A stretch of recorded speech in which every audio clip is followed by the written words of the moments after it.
Chapter 1. Shadow Shai stood in his chamber, deep within the living ship Legacy of Torment.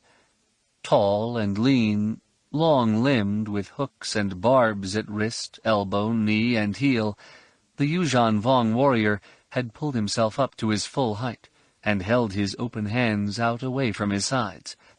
A slender, fleshy umbilical connected his ship to the cognition hood he wore. The tiny cable snaked up and out through the cabin's Yorick coral wall, where it was grafted into the ship's neural tissue. Shadow Shai saw what the ship saw, and knew what it knew there orbiting Dubrillion. Only the void of space surrounded him, with Dubrillion being a blue and green ball slowly spinning beneath his feet. The system's asteroid belt stretched over him in a mobile arch, and the distant brown world Destrillion hovered away in the near-empty darkness like a cowardly suitor. This is what it feels like to be a god.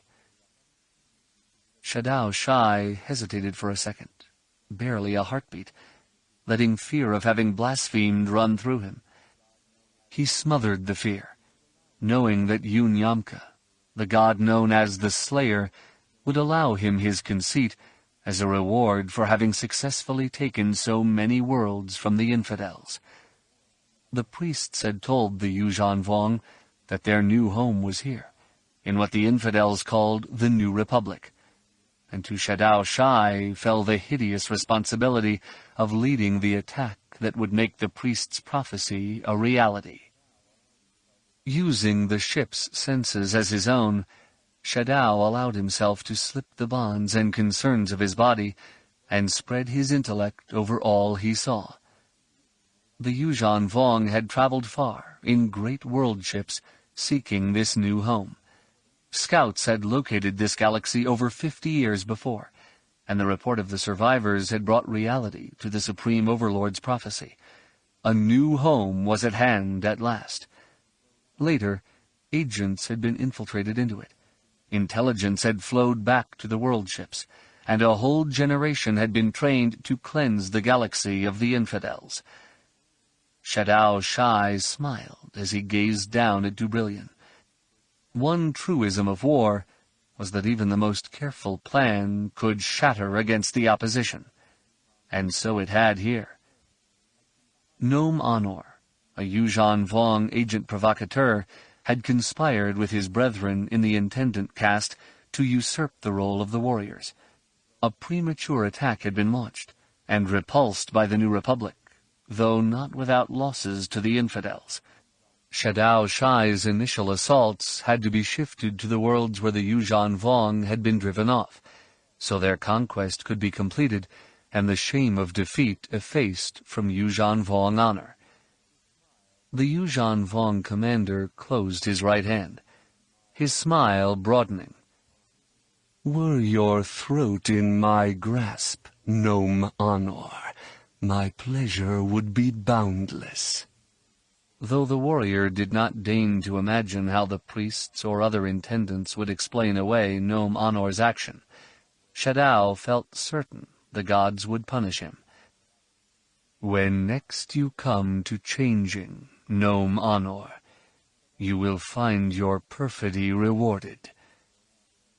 Shadow Shai reached his mind into the memories stored within Legacy of Torment. He plucked one from a slave that had been employed as a soldier in the ongoing pacification of Dubrillion.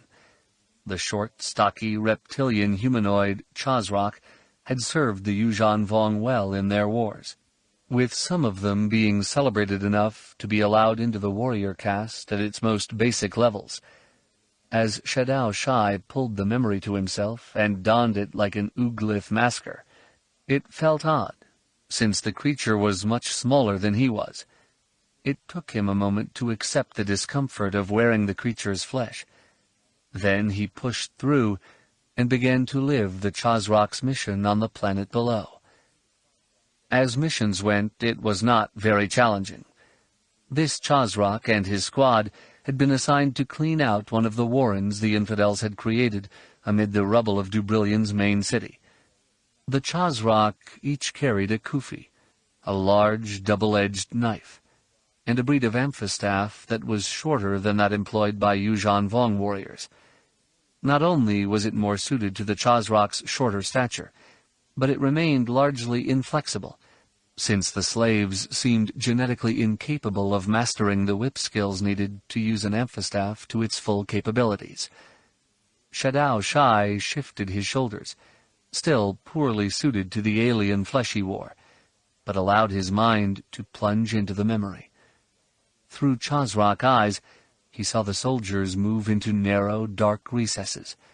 A sour scent assaulted his nostrils, and the Chazrak's heart quickened. Two of his compatriots jostled and moved forward as their passage broadened. The Chazrak fingered his amphistaff and raised it out of the way as another slave slipped past him. A red energy bolt exploded from the darkness, momentarily dispelling shadows, then burned into the Chazrak formation. Clutching hands to its blistered and smoking face, a screaming slave spun away. With his amphistaff still raised, the Chazrak Shadao wore sidestepped his wounded companion, then looked up as the scrape of metal against stone and a spark alerted him to new danger. On a ledge above the passage's mouth, an infidel had hidden himself. He swung a heavy metal bar, which sparked against the chamber's ceiling. The bar whistled down toward the Chazrak's head, but the slave parried it with the amphistaff, then lunged up with the amphistaff's sharpened tail. The staff punctured the meaty part of the man's leg, allowing salty blood to spurt out when the slave yanked the amphistaff free. The man came with it, spinning through the air and landing hard on his back. Bones cracked, and the lower half of the infidel's body went limp. Blood still pulsed from the hole in his leg, and his hands grabbed for it. The infidel looked up into the slave's eyes, fear widening his own orbs until the white balls looked as if they would rattle around in the skull. The mouth formed words that came with piteous tones, but a quick whirl of the amphistaff brought the flattened tip down to slash through the man's neck, silencing his voice and ending his life in one stroke. All around Shadao's Chazrak, other soldier-slaves attacked and fought. More energy bolts lit the further recesses of the warren. Slaves went down, writhing, hands clawing at leaking wounds. Infidels, shrieking out their last moments, collapsed in bloody heaps. Slaves stepped over bodies, both those of other Chazrak and of infidels, pushing themselves to get at more of the enemy. The ambush had become a rout, with the infidels seeking escape, but the flood of Chazrak made that impossible. Then Shadao Shai felt the soothing sting of pain. It entered his back just above his right hip and cut toward his belly. He felt the Chazrak try to suppress the pain as he spun away from it, to the left. This allowed the weapon that had stabbed him to slip free of the wound, minimizing the pain a bit, but doing nothing to stem the panic rising as the Chazrak realized he'd been seriously wounded. Coming around, the Chazrak brought his amphistaff up and almost missed killing his foe. The infidel that had stabbed him was female, and certainly juvenile. The stroke that would have taken an adult across the throat slashed her face at eye height. The weapon crushed bone and ripped through the brain case. The infidel jerked as the weapon came free, spraying blood against the broken ferrocrete of the warren's walls. She fell to the ground like a discarded wet cloak, yet the vibroblade she'd used to open the slave's side remained clutched in her hand, buzzing in an abominable imitation of life. Shadao Shai arched his back and tore the cognition hood from his head. He did not fear the Chazrak's reaction to the wound, his going into shock and collapsing. Shadao Shai had lived through that sort of thing many times before. This time, though, he would not have himself sullied by the impressions of a coward. "I will not be tainted." The Yuuzhan Vong commander opened his arms and breathed deeply there in the cavity at the heart of Legacy of Torment. He knew others would find his fastidious rejection of the Chazrak's final impressions to be an affectation. Dane Leon, his immediate subordinate, certainly would. But then Domain Leon had a more glorious history than Domain Shy, at least until recently. A history of successes allowed them to become sloppy and weak. Leon has been given over to me, so I may instill in him the proper passions of a warrior.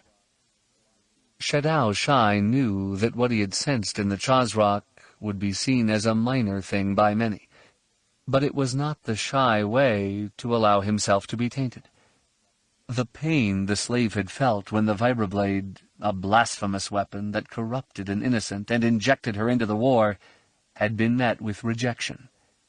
The Chazrak had been given a clear path to salvation, yet had turned from it. Pain was not to be rejected, but embraced.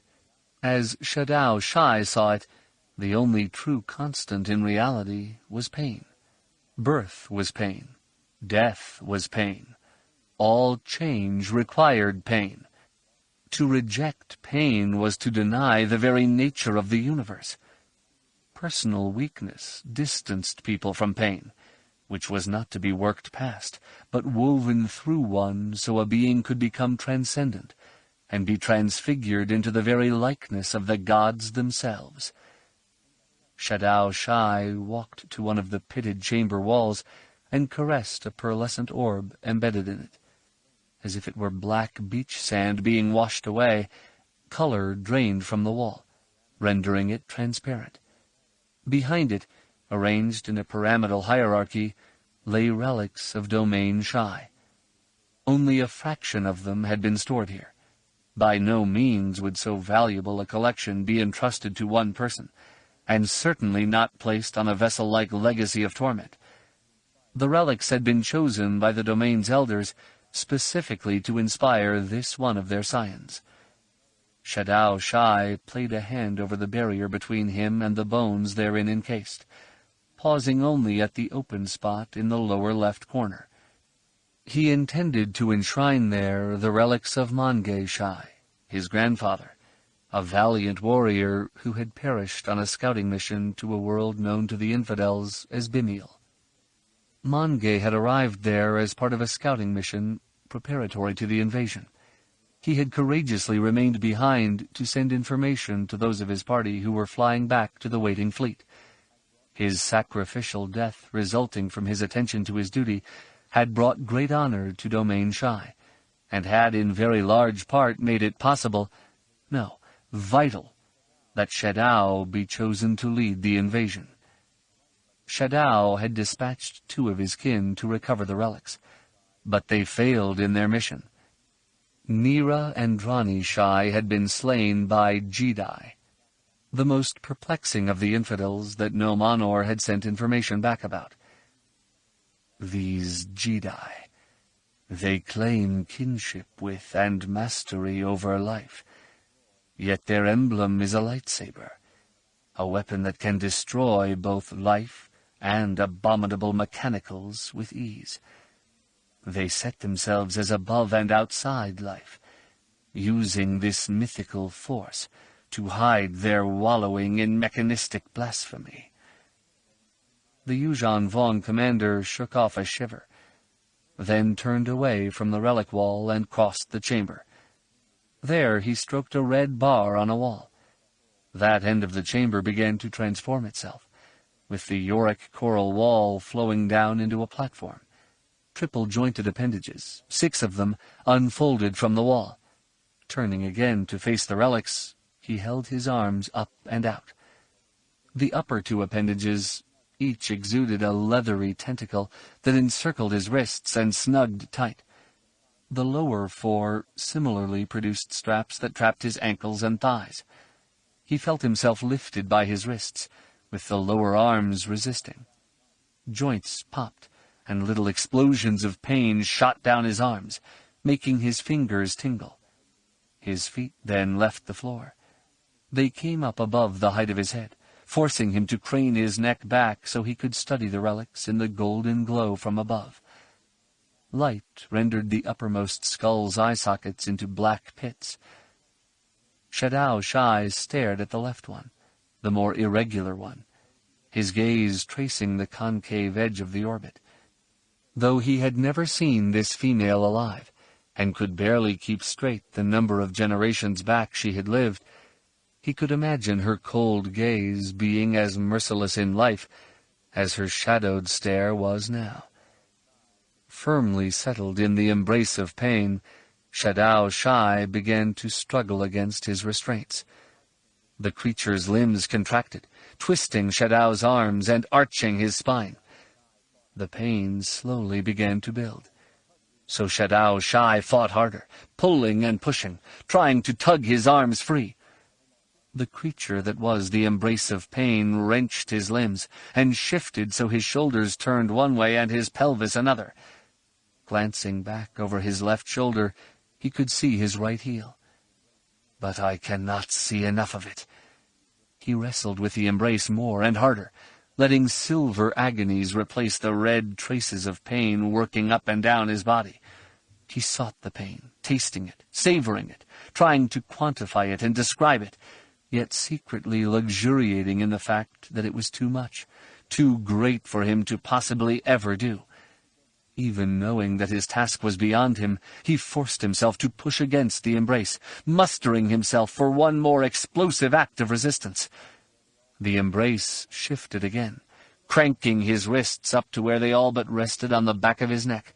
Stretching his fingers out, he caught at the fringes of his hair and tugged his head back so he could stare at the relics. Sheer torment raced through him, igniting every nerve fiber in his body. He could not begin to catalogue everything he felt. It came too much, too quickly, overwhelming him with pain until all I am is pain. His true goal achieved, he let his lips peel back from jagged teeth. The infidels did everything they could to save themselves from this sort of pain. They divorced themselves from all reality. This is why they are an abomination that must be cleansed from this galaxy. It did not matter to him that the infidels had been here first. It mattered only that the gods had given the Yuuzhan Vong the galaxy, and the mission of ridding it of these unbelievers. Wrapped in agonies all but unimaginable, Shadow Shai again dedicated himself to the sacred mission given the Yuuzhan Vong. We have come to give them the truth. Shriven in the crucible of pain, the fortunate will know salvation before they die. The others... He paused as a hot jolt curved up his spine to burst in his skull. The others will become as lifeless as the machines they embrace, and the gods will rejoice at the fulfillment of our destiny. Chapter 2. The hiss-crack of lightsaber smashing against lightsaber drowned out the sharp intake of Luke Skywalker's breath. He watched as the blow that had been struck drove Mara Jade Skywalker back and had her stumbling. Luke could feel the way the Force flowed around her and through her. Jagged, precipitous lines seemed to attack her, to trip her up. He reached out with a hand, ready to smooth sharp lines into gentle curves. Yet even before he could do that, Mara used the physical momentum of her retreat. She rolled down onto her right hip, then came around, slashing wide and level with her blue lightsaber. Her red hair shone with reflected highlights as it lashed from one shoulder to another. Her green eyes blazed with another sort of light, one that matched the feral snarl on her face, betraying no sense of weakness from her debilitating illness. The foe leapt above the slash, though not as high or as gracefully as other Jedi might have. Corran Horn landed and shifted his silver lightsaber to his left hand and stabbed it toward the ground. It sparked as it caught Mara's return cut. Corran then pivoted on the ball of his left foot and snapped a side kick at Mara's head. She ducked back, rolling through a somersault, then came up on her feet. Her blade came up in a guard high by her right ear. Corran faced her, his blade held in two hands and running from his belly toward a point beside his right instep. The light from their blades turned their sweat into an iridescent sheen, visible on Mara's face and bare arms, and on Corrin's dripping torso. Mara attacked, and Corrin parried. They exchanged blows, each retreating and attacking in turn. Luke marveled at the complexity of the force flows around them.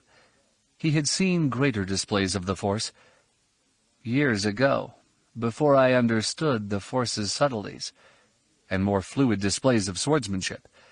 But the fight he witnessed here was altogether different. Mara and Corrin, long-time friends, each sought to push the other to the limit, and relied on guile and skill and strength to do it. They shifted from defense to attack, and through a myriad modes of each. The object was not to do damage, but to force the other person to prevent damage. What made it even more remarkable was that neither of them was in full good health. Mara had been battling a disease that sapped her strength, and defied Luke's best efforts to help her. He knew things could have been worse. Of 100 people diagnosed with the ailment, only she had survived. Her strength in the Force has sustained her, and in combat she lets the Force race through her. Corrin had only recently completed Bacta therapy for life-threatening wounds he'd earned in a fight with the Yuuzhan Vong on Bimial. While the injuries had healed, including the long-term effects of a biotoxin, getting his conditioning back and regaining his combat edge was not easy.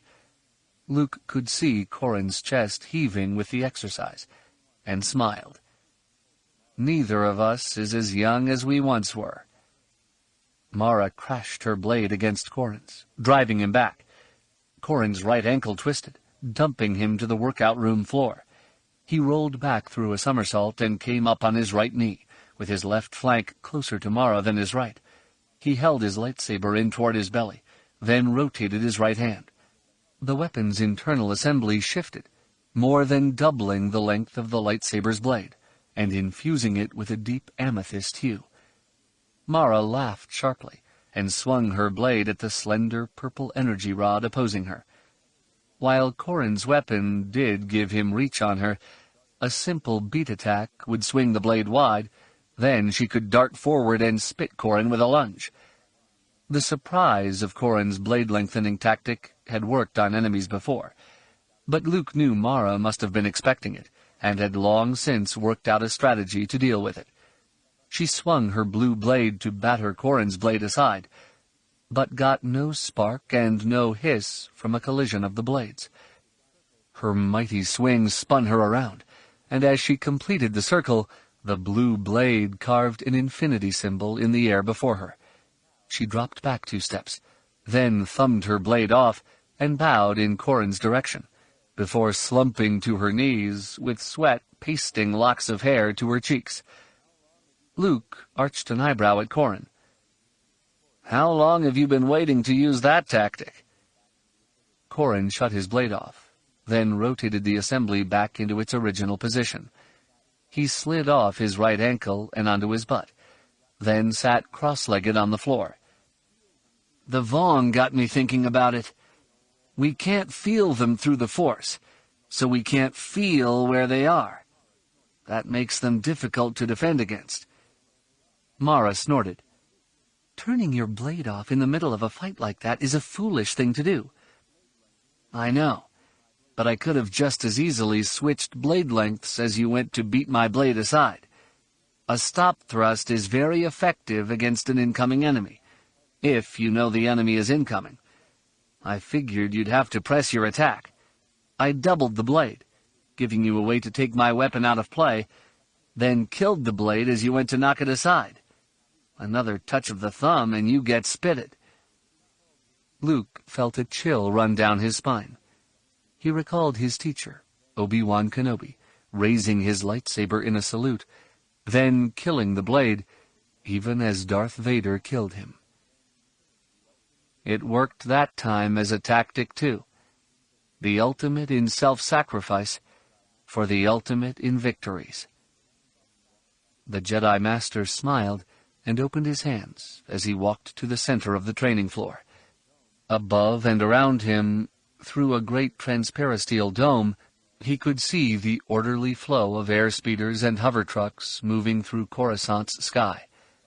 Everything seemed so natural and normal when he looked at the outside world. Yet beneath the dome, in the Jedi headquarters on Coruscant, things boiled like storm clouds on the horizon. "Both of you did very well, all things considered." Mara forced herself to her feet. "We can do better. We have to do better. Come on."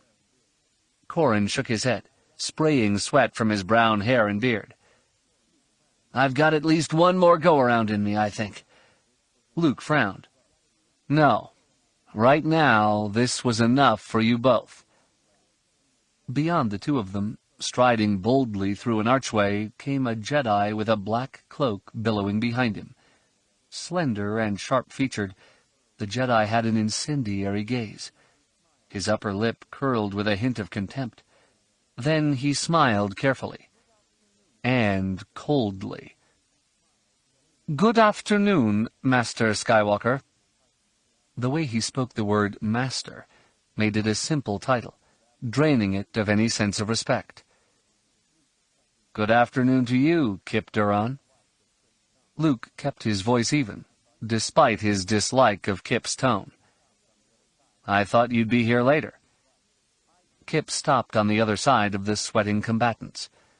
"I convinced the others to speed their arrangements." He waved a gloved hand back toward the archway. "We're ready to convene the Council of War right now." Luke raised his chin slowly. "This is not a Council of War. The Jedi do not go to war. We are protectors and defenders, not aggressors. With all due respect, Master Skywalker, the difference is a mere semantic one." Kip clasped his hands together at the small of his back. "The Yuuzhan Vong are here, and are intent on conquering at least some, if not all, of our galaxy. As defenders, we have already failed, and yet as aggressors we knew success. Ganner Rysode and Corran attacked on Bimial and came away with their prize. We defended at Dantooine and were driven away." Corran sighed. "Bimial belongs to the Vong now too, Kip, in case you hadn't noticed. And Ganner and I did what we did to protect some people taken prisoner. It was that simple." Kip frowned at Corran, allowing annoyance to ripple off him. "Semantics again.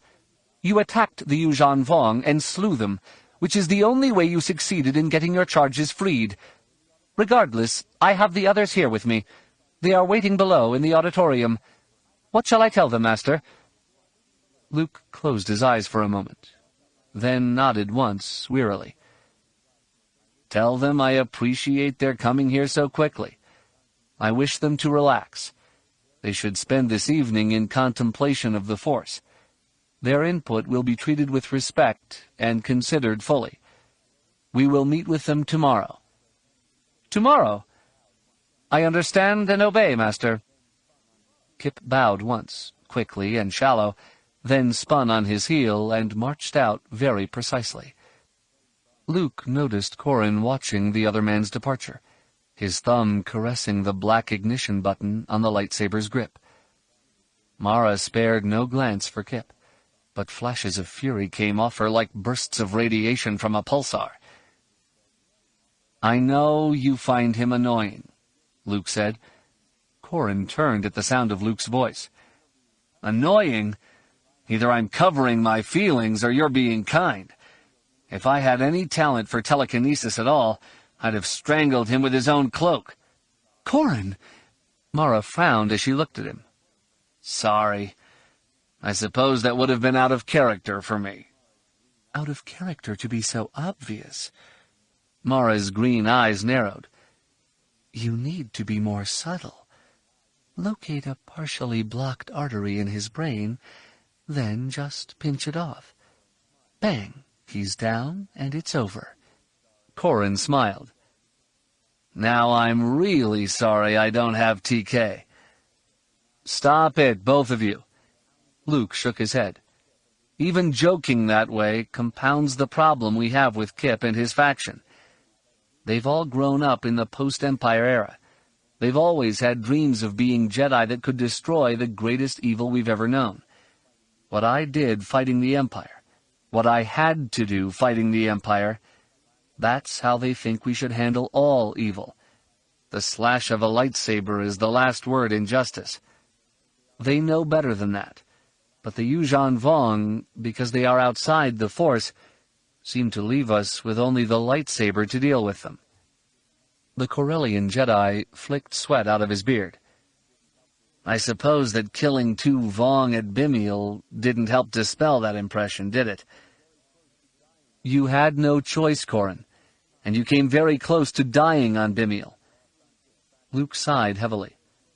That lesson was lost on Kip's faction, too. You got hurt. They see you as weak. They're missing how good the Yuuzhan Vong are. Since Kip's followers see themselves as better than you, your ability to defeat the Yuuzhan Vong means they, too, can defeat them. And easily. Mara nodded. And Anakin killing even more of them on Dantooine likely has encouraged some to severely underestimate the Yuuzhan Vong. The lesson of Dantooine is a terrifying one. The Yuuzhan Vong care more about doing their duty than worrying about death. Those Jedi who use fear or intimidation to keep enemies in check should be terrified of an enemy that isn't afraid to die. Luke pressed fingertips to his temples. That's what has me worried the most. Fear and terror, pain, envy and contempt. They're all of the dark side. Yes, but Master, we have to be realistic. Corran clipped his lightsaber to his belt. The Vong are formidable and merciless. We can't sense them with the Force. This takes away a lot of the abilities most Jedi have come to rely on. The loss of our edge has got to bring fear. No, Corran, you're wrong. Luke made his right hand into a fist and thumped it against his heart. Being Jedi is what we are. It's not the power we wield and the weapons we carry. I don't stop being a Jedi when stripped of the Force by an Issa Lamiri. The others are letting fear distance themselves from this basic truth. We serve the Force, whether our enemies are part of it or not. Corran frowned as he thought for a moment, then nodded. I see your point, but I'm not sure they will. Face it, a normal reaction to fear is to strike out at that which frightens us. Or, Mara added in ominous tones, to curry favor with it in the hopes of being spared.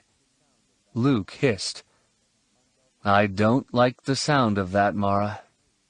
On Belkadon, he had seen beings that had been enslaved by the Yuuzhan Vong, but he had wondered if some of them had accepted their role or welcomed it. Fear can motivate people to do all manner of irrational things. Having to fight people of the New Republic to fend off the Yuuzhan Vong was something Luke didn't want to consider. Still, Corran's point is good. Kip's calling this gathering a council of war is a clear sign that some want to strike hard at the Yuuzhan Vong. Luke rubbed a hand over his forehead. The missions for us as Jedi are simple. We go to the frontier worlds and help evacuate the helpless. We go and coordinate defensive postures. Dantooine seems like a poor example of how that sort of thing can turn out, but we did allow some people to escape who would not otherwise have made it. Mara looked up sharply. What about scouting missions? That's what you did on Belkadon, and it was useful. We learned a lot from your being there. Corran and Ganner brought back useful information from Bimiel, too, including those samples of biotech the Yuuzhan Vong use and that mummified Yuuzhan Vong body. The more intelligence we can gather on the Yuuzhan Vong, the better off we'll be in dealing with them. I agree, but with fewer than 100 Jedi, and with hundreds of worlds as potential targets, how do we allocate our people? Corran nodded. Well, there is no winning the political battle here. I think we all know that. If no Jedi is on a world the Vong hit, we'll be blamed. If too few Jedi are there to stop them, and we know that's a given, we lose again. I'm not suggesting that we do nothing. But we have to know that we're never going to satisfy those that we can't help. On the other hand, Mara's point also carries with it a truism. The only place we know for certain that we can find the Vong is on worlds they've taken. I can review data on the conquered worlds and see if there is any way we could get a mission in. It won't be easy. None of this will be easy, Corran.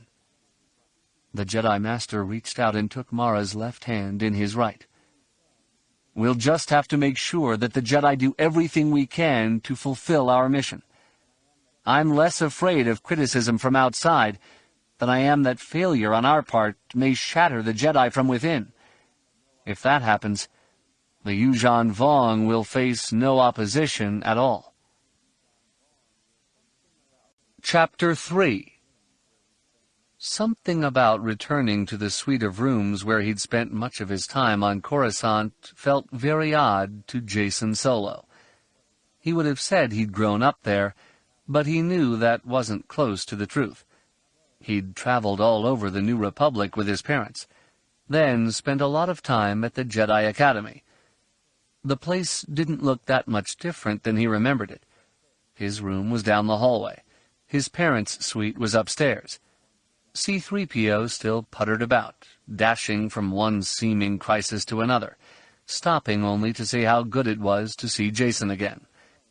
The Golden Protocol droid's antics, while annoying, made up one of the elements Jacen still found familiar about the place, and for some reason even that made him uneasy. The unsettling nature of the suite bothered him. Anakin, his younger brother, stood over by the transparisteel viewport, studying the lines of speeders tracing their paths through the sky. Jacen got almost no sense of Anakin through the Force, as if his brother were a continent away. What little he did get was somber and tinged a bit with apprehension. Jaina, his twin, on the other hand, brimmed over with bright emotion. Seeing her, dark hair gathered into a thick braid, dark eyes bright, brought a smile to his own face. Her joy at having joined Rogue Squadron infected him, broadening that smile. As twins, they had always been close, and shared much. Still, the way Jaina had blossomed in this new role had taken him by surprise. But a pleasant surprise. Jacen enfolded her in a hug after he stepped down into the large living room area. "I've missed you. The squadron has been keeping you busy, has it?" Jaina returned the hug fiercely, then gave her brother a kiss on the cheek. "Yes, we're recruiting new pilots, and I'm helping to screen them. I monitor their reactions when we show them what the Yuuzhan Vong do in combat. We work on weeding them out based on performance and such things." Jacen smiled. "Jedi senses are good for that sort of thing." "I know, but what's amazing is this. We compile our reports after simulations and interviews, and everyone on the board does it independently. Wedge Antilles and Tico Selchu are helping, and it's weird, but without using the Force, they seem to flag the same people I do as being unsuitable. Years of experience is serving them the way the Force does me." Anakin laughed lightly. "I don't think years of experience will lift big rocks." Jaina gave him a big sister frown. "You know what I mean." Jacen moved past his sister and seated himself on the tan couch. "Experience is one thing that can help anyone, including Jedi. Learn from things. Don't repeat mistakes." Anakin nodded, then resumed staring out the viewport. "Good thing some mistakes can't be repeated." His sister sighed and started toward him. "Anakin, it wasn't your fault." Anakin held up a hand, stopping her. He didn't resort to the Force to do it, but Jacen sensed he would have, had Jaina not stopped and lowered her arms. "Everyone keeps telling me that, and I know it deep down in my heart. Being cleared of blame, though, doesn't mean I don't still feel some responsibility. Maybe I didn't kill him, but was there something I could have done that would have saved him?" Jaina shook her head. "There is no way of knowing that." Anakin turned. and somehow banished a haunted expression. "If you are right, Jaina, then I'm doomed. I have to believe there is. So when there's a next time—" Jacen sat forward. "You've been through your next time, Anakin. You saved Mara. Sure, right up to the point where you and Luke saved me and her. Don't think I'm not grateful. I am." One corner of Anakin's mouth cocked itself into a grin. "You got me halfway to an answer. I just have to get myself the rest of the way." Jacen nodded. It had not escaped him that Anakin had not actually spoken the name Chewbacca. The Wookiee's death had hurt them all, terribly and deeply.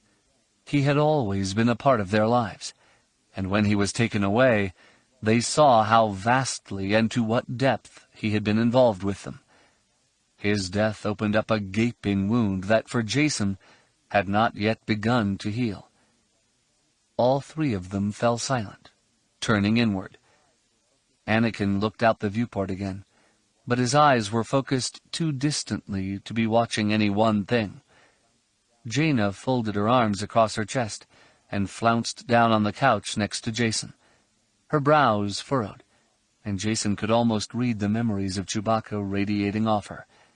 For himself, he remembered the softness of the Wookiee's fur, and the gentle strength in his arms, his sense of humor, and his infinite patience with human children possessed of force powers. "Hey, it's so quiet down there." Jacen looked up at the stairs and saw a man standing there, but it took him a heartbeat to realize it was his father. The voice had helped, but the hitch at the end and the raw nature of it surprised him. His father's clothes hung looser, and his flesh was tinged with a gray pallor instead of the rich bronze from being kissed by so many suns. Han Solo had swept his hair back out of his eyes, but wore it longer than Jacen could ever remember. The length hid some of the gray, but not all of it, especially at the temples. The greatest discontinuity with his father, though, was the way his initial comment tailed off. Jacen had to have heard him utter the same line 100 times, usually when things were grim, when the family needed tension broken. His father would smile, open his arms, and say, "It's so quiet. Did somebody die?" That you can't say that, Father, tells me just how bad it really is. Jacen heaved himself up from the couch. "Good to see you, Dad. I came as quickly as I could after I got 3PO's message." "I know you did." Han gave him a confident nod, then started down the stairs. "Goldenrod, you haven't gotten them anything to drink." "Well, Master Solo, the usual custom is—" "Usual custom? These are my children." Han smiled. "What will you have?" Jaina shook her head. "Nothing. I'm good to go." "Jacen, you must want something." Han turned to the protocol droid. "I think I'll have—" "It's okay, Dad. I don't want anything." Han frowned. "Well, I don't want to be the only one drinking." Anakin raised his left hand, waving away any drink request without turning from the viewport. The elder Solo shrugged, uneasily, awkwardly, as if his joints needed lubrication. "Well, I guess I can wait until later." Jaina looked up at her father. "The message sounded pretty urgent. What's going on?" Han took a deep breath, then let it out in a long sigh. He seated himself in a chair, then motioned to Jacen that he should be seated too. Han then glanced at Anakin, and made to wave him over to the couch, but Anakin couldn't see the gesture. Han waited a moment for Anakin to move. Then, when he did not, just sat forward and rested his elbows on his knees. "Look, I don't know how to tell you this. It's not easy."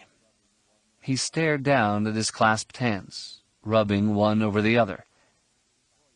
"Losing Chewie." His voice failed for a moment. Then he swallowed hard. "It's okay, Dad. We know." Jaina gave her father a brave smile. "We all loved Chewie, too." Han ran his hand down his face. Losing him, made me think what else I had that I could lose. That scared me the way I've never been scared before. I mean me, Han Solo, scared. Anakin's chin rose. Not an easy thing to admit for anyone. Their father nodded once, curtly. The gesture was accompanied by a flash of anger and grief that drilled into Jason. Jason moved to stand at his father's right hand, awkwardly patting him on the shoulder. We understand, Dad. We really do. But his father had already shut him out. Yeah, well, there's nothing to understand. Jason sighed. We may beat the Yuuzhan Vong, but will my family survive the battle? Chapter 4. Leia Organa Solo slowly rose from her chair in the tiny briefing room. Leaning forward on the edge of the table, she posted her body up on her arms. Her head dipped for a moment, surrendering to the ache in her shoulders, but she looked up quickly enough. She knew the others in the room had to be just as tired as she was, but given the events unfolding, none of them could afford to rest. Above a holoprojector plate, built into the heart of the black table, hung a representation of a rimward portion of the New Republic. New Republic worlds and the space between them glowed a soft gold. Up on her left, the Imperial Remnant had been shaded in gray, with the world's little black pearls. Stabbing into the New Republic like a vibroblade were brown worlds in space. A string of them carved a wedge in the New Republic, just skirting the Remnant border. Data just keeps flowing in. The silence from Belkadon, Bimiel, Dantooine, and Cernpadal should come as a surprise to no one, since the Yuuzhan Vong have taken those worlds, and they didn't have much population on them to start. From Dubrillion we still get some reports, but those are becoming fewer and farther between. It does look as if Dubrillion is going to serve as the Yuuzhan Vong headquarters, at least in the short term. From Garki we're not getting much, but all indications are that the Yuuzhan Vong have landed, assumed control, and are putting programs into effect for whatever their ends are. Admiral Trieste Crefe, a young Bothan whose violet eyes were flecked with gold, smoothed his snowy white mane. Refugees are moving through Agamar fairly quickly. We are debriefing qualified witnesses. But your own story of what happened on Dantooine is typical of the sorts of reports we're getting. The Yuuzhan Vong seem to be using proxy troops for most of the cleanup or hard assault operations. We have reports of slaves being turned out, and some rumors about collaborators, but the latter are little more than gossip at this point. Borsk Felia, leader of the New Republic, screwed his face up into a snarl. It is to be expected that some people cower and cling to the strongest force around. We saw plenty of that under the Empire. Leia shook her head. The Yuuzhan Vong are much worse than the Empire ever was. From your perspective, Leia, the Empire dealt with non-humans as dispassionately as you described these Yuuzhan Vong doing with humans. Now you know what we faced. She let one quick guffaw contract her belly, then gave the Bothan a smile full of teeth. They destroyed my homeworld, Borsk. Ah, yes, we are yet again reminded. Borsk Felia's remark died as Alagos Akla, a Kamasi, reached out with a hand and settled it over the Bothan leader's forearm. Leia saw muscles bunch in Alagos's arm, and the resulting start from Felia. The Kamasi's voice remained even. While our fatigue may shorten our tempers, we must be mindful of our duty here. He inclined his head toward the other human in the room. I notice that General Antilles seems to have a datapad full of notes. Wedge Antilles looked up and blinked his brown eyes, then smiled. I've been looking at things the same way I used to look at Imperial installations and moves, and I've got some basic questions that need answering. Borsk Pellaeon rubbed at his freed forearm. Such as? Well, first, Cernpadal. They drew a moon down into the planet, setting off a hideous cataclysm. We know we didn't get all the people off the world. If you check with planetary physicists, civilization would be completely disrupted. And if all living creatures haven't been killed off completely, they'd be reduced to scavenging for whatever they could find. Pellaeon sniffed. The Empire destroyed Alderaan, as Leia has pointed out a time or two. Cernpadal was meant to be a message to us. Wedge shook his head. Doesn't make any sense that way. Remember, they used some sort of creature to pull the moon from orbit. The resources that must have gone into growing a beast of that size and power have to be incredible. Alagos raised a gold-furred finger. How can you be certain of that, General? We've had reports of the sort of ships and weapons they use. While their propulsion and defenses rely on creatures that can manipulate gravity in some form or another, none of them have but a fraction of the power that it would have taken to pull a moon from orbit. If creating that sort of creature was easy, the ships and defenses we've seen would have been vastly more powerful than they have been. Elbows on the table, Wedge pressed his hands together, fingertip to fingertip. We know the creature on Cernpadal was killed before the moon crashed down. It did not escape before the moon hit, and since disrupting the orbit made the crash inevitable, it's safe to suggest the Yuuzhan Vong never intended to recover the thing. They considered the result worth the cost of the means necessary to create it. This tells me that they have something else going on at Cernpadal. Trieste frowned. I understand your reasoning, Wedge, but your model is based on a profitable return on an investment. What if they don't think that way? What if such a creature was considered, unclean because of what it did? Perhaps they didn't recover it because they would have been tainted by it. That's possible. Wedge shrugged. If it is, if their thought patterns are so alien to what we know, then anticipating them and countering their movements is going to be impossible. Leia scratched at the back of her neck. While I think the point about expanding our view of the Yuuzhan Vong is important, the sort of facilities my brother found on Delkaden suggests that they actually do need to use the resources of the worlds they've taken to replenish or reinforce the things we've destroyed. Toward that end, I do wonder what they're doing with Cernpadal's remains. I've read some of the same reports Wedge has, and most folks, save for the Given, would find the resulting world uninhabitable. Discovering that the Yuuzhan Vong could survive there would expand what we know about them. Borsk Pellaeon sat back in his chair, letting the lights from the map dapple his fur with golden highlights. I understand well the value of learning as much as we can about our foe. But my concern as leader of the New Republic is containment of this scourge. I assume, Admiral, that you have deployed forces to adequately contain these Yuuzhan Vong? Trieste and Wedge exchanged bemused glances. Then the younger Bothan nodded. As far as it is possible, I have done that, yes. We are staging from Agamar and sending patrols out along known transit routes to gather in any refugees.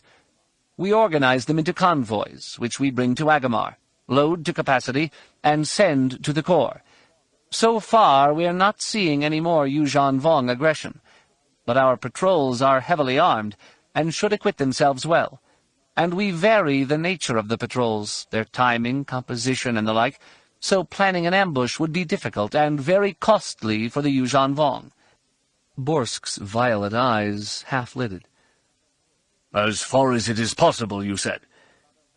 I did. We're talking here about a vast amount of space.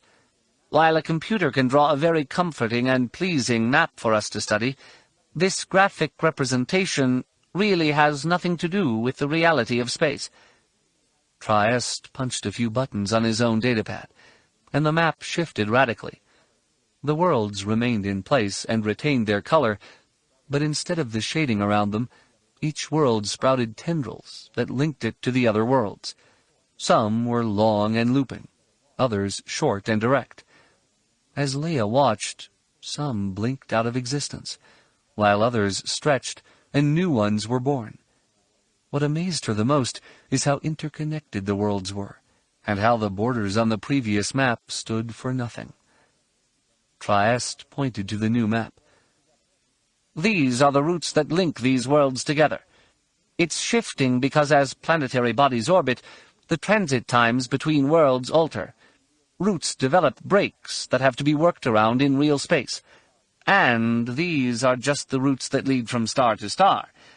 If someone wanted to jump into deep space and jump back out, they could hit almost any world from any other world. It would just take a long time, which is militarily impractical. So setting our military to be able to intercept Yuuzhan Vong forces and drive them back is impossible." Borsk frowned darkly. "Then you are suggesting there is nothing we can do to stop them?" Wedge shook his head vehemently. "No, Chief Failure, not at all. What we are doing is organizing system defenses on the worlds we think they will hit. Our goal is to slow their attacks long enough that we can bring overwhelming forces to bear to drive them back. We all know that forces bent on taking a planet are most vulnerable as they transit from space to surface. If we can hold them up and slow this transition, we have far longer to bring firepower to bear on them. That's how we'll stop them." "You're baiting traps for them." "Setting traps, yes, but not baiting. We don't know what they want, so bait is not something we can offer." Wedge sighed. "This brings us back to the earlier point about not knowing enough about them. I mean, we know they use slaves, we know they hate machines, we know their weapons are all organics, and we know they have a thing about pain, but the significance of any of this has not been assessed." "Easy, Wedge." Leia patted his hand with hers. "I know your frustration. We can detail operations to go out and learn as much as we can. I'm sure Luke will lend us some Jedi for covert runs at Worlds, just as they did on Belkadon and Bimiel." "No Jedi." Borsk Failure shook his head. "I won't have them involved in this." Leia looked at him. "What?" Failure's face became an impassive mask. "Do not think I do not know the value of the Jedi, Leia. I do remember how your brother and you headed off the crisis that would have consumed Bathawi, but the people don't respect them anymore. While my read of the reports about the battle for Dantooine tells me that were it not for the Jedi, the entire contingent of refugees would have been slain. That is not the only reading of the reports. Read most uncharitably, it indicates that the Jedi were powerless to prevent the slaughter of hundreds. Moreover, the Yuuzhan Vong have slain Jedi. The most powerful of the Jedi, your brother, was induced to leave Belkadon, abandoning an unknown number of slaves. According to one of the students rescued from Bimiel, the Jedi there introduced genetically altered creatures that could forever disrupt the cycle of life on that world, sterilizing it. Add to that the rumors that Jedi force skills are less than adequate against the Yuuzhan Vong, and you can see why there is no confidence in the Jedi. If we use them to spearhead operations, we will look foolish, and confidence in us will waver. We will cause a panic." Pain arced temple to temple in Leia's head. She'd heard the various reports coming from students and from Dantooine survivors, and even the interviews with a few Jedi concerning their dealings with the Yuuzhan Vong. While she would have preferred a complete news blackout concerning things until they had a better understanding of what was going on, to keep the people ignorant presented a much more difficult problem. Since leaks could not be stopped, official denials of the leaks would erode confidence in the government and start a panic. But having an informed public meant they could express opinions on matters like the Jedi. Politicians like Pellaeon tried their best to work within the guidelines set by the will of the people. She sat back down and cradled her head in her hands. By refusing to use the Jedi, we're cutting off a resource that is invaluable. The Jedi we have out there are folks who have traveled widely, have dealt with crises in discreet and flexible ways. They are the perfect agents for missions to places like Garki or Dubrilion. More importantly, I don't think we can stop Luke from sending his Jedi out to help people. You do realize that? Oh, I do, Leia. I certainly do. Pellaeon's lips peeled back in a feral grin. My only concern is that we cannot be seen to sanction them. They will have to operate without our support. Wedge arched an eyebrow. If we got a distress call from a Jedi behind Yuuzhan Vong lines, you're telling me we can't do anything? Unless there was a vital strategic or operational goal involved, no. I don't see how you could, General. Trieste looked at Wedge. I guess that means we'll just have to set up our own operations and use our own personnel. We have no choice. Leia closed her eyes for a moment, then sighed. If we are unable to use the Jedi, then I suppose my mission to Bastion will be out as well? Pellaeon's smile broadened. Oh no, not at all. If you want to go and talk Pellaeon into using as much of his firepower and personnel as possible to defeat the Yuuzhan Vong, I would applaud it. I wish you all speed and good fortune on that mission, Leia. I really do. Leia glanced at Alegos, and they nodded to each other. In discussing her idea to ask the Imperial Remnant for help, the two of them had run through various scenarios, and no matter which one they reviewed, it always turned to a political advantage for Borsk Pellaeon. If Leia succeeded in getting the Remnant to come to the aid of the New Republic, she could easily be painted as a collaborator with a reactionary element, while Borsk could position himself as the heir to the traditions of the rebellion. If the Remnant refused, they would be vilified, and Leia along with them, for having such poor judgment to try to deal with them. Everything else in between resulted in the same impression. She would be collaborating with an enemy. I am so glad you approve, Borsk. Senator Akla and I will be leaving in 2 days for Bastion. Senator Akla? Pellaeon shook his head. I'm afraid the Senator will have pressing business here, on Coruscant, Leia. He won't be going with you. If you think... Alegos held a 3-fingered hand up to forestall Leia's reply. He's right, Leia. I won't be going with you. Even so, Borsk, I will not be here either. Leia blinked. What? Where will you be? The Kamasi sighed and sat back, staring up at the dark ceiling. I've listened to all of you, your discussions, your arguments. I think you are all on the right course for dealing with this problem. You have covered all aspects of it save one. What the Yuuzhan Vong want. I intend to go to Dubrilion to ask. No, impossible. Leia shook her head adamantly. We were at Dubrilion before, and tried to communicate with the Yuuzhan Vong. They didn't want to communicate with us. Trieste nodded in agreement.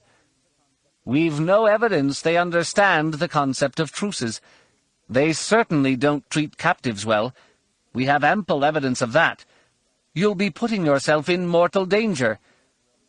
And you and your soldiers will not? That's our job, Senator. In reality, is it not my job as well? The Kamasi leaned forward, his long-limbed body moving with a serene fluidity. As a senator, I bear responsibility for millions of people. I do not want to see them dead or dying. It is my responsibility to do what I can to avert this war. You know my people are pacifistic. Yet you know I fought with you at Dantooine. and I have fought before. I do not wish to fight again, so to Dubrillion I must go." Leia stared at him, a lump rising in her throat. A chill shook her, a chill she wanted to put down to exhaustion, but one she could not. She knew the Force could provide a flash of insight concerning the future. The dread she felt welling up inside her seemed so strong that she hoped it did not mean that Alegos' mission was doomed. "Alegos, at least take some Nogri with you, someone to protect you." "That is a kind suggestion, friend Leia. But the Nogri will best serve elsewhere." Alegos canted his head to the right a bit and smiled at her.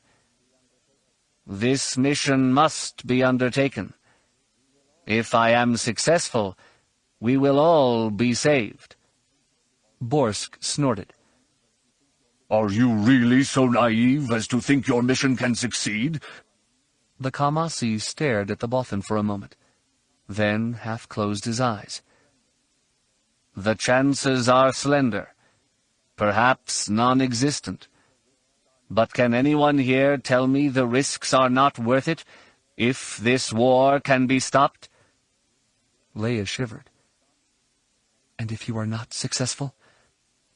"Then, my dear, my fate will matter little, given the gravity of what will come." Chapter 5. Luke entered the auditorium and saw he'd made a tactical error in leaving the arrangements to Kip. Tables and chairs had been set up on the stage, facing out toward the amphitheater where Jedi sat. The two tables on the stage were at right angles to each other, forming a wedge centered on a podium. To the left were Kip Duron, Ganner Rysode, Worth Skidder, and the Twi'lek, Desharakor. Her presence on that side surprised Luke, because she'd always seemed to view Kip's rhetoric as being extreme. At the other table, there were only 3 chairs. Corran Horn and Cam Salusar stood by 2 of them, conversing. Luke expected Mara to take the third, then sensed she was not behind him. He glanced back at the top of the stairs and saw her taking up a position in the auditorium's shadows. Luke smiled. How like her to watch, assessing who is with me and who is not. The Jedi Master mounted the steps to the stage with no ceremony. At the top of them, he paused and nodded to Kip. The younger Jedi Master waved a right hand to indicate that Luke should move to the podium. But instead, Luke spun and bowed to the 60 Jedi occupying the seats. "I welcome you. Not so long ago we had a meeting, and now events have drawn us together again." Kip moved behind the podium and adjusted the microphone, sending an audible squeak through the room's sound system. "Master, the lighting and sound are better from back here." Luke let himself chuckle once, then nodded and sat on the stage, letting his feet rest on the steps. "That may be true, Kip, but those who know the Force will be better served trusting in their impressions that come through it, rather than their eyes or ears." A wave of surprise pulsed off Kip, then was cut off immediately. From the back of the room, Mara gave Luke a nod. To his right, Cam and Corran came to the edge of the stage, then jumped down to the floor to keep themselves lower than he was. This pressured Kip and his Confederates to do the same thing, though Desharakor seated herself on the edge of the stage and gathered her Leku around her like a shawl. "Thanks for joining me. You worked hard setting this up, but I didn't really want it to be too formal. It made this too much of a council of war. What we need is a meeting of sapient beings who will decide the course of our future." "Master, you are first among equals." Kip bowed his head to Luke. "Your wisdom will guide us." "Oh, Kip, how surprised you would be if I used that opening to dictate what we will do." Luke could feel a sense of quick victory boiling off Corrin, urging him to snare Kip in his own web. But he shook his head. Insight granted by the Force is not mine alone. Worth Skidder smiled carefully. You suggested, Master, that this is not a council of war. Yet we find ourselves at war with an enemy that is merciless and invading the New Republic. Is it not to counter threats like this that the Jedi were created? That is our goal, yes. How we get there is what we need to discuss. Luke pressed his hands together and fell silent for a moment. The Jedi are meant to protect and defend the people of the galaxy. The distinction between protectors and warriors is critical to avoid the seduction of the dark side. Ganner Rysode, tall and dark, with a hard, blue-eyed gaze, eclipsed Skidder. Perhaps, Master, the confusion we suffer comes from the point where an offensive action can be defensive. A preemptive strike at a target, for example, is merely proactive defense. Corrin ran a hand over his mouth before speaking. It's semantic games you're using there, Ganner. The way you frame that statement doesn't take into account the scope of the operations you're talking about. In a tactical situation where disabling an enemy's ability to respond would guarantee the safety of others, you're right. The strike is defensive. Staging a planetary assault to root out the Vong before they can spread and hit other worlds, on the other hand, is distinctly offensive in nature. Corrin, your argument plays exactly to my point. What are the guidelines that determine where offense and defense switch one to another? I look for intent, you look at size. All of these variables must be balanced, clearly, and I think we all seek wisdom in marking the difference. A very good point, Ganner. Luke smiled at him, then looked out at the Jedi gathered there. Humans and aliens of all genders, they projected keen interest, with concern tainting the edges. The Jedi Master nodded thoughtfully, felt the concern begin to drain away, then looked up. The point of balance comes with the focus of the danger. The Yuuzhan Vong have taken a number of worlds. Now many beings are in jeopardy. But that jeopardy is unfocused. Until the threat goes from general to specific, we can't use proactively defensive tactics against it. Corrin's example points out that on a tactical level, finding the danger's focus is much easier than on some grander scale. The green-fleshed Twi'lek's head-tails twitched. Then you are saying that until we detect this focus, we can do nothing? Luke held his hands up. Not what I'm saying at all. We do have things to do. We need to be out there on the front, so we can be ready to react when a focus is detected. We have to be out there helping calm the refugees, inspiring them to take heart. Kip frowned. But, Master, if we are not out there fighting the Yuuzhan Vong directly, how can we inspire? Will we not be seen as weaklings, who are just as afraid of the enemy as the refugees are? Those very questions, Kip, go back to a wrong way of looking at the Jedi. Luke sighed. It is my fault, because I emerged from the rebellion cast as a warrior who had destroyed Death Stars, Darth Vader, and the Emperor himself. Later missions kept that myth alive. Given a choice between calling upon a bounty hunter or a Jedi, folks turned to the Jedi because we worked for free and are concerned about collateral damage. Master, you have not been alone in creating that impression. No, Kip, but it was up to me to see the error of it and take steps to counter it. Again, the failure to do that has been mine. Now, better than any other time, we must project the correct image of the Jedi. We have to inspire hope for the people. Desharakor launched herself from the stage and landed in an agile crouch. She straightened up slowly, then bowed her head to Luke. With all due respect, Master, I think you are wrong. The Jedi Master kept his voice even. Please, Desharakor. Explain. The black-eyed female began slowly, her voice low enough to demand the attention of everyone in the room. So much was lost during the dark time of the Empire, Master, that we do not know a lot about the Jedi. Yet what we do know flies in the face of what you are saying. You were trained by Obi-Wan Kenobi and Master Yoda to be a warrior. 3 times you engaged Darth Vader, and you survived or defeated him. For you to say now that Jedi are not warriors is to deny your success and the freedom of billions that your efforts won. She glanced at the white-haired woman seated in the 3rd row. Tion has been tireless in collecting all the Jedi history she can. And what do we find? Ballads and tales that celebrate great victories by Jedi. The martial aspect of our tradition can't be denied, Master, and I think it is to this tradition we need to look again to defeat the Yuuzhan Vong. Cam Salusar, his white hair cut short, folded his arms across his chest. You've got a huge flaw in your logic there, Desharakor. You say we've lost so much. Then you build a hole based on the parts we do have.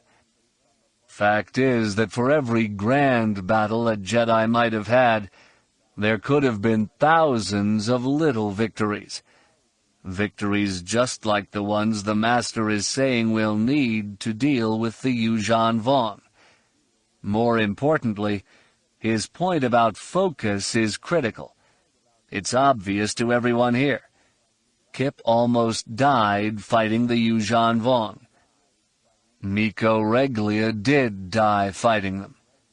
Why? Because they engaged the Yuuzhan Vong when they didn't know who or what they were. Kip snarled. But Quarren had the benefit of my knowledge and his own scouting of the Yuuzhan Vong, and he came far closer to death than I did. Quarren nodded. Yes, on Bimial the danger was very focused, and still I almost ended up dead. When we know enough to launch good missions, we'll have a much better chance of success. Much better than with a series of amorphous efforts to attack and defeat the Vong. Luke held a hand out. We need to cool down here for a bit. We don't want emotions flaring and things getting out of control. Regardless of beliefs in offensive or defensive postures, we all can see the wisdom of dealing with the Yuuzhan Vong when danger focuses itself, right? As Quarren said, once we have a focus, we can plan and use our abilities to the best in dealing with the danger. Agreed? Most of the Jedi nodded their heads, Kip included, which made Luke feel a bit better.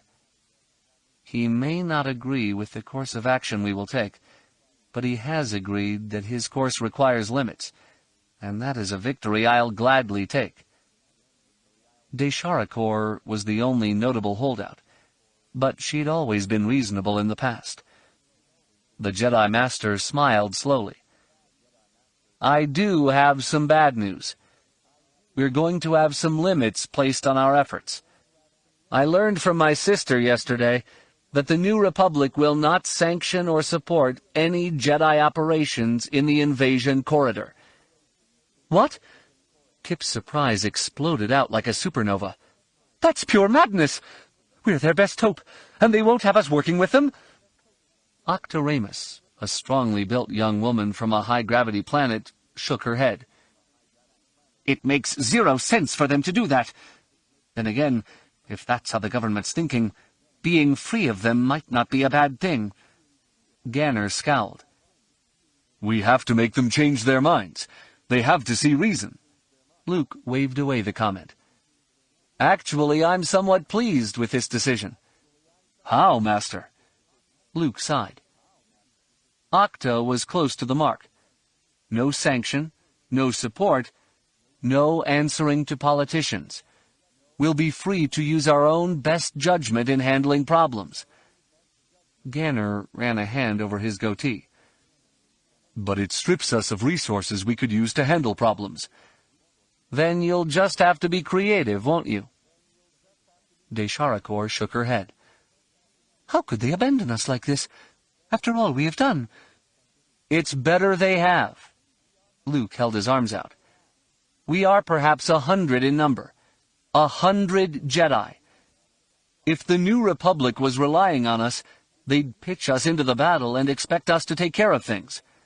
They did it before, more times than I care to remember. He lowered his hands to the stage. Face it, of late our exploits have been less than awe-inspiring. The problem at Romamul, for example, and even the loss of Dantooine. As Leia noted, the politicians can't support the Jedi. This does not mean, however, that we will be totally alone out there. The military will be unable to help us overtly, but they are very sympathetic to us. Kip snorted. What a surprise. Warriors liking warriors. Luke shook his head. The leadership knows what is truly going on. Having us out there to deal with civilian difficulties will free up their people to do what they do best. Skitter groaned. So we babysit refugees while others do the fighting? We will protect them and guide them. If danger presents itself, then we take steps. Kip Duran raked fingers back through his dark hair. And we do nothing more? We get no more active missions? Nothing going into Yuuzhan Vong territory? Luke shifted his shoulders uneasily. One mission. Corran is being sent to Garki. Figures he'd be your choice. He wasn't, actually, Kip. Luke smiled carefully. That choice was taken away from me. What? Corran's mirth at Kip's surprise leaked out through the Force. I used to fly with Rogue Squadron, and resigned my commission there 5 years ago. That left me in the military reserve, and they just reactivated me. Luke nodded. Colonel Horn will lead a team of 6 commandos and 2 civilian observers into Garki to study the Yuuzhan Vong, coordinate with any resistance movement, and set up operations to try to get people off the world. Ganner rested his fists on his hips. A half-dozen commandos against a planet full of Yuuzhan Vong? They're Nogri, Ganner. Corran shrugged. Besides, I figured to tap you as one of my civilian observers. Figured you had to be the equal of another dozen Nogri, right? Ganner's harsh expression lightened. Nogri. The mission has merit. Corran looked out into the audience. Jason, I've talked with Master Skywalker, and he's consented to having you be the other observer. Want the slot? Luke could feel the different emotions warring inside Jason, but grudging adherence to duty won out. The youth stood. I'm, honored to be asked. If you think I should go, Master, I'll go. Good, Jason. I knew I could count on you. Luke clapped his hands once. I'm in the process of preparing assignments for the rest of you. They should be ready by the end of the week. We're only waiting on transport scheduling. I know that what you're being asked to do may not be what you think needs to be done. You may think your skills are being wasted. I appreciate that, but these are the tasks that need doing. Fury arced from Desharakor. Then this meeting was all a sham? Luke frowned. Not at all. But if you were preparing assignments, you had already made your mind up.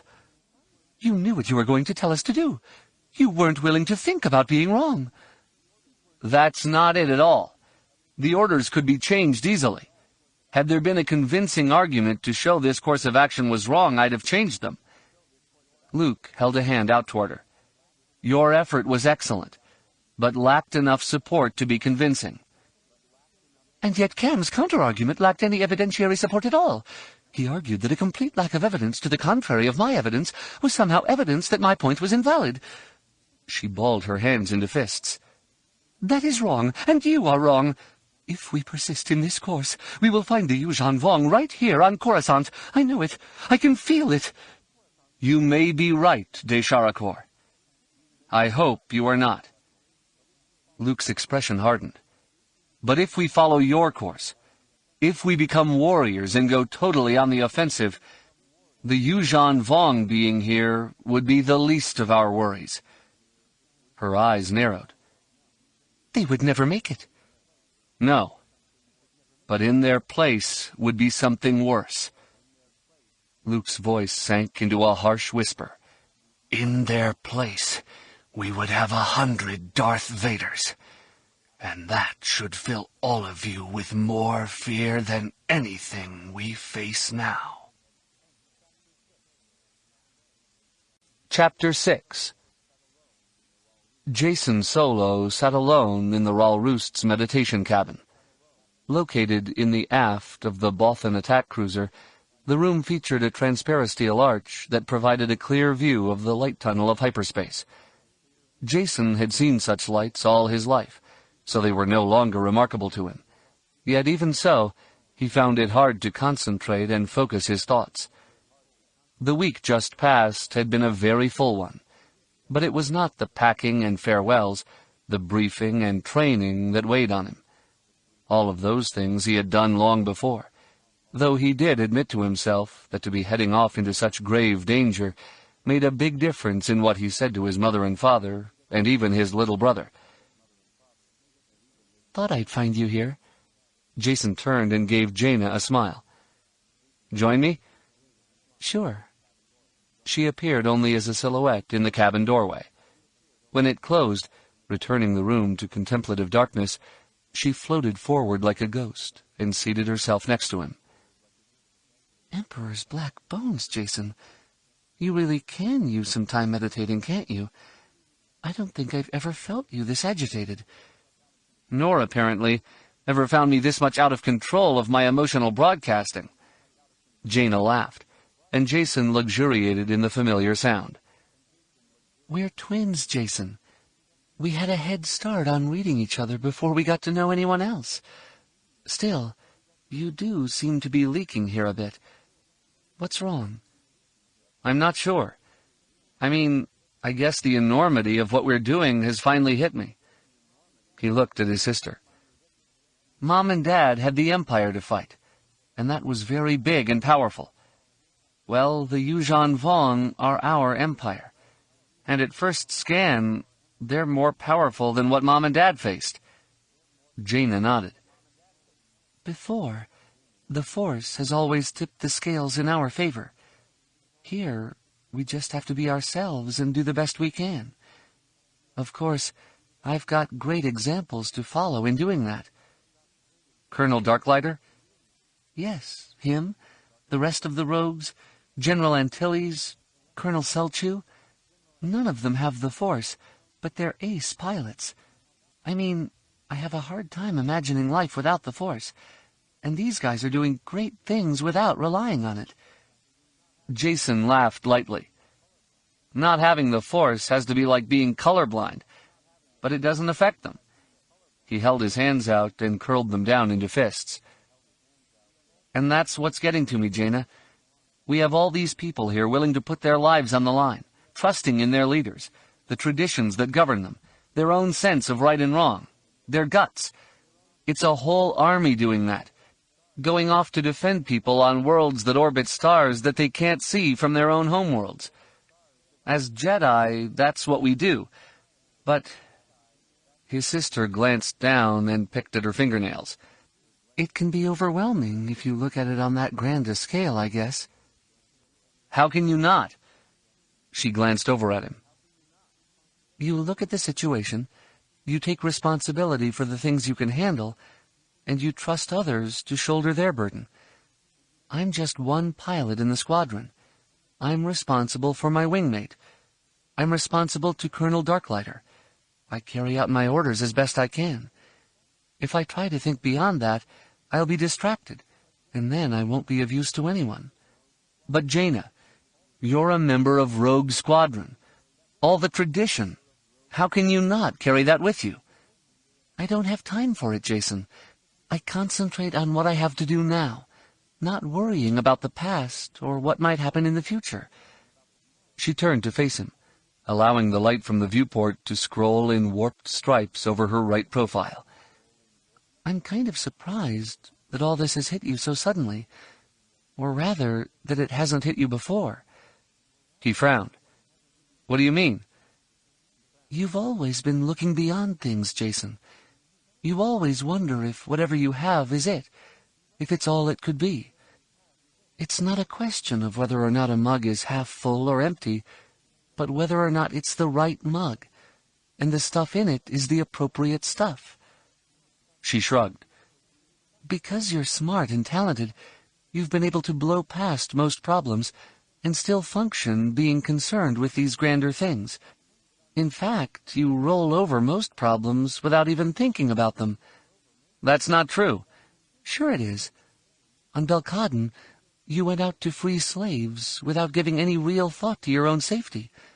Why? Because there was a bigger issue there, whether or not the Force had granted you a glimpse of the future. And even after things went badly, your concern wasn't about your injuries, but about why the vision failed you. He shook his head. You have that all wrong. Jason, this is your sister. I know you. She sat back, holding herself up with her arms. Even being a Jedi is something where you look for more. At first you acted as if Jedi was synonymous with hero. It isn't. Being a hero isn't what all these folks are here to do. They're here to do their jobs. Jason stood and paced over to the viewport. I know that, and I respect it. But you're still looking for more. You aren't sure if what you've learned about being a Jedi is what you were supposed to have learned about being a Jedi. You want to find a way to become the ultimate Jedi. Oh, and you don't question what we've been taught? You don't want to push yourself beyond? Beyond what, Jason? Her question startled him. I guess I don't know. So you're searching for something that may not exist. Jaina gathered her legs beneath her and stood. Look, I take each job as it comes along. Now I'm a pilot with Jedi skills. I want to be the best pilot I can be. Once I'm there, if I get there, then I can look for the next thing. There's the problem, Jaina. I have no current job, which is why I'm looking beyond. No, Jason. She reached out and playfully cuffed him on the back of the head. You have a job. You're a Jedi, and you have a mission coming up. I know. I'm all ready for that. I did the training. I've studied all about Garki. I'm set there. It's just like when you were younger, Jason. You're prepared for the job, but you've not done it yet. You're off thinking about the next big thing, and the little thing in front of you might eat you up. The Yuuzhan Vong aren't one of the little adventures we've had in our lives. They are totally serious. And if you look past them, you won't get past them. Jason turned and looked at her for a moment. The determination on her face and in her voice convinced him that her read was dead on. Which means I've got a whole lot more thinking to do. And you believe that my experience on Garki is going to help me perfect being a Jedi?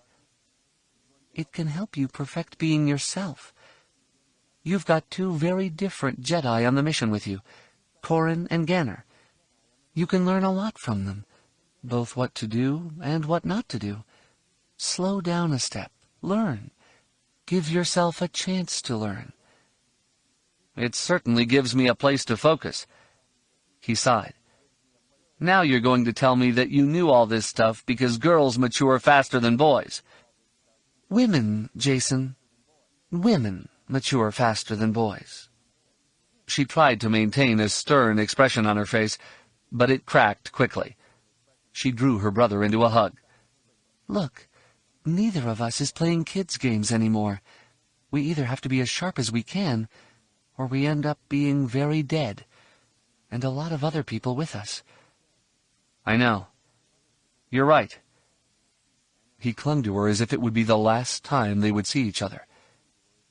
You'd better fly fast and shoot straight, Jaina. Don't let them get you. And you'd better remember that there are nasty creatures lurking in the purple botanical paradise that's supposed to be Garki. She pulled back, smiling. Take care of yourself, Jason. May the Force be with you. Thanks, Jaina. It will. He looped an arm over her shoulder. "Come on. We've got time for a cup of caf before our missions run. I'm going to have to be a great Jedi, and you a great pilot. But for now, maybe we can just be brother and sister for a little bit longer." Seated in the ship's galley, Jaina stiffened as she looked past Jacen. He turned to follow her gaze, and what he saw killed his smile. "Did you need me? I think my comlink is on, isn't it?" Corran Horn smiled easily. "Not a problem, Jacen. Good to see you, Lieutenant Solo." "Thank you, Colonel."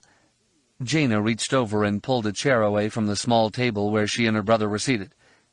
"If you want to join us—" Corran ran a hand over his newly shaved jaw. "No, I was just coming down here to get some caf. Chances are it's the last we'll have once we set down on Garki. They grow plenty of the beans there, but never mastered the art of brewing it. At least that was true 2 decades ago."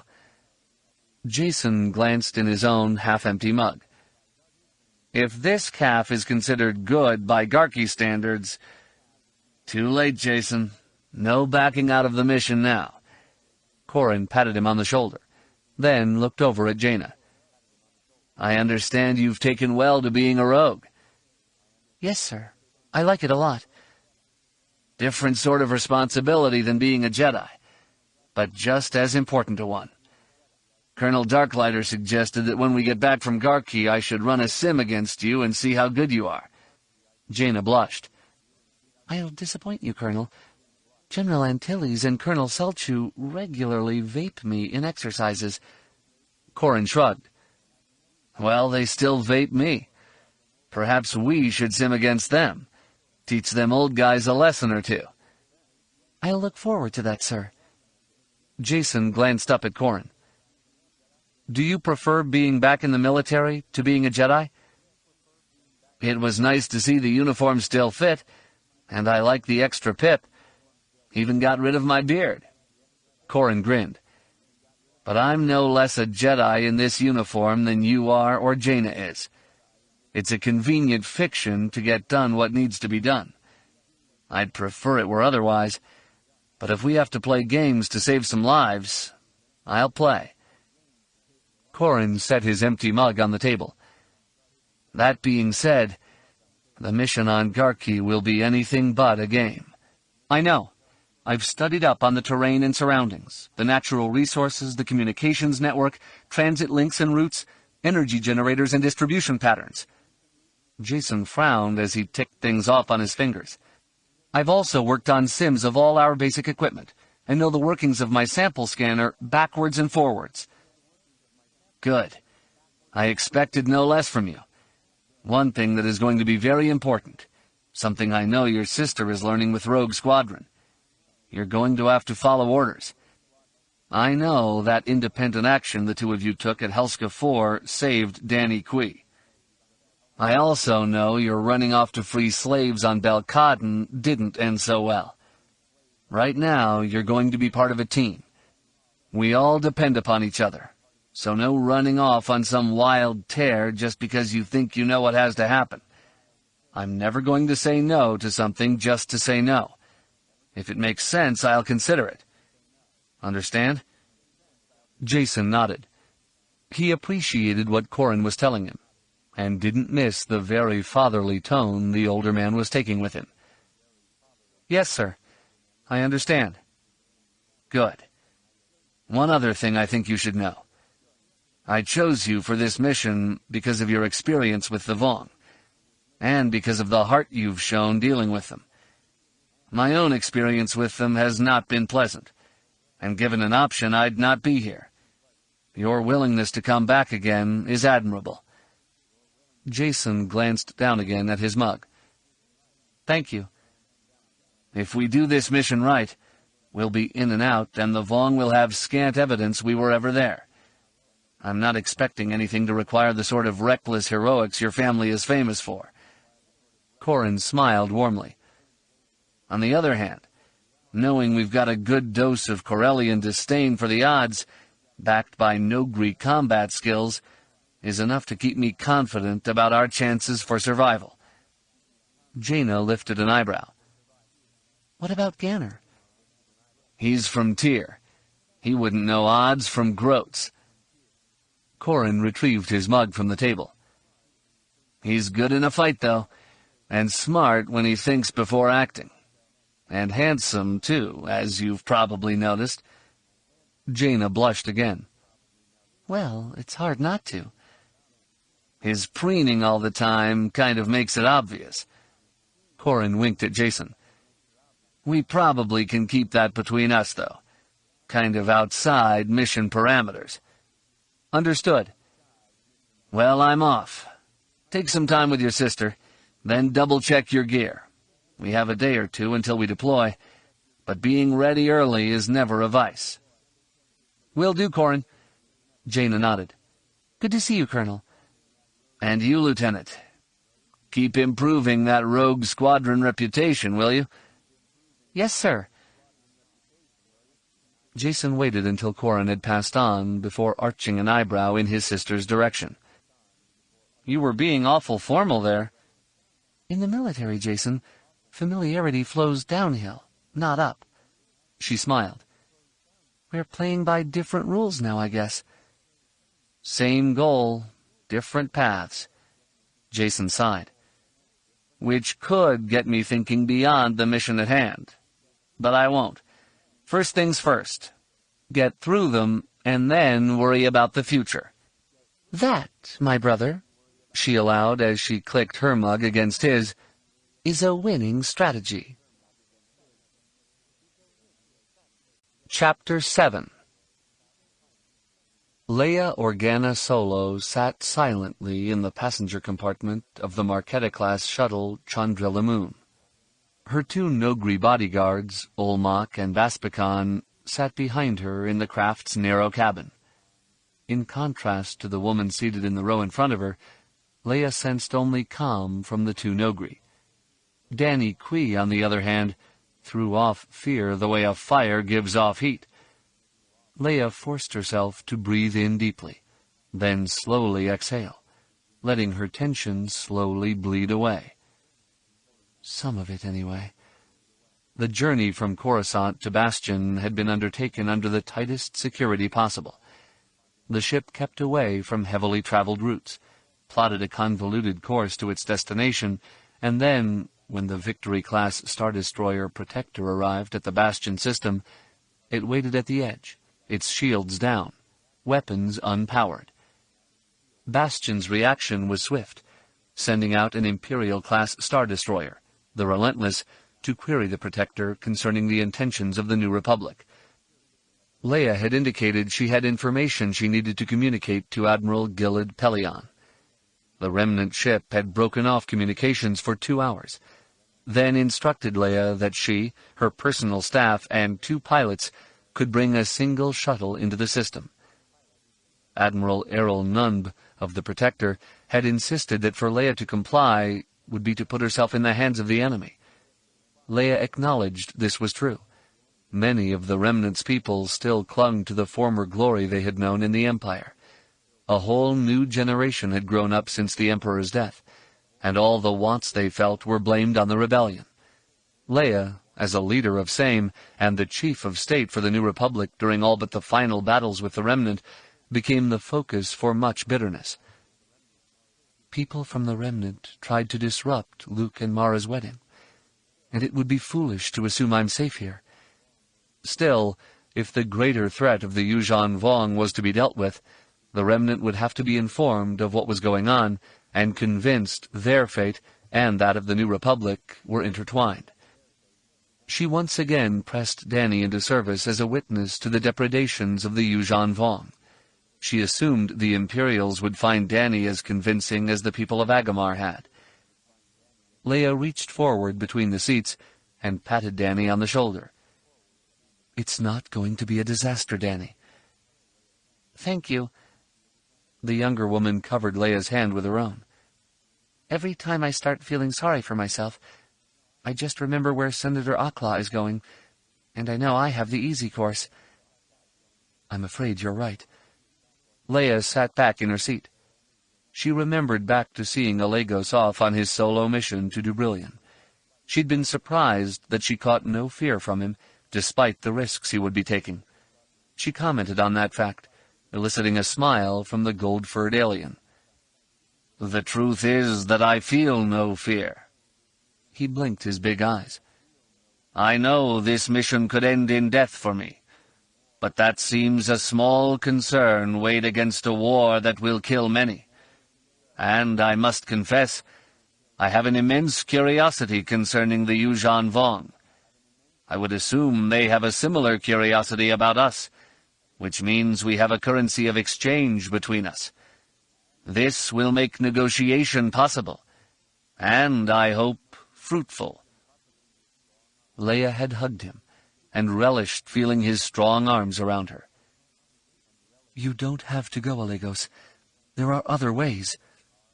He'd held her out at arm's length. "Are there, Leia? The Yuuzhan Vong hate machines, so sending any sort of droid or mechanical device to convey our best wishes to them would be an insult. Based on Anakin's experience on Dantooine, we know they respect boldness, hence this mission. If I return, perhaps more bloodshed can be forestalled." "And if you do not?" "Then your knowledge of the Yuuzhan Vong will be that much greater." He gave her a simple smile. "I know the danger I am in, but for me to live in peace without taking this chance is impossible.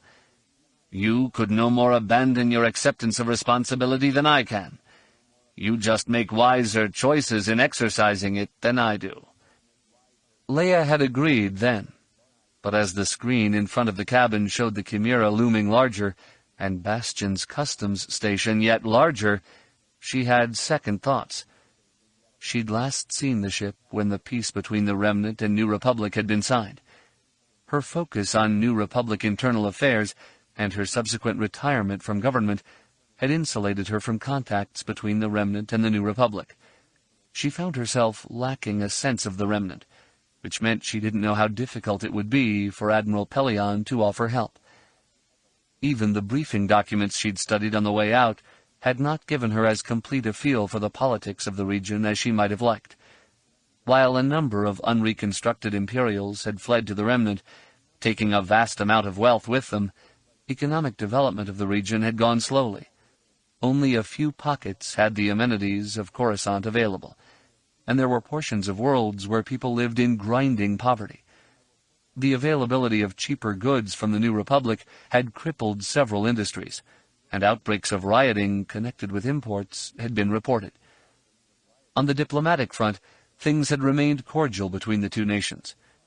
Leia put a lot of that down to the efforts of Talon Karrde. At the time of the peace, he had proposed and created an agency that facilitated the exchange of intelligence data between the two realms. This bled off much of the paranoia by hardliners in each nation, though limited suspicions did remain. According to the files Leia had been given, little or none of the data about the Yuuzhan Vong had been released to Karrde and the Remnant, so while they might know something was going on, they wouldn't have details.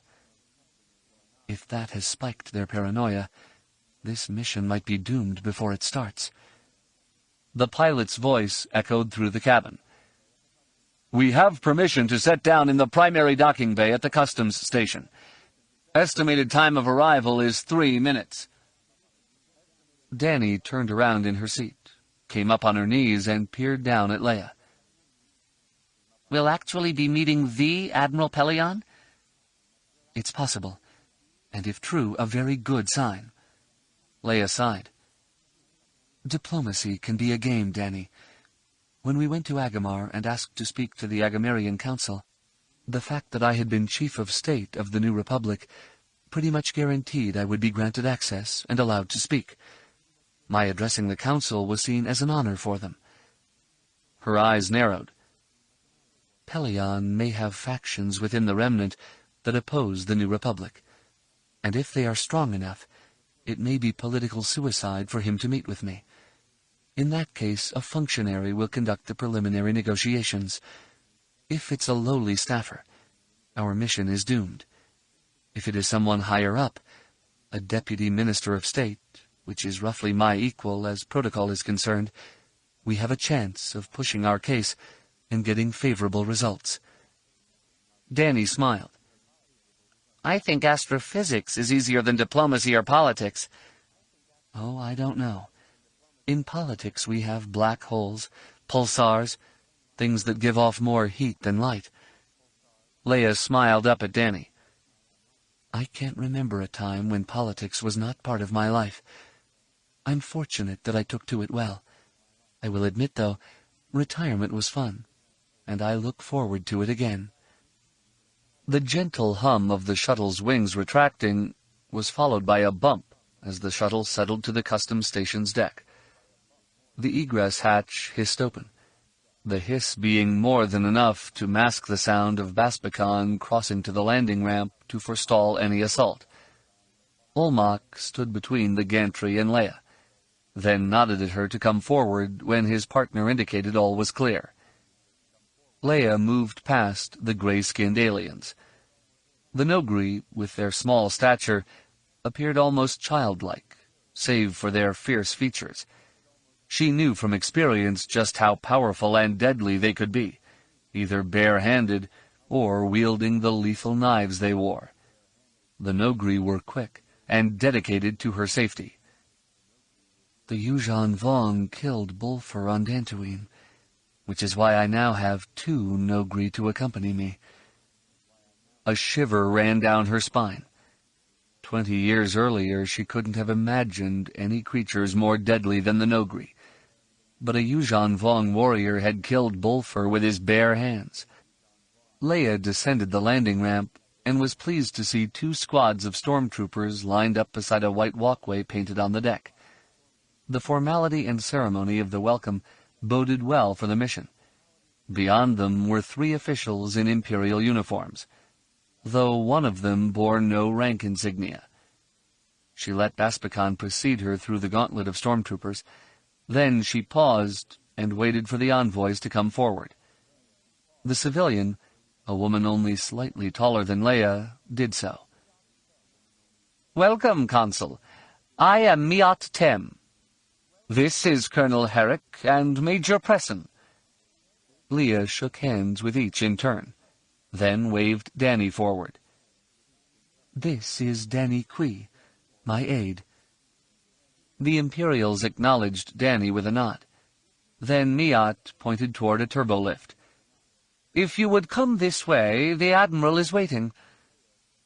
As they rode up in the lift in silence, Leia gently used the Force to get a sense of the Imperials. From the 2 military men, she caught insecurity masked by arrogance, and a fair amount of confusion about her and their being asked to attend her. From Miat, she got almost nothing. She's blocking me. Leia suppressed a smile, and wondered if any of Pellaeon's enemies knew Tem had Force abilities. The lift opened, and Miat led them into a large reception room that had a wall of transparisteel that allowed them to look out at the Chimera. Leia took this as a very good sign. Beyond it sat her ship, and below the world of Bastion, all looking very peaceful. Admiral Pellaeon, clad in the white uniform of a Grand Admiral, stood at the far end of a white table. He had no guards with him, and wore no weapons. He smiled as they entered, and waved Leia toward the seat at his right hand. "It is good to see you again, Consul Organa Solo. Please come, be seated, and tell me what has prompted your visit." He nodded to his own people, indicating their place was along the other side of the table. "If you need any refreshment, this can be arranged. You have a comlink, yes, Major Presson?" "Yes, Admiral." Leia smiled. Nothing right now, thank you. She shook Pellaeon's hand and returned his smile, then introduced Danny as her aide. Pellaeon greeted her with a nod of his white-maned head. "Please, be seated." Leia sat, and noted how Pellaeon turned his chair to face her, leaving his back to his aides. Miat did not seem to mind, but the 2 officers were clearly put out. Pellaeon wants them off guard and unsettled for some reason. But why? Leia leaned in toward Pellaeon, capitalizing on his openness. I have come to correct a problem we've had sharing information with you. Something very important has happened. Something that could determine the future of both the New Republic and the Remnant. Pellaeon nodded slowly. You're referring to the fall of Dubrilion? Leia managed to cover her surprise. But Danny could not. How did you know? The flesh around the Admiral's dark eyes tightened. Dubrilion and other New Republic worlds that border our space are of interest to us. I'm certain, Consul, it will come as no surprise that we had agents on Dubrilion. While the messages they got out did not contain a lot of information, we knew something was amiss. The cessation of their communications confirmed it was a serious problem. He lifted his chin. I will also tell you that I know of Danny Kui. We had an agent on Belkaden, at the Excal project. Any site designed for the gathering of intelligence has an interest for us. We've not heard from our agent since what we presume to have been the facility's destruction. Danny blinked. Who? Pellaeon shook his head. Let's leave the dead dead, shall we? Leia nodded. You know some of what has gone on, then. I have a data card that will fill in the technical details. But the brief is this. Humanoid aliens from outside the galaxy have attacked or destroyed 6 worlds on the Rim. They exhibit an extreme technophobia, are merciless in combat, take slaves, and are ruthless in dealing with them. They are called the Yuuzhan Vong, and we, as yet, have established no direct diplomatic connection with them. Danny was one of their captives for a while, and has had the most direct contact with them among our people. The Admiral sat back, lacing his fingers together and letting them rest against his chin. You have come to us to ask for aid in dealing with the Yuuzhan Vong? Leia nodded. You, perhaps better than anyone, know the difficulty of dealing with an enemy who can strike anywhere. And let me speak frankly. Internal dissent within the New Republic is not at the boiling point, but New Republic military forces are needed to police disputes. At the same time, there are vocal segments of the population who, because of the peace accords, think the military should stand down, demobilize, and that no more money should be budgeted to defense. While the Yuuzhan Vong invasion, if it goes unchecked, could bring everyone together, the unity would come too late. We need to stop them now. We have a force that will function very well as an anvil, but we need a hammer. A grim grin tugged at the corners of Pellaeon's mouth. I would have thought the Jedi would act as your hammer. As the data files will point out, the Yuuzhan Vong are resistant to force powers. The Jedi are doing all they can to help in this situation, but there aren't enough of them to be able to handle a problem of this magnitude. Pellaeon glanced back at the 2 military men. Your request has not gone unanticipated, Consul. These men have told me at various times that any military cooperation with the New Republic would be a trap. You would lure our ships away from our home and destroy them, then finish your conquest of Imperial space. They had not anticipated this very scenario, but their cautions are not easily dismissed. To them, this threat is a sham. Leia smiled coldly at the 2 men. Your intelligence forces must already know that my daughter, my 16-year-old daughter, has joined Rogue Squadron.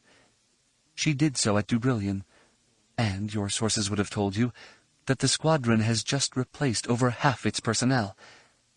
If I did not think the Yuuzhan Vong were a grave threat, do you think I would allow my child to have joined the military? Colonel Herrick ran a finger around between his neck and the uniform's collar. Your children are Jedi.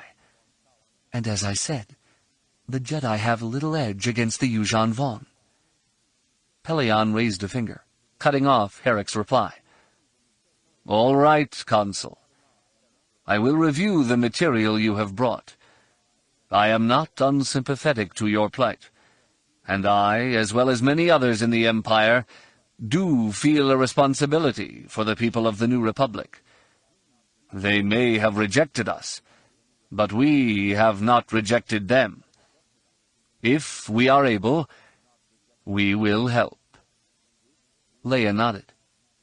I can't ask for more than that. You could, Consul. You could. Pellaeon returned her nod. Let's hope this will be enough. Chapter 8. Luke Skywalker reached out and tapped the Force to refresh himself. Energy pulsed into him, sending a tingle over his flesh. He smiled, luxuriating in the warmth flooding him. He did not often use the Force in this manner these days, preferring passive acceptance of its gifts. But exhaustion had seized him. With no time to sleep, he needed the boost. He glanced down at the datapad on his desk.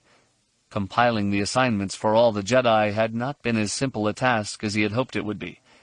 It seemed those Jedi given solo missions wondered why they were being sent out alone. Those who were traveling in pairs or larger groups wondered if Luke doubted their abilities, or they resented the extra burden of nursemaiding another Jedi. Protests arose over the nature of the missions themselves, or the nature of the solutions to be used on them. The philosophical split among the Jedi raising the smallest of conflicts to a whole new level. He massaged the back of his neck with his mechanical hand. Well, R2, I thought saving the galaxy was hard work. Being a bureaucrat is even worse. The little droid's head swiveled around, and R2-D2 tootled at him. The droid had plugged its interface into a computer connection and had been helping Luke track the Jedi as they headed out on their transports. As news of their making their connections came in, R2-D2 updated their files, letting Luke know if his people were getting where they needed to be. Mara appeared in the office doorway. Luke, we may have a problem. What? She entered the office and waved Anakin in after her. Anakin found the initial stuff. I let him explain. The brown-haired youth smiled. To help plan missions in the future, I created a computer program to analyze the usage of our data library. By tracking the files accessed after assignments were made, we'd learn what kind of information the Jedi needed to complete their missions. In the future, we could add those files to the mission assignments, saving some time. It would be on the data cards, and their only need from that point on would be for updates. The Jedi Master smiled broadly. That's very good thinking. Thank you. Anakin beamed. The program just peeled off requests for data. No one knew it was running. When I did a breakdown of the requests for information and cross-checked my data against the computer system's control log, I found a problem. Luke arched an eyebrow. And the problem is? My program caught 15 more requests than the official control file had listed in it. The youth shrugged. The 15 that aren't recorded could be trouble. R2, if you can, pull up the anomaly file and send it to Uncle Luke's datapad. The droid whistled a low tone.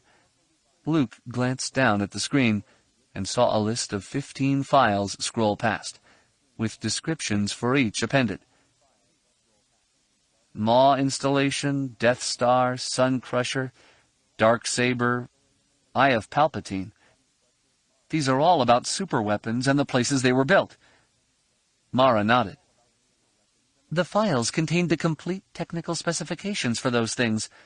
There's a ton of data there, and we have no idea what they were looking for in pulling them up. The implication, though, is not good. Luke sat down at his desk and stared at the list of files. The reason the control file didn't list these 15 requests is because whoever asked for the files went in and deleted the requests, right? Covered her tracks? Or his. Yes. Anakin shook his head. I tried to go through and see if I could pull the data from memory, but the appropriate memory sectors had been overwritten twice. Whoever did it is very good. Luke sighed, then looked up at his wife. You have suspects?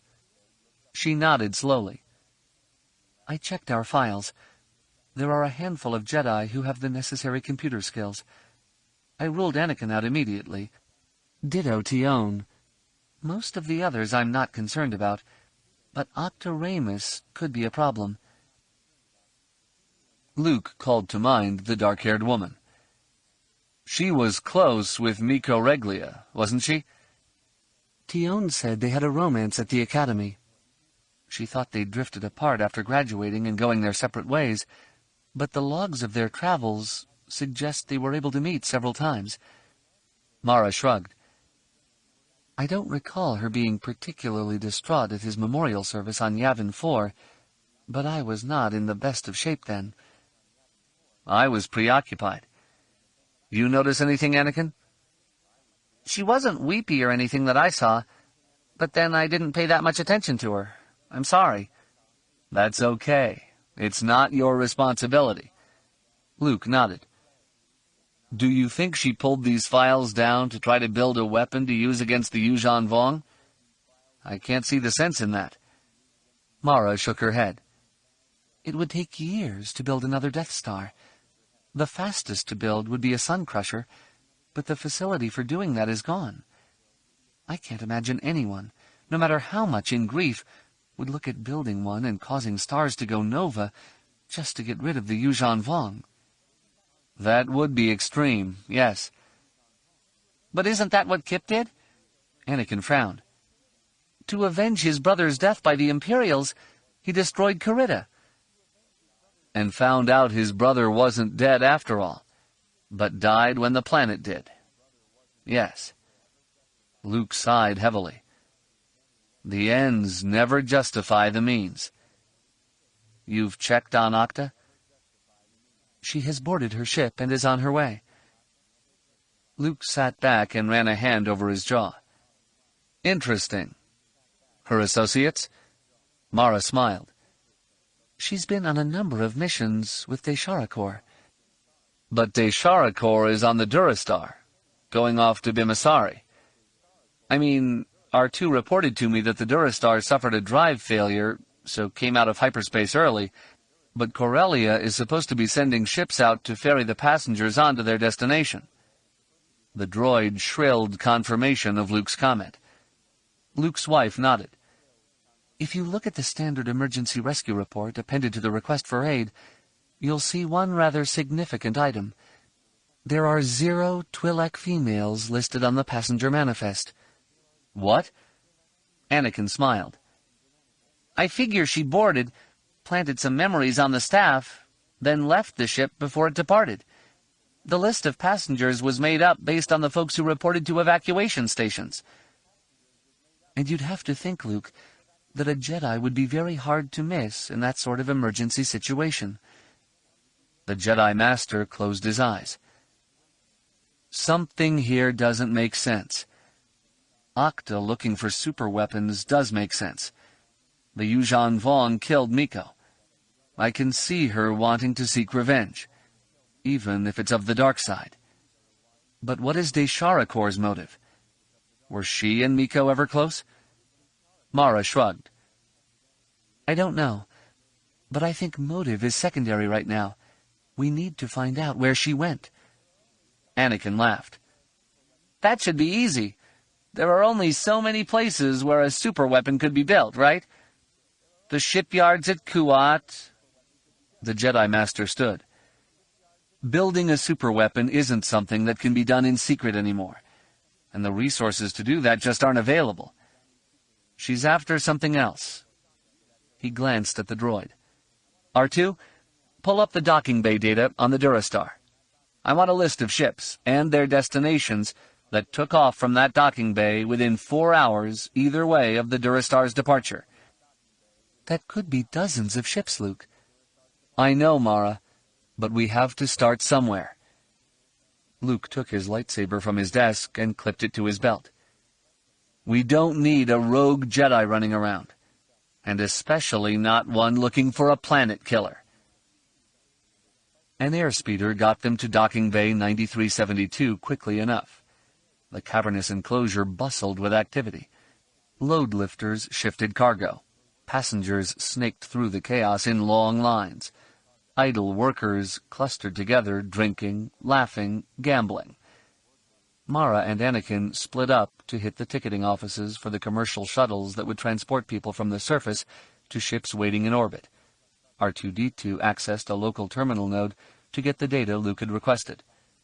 Luke opened himself to the Force and wandered through the docking bay. A torrent of emotions poured into him.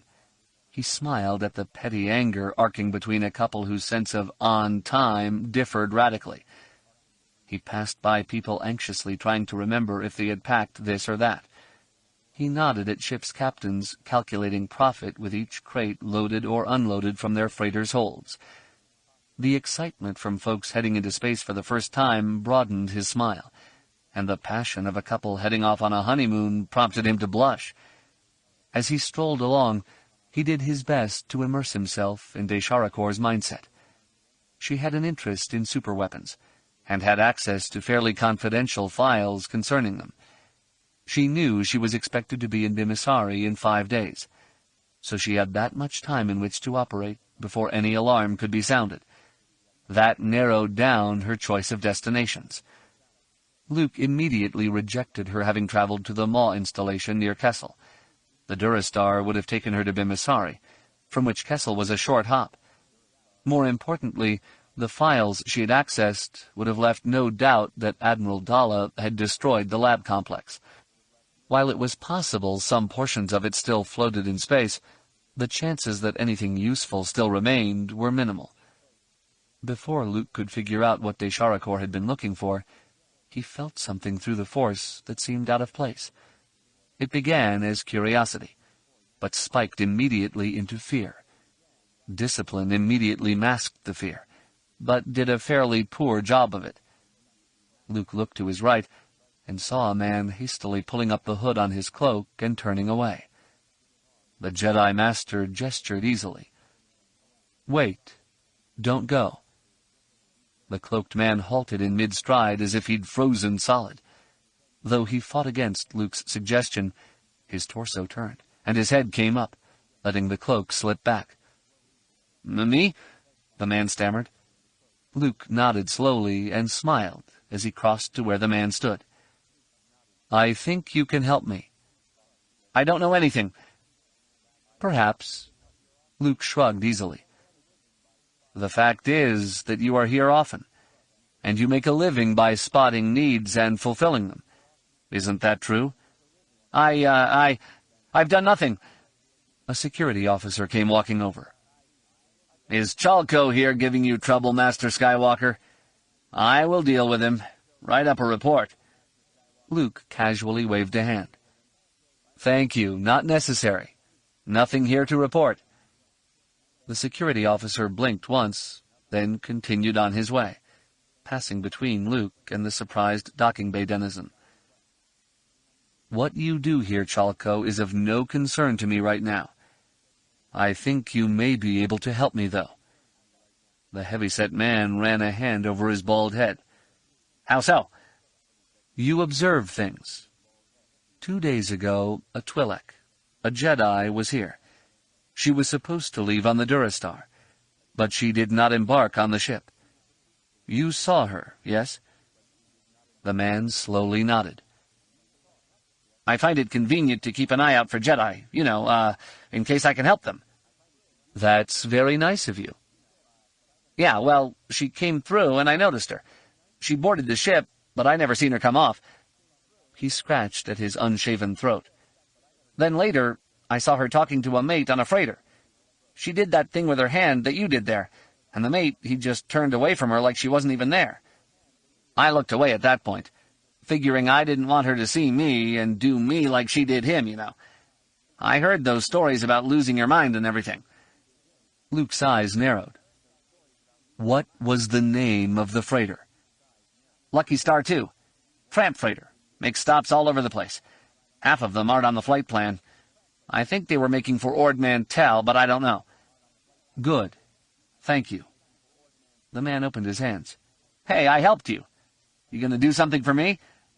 Luke crossed his arms over his chest. What would you have me do, Chalco? The man shrugged. I don't know. Maybe make all the security guys here forget what I do? You know, make them forget me? If I did that, there would still be the surveillance holocams. Luke openly appraised the man, noting that despite having thickened around the middle and being somewhat short, he was still a powerfully built man. Let's try this. I think I'm going to need someone to help me locate the Jedi. If you come with me and we succeed, I'll speak to the authorities on your behalf. Chalco hesitated. You'd do that? Speak to them, yes. No. Trust me to come with you. The man's brown eyes narrowed. You know what I am. That I make my living as I can. Doing whatever. And here's a chance for you to make it doing something beneficial. Luke nodded once. So yes, I'll trust you. Meet me back here in an hour, all packed and ready to go. Chalco thought for a second, then nodded. I'll be here. Mara came walking over as Chalco departed. She glanced at her husband. Picking up strays? The Jedi Master gave her a sidelong glance. Desharakor's mother was a dancer, who traveled very extensively. As a youngster, Desharakor spent a lot of time in docking bays in spaceports. She knows her way around, and we're going to need help catching her. If Han were himself, I'd ask him to help. As it is, we'll have to trust this one. Mara nodded. Desharakor will be worrying about us tracking her, and likely won't see him coming. I understand. The office I checked with didn't have anyone heading out that answered to her description. They wouldn't. Chalco noticed her hanging about. Chances are she took a freighter that was destined for Ord Mantell, but might have made some stops along the way.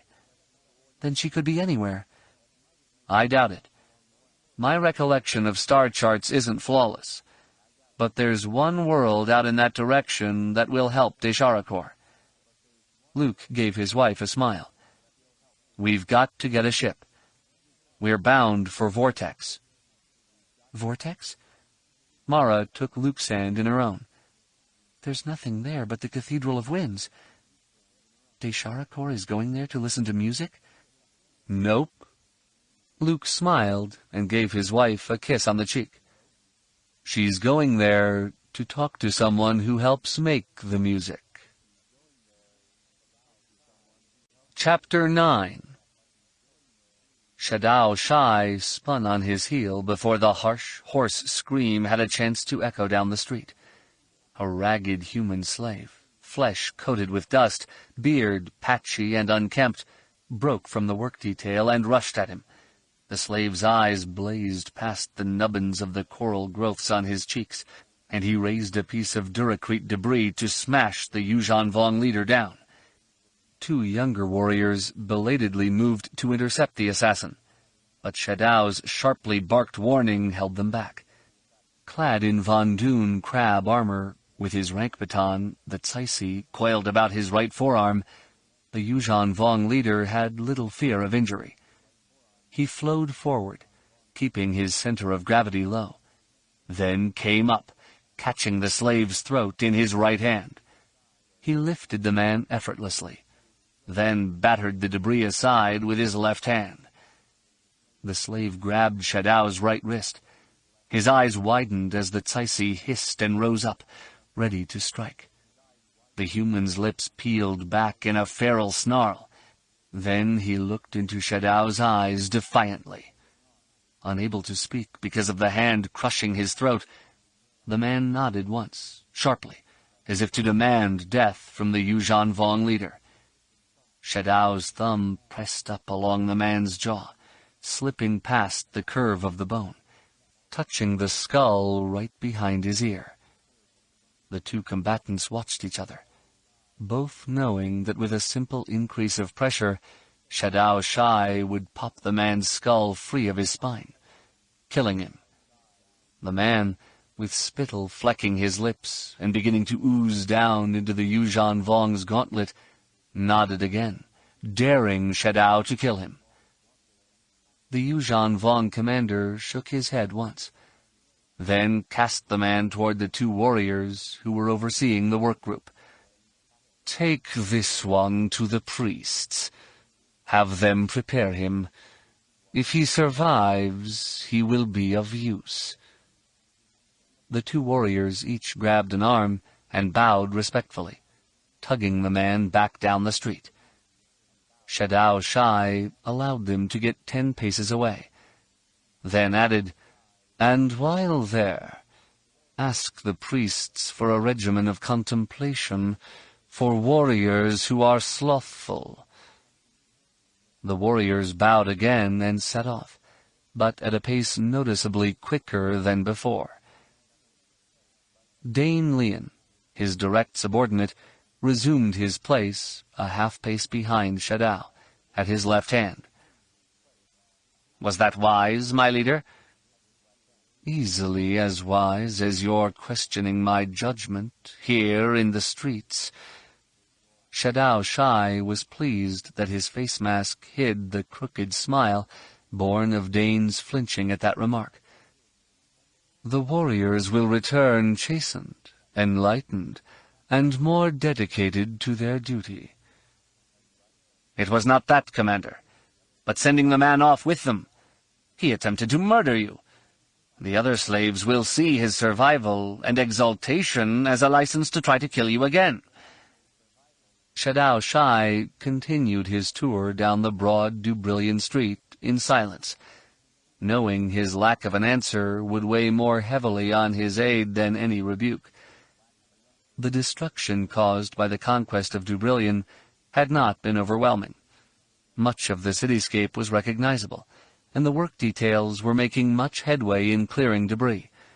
Soon the slaves would be trained in how to use Gritcha to repair minor damage, and Grogritcha would be brought in to produce proper Yuuzhan Vong buildings. "I believe, Dane Domain Leon, you are looking past the obvious, to explore a realm we may never approach. Your question presumes the slave will survive inculcation. We do not know this. Yes, I chose him because he had spirit. He didn't shy from pain. More importantly, he wanted me to kill him.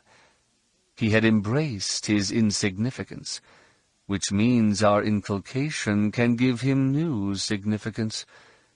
He is a vessel ready to be filled with the truth of the universe. If he can contain what he learns, he will be of great use to us."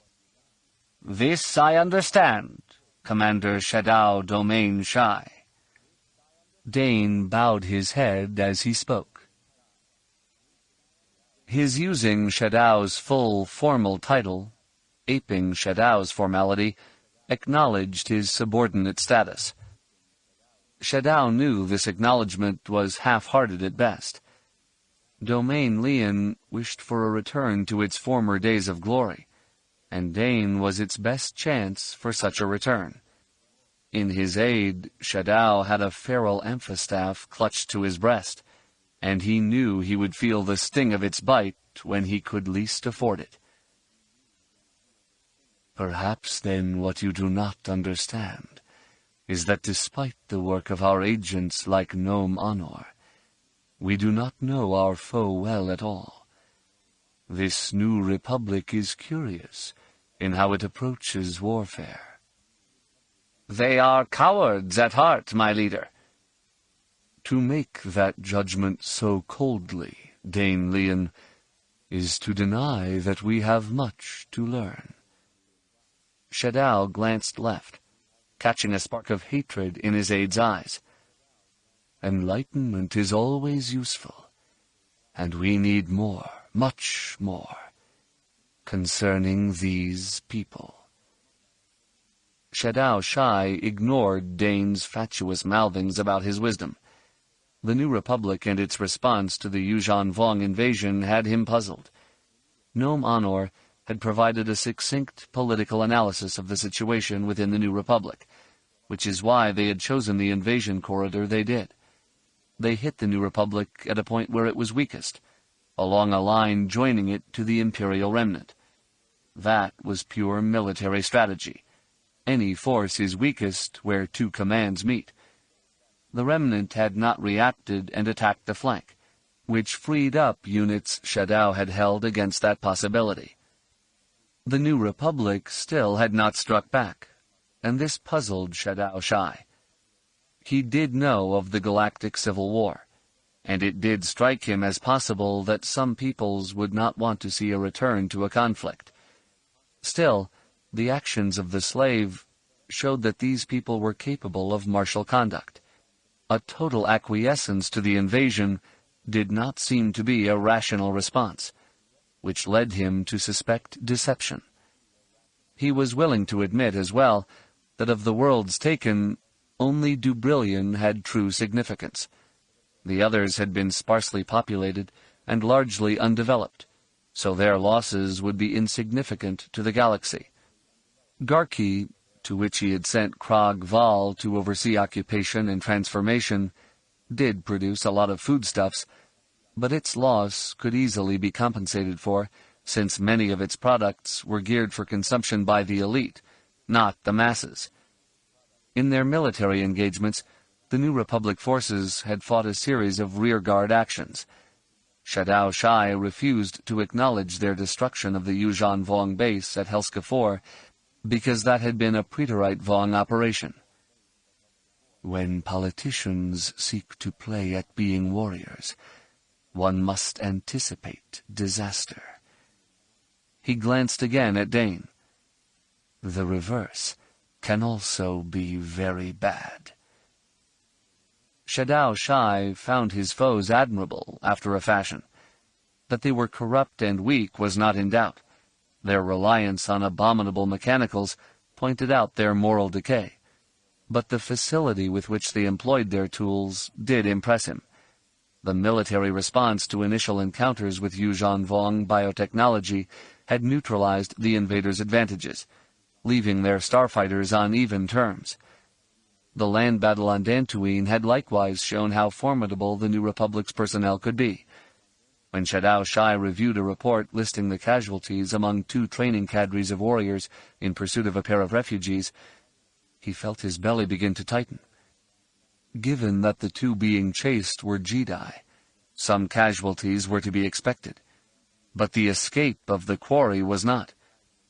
Domain Leon lost 4 warriors in that escapade, which only partially dulled the sting of Domain Shai's losing 2 warriors to a Jedi on Bimiel. In his grudging admiration for the enemy, Shadao Shai wondered if their reluctance to attack centered around the same problem he was having, that the New Republic did not know enough about the Yuuzhan Vong to be able to formulate a solid strategy. If they need more intelligence, we will have insertions of forces on conquered worlds. They investigated Belkadon, and likely know we have been producing coral skippers there. What else they gleaned from there I cannot imagine, but I shall have to assume they know all. Shadao Shai mounted the steps to the building in which he had situated his office. The building both irritated and soothed him. The irritation came from the predominance of straight lines, hard edges, and exposed piping, all of which had been described to him with the vulgarity industrial. The building was no more elegant than a big stone box, and the uniform shade of gray it had been painted did little to enhance it. The reason he chose it as his headquarters, however, was because of the purpose to which it had been put. The building had been the Dubrillion Aquarium, and was filled with scores of transparasteel tanks teeming with sea life from Dubrillion and other worlds. A central column filled with water dominated the building's heart, and through it swam a rainbow riot of fish, including huge emerald sharks. Shadao Shai did not acknowledge the guards at the doors as he swept into the building. He mounted the stairs to the right, then cut back to the left, to the central chamber. Fish swirled in a lazy cyclone through the column, and eclipsed 3 figures whose outlines were distorted by the water. The 2 taller figures were his own people, but the golden pyramid between them intrigued him. He circled through the chamber to the right, and saw seated on the floor a long-limbed creature covered in golden down. The creature's long legs were crossed, his hands folded into his lap, and his spine straight along the duracrete wall at his back. Purple striping flowed back from the corners of his eyes and over his shoulders. He wore a simple purple loincloth, gathered with a gold cord. When Shadao Shai moved into view, the individual rose to his feet without touching his hands to the ground. The guards were a heartbeat late in restraining him, clearly not having anticipated his action. He has lulled them into carelessness, which marks the placidity with which he allowed himself to be born here. By the same token, the supple strength in his body, and the ease with which he slipped his shoulders from beneath the guard's hands, marked him as a potentially dangerous enemy. The Yuuzhan Vong commander halved the distance between them with 2 long strides. "I am Commander Shadao Domain Shai." He spoke first in his own tongue, then repeated his introduction in the halting, clicky tongue native to the galaxy. The creature blinked his big violet eyes. He spoke slowly but strongly, allowing Shadao to capture his words easily. "I am Senator Lagos Akla of the New Republic." He bowed his head for a moment. "I apologize for not having mastered your tongue." Shadao looked at the 2 guards flanking Lagos. "You are dismissed." Dane looked at him. "Commander," Shadao spoke in the New Republic's tongue. "I have nothing to fear from you, Lagos." The Kamasi opened his 3-fingered hands and displayed them as empty. "My mission here is not one of violence." The Yuuzhan Vong leader nodded slowly. "He does not say that I should not fear him, but just should not fear violence at his hands. It is a difference that Dane has missed entirely." "You see, Dane?" "Yes, my leader." The subordinate bowed. "I shall leave you." "Wait." Shadao reached up and stroked the Von Dune crab making up his helmet and face mask. The creature relaxed, allowing him to slip the helmet off, baring his head and face. Shadao shook his head, freeing his black mane and spraying sweat onto Dane's armor. He handed his aide his helmet. Even though Dane's face lay hiding behind a mask, there was no disguising his shock at seeing his leader show his naked face to the enemy. "You will take this to my contemplation chamber, then return with refreshments. You will hurry." "Yes, Commander." Disbelief and disgust threaded through his words. Dane bowed deeply, then backed away until the fish-filled cylinder shielded him from Shadao's gaze. The Yuuzhan Vong leader returned his attention to Lagos.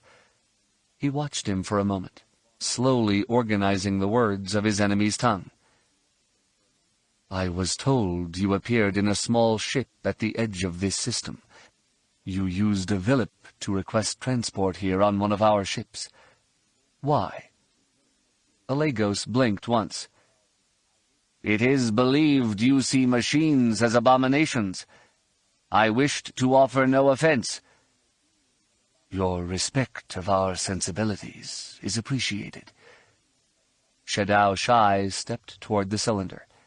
He stripped off his left gauntlet and pressed his hand to the transparasteel. The warmth of the water slowly filtered into his flesh. "Your mission here is?" "One to promote understanding. one to see if the course our peoples are on now is the only course possible, or if we might plot another one, together." The Kamasi pressed his hands together. "I was at Dantooine. I would not see that happen again." "And I reviewed the aftermath of Dantooine. I was also at the place known to you as Bimiel." Shadao's dark eyes hardened. "There is much that separates our people, much that would speak against any peace between us. Perhaps our ignorance of each other's nature and ways is what makes it appear that we are falling into a black hole of conflict." Alegos lifted his chin, exposing his slender throat. "I would enlighten you and learn from you." Shadao smiled and caught the reflection of his twisted visage in the transparisteel. "Do you know what you ask? What you suggest?" "In your mind, apparently not." The Yuuzhan Vong gestured toward Alegos with his right hand. The Tsaisi slithered down into his grasp, then stiffened into a blade the length of Shadao's forearm. "You know that I could kill you at my whim. Praise would be heaped upon me for slaying you, for you traffic in abominations. To some of us, there is no redemption for your kind." Alegos bowed his head. "Already I learn. And yes, I knew my life could be forfeit in coming here. This did not deter me." "A commitment to mission, above the preservation of self. This I understand. This I respect." Shadao spun the baton in his hand, then flicked it back so it slapped against his forearm. The Tsaisi flexed, then coiled around his Von Dune bracer. "What you are willing to teach me will contain no tactical information that would be of use." "I am not a tactician, nor am I privy to their counsels." Alegos regarded him closely. "What I would learn from you would likewise be useless." "Is knowledge ever useless?" "No, and this is another place we agree." Shadao Shai nodded slowly. "I will place you under my protection. I will teach you. I will learn from you. We will understand each other." "And find a new path to bring our people together?" "Perhaps. You will know if this is possible when you know us better." Alegos clasped his hands together at the small of his back. "I am prepared to learn." "Good." Shadao Shai nodded once. "Your lessons will begin now. Follow me. To understand us, there is but one place to start. I will introduce you to the embrace of pain." Chapter 10. Corran Horn glanced up from his datapad. "Everything on the checklist is covered. I think we are ready to go." Admiral Crefe nodded slowly and escorted Corran across the Ralroost's deck. The proximal docking bay had been cleared of starfighters, leaving a decrepit freighter as the sole occupant. "My engineers have assured me that the Lost Hope will be able to make it off the ship. How much longer it will hold together after that, they will not say." "I understand, Admiral. We've all known this was a gamble from the start." Corran sighed and slipped the datapad into a thigh pocket on his flight suit. "If it works, great.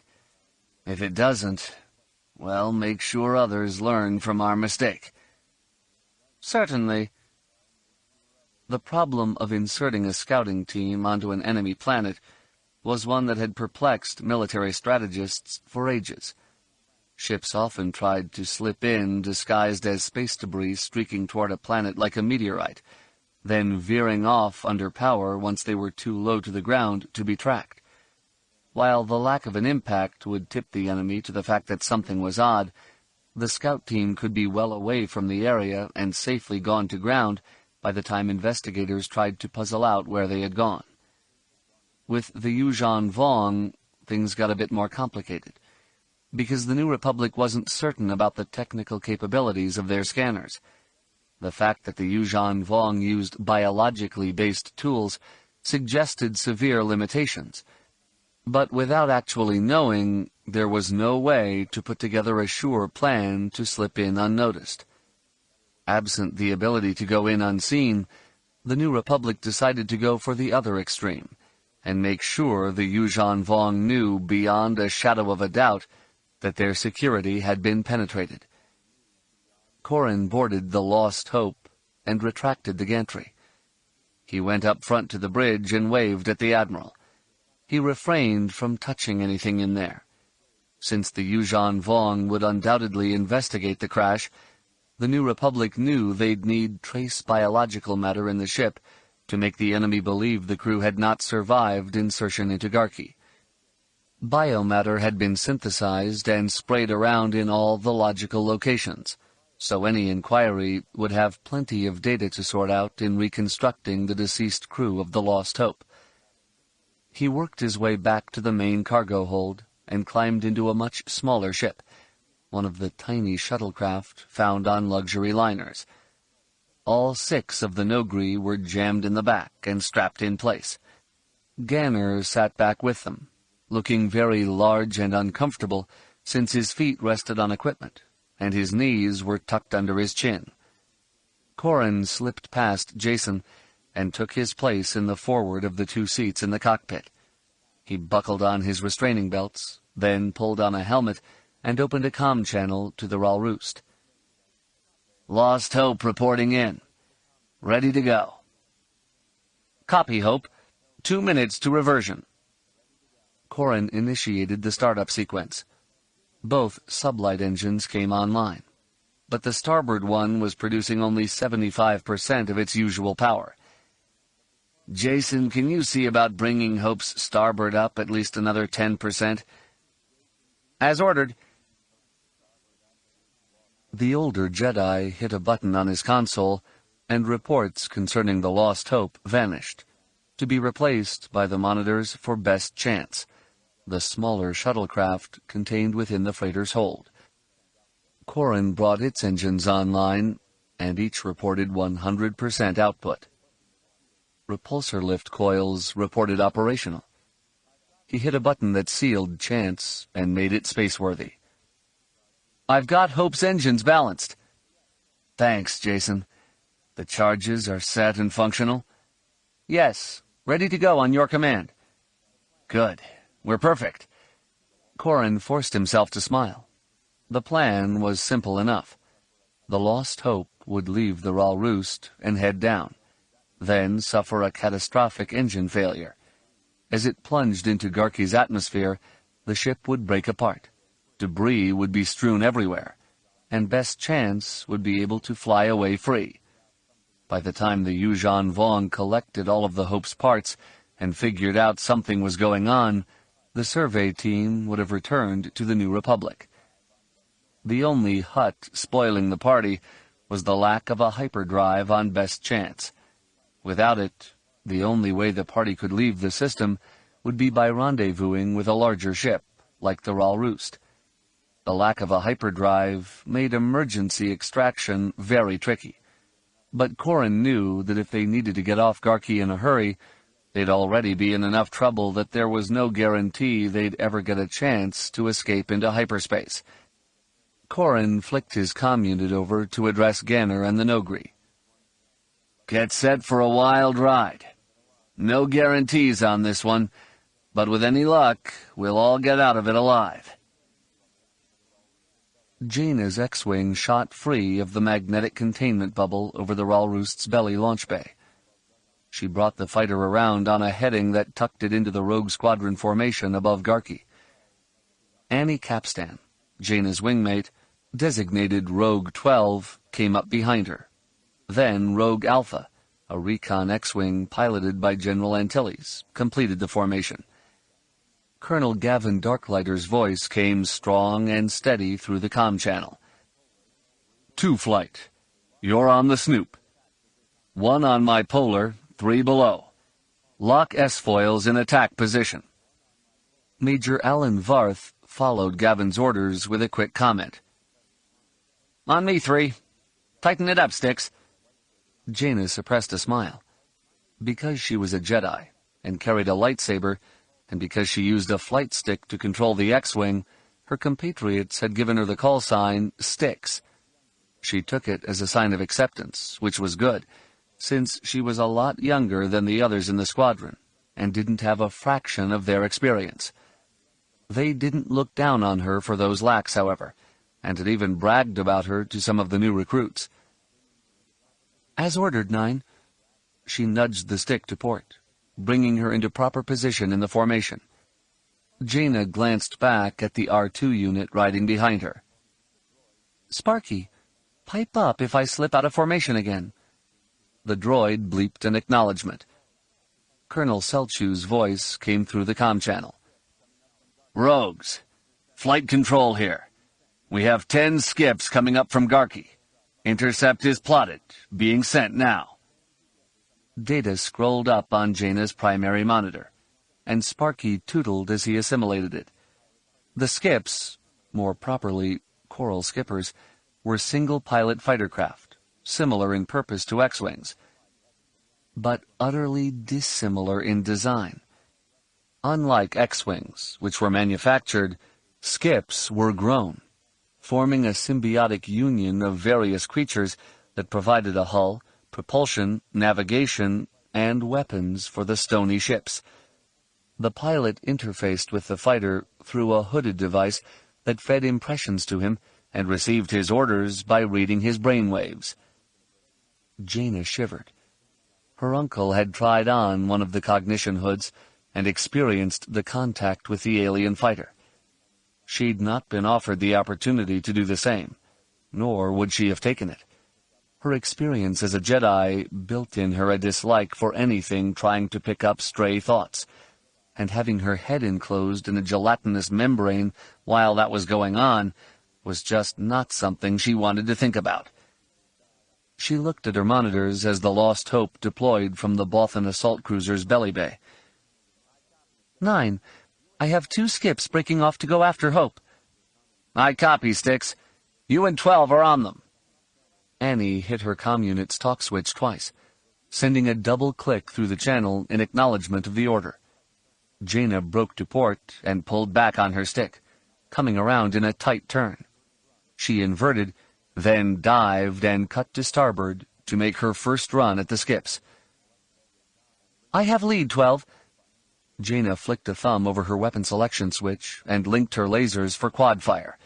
She nudged the stick around and dropped the aiming reticle over the lead skip's ovoid outline. She hit the fire control button beneath her middle finger, starting the lasers through a fast cycle that spat out dozens of little red energy darts. The scarlet bolts flew on target until 10 meters from the skip. Then they bent inward. The Dovin basils that manipulated gravity fields to provide the skip with propulsion likewise shielded it by creating gravitic anomalies. These little voids sucked the light in like a black hole. Jaina kept her fire steady, but let the targeting point shift up and back.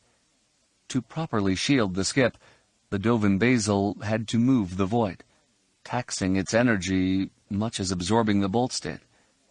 Finally, a few stray bolts got past, scoring the black rock hull. Jaina then hit the primary trigger and sent a quartet of full-powered laser bolts into the skip. A void picked one off, but the other 3 hit the skip's aft hard. Yorick coral bubbled and evaporated in some spots, became fluidly molten in others. In the frigid vacuum of space, the mineral shell hardened almost immediately into an icicle, trailing behind the Yuuzhan Vong fighter. The hot stone burned Dovin basils and scorched neural tissue that allowed for control of the ship, sending the lead skip into a tight spiral that curled it back down toward Garki. The second skip proved to be more evasive. It juked and dove, cutting to port and starboard at random. Shots missed entirely, instead of being absorbed by a Dovin Basil. The pilot had clearly learned that agility in space combat was worth as much or more than shielding. He used his skills as a pilot to avoid the X-Wings, and to draw ever closer to his target. "Cover me, Sticks." "Got it, 12."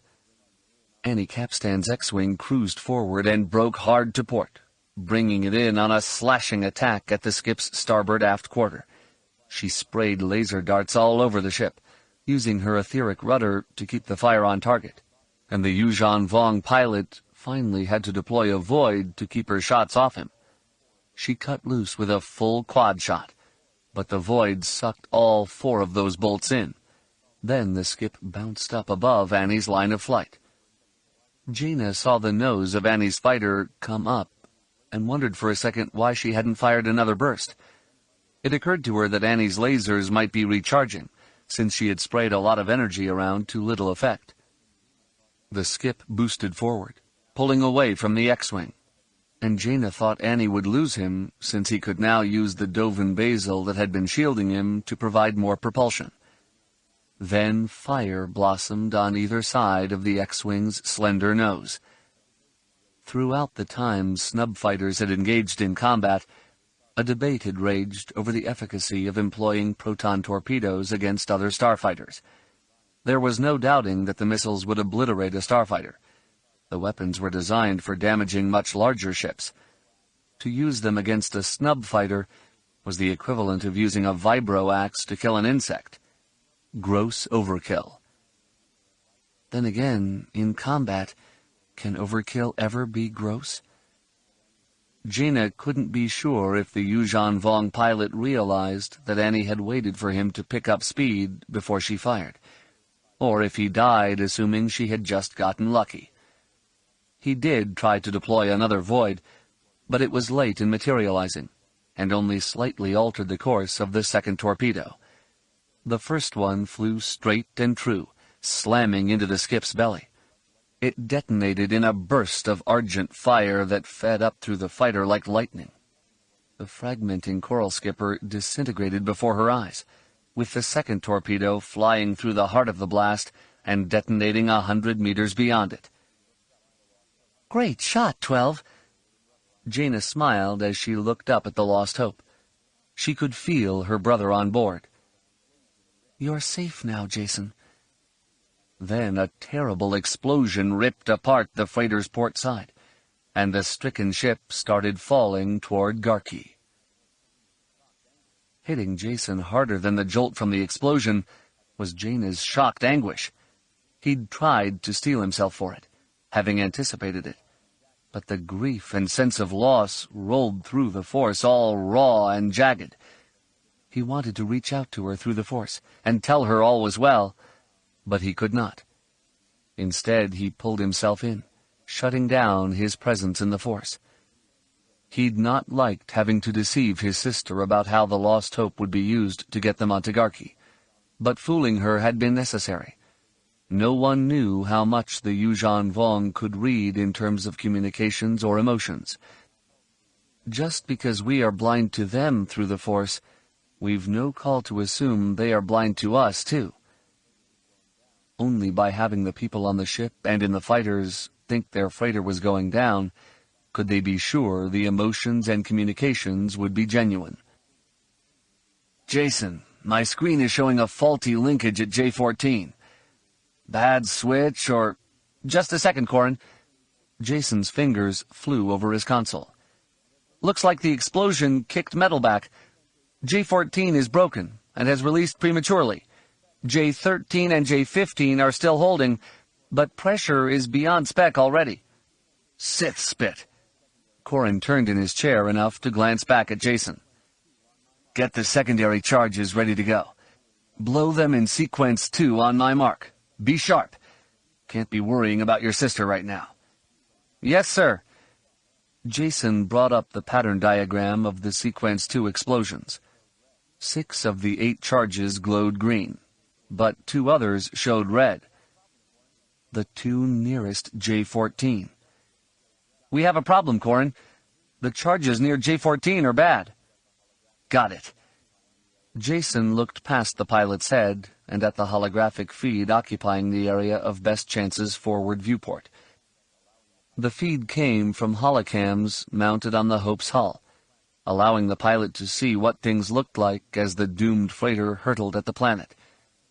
The freighter was just beginning to hit the edge of the planet's atmosphere. Little pieces of the hull began to glow from the friction, with scraps of paint ablating off as sparks. Corrin keyed a comlink. Ganner, look out the starboard viewport. Can you see the 2 charges there on the stanchion? They're blinking red. I see them. Can you use the force to compress the det chargers to the point of exploding? Never done it before. Well, we have to do it now. If you can't get both, just focus on the upper one. On my signal. I copy. Jason, get ready. Once his goes, you blow yours. As ordered. The freighter bucked as the atmosphere became denser. Corrin's hand danced over the command console. He fed power into the repulsor lift coils, which slightly insulated the ship from the tremors racking the Hope. The Chance shimmied a bit, and stresses mounted on some of the other connectors holding the 2 ships together, but nothing else released. The freighter started to turn to port as the jagged hull there began to drag in the atmosphere.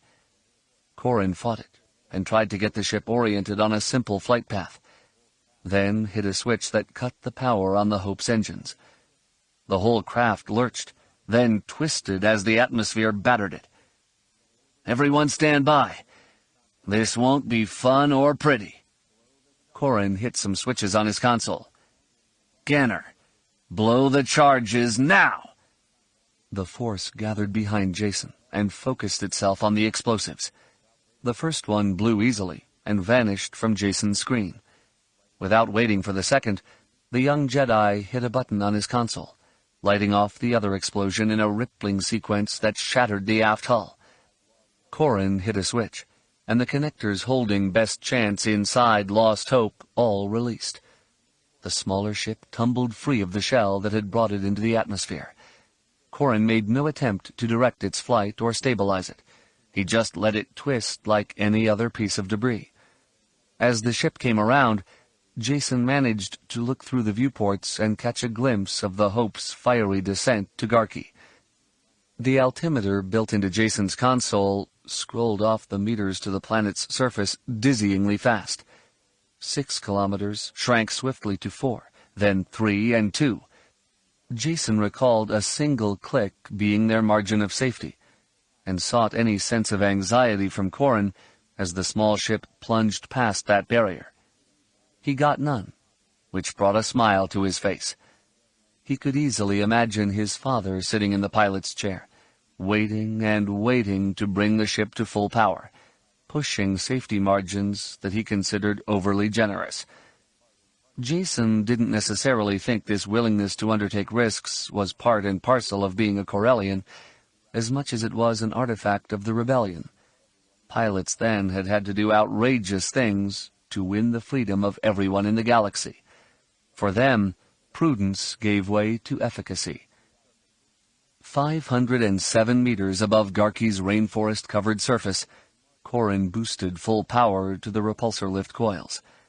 This marginally slowed their descent, but didn't prevent the ship from plunging into the trees, shearing off limbs, splintering wood, and scattering a colorful cloud of birds. The Best Chance crashed down through the upper canopy and through the mid-level before the repulsor lift coils met enough resistance in the planet's mass to bounce the Chance back up. Corrin let the small ship hang there in the air as the purple leaves and gnarled branches strewn over the forward viewport began to shrivel and smolder against the hot hull. "Everyone okay?" "I'm good." Jason glanced back at the others as they all reported in unharmed. The small ship's comm speakers crackled. This is Flight Command Ral Roost recalling all fighters. Evac countdown has commenced. Rogue 11 here. We have a freighter down. We're aware of that, 11. The ship broke up. No life signs. Jason felt a shiver run down his spine. Jaina's X-Wing's sensors would be too weak to pick up life signs at this great a range, so she had to believe he was dead. Just for a heartbeat, he wanted to open himself up in the Force so she'd know he lived. But he stopped himself. Corrin turned and nodded to him. "I know it's tough, Jason, but she'll be told the truth once the Roost pulls out." Jason shook his head. "I don't think I've ever done anything like that to her before. To anyone before." "It would be great if you never had to do it again, either. But there are times when a little cruelty now saves more a lot later. It's an unfortunate part of growing up." Corrin gave him a smile. "I copy." Jason hit a button on his console and punched up a specific frequency. "I have a locator beacon on our contact frequency. Heading 219. Corrin ruddered the ship around on that heading and fed power to the engines. The small ship began to move forward, sliding through the forest. The branches scraped along the hull, and furry anthropoids scurried away in terror.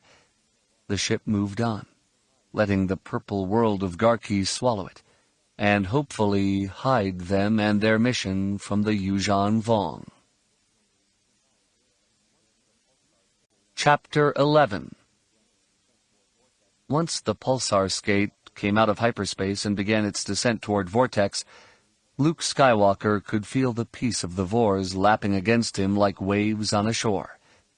He traveled from the lounge amidship in the long, slender freighter to the cockpit and smiled.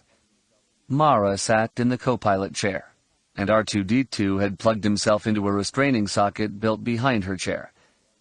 Opposite him, a green and white R2 droid had taken a similar position behind the pilot.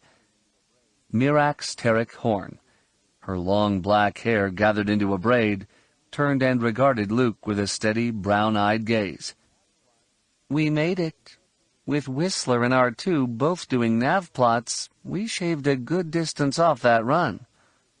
The droids tootled happily in unison. The Jedi Master smiled. "Once again, I am happy you were willing to make this run for us." Mirax shrugged.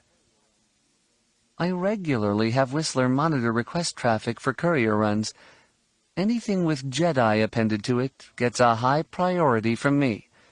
Besides, with Corrin off out there somewhere, my children at the academy, and my father doing whatever he's doing, I'd just be sitting at home."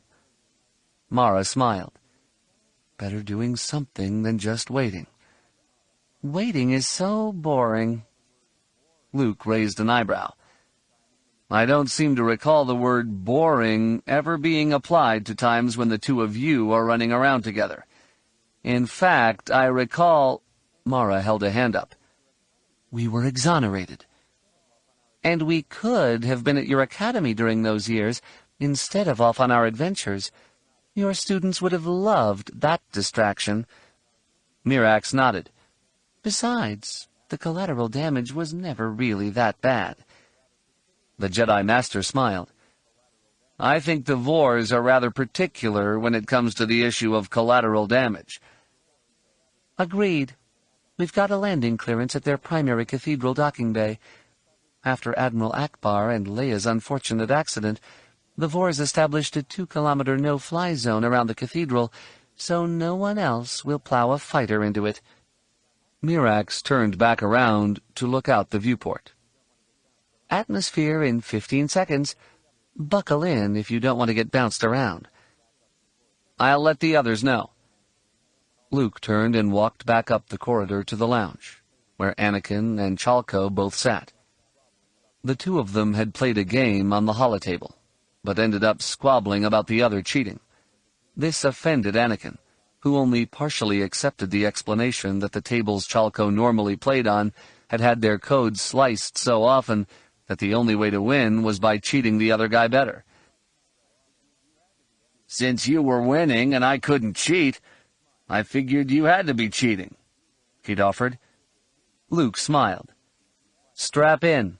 We're hitting atmosphere."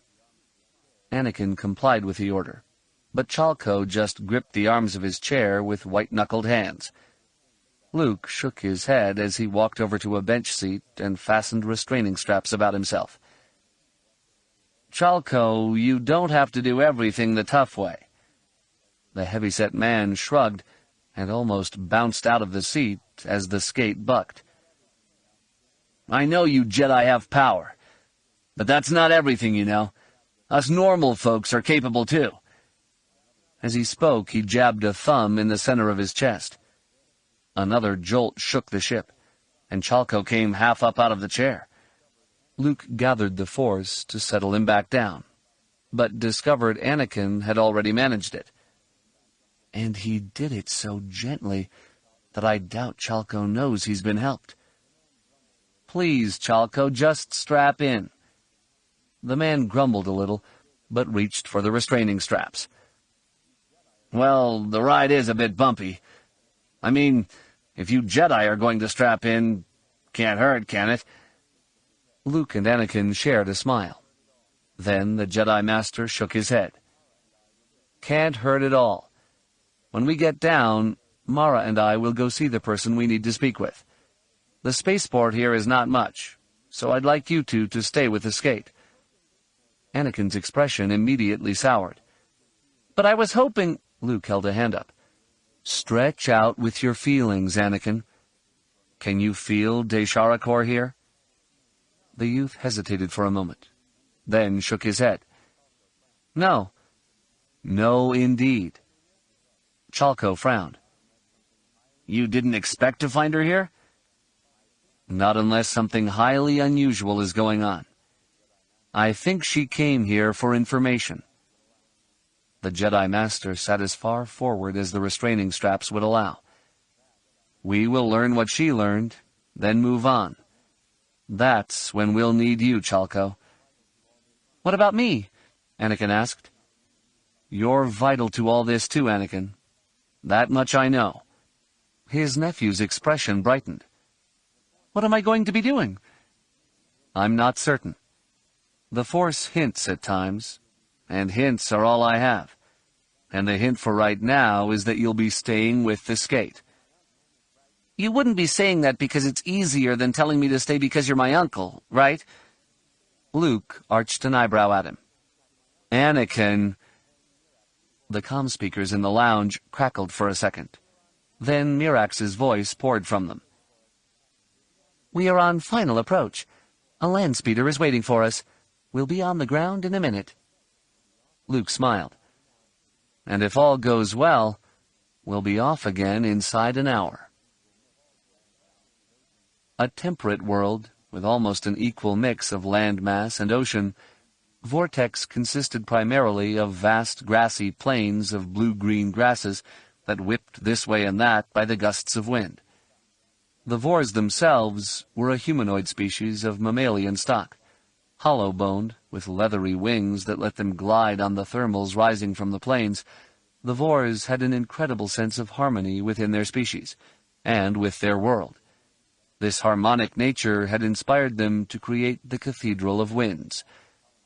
As the landspeeder approached it, threading between two large colonies of thatched dwellings, Luke found the cathedral to be something at once tied to the world, yet something completely alien to it. While the Vors were clearly capable of advanced materials manipulation, since without these skills the tall crystalline spires could never have been raised, they reserved such construction for special projects. Their homes were of the world, and would nourish the world, whereas the glassy towers were made to be more permanent and impressive. The winds fed into the cathedral, rushing through hollows, twisting through clear tubes. Thin walls vibrated, filling the air with a ringing peal that undulated in tone. Transparent louvers connected to gears that in turn were connected to propellers, making the louvers rise and fall, sharpening and softening sounds. The very building seemed almost a thing alive, giving voice to thousands. And during the Concert of Winds, the Jedi Master knew, the Vors would use their bodies to shift the sounds, truly making that performance into a living symphony. Mirax slowed the landspeeder, then brought it to a stop, allowing Mara and Luke to disembark 500 meters from the towering cathedral. Standing there between the two Jedi and the crystal structure was a tall, blue-skinned female. She wore a gown of midnight blue that set off her flesh color and pearlescent feathery hair. Luke had once heard the term ethereal used to describe her, and here, at the Cathedral of Winds, it seemed so appropriate. Willowy and even fragile, she seemed a phantom, composed of the melody washing over him. As he approached, he smiled at her, and was a bit dismayed to see that she did not return his smile. "Greetings, Kwai Zooks." She nodded. "Greetings, Master Skywalker. It has been a long time. I am sorry you came all this way. I cannot help you." Mara frowned. "How can you say that?" The frail Amwati smiled knowingly. "I know many things, Mara Jade. I know that when with Wedge I helped repair the damage here, I did something that was good. After leaving him, I realized that this was the only place where I found peace. I returned and begged the Vors to let me continue my work here. It is my hope that through the songs of the winds, the laments of my many victims will be given voices. Once that happens, perhaps I will finally know complete peace." Luke nodded solemnly. "I can understand the desire for peace." Kwai sighed. "Very few do. Here I have a chance to create something of beauty, which might counteract the horrors I created." Luke and Mara exchanged a grim glance before Luke spoke. "I'm sorry if my appearance here reminds you of past pains. I wish you all the best in seeking this peace. If there is anything I can do to help—" A quick smile contorted her face for a heartbeat. "I had hoped, perhaps, that Kip Duran might come here. I don't know if he is haunted as I am, but I would hope he would hear the people of Corrida singing here." "That is a request I will relay to him." Luke glanced down at the ground for a moment. Kip could use some peace. Mara brushed her red-gold hair back over her shoulders. "Why is it you think we're here?" "You are after the Twi'lek Jedi. She was here." Kwai's voice tightened. "She came to me to ask after superweapons. She knew of the third partial Death Star at the Maw.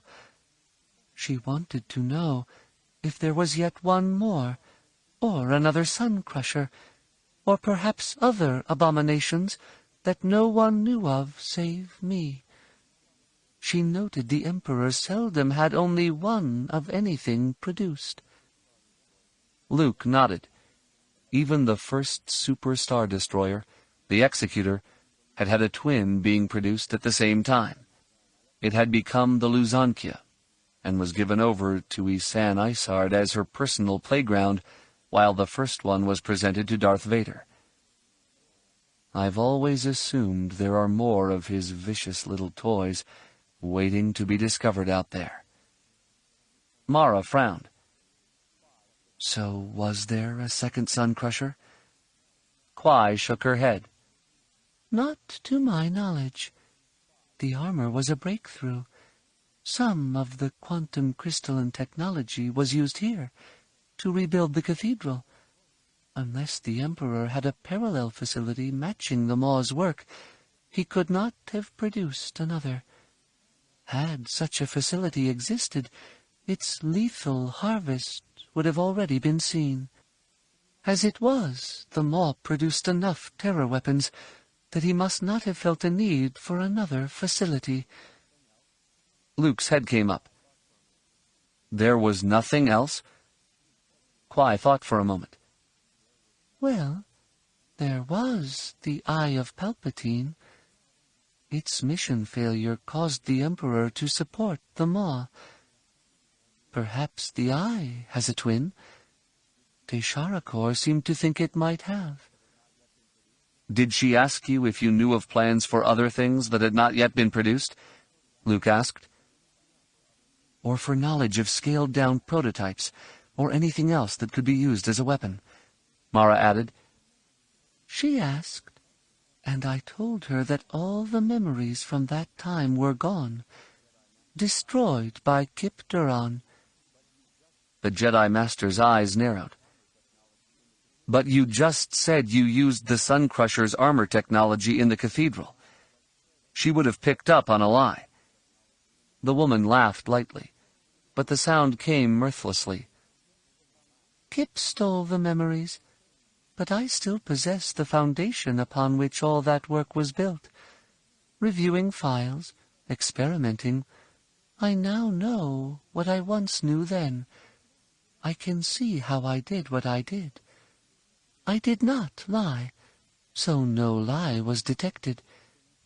Regardless, never again will I create things that maim and kill. Never. Mara snorted. Never say never, Quai. There's a threat out there that might require a Sun Crusher or Death Star to deal with it. The blue-skinned woman shook her head. It does not matter. I stand by what I said, no matter the price. Mara's hands curled into fists. How can you say that? Your work could save billions. How? By killing billions? Quai pressed a hand to her breastbone. You are heroes. You may have killed, but it was in battle, defending yourselves. I created weapons that shattered worlds and murdered billions in an eye blink. Innocents were vaporized. You may have felt that through the Force, but I have felt it by studying about the worlds I destroyed. I know the names, know the images, and with them I work to give those extinguished lives a voice. I strive to let those people contribute to the beauty here. She sharpened her gaze. I know it can sound insane, dwelling on such things, but someone has to, without accepting responsibility and resolving to atone for what I did. I would leave myself open to believe that things weren't really so bad. I would do what you suggest. I would create only silence. Death would be preferable to that. Mara blinked hard. Philosophically, I understand pacifism, but to adopt that as a stance in the face of an overwhelming evil, I just... Her fists opened and closed slowly. Luke rested a hand on his wife's shoulder. It is better she has made a principled stand and would defend it with her life than it is for her to become the tool of those who would use her work for ill. But Luke, what if there is no other way to stop the Yuuzhan Vong? Then, my dear, we must question whether they are meant to be stopped, or if we have missed the other solution. Luke gave his wife a confident smile. I don't like having options eliminated, but neither do I like having weapons that can destroy planets and stars being made available. I have a question for you, since you knew the Emperor. Would he have had only one ship named Eye of Palpatine, or would the Emperor have had 2 eyes? As Mara thought, a stiff wind coaxed a high keening from the cathedral. If he had a second, and it was employed at the same time, perhaps the same problem would have resulted in its loss. Luke smiled. That problem was a pair of Jedi. And there were plenty of pairs of Jedi to go around back then. Mara shrugged. It's possible there's another eye out there. Kwai brought her slender-fingered hands together. It's my hope that if there is another eye out there, you find it before it is employed. Giving a voice to the dead is a noble pursuit, but it is one that I hope someday will no longer be necessary. That's my wish too, Kwai. Luke sighed and set his shoulders. I have a feeling, though, that particular day is a long way off. Chapter 12. Anakin watched his uncle, Mara, and Mirax race off in the landspeeder. He didn't like being left behind, but he fought against his discomfort. Being angry is childish, and I don't need to be childish. He was about to drop into the co-pilot seat and look over the skate's controls when the scuff of a boot on the floor turned him around. Just for a moment, Chalco froze like an animal trapped in a spotlight. Then he grinned and straightened up, projecting an air of confidence that almost completely masked his shock at being discovered. I was just going out to look around. Master Luke told us to stay here. He's your master, kid, not mine. Chalco rested his thick-fingered hand on the landing ramp control switch. You stay here like he told you to. Anakin folded his arms across his chest. You aren't supposed to go out there. You think you can stop me? You think I can't? Chalco's dark eyes narrowed, thick flesh bunching up around them. You sure you want to try? Master Yoda told my master that there was no try. Only do or do not. Anakin suppressed the immediate desire to use the Force to pin the man against a bulkhead. Mara had gotten after him about using the Force for tasks that didn't require it. Since he'd been able to keep Chalco in his seat during the atmospheric entry, Anakin knew he could easily stop the man from moving. And because I know I can do that, I don't need to do it. There has to be another solution. Anakin shrugged easily and let his hands hang loose at his sides. You know, if you're not on the ship when we go to leave, you'll be stuck here. This isn't exactly Coruscant when it comes to ships and traveling and making a living. The Vors are a bit uneasy about foreigners, so you'll be put on a manual labor detail. But you can do what you want to do. Chalco's expression eased into a mask of puzzlement. You really think you could stop me? Does it matter? If you want to go out there and spend your time pulping grasses, pulling fibers, weaving them into cloth, why would I want to stop you? He recalled a conversation he'd had with Mara on Dantooine. Lots of folks think of the Jedi as people who will come in and save them from their own stupidity. If we were, we'd never have a free moment. You think I'm stupid? Anakin ignored the twin piping from the two droids. If you were stupid, Master Luke wouldn't have you along with us. I guess I think you just are like a lot of folks. You live for today and don't think about tomorrow. That doesn't let you get ahead. Think that's so, kid? The question came loaded with pique, but Chalco relaxed and leaned against the bulkhead, so Anakin assumed the tone was more for show than reflective of any true upset. The young Jedi shrugged. I haven't known you for very long, but I think you have the same problem as some of the Jedi. You are concerned with image and what others think of you. You trade a lot on your reputation. Does it wear on you the way it can on Jedi? The stocky man ran a hand over his unshaven jaw. Maybe there are times, you know. Sure, it gets tiring. People always pushing, testing. You get a reputation, and people want a piece of it. Yeah, I know. Anakin spun the co-pilot chair around and sat on the edge. My father's had to put up with that forever. And the Jedi, well, everyone pushes us to see what we have. Some folks are just afraid and stay away. Others are afraid and push just to prove they aren't afraid. Lots of wasted effort there. Chalco nodded.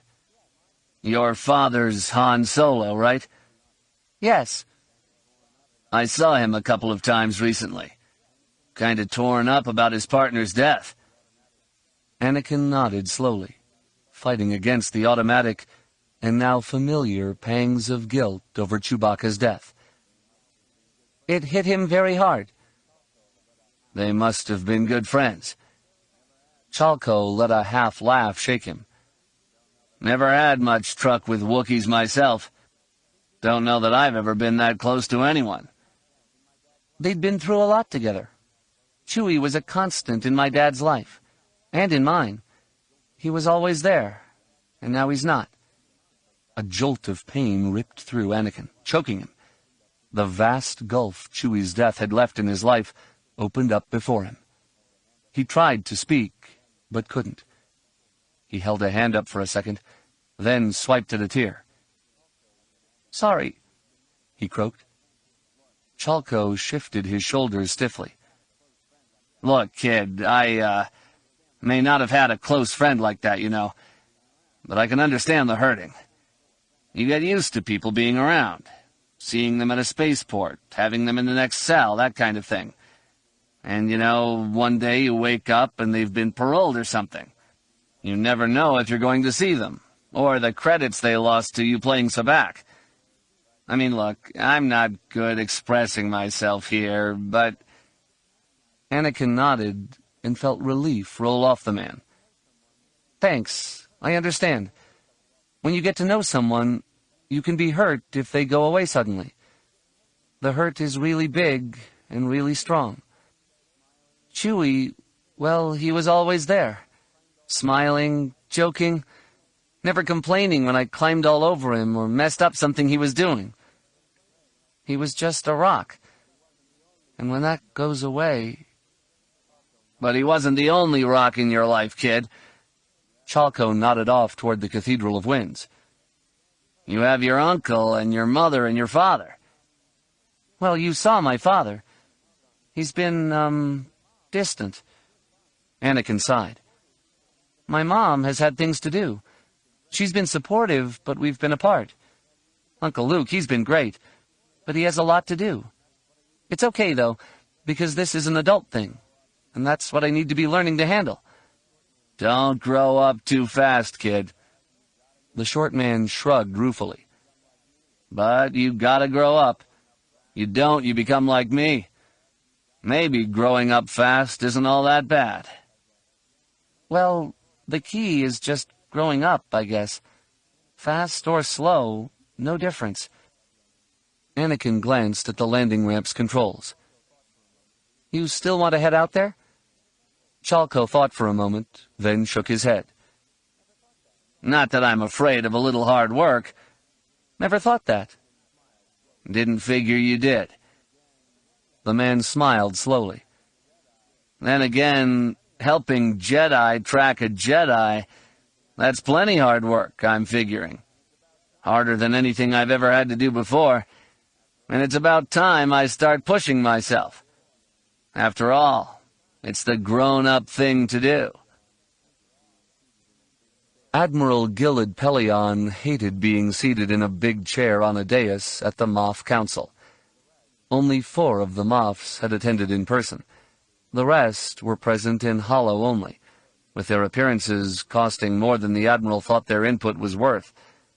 Everything he had to tell them he could have sent out in a communique. But the Moffs clung jealously to the idea that their counsel had value. Moff Crowell, from the world of Valk 7, lifted her chin defiantly, but did not rise to her holographic feat. Valk 7 was the Imperial world that pushed the border into the unknown regions, making her the farthest from the Yuuzhan Vong threat. This distance from danger in no way made her feel safe, and as always she agitated for her backwater world needing more in the way of resources than could ever be justified. "If this is a serious threat, Admiral, then we implore you to defend our worlds. If it is a trap, then we would likewise wish for you to keep our ships in Imperial space." The Admiral pressed his fingers together. "As I have told you all before, this is no trap. The threat to the New Republic is real. Their request for aid is real." Moff Flennick's jowls shook with anger. "They should be allowed to crumble. Had they not destroyed the Empire, this threat would be as nothing. The Emperor would have dealt with it in an eye blink." Bastion's own Moff Soretti, young though he was, leaned forward with the sagacity of a much older man. "I fail to understand how, Flennick, you can make that statement. The New Republic defeated the Empire, and now the Yuuzhan Vong prey on them. It stands to reason that they would have beaten the Empire as well." Flennick's face contorted into a snarl. "Soretti, I would have to ask this. Given your analysis, why would we commit our forces to defend the New Republic, when, by your estimation, our forces are clearly inferior?" Soretti nodded slowly, acknowledging the logic of the question. "We should do it because it is the right thing to do." Crowell snarled. "The right thing to do? Provide aid and succor to those who bleed us dry, destroying our economies, flooding our worlds with items that erode our culture? Oh, this is a trap, and you've fallen well and good into it." Soretti stood slowly, and Pellaeon knew that every move, every motion, no matter how seemingly casual, was deliberate. The young Moff pressed his hands together and rested his fingers against his lips. His eyes focused distantly, as if he were lost in some wormhole of thought. Then his hands fell to his sides. He began speaking in a low voice, softly, almost seductively. "The wisdom of my elders is something that weighs heavily when I am given to consider serious matters such as this. Your experiences, from before the death of the Emperor through the period of the warlords to now, holding together this fragile new empire, these are all of value. My experiences are few in comparison, since I was young when the Emperor perished. My coming of age was in the midst of the rebellion. My family fled Imperial Center when it fell, and eventually arrived here, where I entered the Empire's service. Perhaps, since my eyes were opened to the conflict only after the Empire's decline, I see things differently. I do not see through lenses of fury, of pain at losses, and of melancholy over the past. I view what the New Republic has done, and while, like you, I do not think they have done everything as well as they might, I am not blind to what they have done. Let us not forget that 6 years ago, had they wanted to, they could have crushed us. It was this empire that had almost ripped them apart through treachery, and yet they did not punish all of us for the actions of a very few. They sued for and permitted us an honorable peace, as is evidenced by the fact that we have forces they can solicit for their aid." Standing tall, he waved a long-fingered hand toward Pellaeon. "This request they have made of Admiral Pellaeon is no trap, no threat. It is an honest request, one that they have made not because of how we see them, but how they see us. They have asked, not demanded. They see us as their equals, and if we do not see the value in responding to that sort of overture, we are very blind and very foolish, and deserve to be swallowed whole by them or these Yuuzhan Vong, or anyone else." The young Moff's comments had his colleagues nodding their heads, by and large. Pellaeon smiled at him and gave him a nod, then stood himself. He balled his fists and planted them on his hips, then nodded gravely. As always, I find your commentary and advice useful, my Moffs. But I must remind you that I command Imperial space.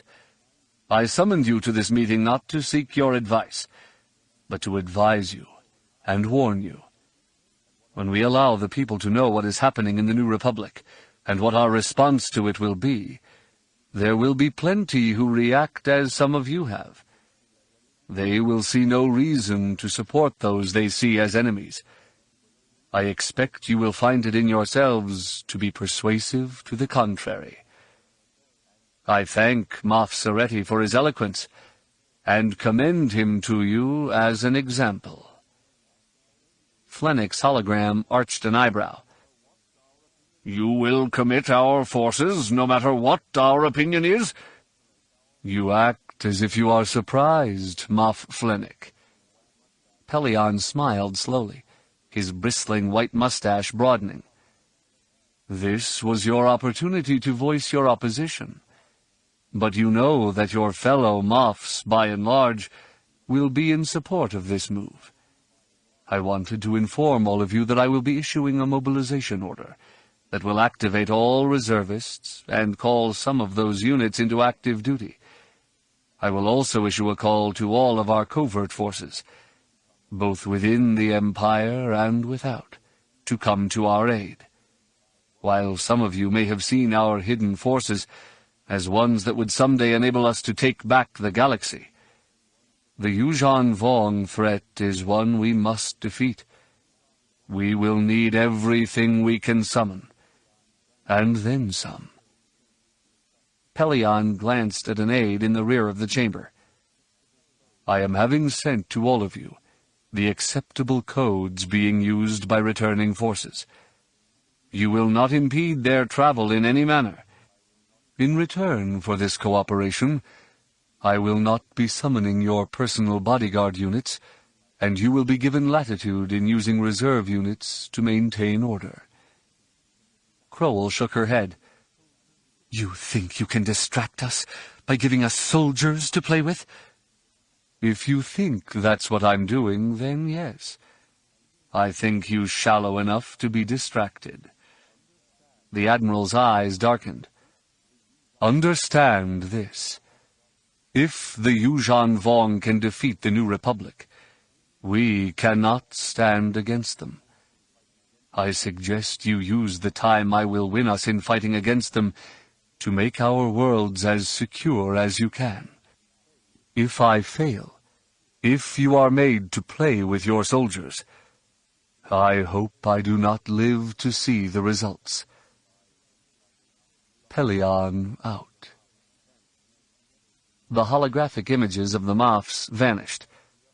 Soretti came walking over to Pellaeon as the other three Moffs drew together in a group and filed from the room.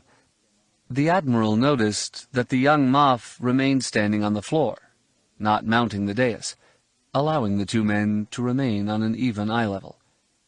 Soretti smiled kindly. You did not chasten them too badly for their poor manners. If I were to do that, they would gain the impression that their antics concern me. Good point. The younger man gathered his hands at the small of his back. Bastion's forces will be glad to join you. I am still a reservist. If you require my service, I am certain my administration can function in my absence. I'd love to have you with me, Ethan. But I think I could use your efforts in organizing the other Moffs. As long as I don't rebel against you? Pellaeon nodded. I'd rather have the people with us than against us.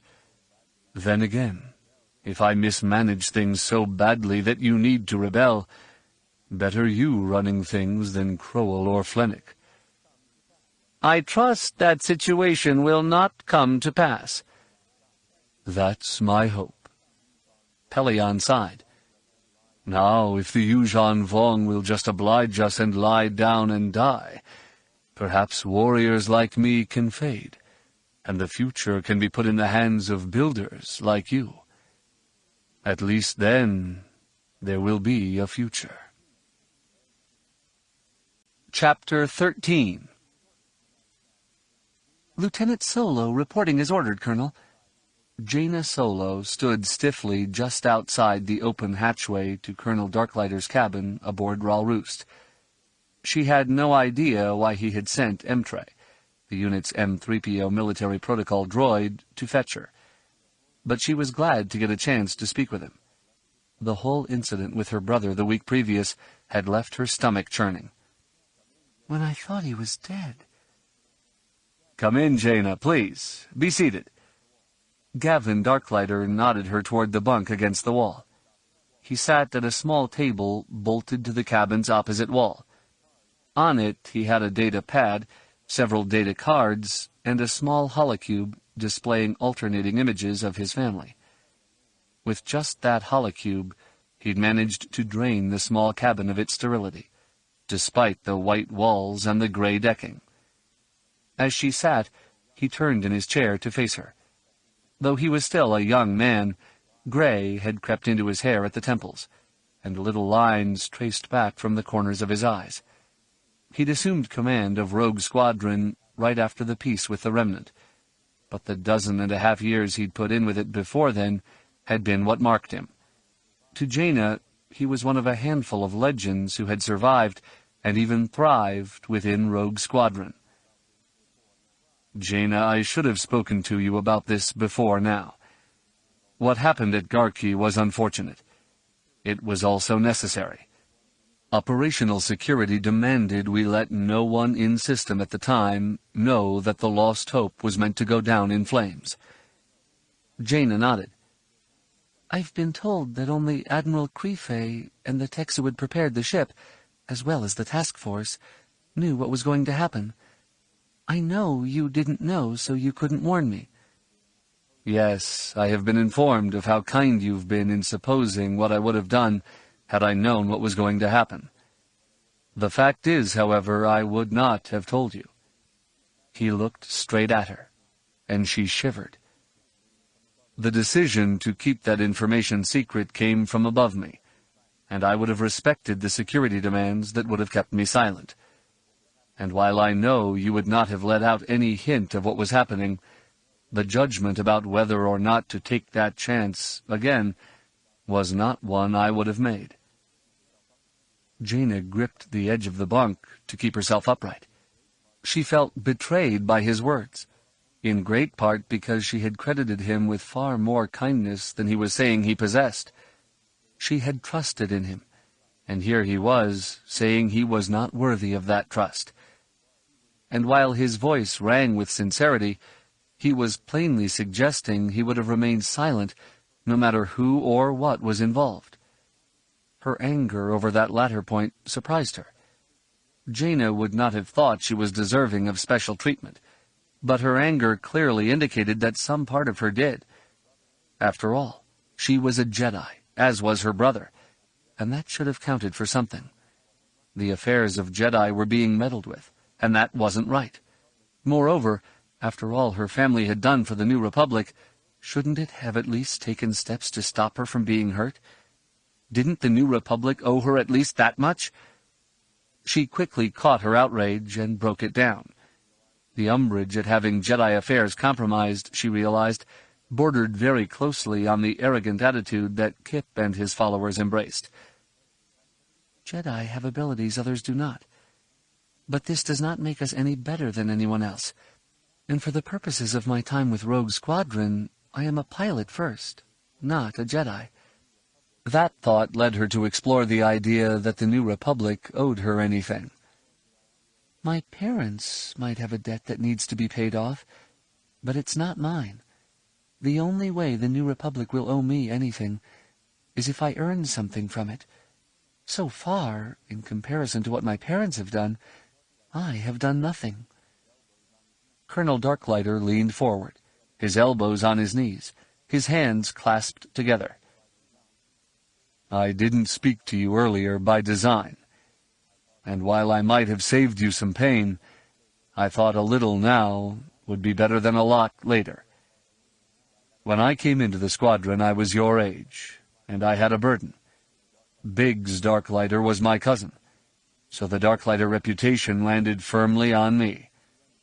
Like you, I was young enough to believe I could do anything. I was lucky enough that those in the squadron accepted me, helped me along, and enabled me to uphold my family's honor. You have a much greater burden, and one that has shifted slightly.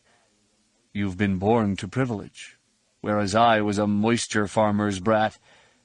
My parents were no one. Yours saved a galaxy, and continue to serve it. In that service they made enemies, and you're smart enough to know that once your mother left power, her enemies set about weakening her image, and that of the Jedi. Jaina nodded.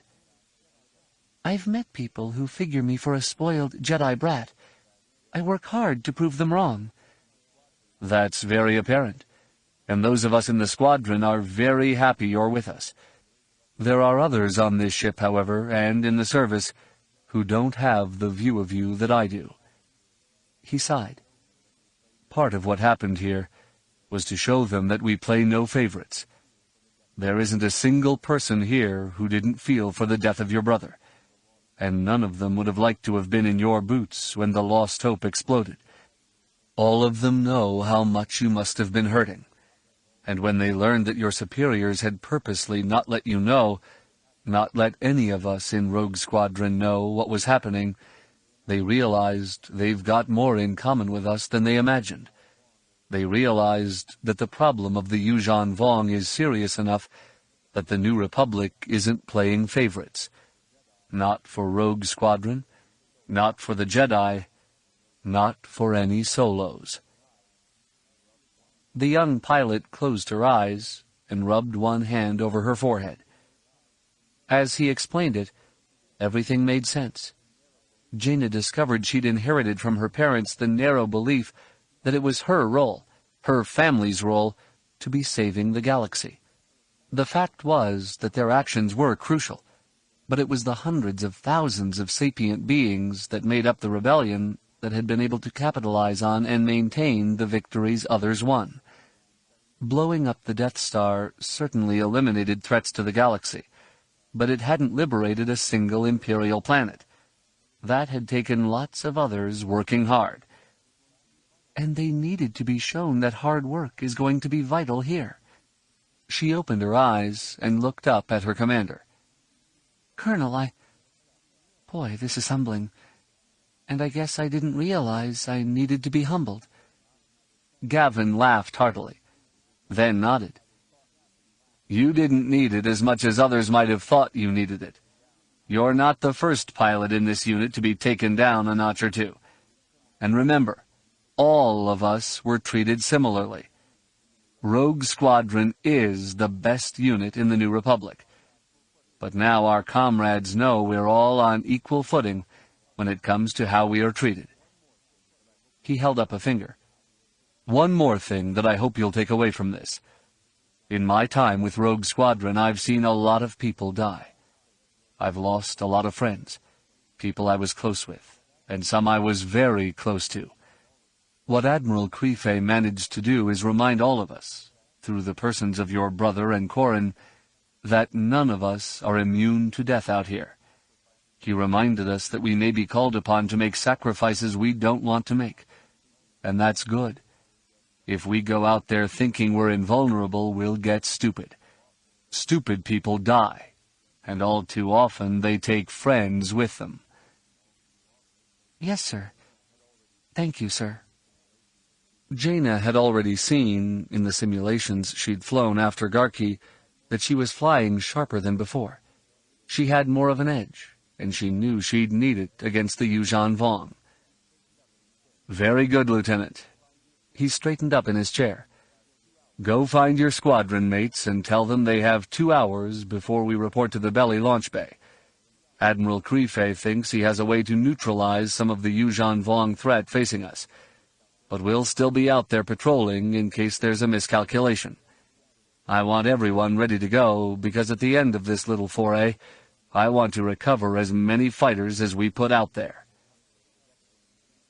Sealed inside the cockpit of his X-Wing, which was nestled deep in the lower launch bay on the Ral Roost, Gavin never saw the Bothan assault cruiser revert to real space.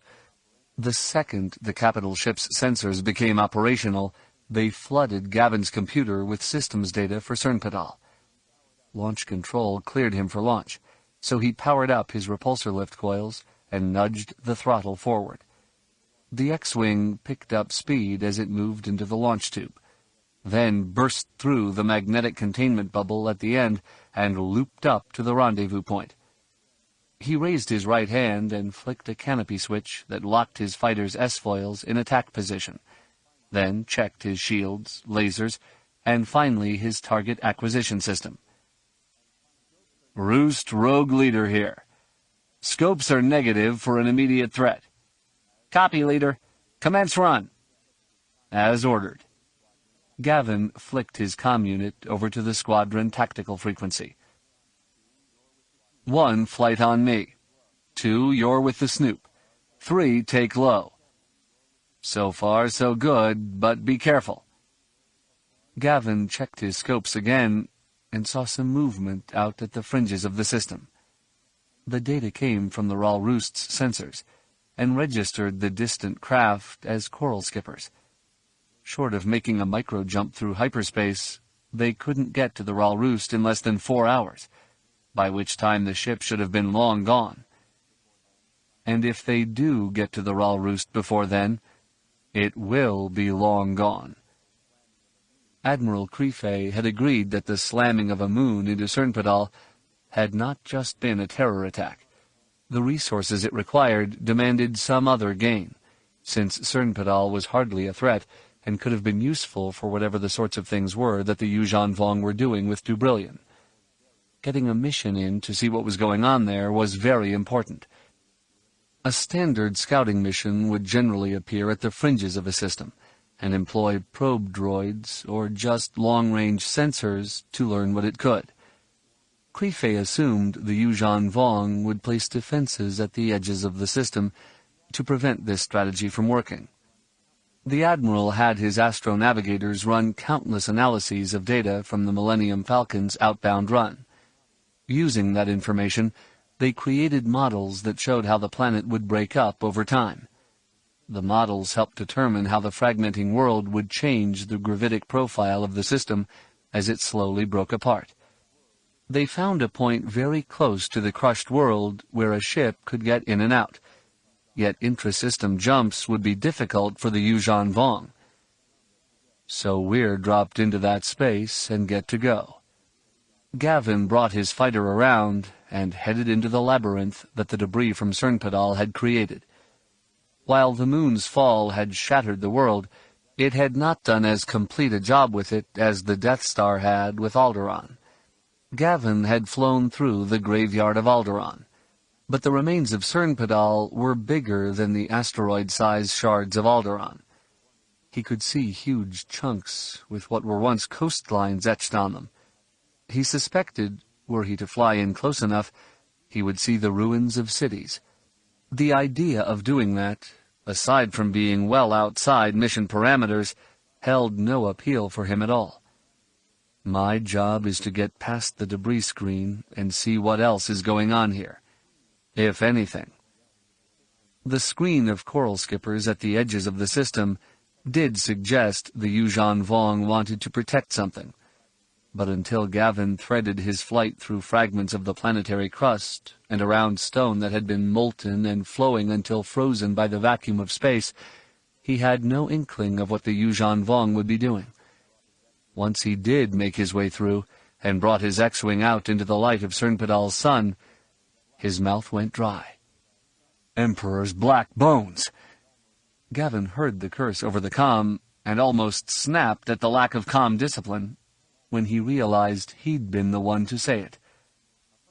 Snoop, are you operational? Affirmative, Leader. Pods deployed. Good. Get it all. Gavin couldn't be certain what he was seeing, because while he had seen similar things, it had never been in space. With his wife, back on her homeworld of Chandrila, he'd gone diving, and had marveled at the life hidden under the surface of the water. Having come from a desert world, The idea that much of anything could hide beneath the waves just hadn't occurred to him. He had come to love diving, and especially watching the teeming life around various reefs in the Silver Sea. Clinging to the sunny faces of Cernpadal's fragments were things that looked very much like snails, only huge, large enough to house a flight of X-Wings. He could see where some of them had worked their way down along the rock, leaving a softened trail behind them, as if they were eating the rock. In their wake came countless smaller creatures of a similar design. They seemed to be following up on specific veins of minerals the large ones had exposed. The snails clinging to the rock were not the only ones he saw. Others, a cloud of them, drifted out to a nexus point that seemed vaguely equidistant between most of the fragments. There, Gavin made out a stony lattice, somewhat ovoid in shape, and easily the size of a small moon. Some of the snails, both big and small, moved over it, layering rocks across it. Some of the snails, with decidedly different shells than those eating rock, were being incorporated into the lattice, along the spine, and located in a couple of other places. Slender filaments that glistened in the sunlight linked them, calling to mind images he'd once seen of nerve plexuses. They're growing a ship. A huge ship. Gavin glanced at his rangefinder and saw he was still a good 40 kilometers from the skeleton. That's as big as the Death Star was. "What do we do, Lead?" Gavin heard Major Varth's request for a mission and immediately started picking out targets. He stopped only when the absurdity of it struck him. One proton torpedo might have killed a Death Star, but this thing had no shielded reactor exhaust port. It has no reactor. It is alive, or will be. Even a direct hit by every proton torpedo in the squadron would only thin the workforce, not even cripple it. 9, we do nothing. We're here as eyes. The words tasted bitter in his mouth, but he could say nothing else. Someone wiser than me will have to figure this out, rogues. Let's hope they can. Chapter 14. Corran Horn knelt on one knee in the brush near the rendezvous site he'd worked out with his local contact. He wore a padded combat suit that had been supplemented with some duraplast panels encasing his arms and legs. They, like the padded suit, were a motley pattern of red, gray, and purple, matching them to the vegetation on Garki. Sunk as he was back in the brush, his suit made him all but invisible to the naked eye. His contact was late, and while Corran sensed nothing out of the ordinary through the Force, it didn't lessen his apprehension at all. Of course, had the Yuuzhan Vong been closing in to ambush him, he'd have felt nothing through the Force. As a hedge against that possibility, Jason, Ganner, and the Nogri had set up a perimeter.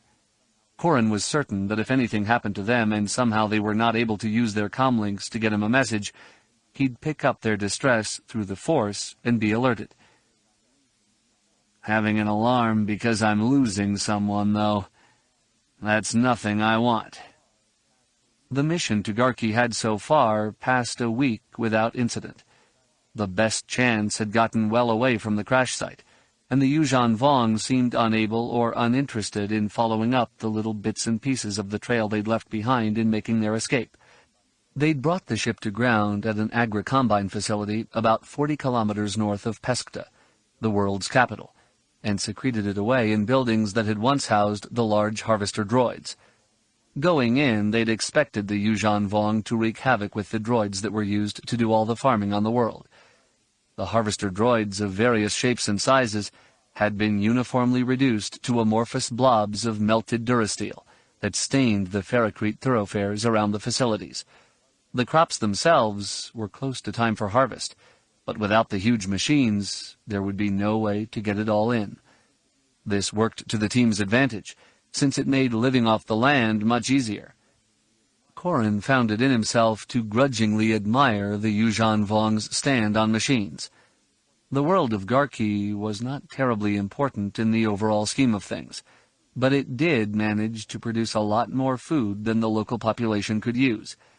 Assuming the Yuuzhan Vong could actually eat the same food as the people of the galaxy they were invading, Garki was one huge welcoming fruit basket waiting to be devoured. If I were the commander here, I would have harvested the food, then destroyed the machines, because barring machines of my own, there is no way all this can be gotten in. But he obviously decided it was better to let the food rot than to use hated machines to harvest it. Interesting stand on principle. This left open the question of what the Yuuzhan Vong were doing on Garki. The survey team had seen no people as they slowly made their way in toward the capital. At the appropriate local times, they set their comlinks for the frequencies and scramble codes the New Republic had set up in the event an attack from the Remnant had overrun Garki.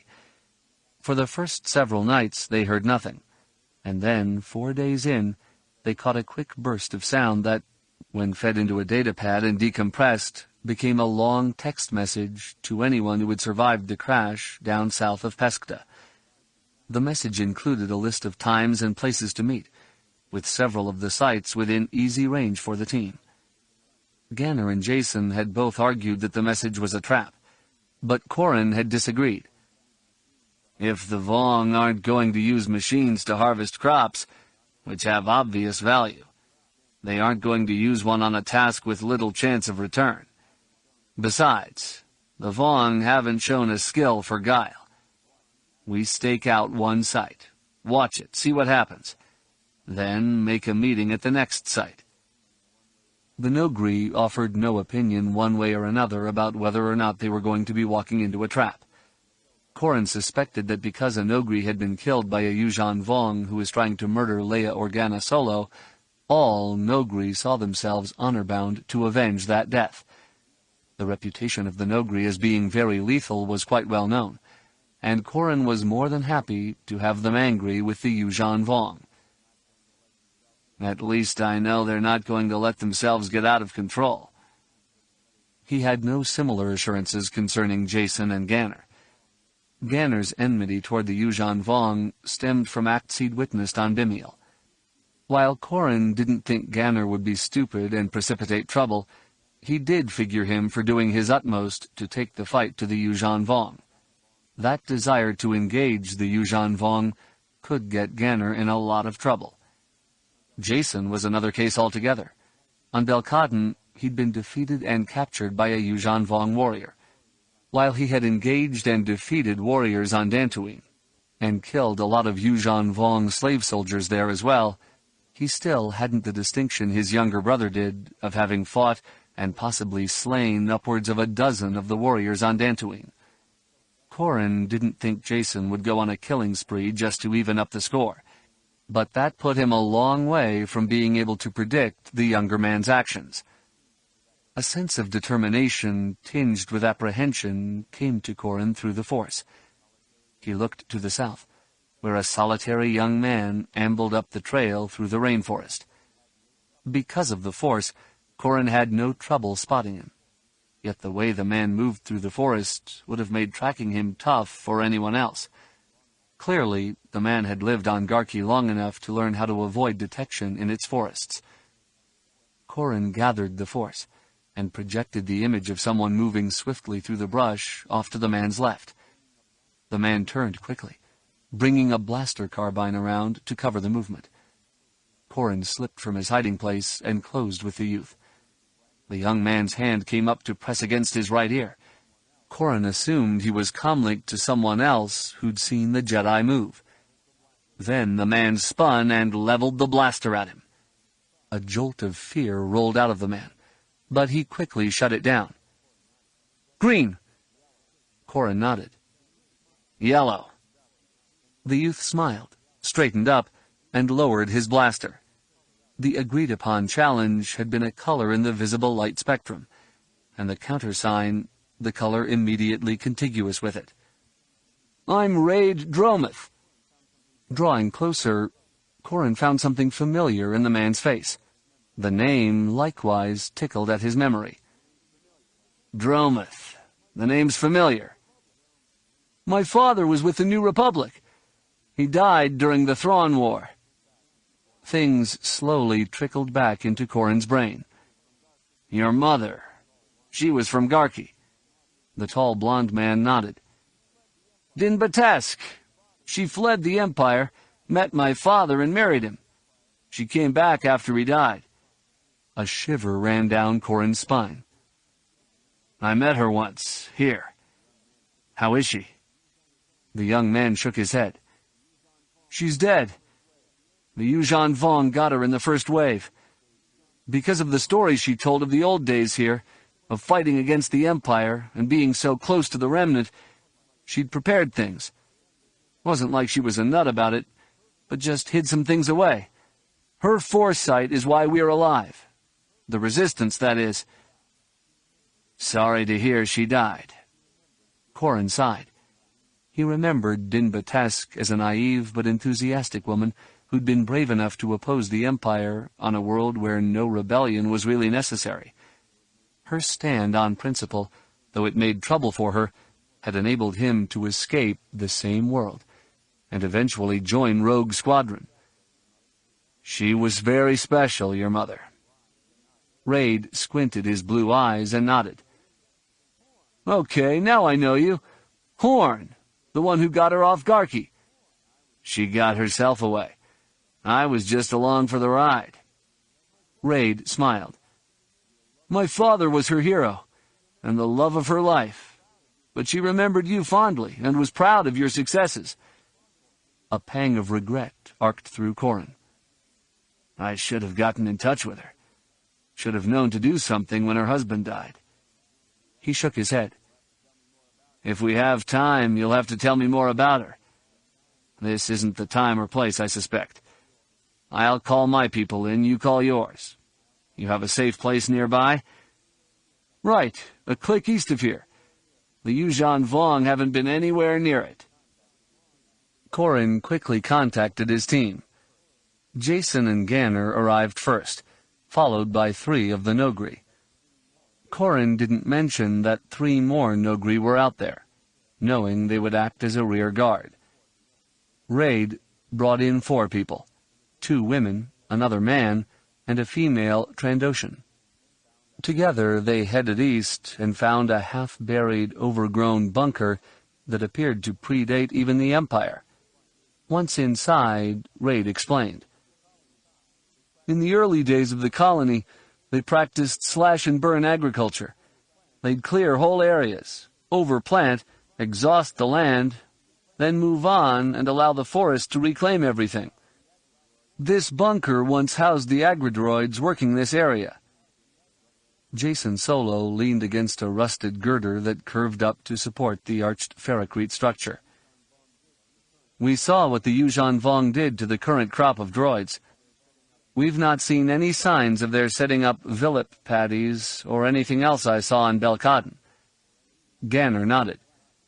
This is such a fertile planet. I assumed they would be growing things here. They are. Raid shivered. Tomorrow we'll show you. They're growing an army. Before dawn they set off on a long trek west, and then south to the outskirts of the capital. There, just west of the Peskta Xenobotanical Garden, Raid led them to a hillside from which they could study a complex of buildings that had been part of Garki Agricultural University.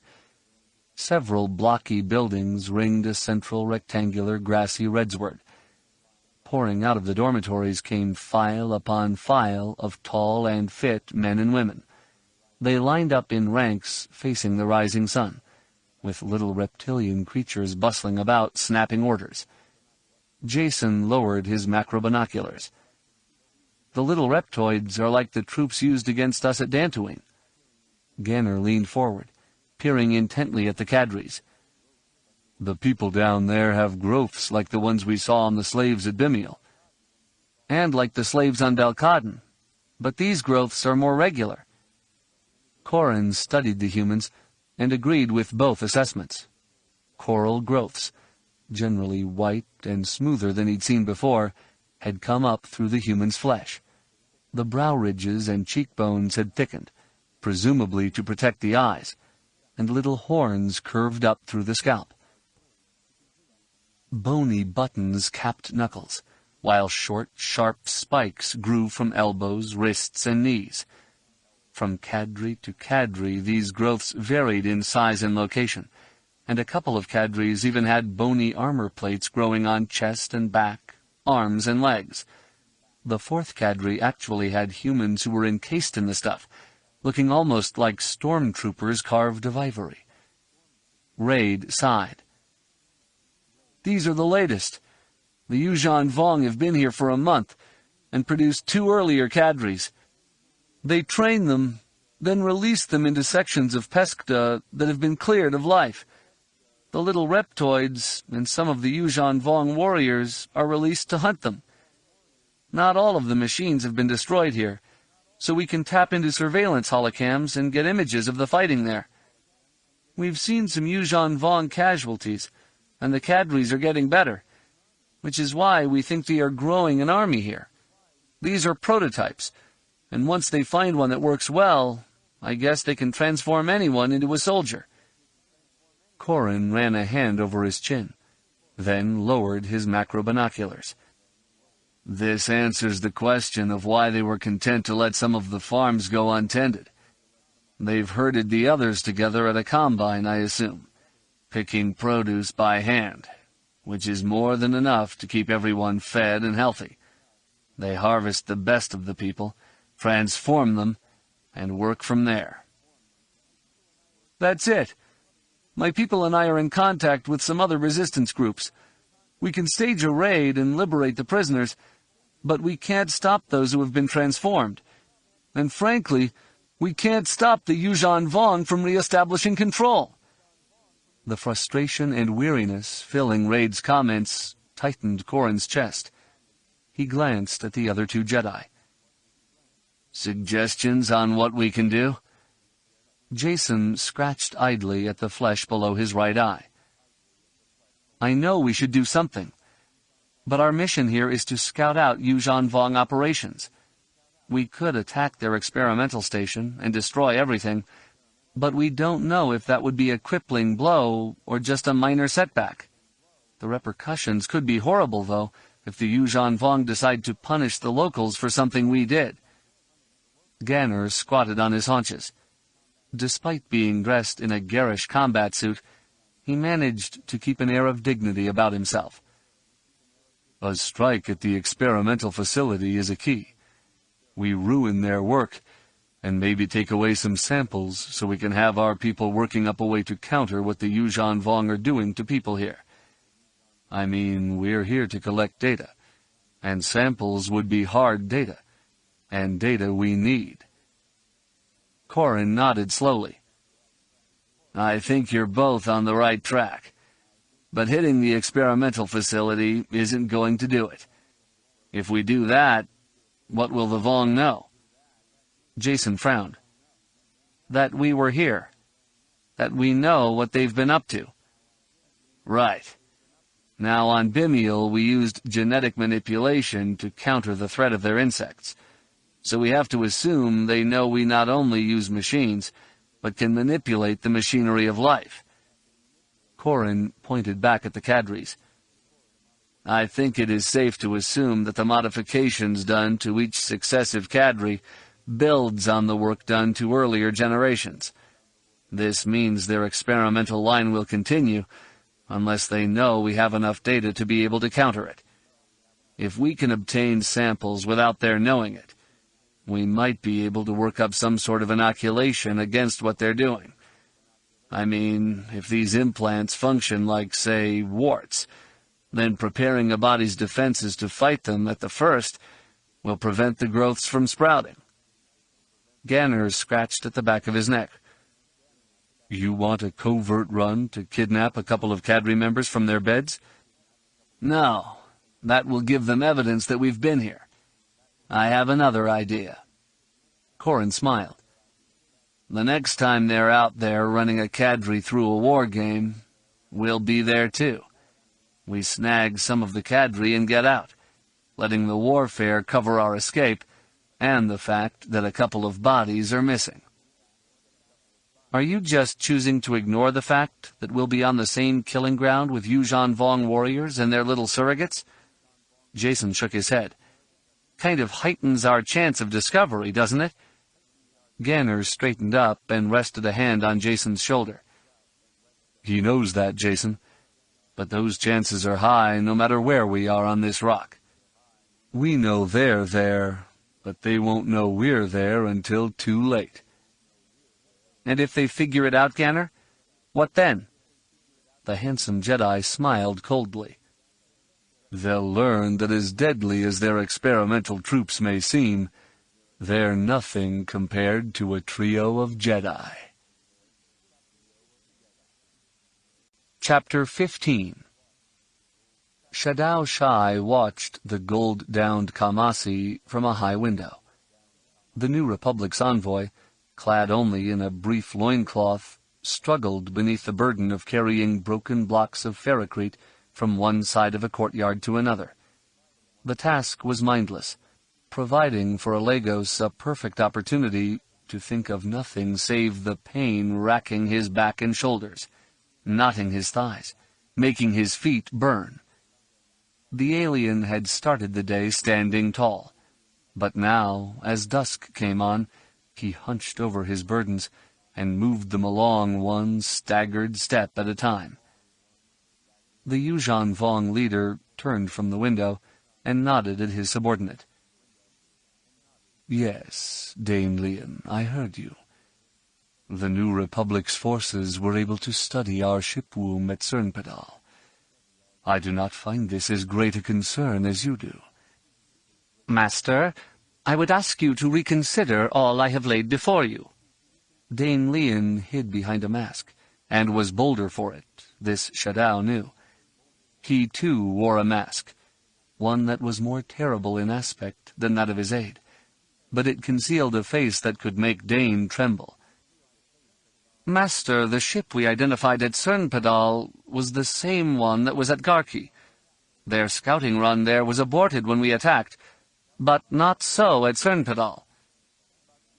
Not so, because we did not attack. Shadao Shai raised his clawed left hand and slowly curled it into a fist, driving his talons into his palm. Ligaments popped deliciously, and he perceived a slight shudder running through his aide's shoulders. Have we determined yet how their ship was able to jump into the heart of the system? There are limitations to their capabilities, are there not? Shapers have analyzed patterns and have determined what we believe to be the parameters for their travel. We will be able to pinpoint these places in the future and defend them.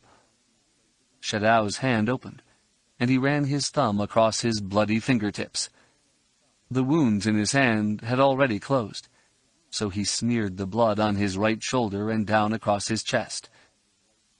Would not it be more effective for our shapers to study the infidels' machines than to guess about or work from information that might be incomplete? Dane's eyes widened, expanding beyond the size of the mask's holes. Master, to do that would soil them. They would be sullied and tainted. They would have to atone for such blasphemy. Then they atone. Shadao Shai snarled and turned back to the window. How is it that those who create the embrace of pain, modify and refine it, fail to use it? How is it that they shy from those things that make us purer? They should welcome the chance to wallow in the filth of the unbelievers, because through proper atonement they will reach a closer union with the gods, and win for us knowledge that will make our battle against them so much swifter. Master, if ordered, they will obey your command. You suggest that I should not give that command, Leon? Master, Leon's voice softened slightly.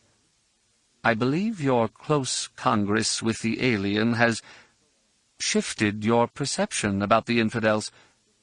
Shadow Shai glanced over his shoulder at his subordinate. You are suggesting what, exactly, Dane Leon? Master, people have begun to speak of how much time you spend with this Kamasi. They speak about how you have shown him the embrace of pain, how you have introduced him to the boiling caress. You spend time with him, watching him, talking to him, teaching him about us, revealing our secrets to him. I see. And this is considered a threat? If he were to escape, Master. Could he, Leon? Could he leave this place? No, Master, we would not permit it. Shadow Shai spun and closed the gap between them in 2 blurred steps. He grabbed his aide by the shoulders and slammed him back into a wall, cracking the panel. We would not permit it. You would not permit it. You suppose somehow, do you, that I would permit it? That I will somehow let him escape me? That I will somehow let him talk me into releasing him? Is this what you think? He slammed Leon against the wall again, then let him go. The Yuuzhan Vong subordinate fell to his knees, then pressed his face to the floor. No, Master, we only fear, I fear, for your union with the gods. Your congress with this alien will change him, and could change you. Is that what you truly think? Fear, Master, fear. Then master your fear. Shadow Shai spun on his heel, took a single step away, then turned again, fast, catching Leon beginning to rise. Shadow flicked a foot out, clipping Leon in the chin. The kick spun the subordinate around and battered him against the wall a 3rd time, then left him huddled as paint and plaster dust settled over him. Shadow Shai pointed a quivering finger at him. You are not my master. I am yours. What I do to learn about the enemy is mine to do. Yours is not to question me. Yours is not to listen to the gossip of my inferiors. You are here to undertake the menial tasks that are beneath me, so I may concern myself with more important matters. If this does not suit you, I can find you a world to administer. No, Master, no! Dane held his hands up, though whether to ward off another kick or beg forgiveness, Shadow Shai could not be certain. I meant no offense, Master, but to acquaint you with the murmurings of those who might plot against you. If there are plotters against me, Leon, you should have had them eliminated. Shadow Shai folded his arms over his chest. Now, go down there and send Alagos to me. I will be in the tank chamber. Yes, Master. Dane rose slowly, sliding up the wall. At once, Master. Shadow Shai waited until Dane had staggered several steps toward the door. One more thing. Yes, Master. Remove your mask before you speak to him. Master? The terror in his aide's voice had a piquant quality to it. You cannot— I cannot! Shadow Shai closed slowly with his trembling aide. You will remove your mask. Send Alagos to me. Then install yourself in the embrace of pain. If you are out of it before the sun rises again, I will kill you myself. Yes, Master, as you will it. Having set aside his own mask, Shadow Shai watched one of the large predatory fish swimming slowly through the watery cylinder. He'd studied the fish a lot, watching it and its fellow tear into meat, ripping away great bloody hunks. Bits of flesh slowly sank through the water when they fed, to be snapped up by the other fish. Bones tumbled to the bottom of the tank to be cleansed by snails and other small creatures. Nothing is wasted. The harvest of pain brings bounty for all, as it should be. He'd ordered the Shapers, who now oversaw the aquarium's operation, to stop feeding the fish, humans, or their remains. While the spectacle had been one that was amusing, as always, watching creatures deny the centrality of pain was amusing, Shadow had sensed a reduction in the nobility of the predators. Presenting them captives diminished these great hunters, who could take much tougher prey in the wild. To deliver to them anything they could not recognize as prey they usually caught for themselves was to mock them. Shadow Shai smiled as best he could. The Shapers and priests, the intendants, and many of the workers, these were all classes of Yuuzhan Vong society who had become lazy. The warriors were the true hunters. They were the Yuuzhan Vong who clung most closely to the truth of the universe. And yet, he was willing to admit to himself, not all of them were faithful to that concept. Dane Leon had shied from it, and Shadow suspected that even a night in the embrace would bring him little enlightenment. Alegos held himself erect as he entered the chamber. He moved fluidly, not giving in to the pain in his body. Shadow Shai could see that he hurt. The motion of his arms was restricted. He limped almost imperceptibly, as if a hip bone ground in its socket with each step. Still, he does not deny the pain, but comes to embrace it. He is learning well. Shadow Shai turned from the fish and nodded to him. You have worked hard today, and yet accomplished nothing. The Kamasi smiled slowly, as if even the muscles of his face produced pain. On the contrary, I understand even more your belief that pain is the only constant. My rational mind wishes to reject this idea, but can only do so if I disassociate myself with the reality of my physical self. You realize that is folly. Why? The Kamasi's shoulders slumped slightly. Philosophers debate whether or not we are creatures of elemental material, or if we somehow have an ethereal nature to us, something that is more than our body and its functioning. Proof of that is impossible to find, so we are left having to accept that perhaps we are nothing more than creatures of meat, bone, and blood. If so, we are born in pain and die in pain, and know pain throughout. To deny this is to express a belief in the unprovable, which is a fraud we perpetrate upon ourselves. You do not allow yourself to be deceived in this manner. Shadow Shai nodded solemnly. You understand things better than many of my own people, and yet you do not fully accept this to be true. You have told me you believe in gods. Are they not extracorporeal creatures? Does not their existence suggest that you may have a spiritual component to your existence?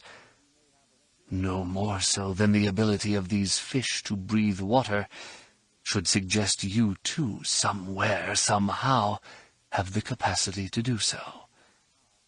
Shadow Shai shrugged. The gods are the gods. They are aspects of pain and of the universe.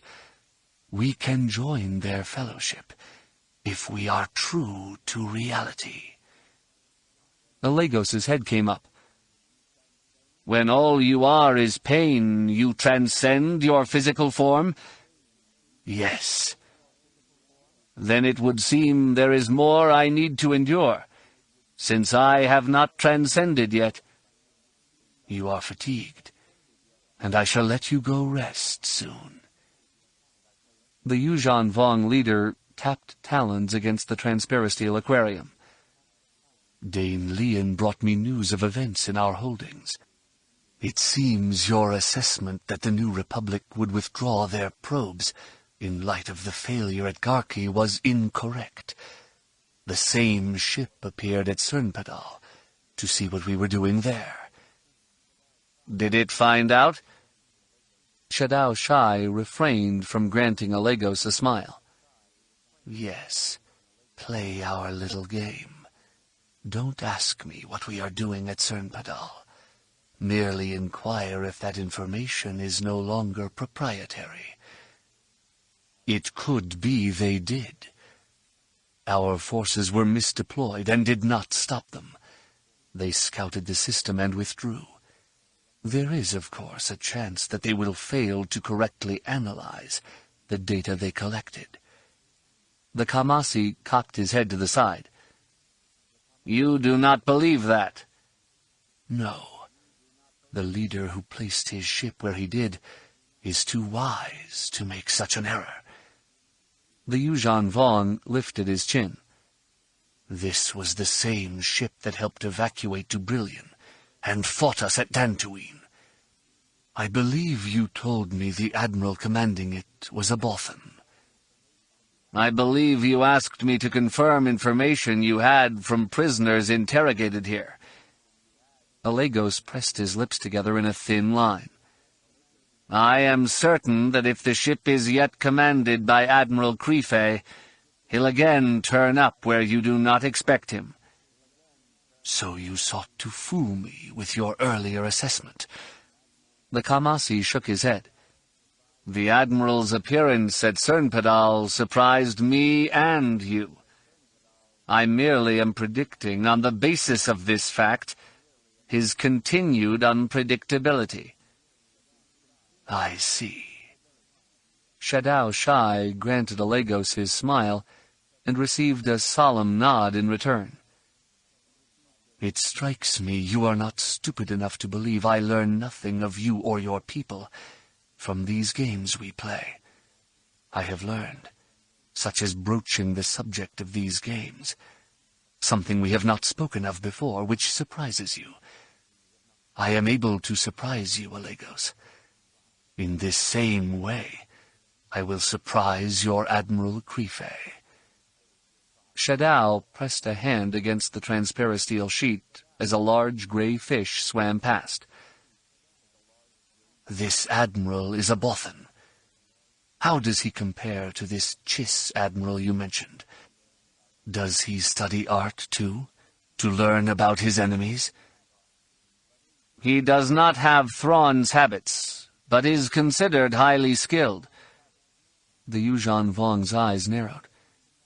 But he is a Bothan, a species about which much is known, and much has been communicated. They are duplicitous, these Bothans. Few trust them, and many revile them. They slaughtered your people, did they not? They did some, and more of them are not to be trusted, true. Alegos shifted his shoulders stiffly. But to judge Admiral Creefey by other Bothans is a mistake you should not make. Well played, Alegos. The Yuuzhan Vong clapped his hands together. You force me to choose now to believe what you are telling me, or to assume you are tricking me, so I will believe the opposite. If I am here to learn from you and to teach you, then tricking you would be stupid. The Kamasi clasped his hands behind his back. I warn you fairly. There are those, Dane among them, who think I could be scared by your words, or influenced into acting against our best interests. They believe my time with you has tainted me. Perhaps it has. Has your time with me tainted you? Shadow Shai watched him closely. Have you learned enough of pain that you would share it with others? Inflicted upon them? No. Alegos's violet eyes all but closed. Violence is upsetting to my people. Horribly so. But you have killed in the past. Only to save others from that horror. The Kamasi shook his head. I would not willfully inflict pain. Even if the victim wished the pain? Such as strapping you into the embrace? No, I would not do that. And if I threatened to kill a person for every minute you did not do it? Alegos's expression hardened. Any people who are subject to such a capricious order of death are beyond my protecting. If not killed then, they could be killed later at your whim. They would never be safe as long as they were in your power. I would let you kill them, knowing you would be denying them greater pain by taking such quick action.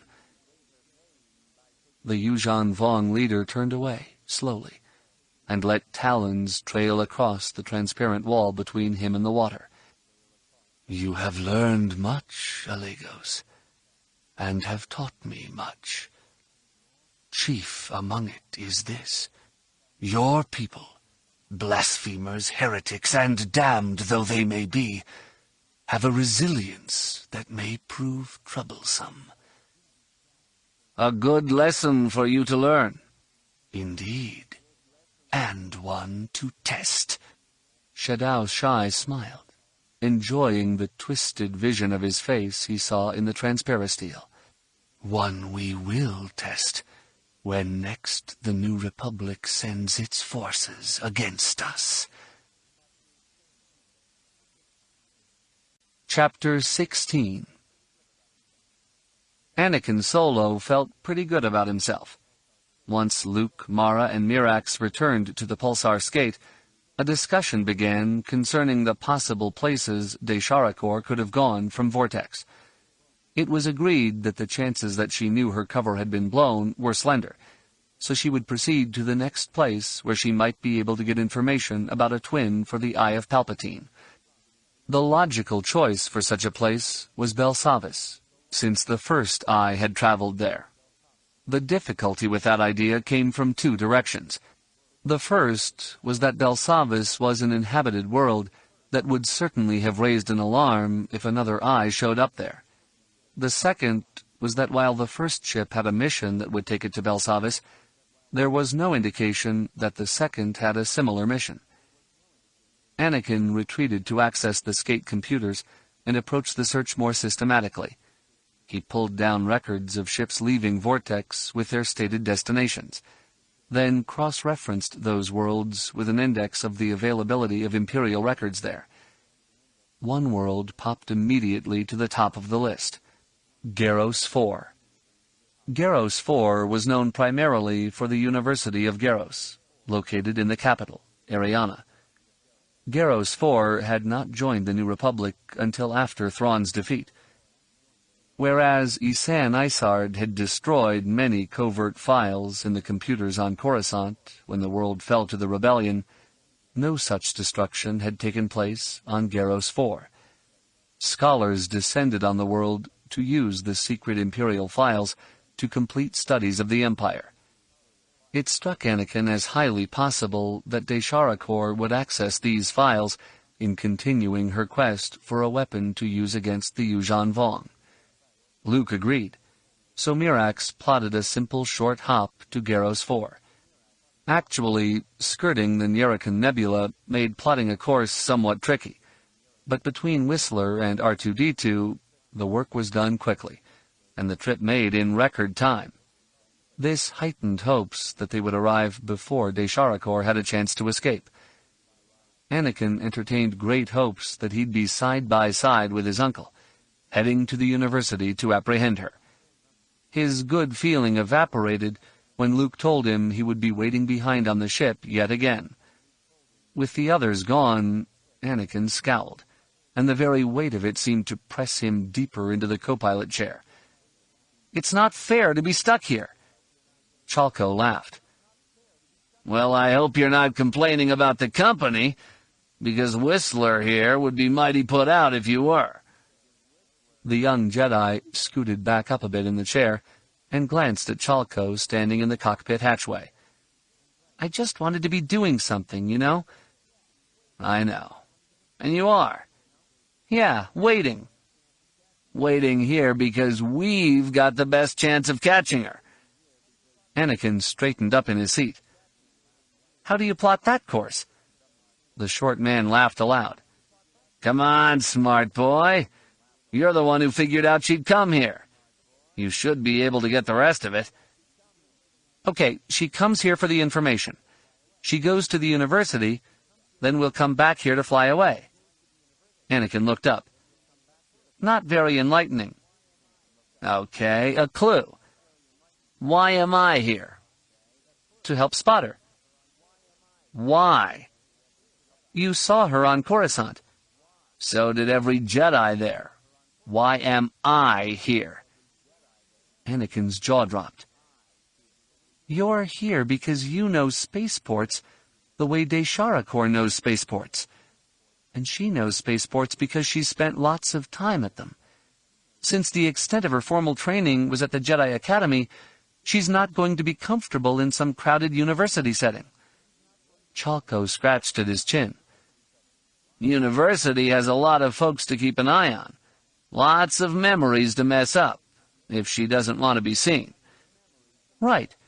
So she's not going to go to the university herself. She'll find another way to get the university's records delivered. Chalco smiled. Now, your uncle said we should keep to the spaceport, but I think there are a few areas nearby where the sort of folks she'd need can be found. If we expand our search area, I think we can tag her. The young Jedi's blue eyes narrowed. Master Skywalker is rather specific about his orders. Was that an order or suggestion? I mean, if we saw her here and she left, he'd expect us to go after her, wouldn't he? That's true.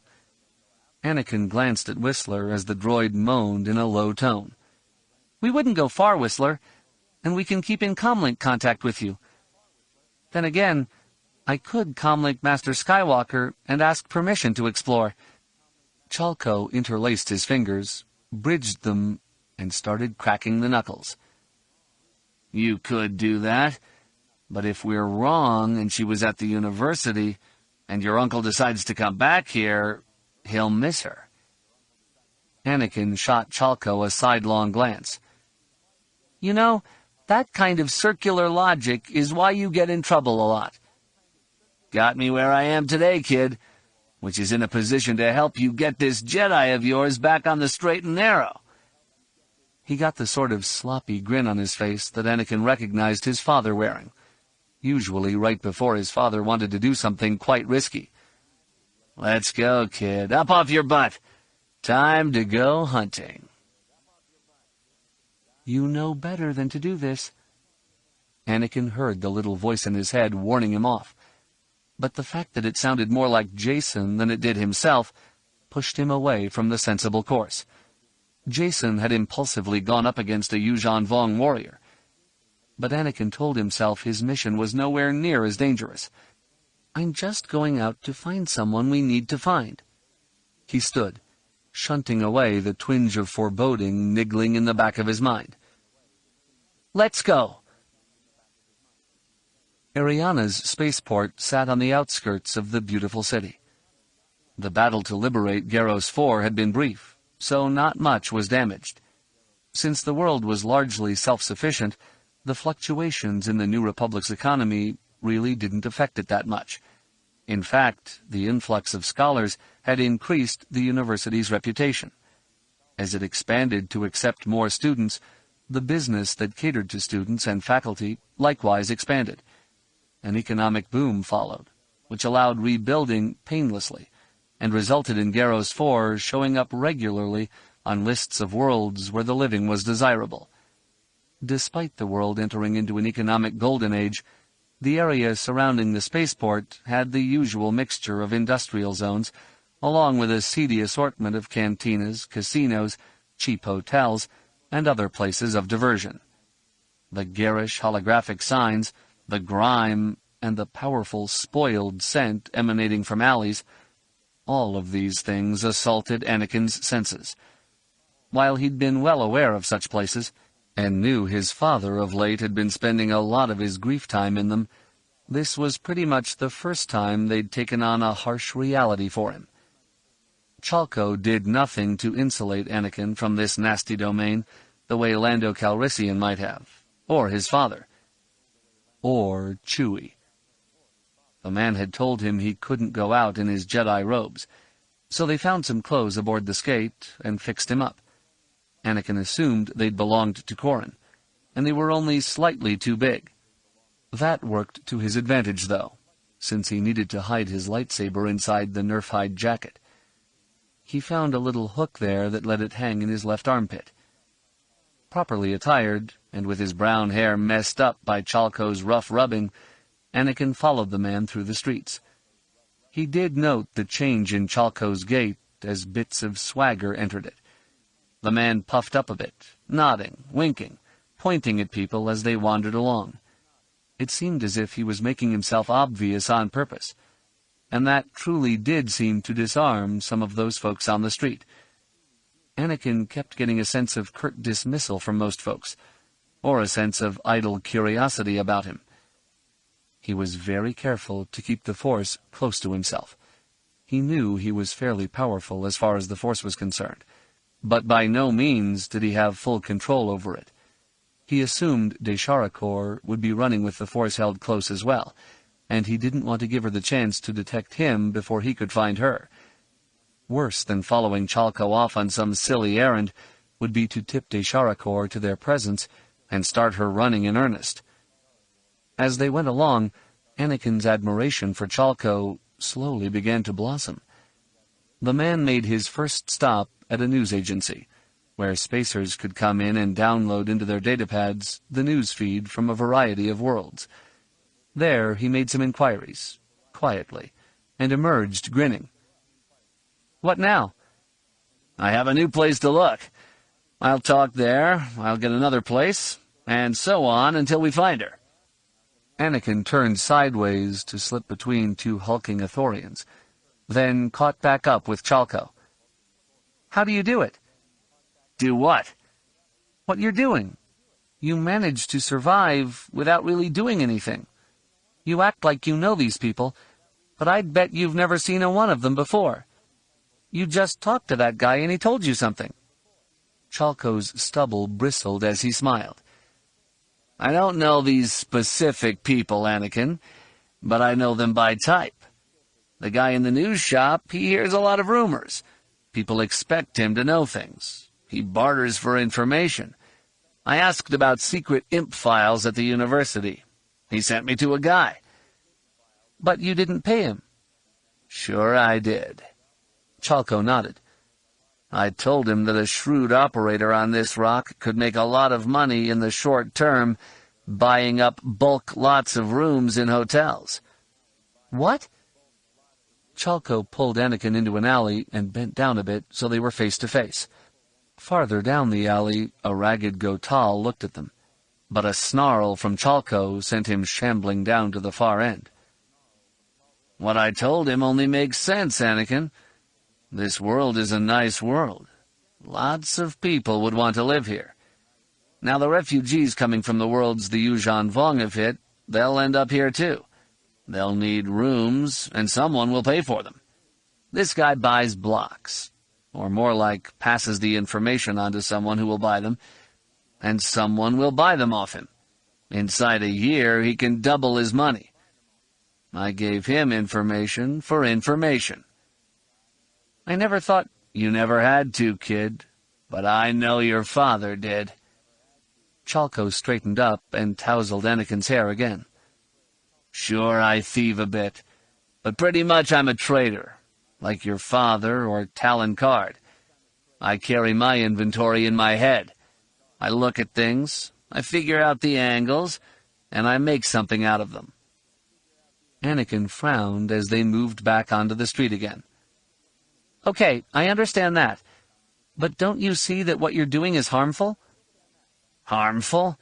Get out of here." "No, think about it. Let's say the rooms get bought up, and the price is raised to make it hard on the refugees." Chalco smiled. The government will help them out. Sure, but where does the government get its money? Taxpayers. The man winked at him. I know where you're going. But hey, kid, you think I pay taxes? Nope, but the people you thieve off do. If they have less money, they don't have the things you want to take. You pay no matter how you try to hut out of it. Chalco's mouth opened and then closed with a snap. You want me to starve, don't you? No, just to consider the consequences of your actions. Anakin sighed. If you give information that allows speculators to profit off other speculators, the only folks getting hurt are going to be those who put their money at risk. The greedy people get hurt, not folks who have had their lives destroyed. I get it. That leaves me what to work with? Produce futures, commodities? They'll do. Chalco arched an eyebrow at Anakin.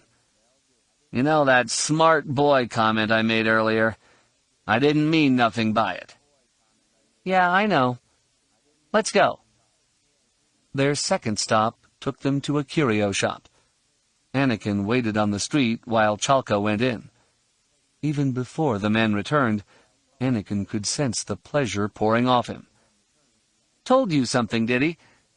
Yeah, where he sent the other person looking for that same information. Chalco smiled carefully as he hustled Anakin along. Said he'd forgotten about it, but his cash account came up short at noon. He played back the surveillance holocam output and caught his conversation with a Twi'lek. She must have blanked his memory, but the holo still had her, just like your uncle told me it would. She talked to him 3, maybe 4 hours ago. That means we're close. Very. The guy he sent her to won't be around for another half hour. Anakin waited for a blue landspeeder to turn a corner before crossing the street. What did you trade him? Told him I was private security, undercover, tracking her. Promised him his money back plus the reward. Chalco shrugged. I'm sure once he found the till off, he pocketed even more credits than she stole. So he's already been paid. That works. The man nodded. And you know, I got this odd feeling of, I guess, satisfaction knowing I've, cheated a cheater. Weird, huh? Not at all. It's about as close to justice as there can be in that case. Well, nobody gets hurt unless that guy's boss figures the way I did, that he hit the till for his share. Chalco cut down an alley. Come on, it's over here. The Violet Visca. Anakin blanched at the cantina's entrance. A sculpture of a Visca formed an archway over it. Leathery wings 2.5 meters long arching down, leaving the Visca's 2-meter-long body at the top of the arch. A pair of arms sprouting from the center of the torso were drawn up, just waiting to dart down and grab a victim. The creature's head sported a 40-centimeter-long needle-sharp proboscis. Visca, which were more commonly known as the great blood-sucking fiends of Rordak, fed exclusively on blood, and Anakin had to wonder at what sort of establishment would choose such a nasty creature as its emblem. The interior, which smelled of warm ale, hot sweat, and boiling coolant, had no Visca hanging from the shadowed rafters. Anakin felt sure this was because the thin layer of grease over everything would have made maintaining a grip on prey all but impossible. He slid into the booth to which Chalco directed him, then furiously wiped his hands on his pants, hoping to clean them. He watched as his companion sauntered over to the bar and started talking with the Baragwin behind it. The heavy-lidded alien nodded, then pointed to a doorway in the back. Chalco spun, winked at Anakin, then held up a hand to keep him in his place. The man cut through the crowd and made his way to the doorway, then disappeared through it. Anakin frowned and tried to look nonchalant as aliens of every sort wandered past. He was determined that he'd not feel abandoned, but that didn't stop doubt from creeping into his mind. I should do something. Because if Desharakor is in there with whomever Chalka was meeting, he's in a world of trouble. Anakin started out of the booth. Then he caught a hint of movement near the front door. He turned just in time to see the tail of a cloak whisk through the doorway. And Leku, too. That was a Twi'lek, and of Desharakor's coloration. He dashed to the doorway, sidestepped a gaggle of Jawas, then looked right and left down the alley.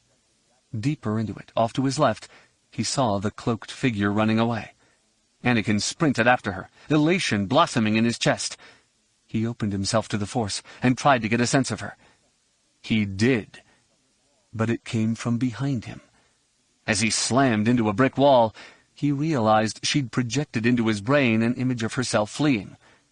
It's an old trick, and I fell for it. Stars exploded before his eyes.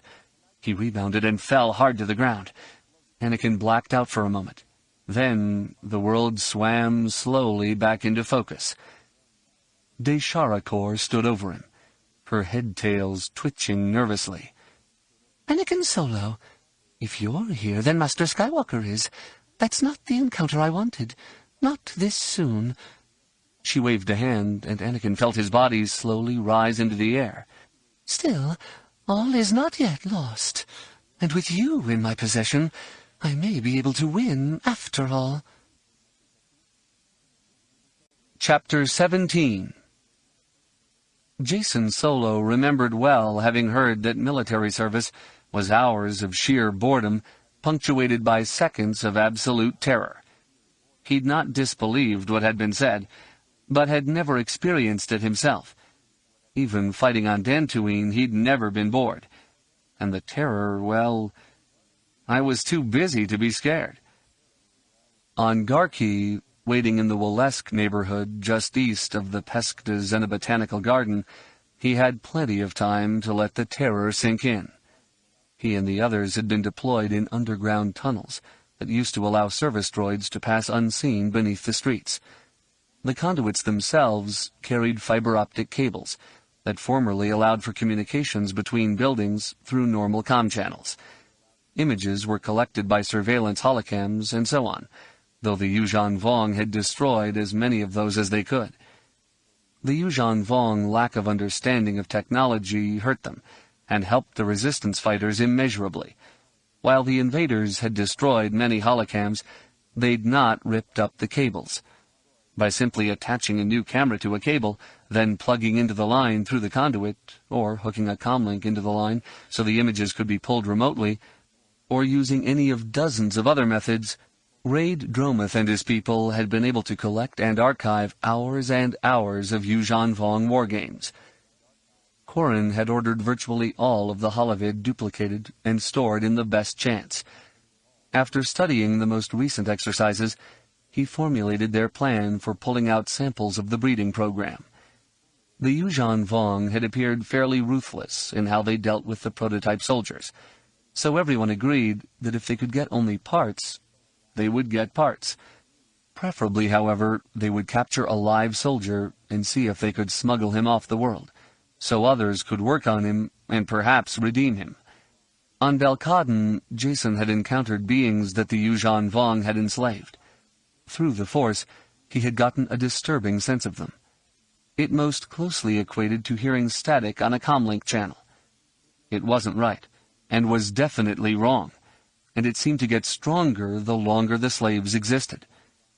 Jacen felt certain that whatever the growths were that the Yuuzhan Vong grew on their slaves, these growths were killing them. By the same token, he'd also fought against the little reptoid slaves on Dantooine, but he hadn't sensed them dying. It was as if their implants entered into a symbiotic relationship with them. There had been ample evidence that the Yuuzhan Vong were able to exert some remote control capabilities over the slaves, since their discipline remained terribly strong despite a slaughter, until Luke had destroyed what passed for a Yuuzhan Vong command vehicle. What Jacen found disturbing, as he waited in the darkness at the base of an access tunnel, was that the modified humans in the streets above felt less like the Belkaden slaves than they did the reptoids. Both had diminished senses through the Force. He felt as if he was sensing them at great distances, even though he knew they walked not 5 meters above him. From the humans he could sense muted emotions, including fear, but also a lot of pride and determination. Some even exuded confidence, and those around them seemed calmer. He adjusted the holovision goggles he was wearing, and his gloved fingers brushed the tiny scar under his right eye. When he'd been captured by the Yuuzhan Vong, they had tried to implant something beneath his flesh. They'd even succeeded, but his uncle had it out of him in minutes, so it had not begun to grow. If it had... He shuddered. The feed into the goggles came from a holocam secreted in a second-story window, looking down to the access hatch cover beneath which he waited. The cam itself was immobile, but by switching to other cams, he could expand the view of the plaza above him. The expanse of ferrocrete was dotted with fountains and benches. Planters divided it, making it into a simple maze that showed burn marks and bloodstains from previous battles. According to the fighting they'd watched, things usually funneled into this place toward the end of the exercises, with chaos reigning. At the appointed moment, the resistance forces would move in, eliminate as much as they could of the Yuuzhan Vong force, and hustle a sample or two out.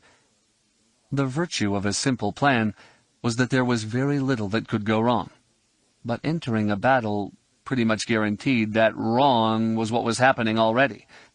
It seemed apparent to Jason that cleaning up after the battle would have been preferable, but Corrin insisted that battle damage assessment teams would probably be swarming over the place the instant hostilities ceased.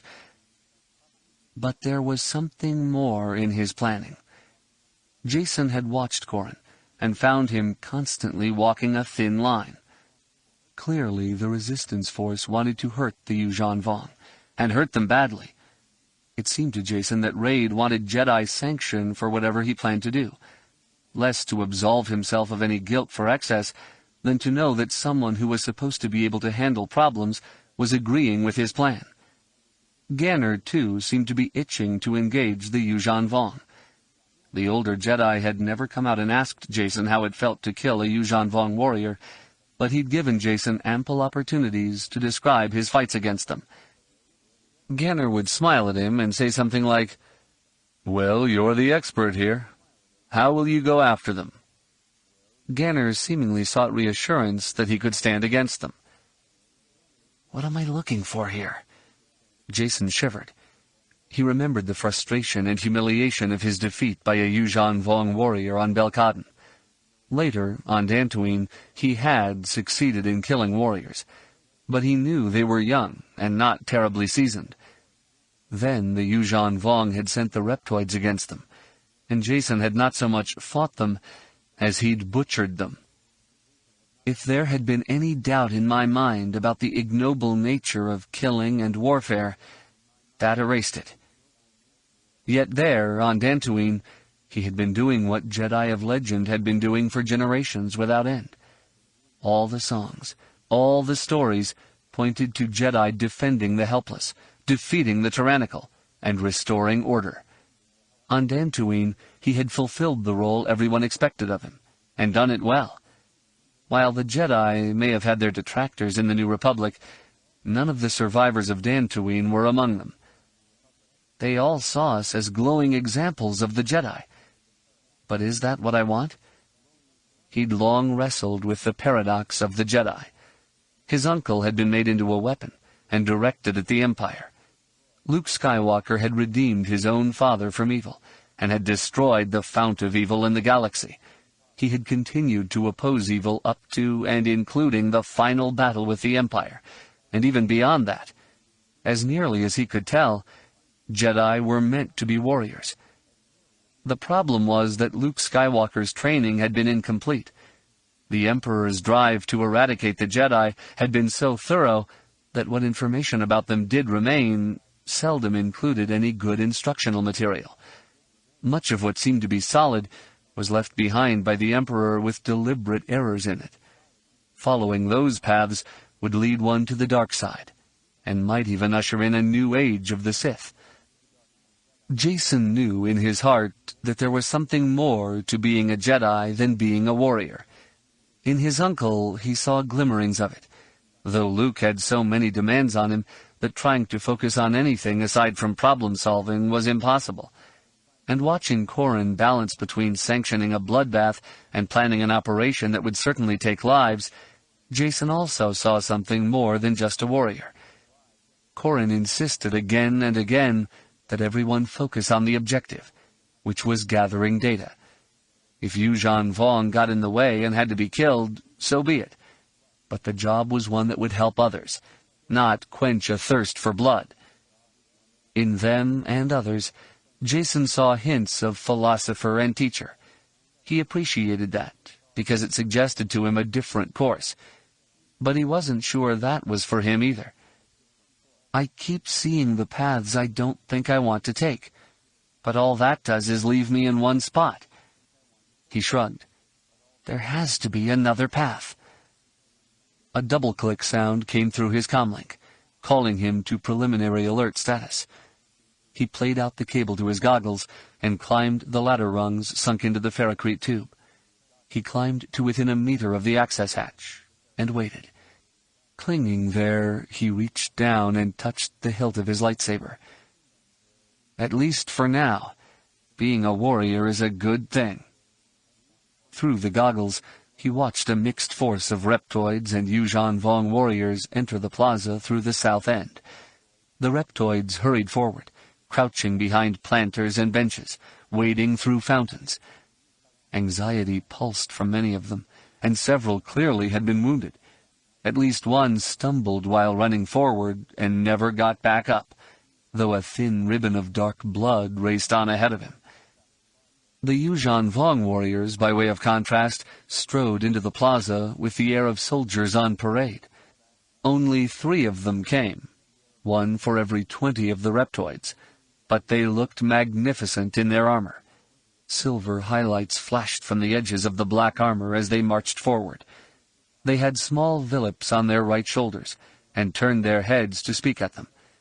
The other warriors nodded in response or spoke back, then issued orders to their reptoid charges.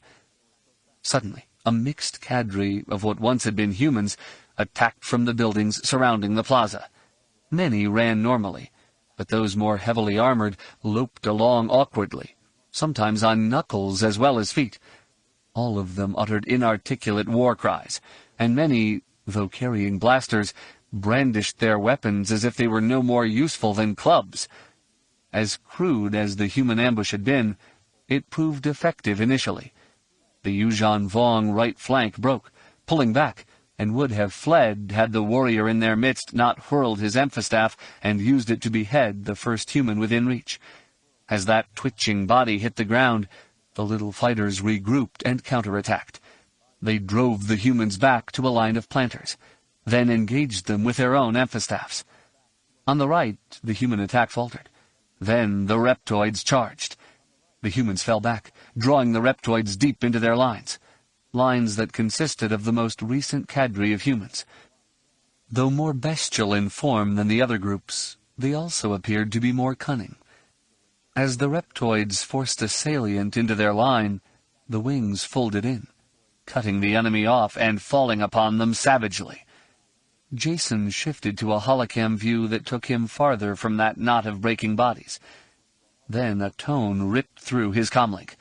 He tugged the cord from his goggles, killing the images, then summoned the force and blew the hatch cover up and away. He scrambled to the surface and ignited his lightsaber. All around the plaza, the resistance ambush closed on the Yuuzhan Vong. Blaster fire from snipers in the building splashed the various villips posted to study the wargames. Red bolts burned through the fleshy communications pods, bursting them like overripe fruit. A couple of snipers tried to shoot the villips from the Yuuzhan Vong warriors' shoulders, but succeeded only in hitting the warriors themselves, spinning them around, but not putting them down. Ganner rose through a conduit just as Jacen had, but did it by force of telekinesis alone. He looked magnificent, popping up there at the rear of the Yuuzhan Vong formation. The hatch cover, a heavy metal disc, whirled around him and crushed the first reptoid to get close. The disc clanged to the ferrocrete and rolled around in a lazy circle, drawing a line after as it passed through the blood pooling from the broken reptoid. The centermost Yuuzhan Vong warrior spun and snapped an order that parted the reptoids heading toward Ganner. Bringing his amphistaff up with 2 hands, he pumped it in the air. He said something, and Jason was certain from the tone that it was a challenge. The warrior began to twirl his amphistaff, waiting. Ganner thumbed his lightsaber to life, producing a sulphurous yellow blade over a meter in length.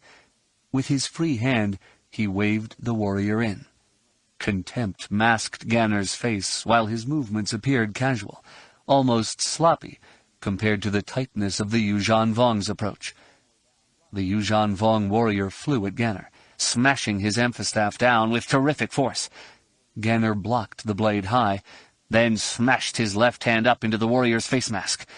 He caught the edge of it with the heel of his hand, spinning the warrior away. Then Ganner laughed loudly, and some of the humans hooted a chorus of ridicule after him. The Nogri moved against the Yuuzhan Vong slaves like rancors through Jawas.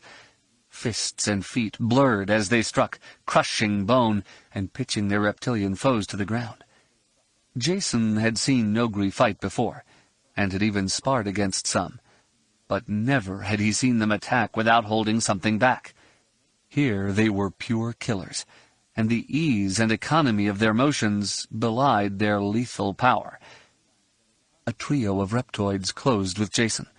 He parried a slash from a staff, then riposted his green blade through the reptoid's chest. 2 blaster bolts from snipers burned hot and red through a second reptoid. Jason shoved the reptoid on his blade off, letting the rolling body trip up a third reptoid. When that one fell at his feet, he slammed the dark end of his lightsaber against the reptoid's skull, knocking him out. The Yuuzhan Vong warrior fighting Ganner had recovered and tugged his face mask back into place. His amphistaff spun into a blur.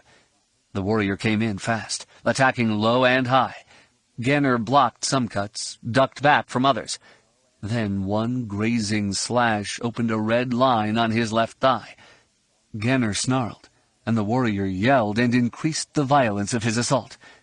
Ganner leapt back, limping, his leg faltering. Jason saw him go down, falling back on his haunches.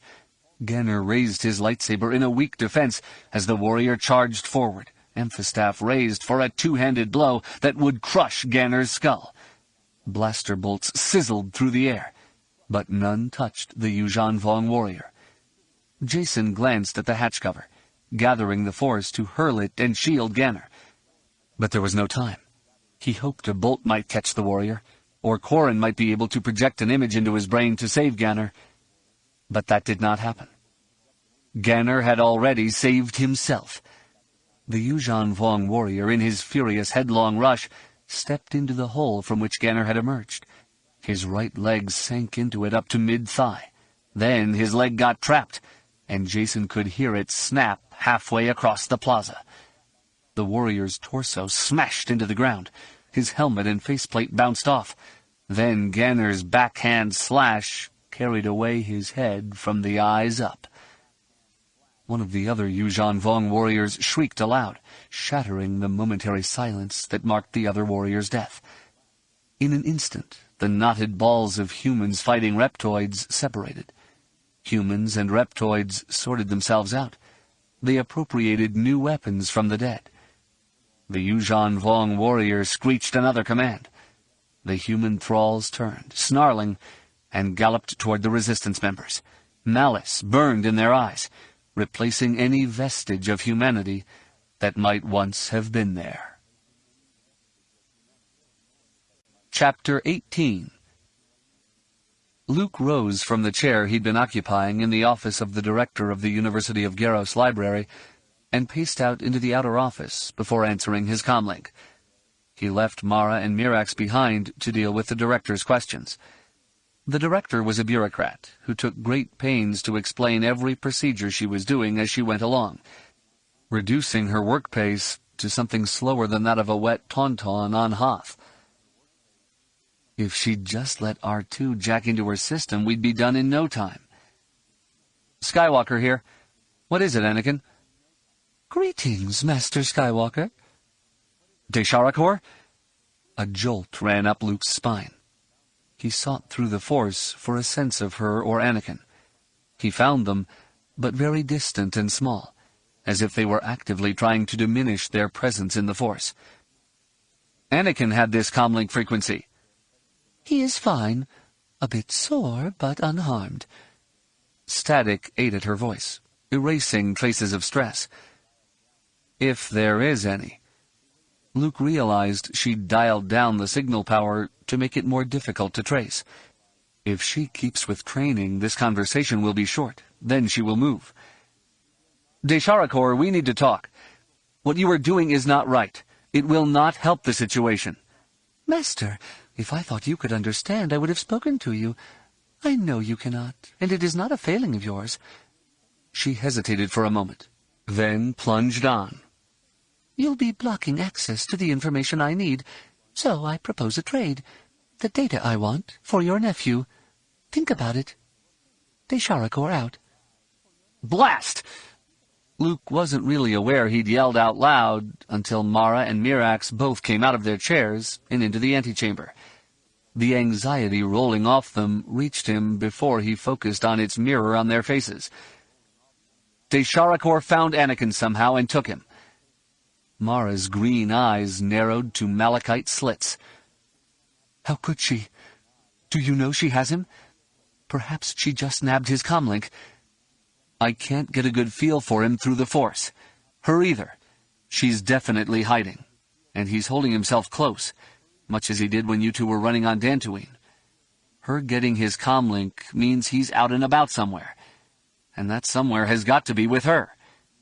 Mirax snapped a comlink into a socket on her datapad, then frowned as words scrolled up on the screen. Whistler says Chalco talked Anakin into checking out local information sources. Says it's a standard investigative technique, though Whistler's got the old Corsac disdain for amateurs playing detective. They left the skate about an hour ago, and Whistler's not heard from them since. Luke closed his eyes and rubbed at his forehead. He felt Mara's hand stroke his back and smiled at her. Thank you. What do you want us to do? The Jedi Master opened his eyes and sighed. Desharakor wants to trade Anakin for data files relating to the Eye of Palpatine, or anything else, I suspect. Now, if what little I've understood from what the Director is telling us is true, there are no such files. So, no exchange. That's one problem. Mara scowled. The second is that Desharakor can't let Anakin go, since she knows we won't let her get away and continue this search. She has to keep him. She may not have figured that out yet. She will, though, and she isn't going to like it. She'll know we have to move against her. But without data to trade, we can't even get close. Mirax held up a hand. Look, negotiations and trading are what I do. We could dummy up a data card and stuff it full of reports and things that only the swelled brains here can understand. We slice a few to have key phrases she can scan for, and she'll think it's all legitimate at first glance. That's all we need to draw her out. Do you think she would put Anakin in a life-threatening situation? Mara nodded, but Luke disagreed. I don't get that feel from her. Luke, she's seeking superweapons. I know, but I don't think she's really considered what the result of their use is. We all know the story of Alderaan. We know what happened to Corita. We remember the Krytos virus. But somehow, getting your brain around the idea that billions of people are dead is very tough. You can feel very bad, devastated over the death of one person. But can you multiply that 1 billion times when a planet is destroyed? Especially a planet full of the enemy? Mara shrugged. Despite what she has done so far, Mara, she's not yet strayed to the dark side. She has always been good. He sighed. If we knew what had set her off, we could help her. Big if. Luke's wife nodded slowly. I think Mirax's plan has merit. Let's do it. Luke smiled and returned to the director's office. "Forgive me, but something urgent has come up. I really need your help." The woman smiled. "I'm ready to assist in any way I can." "Good, thank you. Then just back away from your terminal." Luke glanced at R2-D2. "Yank down everything you can on the I Project's history. Then a data card's worth of the most technical stuff you can find. We're baiting a trap, and we can only afford bait that's irresistible." Anakin shifted uneasily. He'd gotten his first inkling of how serious Desharakor was about her quest when she'd threatened to kill him if she so much as sensed him reaching for the Force. Now she sat, 2 lightsabers on her lap, comlink in hand. She switched off the comlink and looked over at him. "You heard. It will be you for the data. You won't be hurt." Kneeling there in the corner of a dingy, unfurnished apartment, with his hands bound behind his back and to his ankles, Anakin sighed. "You mean I won't be hurt more than I am already?" "That can't be helped. I can't have you loose." "That's not what I meant, Desharakor." He shrugged as much as he was able to.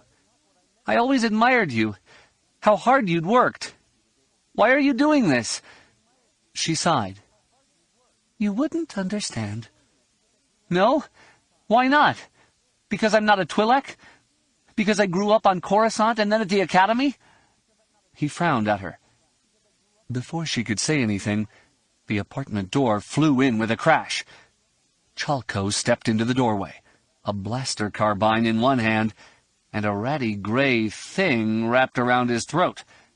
It looked as if someone had yanked a strip of hide off of towels and made it into a stole, which had then been dragged behind a pod racer during some endurance rally. "Hold it right there, Desharakor," Chalco growled in low tones. "Don't worry, kid. You're safe now." "Think so?" The Twi'lek brought her lightsaber to hand and ignited it. The blades splashed bloody highlights over Chalco's face. "Leave now, and you won't be hurt." "I'm not the one who's going to hurt, sister." His trigger finger twitched, launching a blue stun bolt at the Jedi. Her lightsaber came up with ease and around, batting the blue bolt back at him. It hit Chalco in the right knee, then raced like lightning up his body and around his belly. The involuntary twitching of his muscles quickly erased the shocked look on his face. Then he collapsed to the floor.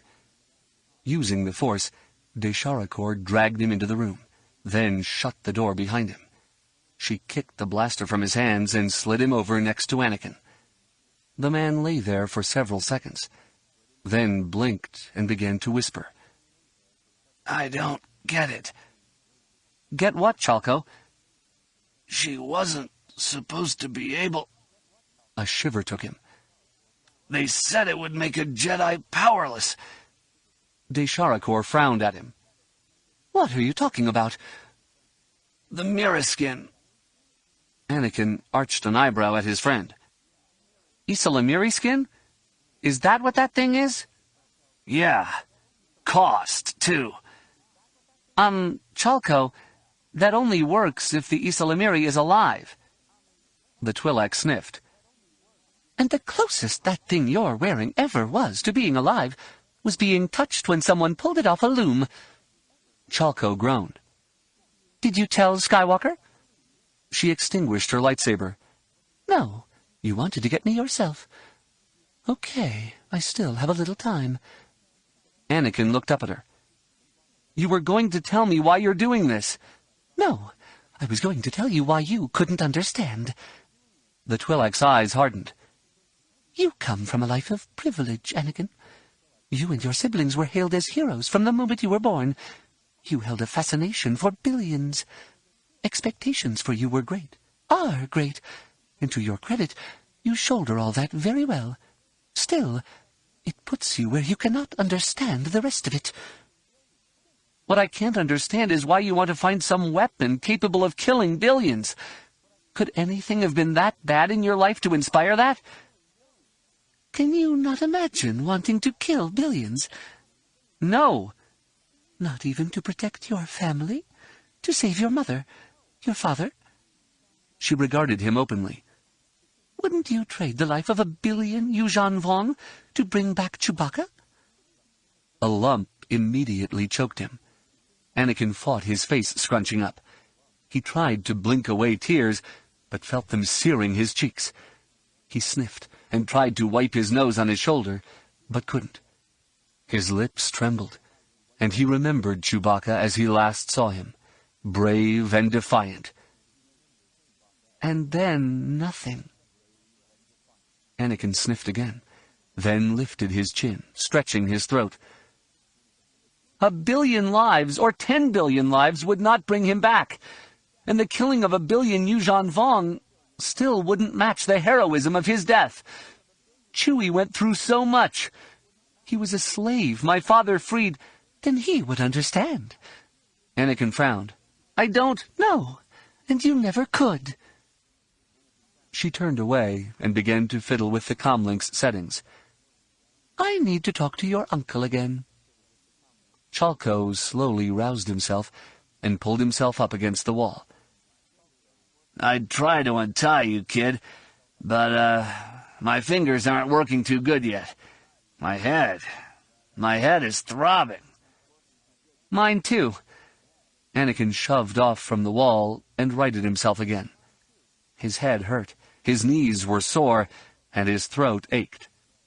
Desharakor's comment about Chewie had hurt horribly. He caught sight of a vein pulsing at Chalco's temple. It kept time with the pounding in his own head, as if it were hammering his brain case. He sighed. His head came up for a second. Then he let it hang again, lest Desharakor notice him. Carefully, slowly, concentrating very hard, he pushed his discomfort aside and touched the Force. Desharakor spun as he gathered it to himself. She took one step toward him. Then the blaster carbine rose from the floor and careened solidly into her forehead. Her eyes flickered. Then she sagged to the floor. Anakin sank back on his heels and reached out through the Force to find his uncle. He did, and quickly, for Luke was far closer than Anakin expected. Anakin opened his eyes and saw Chalco looking at him with a huge, self-satisfied grin. What's so funny? You're lucky I happened along.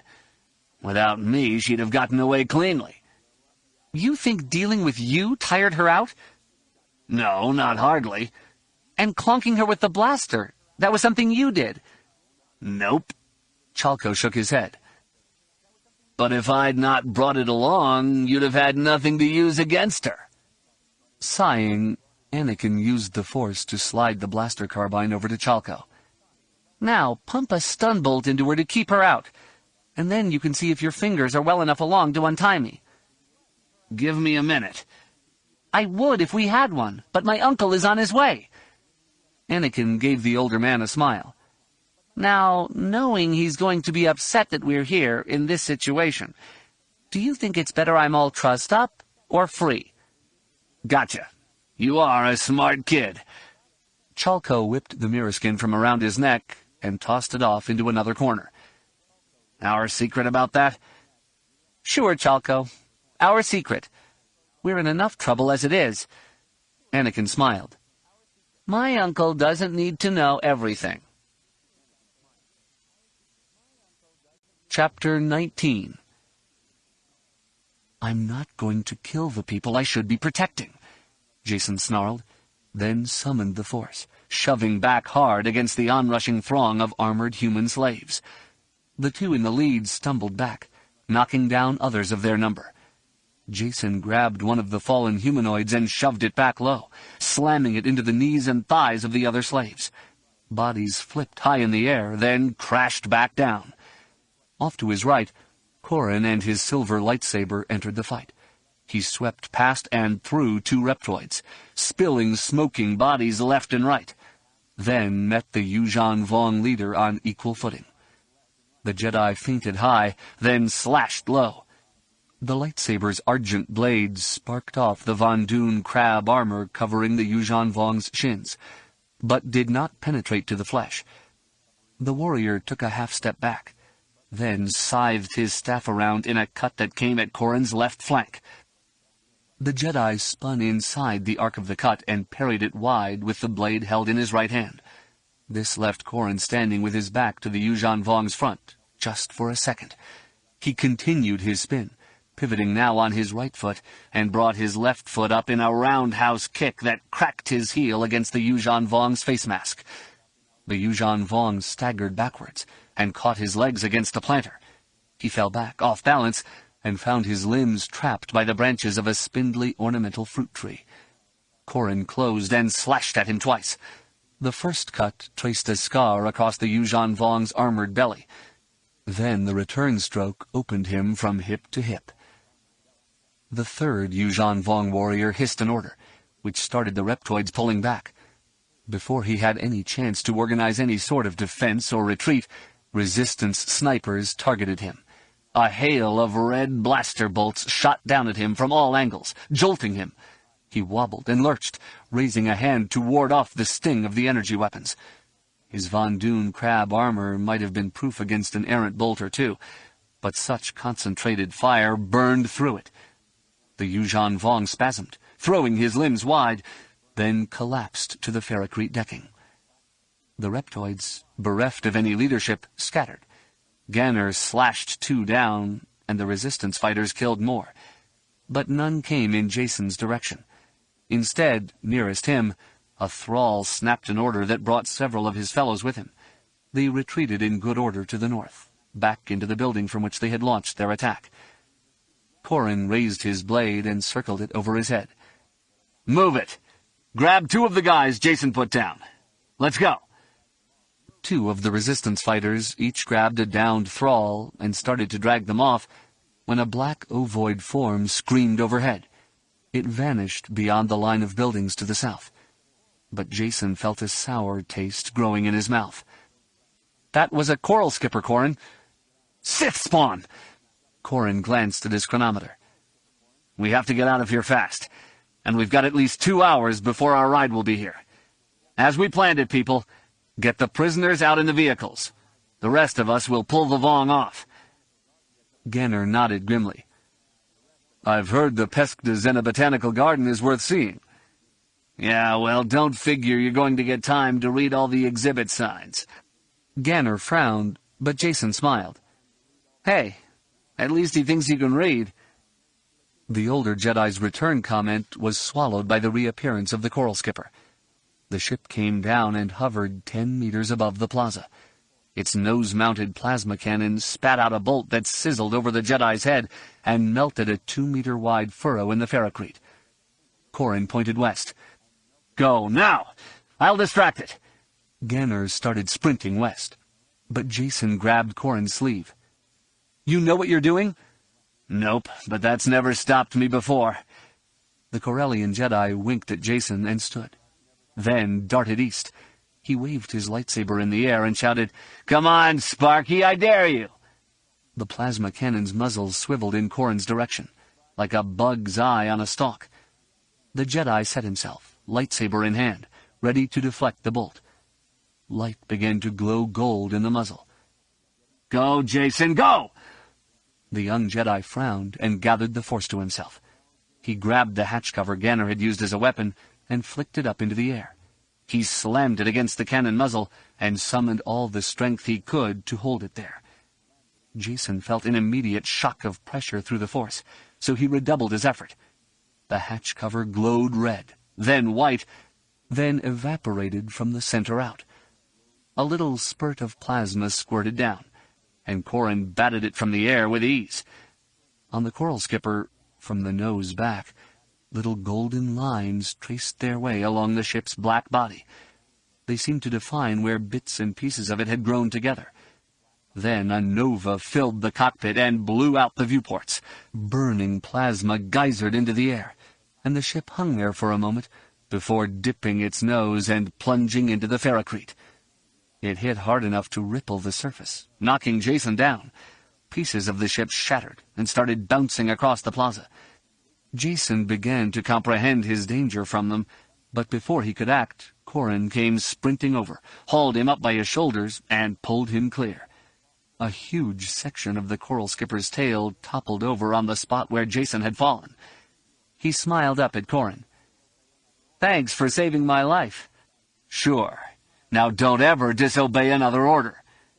The young Jedi blinked in confusion. "But I saved your life." "Details, details."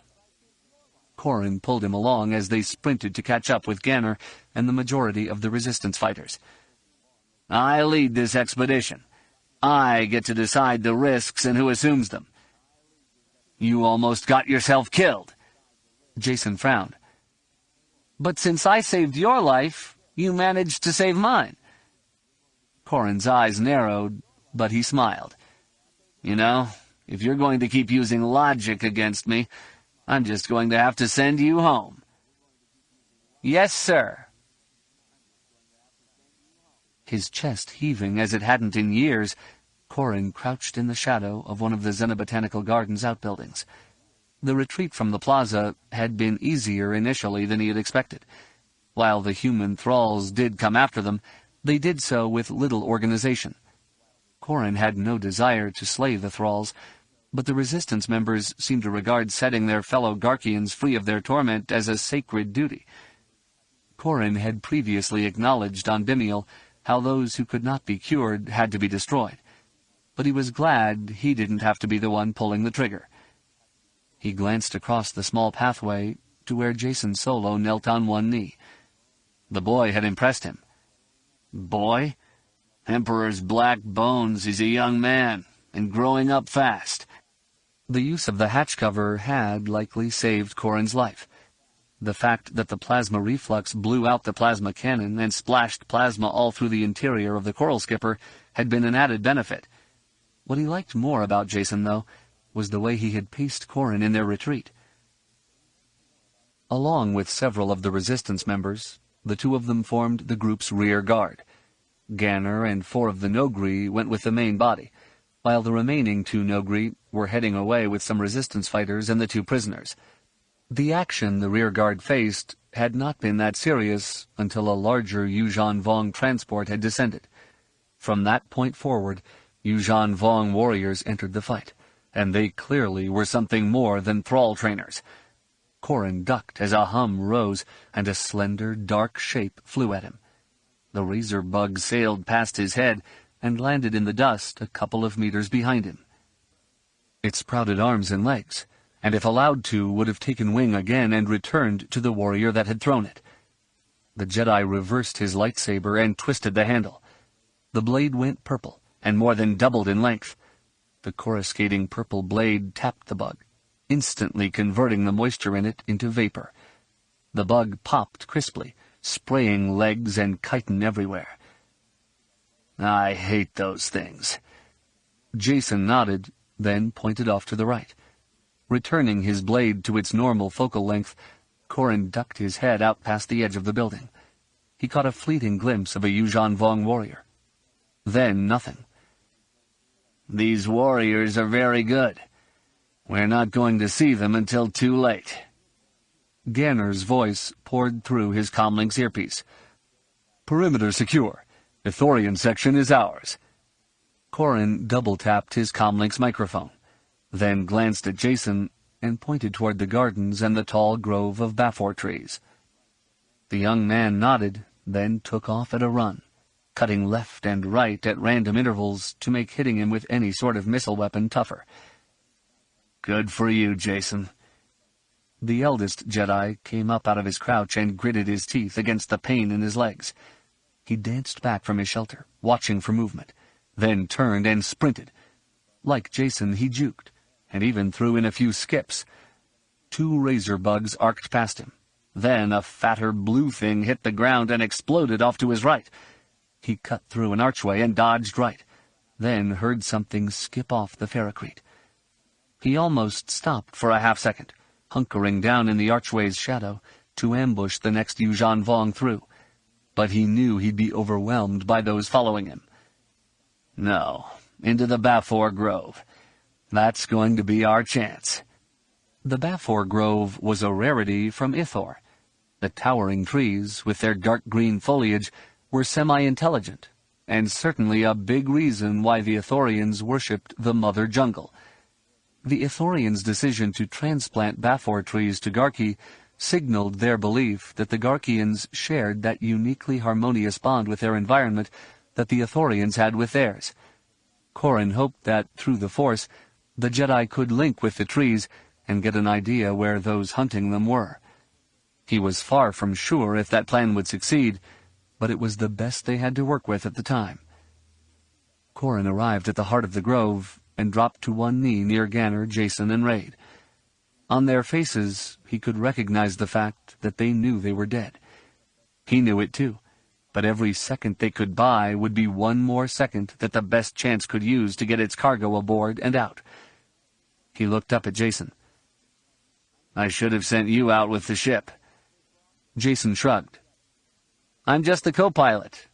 We get off this rock, we get off it together." "It's a deal." Corrin glanced at Ganner. "Tried to read the trees?" Ganner nodded wearily. "There is something there, but it's very vague and subtle." Raid pointed at the yellow pollen staining the ground. "It's spring. The trees are devoting a lot of energy to growth and reproduction. They are budding, after all." "I see that." Corrin sighed. "My grandfather once told me that a blood meal is nourishing for plants. One way or another, they're going to gorge." Jason pointed back toward the archway. "They're coming." Back at the arch, some reptoids and thralls darted through, taking up covered positions. Resistance snipers hit a few, but had no clean kills.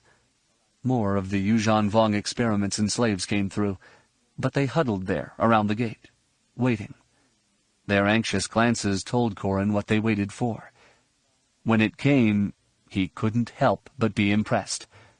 One by one, 7 Yuuzhan Vong warriors stalked through the arch. They moved quickly enough, but not hurriedly.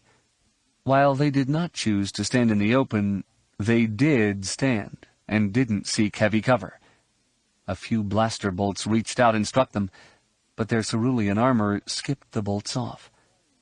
Raid raised a hand. "Wait for good shots. At this range, the armor isn't giving." "Different armor, Raid. This is the serious stuff." Corrin remained on one knee and watched as the last Yuuzhan Vong warrior came through the arch. "Oh yeah, we're just going to have a fun time now." Jason glanced over at him. "Your definition of fun and mine don't exactly match." "Not you I'm worried about. It's them."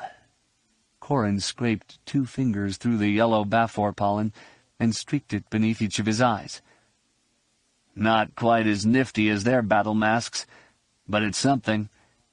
The warrior Corrin took to be the Yuuzhan Vong leader stepped forward of their line. Raid started to give an order to cut him down, but Corrin raised a hand. In a low voice he said, "Remember, we're playing for time here."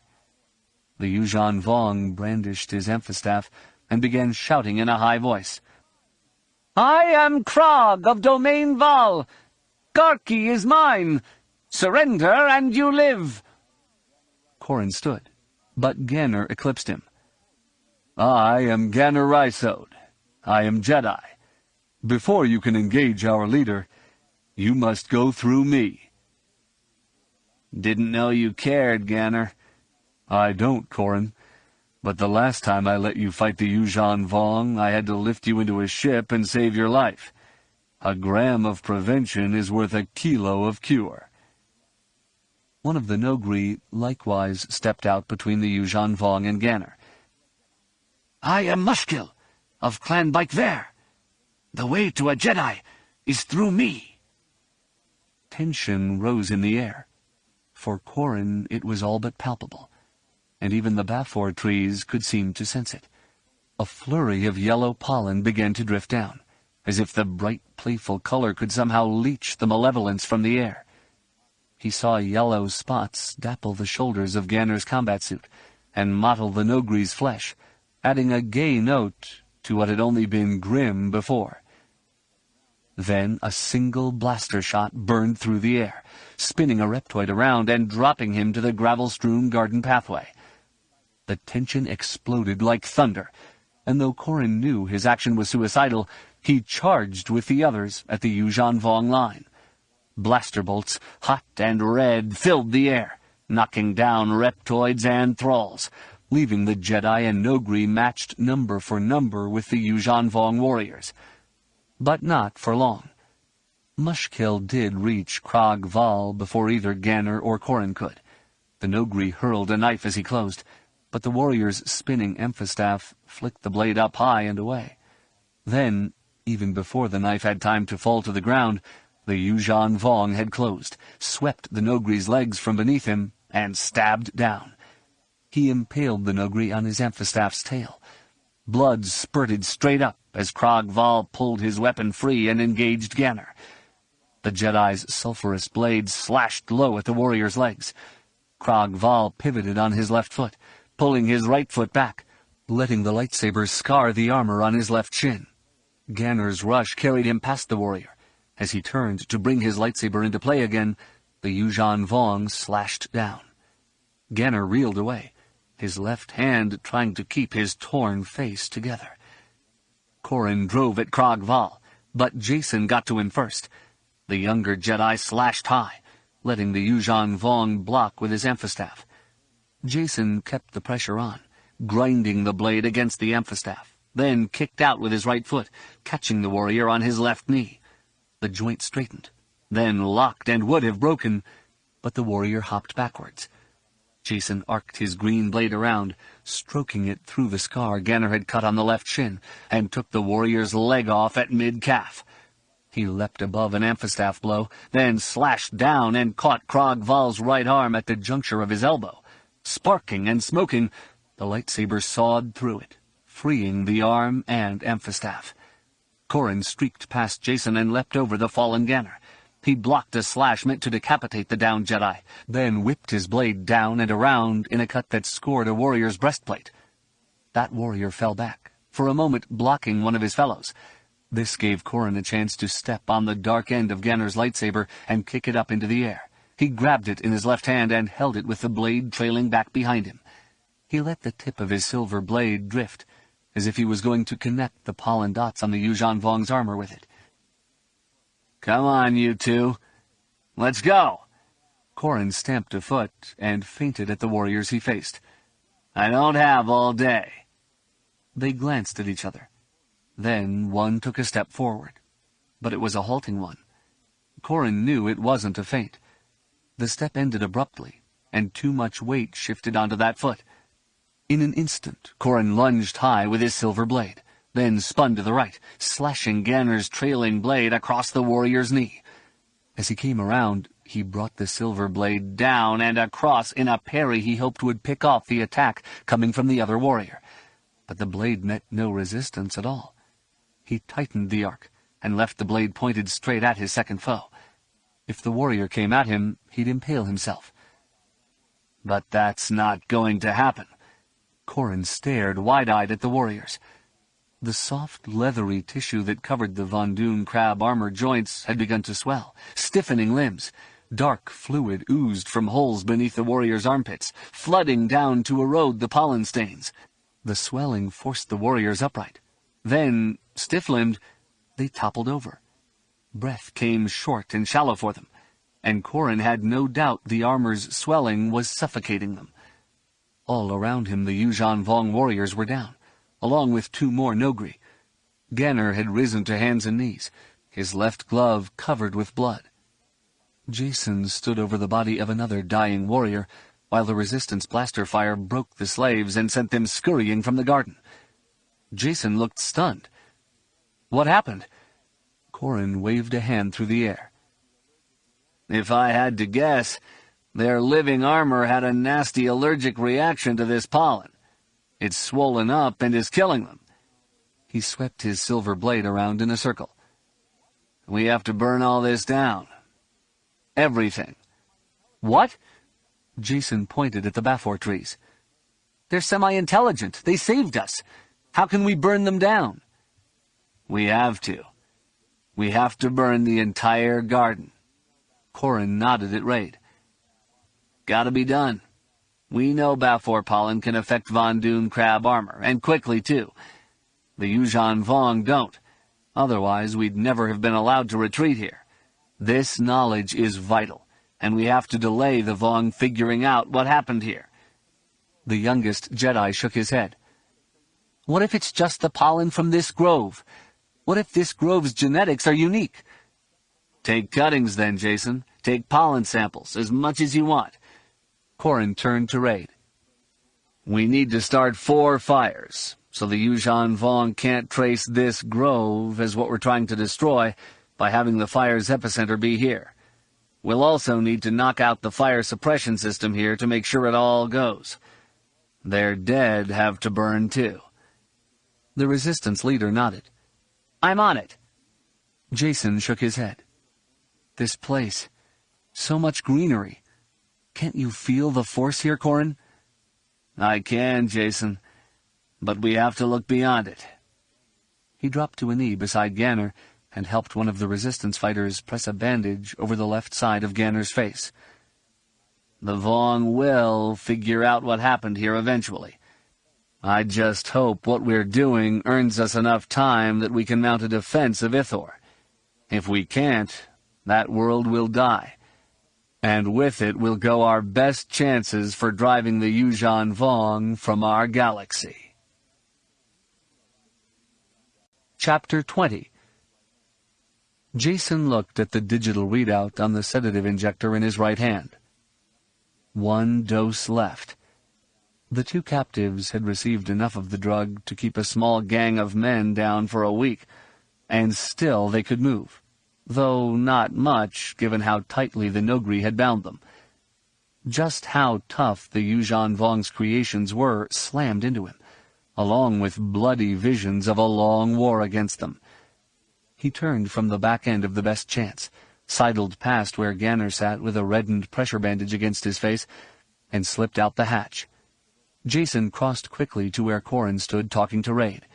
He nodded to the both of them, but waited for their conversation to end before he said anything. The Garkian smiled wearily. I appreciate the offer, Corrin, but I'm not going to take up one of those open slots you have on the ship. I can't abandon my people, and they'd refuse in order to evacuate. We're here for the long haul. I'm not being altruistic here, Raid. You've got great intel on the Vong, and we need it. But what you need more is us being active here, making the Yuuzhan Vong think the whole Xenobotanical Garden fire was just a terrorist act. The Resistance leader clapped the elder Jedi on the shoulders. Your coming here meant a lot, and we'll get more information out to you. You have to go so you can find a way to turn our people back into our people. We need to be here to make sure there are some folks remaining to welcome the returnees back. Corrin's green eyes narrowed. You're not being abandoned, you know. We'll be back to liberate Garki. Raid's smile broadened. Better hurry back. We're planning to do the job ourselves. Jason held up the injector. Our guests are down, but I'm not sure for how long. There's 1 dose left. Can I give it to Ganner? Did he ask for it? The young man shook his head. He's suffering, though. Corrin thought for a moment, then nodded. Ask him if he wants it. If he says no, give it to him anyway. Are you joking? Corrin shook his head. He's a Jedi and he's in pain. I don't want him twitching TK that breaks something. We can't go until we get a signal, and I want us ready to sky when that happens. Our escape window here isn't going to be that big. The idea that he should shoot Ganner full of a sedative against his will struck Jason as a gross violation of Ganner's privacy and dignity, and he almost suspected Corrin gave him the directive because of the friction between the 2 older Jedi. But Corrin's reasoning made perfect sense, and his deliberation before telling Jacen what to do suggested he was searching for any way around adding insult to Ganner's injury. The order, though it would be a blow to Ganner, would be for the sake of the mission. Clearly, Ganner's wishes, or those of anyone else, had to be secondary to what they were doing. Just as I should have left the courtyard when Corrin ordered me to, regardless of the consequences. All of a sudden, Jacen saw the role of a mission leader in an entirely different light. Before, he'd always seen the leader as someone in power, and he could see how that position would be desirable. It meant a person had to be deemed superior to his fellows. His orders were to be followed. His dictates were law. For someone as young as he was, becoming a leader seemed like a promotion to adult status, and he had not looked beyond that point. The other side of being the leader and what that meant blossomed full in his brain. Yes, Corrin could give orders, but he bore the full responsibility for the consequences of those actions. The success or failure of the mission was on his shoulders entirely. Jacen had no doubt that if required to, Corrin would order suicidal assaults. The stand at the garden had been one such, and even though such orders could be justified in the name of success, Corrin would still have to live with the consequences of his orders. And Uncle Luke, too. Jacen turned back toward the ship and re-entered. His uncle had an even greater burden to bear, and Jacen was suddenly relieved that such a mantle did not rest on his shoulders. Not only was it bone-crushing, but Jacen was fairly certain that having to shoulder it would deflect him from discovering the sort of Jedi he should become. Responsibility for others could blind me to my responsibility within the Force. He ducked his head and passed through the hatchway. He smiled at Ganner. "Corrin said I can give you this last dose of sedative if you want it." "No, I don't need it." Jacen nodded, then stabbed it toward Ganner's thigh. The injector got within 5 centimeters, then stopped as if he'd been trying to drive it through transparasteel. Ganner glared at him. "Don't make me break the injector, Jacen." If he can focus that much, he's not going to be twitching. "Sorry, Corrin said—" "Corrin said what he had to say. I don't want a sedative. Not yet, anyway." Ganner turned his head and glanced at one of the Nogri. "Circa, your help, please." The Nogri unbuckled himself from his seat. "Ask." "The med pack has a Nylar field cauterizer." Ganner peeled the bandage away from his face. "Use it to close the wound." The Nogri nodded and bent to retrieve the med pack from beneath Ganner's seat. He slid it out and opened it. From the box he drew a 16-centimeter-long stylus that emitted a close-focus, low-frequency laser beam that would burn the wound shut. The Nogri stood again, and for the first time Jacen realized that some of the patterning on the Nogri's gray flesh was from scars, some of which he felt certain Circa had closed himself with a cauterizer. "Wait a minute." Jacen held a hand up. The wound on Ganner's face ran from above his left eye, splitting the brow, down to his cheekbone and below, to his jawline. Blood bubbled in the lower part of the wound as Ganner breathed, and the amphistaff had clearly carved bone as it slashed his face. "Wait for what?" "We'll get out of here. You can get into a Bacta tank. If he uses that thing, you'll have a scar." "I imagine I will." Ganner looked at the Nogri. "You don't have to be fancy. Just close the wound." The Nogri nodded and reached out to pinch Ganner's flesh together. He stroked the cauterizer against the wound's seams, sending little puffs of white smoke into the air. The bittersweet scent of burning flesh got into Jacen's nose, and he couldn't snort it back out. As much as he wanted to walk away, though, he couldn't do that either. Ganner gripped the arms of the seat, and his muscles tightened with every brush of the cauterizer. Jacen could feel some pain coming off him, but it was considerably less than the disgust that rolled off the injured Jedi. It seemed to Jacen almost as if with each touch of the cauterizer, Ganner was reliving the cut that had opened the wound. "Don't worry, Ganner. You won't be fooled by one of them again." Ganner said nothing until Circa dropped to a knee and began working on the wound on Ganner's thigh. The Jedi accepted a dressing soaked in disinfectant and swabbed it over the side of his face, clearing up the blood. Most of the red went away, save the angry line from forehead to jaw. The flesh on the line was clearly tender, but Ganner washed it thoroughly nonetheless. "You don't understand, Jason. The Yuuzhan Vong didn't fool me. I fooled myself." Ganner closed his eyes for a moment and sat back. He opened only his right eye. "Throughout this mission, since I first heard of the Yuuzhan Vong even, I wanted to prove that I was better than they were. I was furious that I did not get to engage a Vong on Dimiel. The first one I killed this afternoon, I tricked into stepping into that hole. I knew he was a fool, and he died because of his stupidity. And somehow I started thinking that I was a genius compared to the rest of them." Little wisps of white smoke rose like a curtain between Ganner and Jason as the Nogri closed the other flesh wound. "It wasn't a stretch for me to think I was brilliant compared to the Yuuzhan Vong. I've been thinking that for a long time compared to other Jedi. Your uncle, Corran, Cam, all of them. They aren't of our generation of Jedi. They knew the Empire. They fought it or served it. They are older. They don't know the Force the way we do. Didn't have the training we did." He nodded his thanks to the Nogri as Circa put the cauterizer away. "Krog Val made me pay for my arrogance in a way none of the others had.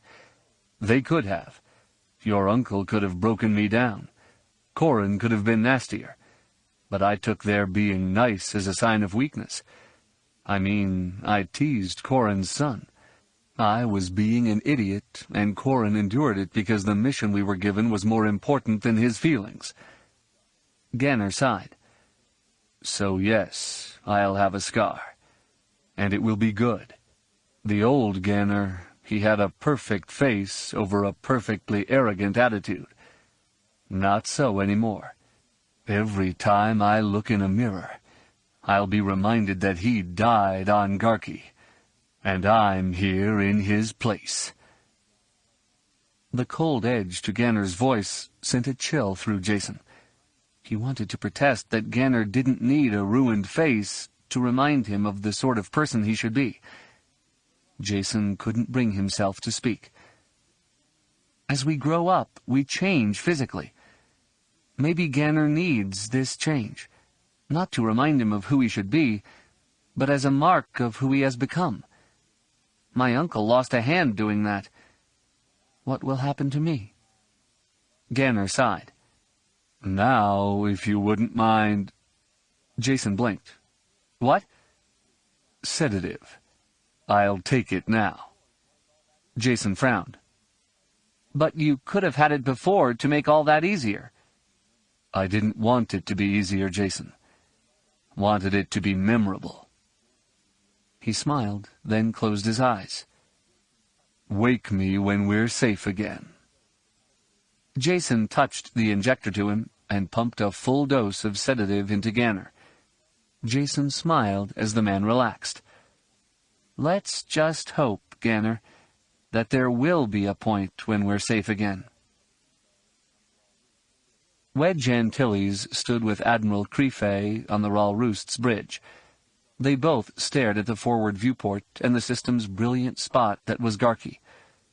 It seemed so far away, yet a simple jump through hyperspace could carry the ship there in an instant, and might carry us into an ambush.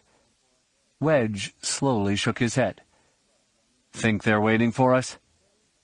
The Bothan Admiral shrugged uneasily. "There is still a great deal we don't know about them, Wedge. We know that when we send a message from here to Garki, it will take 3¼ standard minutes to reach our people on the ground. We don't know if the Yuuzhan Vong have means by which they can communicate faster. The message that came in from Corran requesting a pickup was sent over 12 hours ago.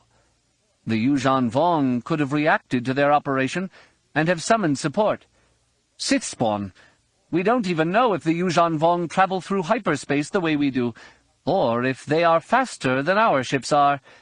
Nor do we know how close they are to Garki, or what their possible response time could be. We live and learn. Krife flashed fangs as he smiled. If we live, we learn. Without looking back, he growled a question. Sensors! No anomalous system readings? No, Admiral. All is within normal limits. Fine gravitational fluctuation readings do not indicate any increased mass hiding around moons or asteroid belts. If the Yuuzhan Vong are hiding ships out there, they must be very tiny. Thank you, Sensors. The Bothan turned and nodded to a dark-furred officer at the communications console. Lieutenant Araka, send a message to Colonel Horn. Tell him we are here to pick him up. Request transmission of his intelligence reports as he comes up. Deploy a communications relay drone here to capture and send out the report in case we have trouble. As ordered, Admiral. The snowy Bothan then looked over at Tico Selchu at the Flight Operations Command Center. Colonel, if you would be so kind as to put our fighters on alert. Done, Admiral. Krife came full around, his eyes narrowing. It would seem a decision to advance would be difficult, but it's really not. We made a bargain with Horn and his people. They go into danger, we get them out. I will uphold that bargain. I think you should, though others may question your judgment if the Vong are waiting for us. Wedge gave the Bothan a grim grin. But then, hindsight criticism is always based on fantasy foresight. What we should have known will be touted as facts we chose to overlook. If you think I'm overlooking anything, do let me know. Yes, Admiral, I will. Wedge nodded toward Garki. Right now, the only thing I want to overlook is Garki's horizon, and see a ship coming up to greet us. I agree. Helm, execute primary egress vector plot. Look alive, people. We have heroes to rescue. Jaina Solo, locked in the cockpit of her X-Wing, didn't so much feel the micro-jump into the interior of the Garki system as much as she picked up sensations of uneasiness from crew members who didn't like making jumps. As those impressions faded, she immediately got a launch authorization and jammed her throttle full forward. The fighter jetted down the launch tube and shot out beneath the belly of the Ralroost, between it and Garki's spinning sphere. She brought her X-Wing up on Annie Capstan's port side and began to orbit. Sparky, sensors at full. Filter for Vong flight characteristics. The droid tootled an acknowledgement of the order. Jaina resisted the urge to reach out through the Force to sense her brother. She'd been stung by the deception earlier, when the task force had been inserted into Garki. Intellectually, she understood the need for operational security, and she could remember the shock of everyone on board the Ralroost when the task force was believed dead. Gavin had been correct about the tragedy and subsequent revelation creating a sense of unity between the crew and the pilots. Not knowing made them all one, and using the Force now would violate that trust. The latest briefing did say they had casualties, including a Jedi. She knew it wasn't her brother. No matter the distance from her twin, she felt certain she would know if he'd died. And she did acknowledge there was a huge difference between casualty and fatality. But somewhere in the back of her mind, she'd imagined Jedi were somehow special, and not the sort of heroes to fall in combat. Logically, and based on even the most recent history of the Jedi, she knew that wasn't true. But the depiction of heroism in the Jedi tradition allowed her to accept the fantasy as true on an emotional level. Right now, the only possibility you should be dwelling on is vaping some Vong so the best chance can make it home. She checked her sensors, but they remained clean. Nothing here, Lead. Annie Capstan, her wingmate, reported on the squadron tactical frequency. 12 here. I have one contact coming up from Garki. Looks like our people. Good. Stand by. Jaina was about to ask Sparky to punch up Annie's contact when the droid shrieked. Her primary sensor monitor lit up with one huge contact, then several smaller ones. all of which began leaking yet smaller contacts. She looked up through her cockpit canopy, and her mouth went bone dry. Emperor's black bones! The Yuuzhan Vong had arrived, and in force. Chapter 21. Corran Horn headed the best chance straight for the Ral Roost, and was happy to see X-wings pouring from the Bothan ship. A smile lit his face. He keyed the ship's comm system. "There it is. We're all but home." He heard a little gasp from Jason, and felt a burst of shock roll off the younger man. "Look at this. Corran, we've got problems." "Thanks for the preview, Jason. Now count it off for me." He put enough of an edge in his voice to get Jason to concentrate. "How much, what, and where?" "Sorry, Corran." Jason exhaled curtly. "I have one big contact, 7 smaller ones, and then skips all over the place. At least 64, but more coming all the time.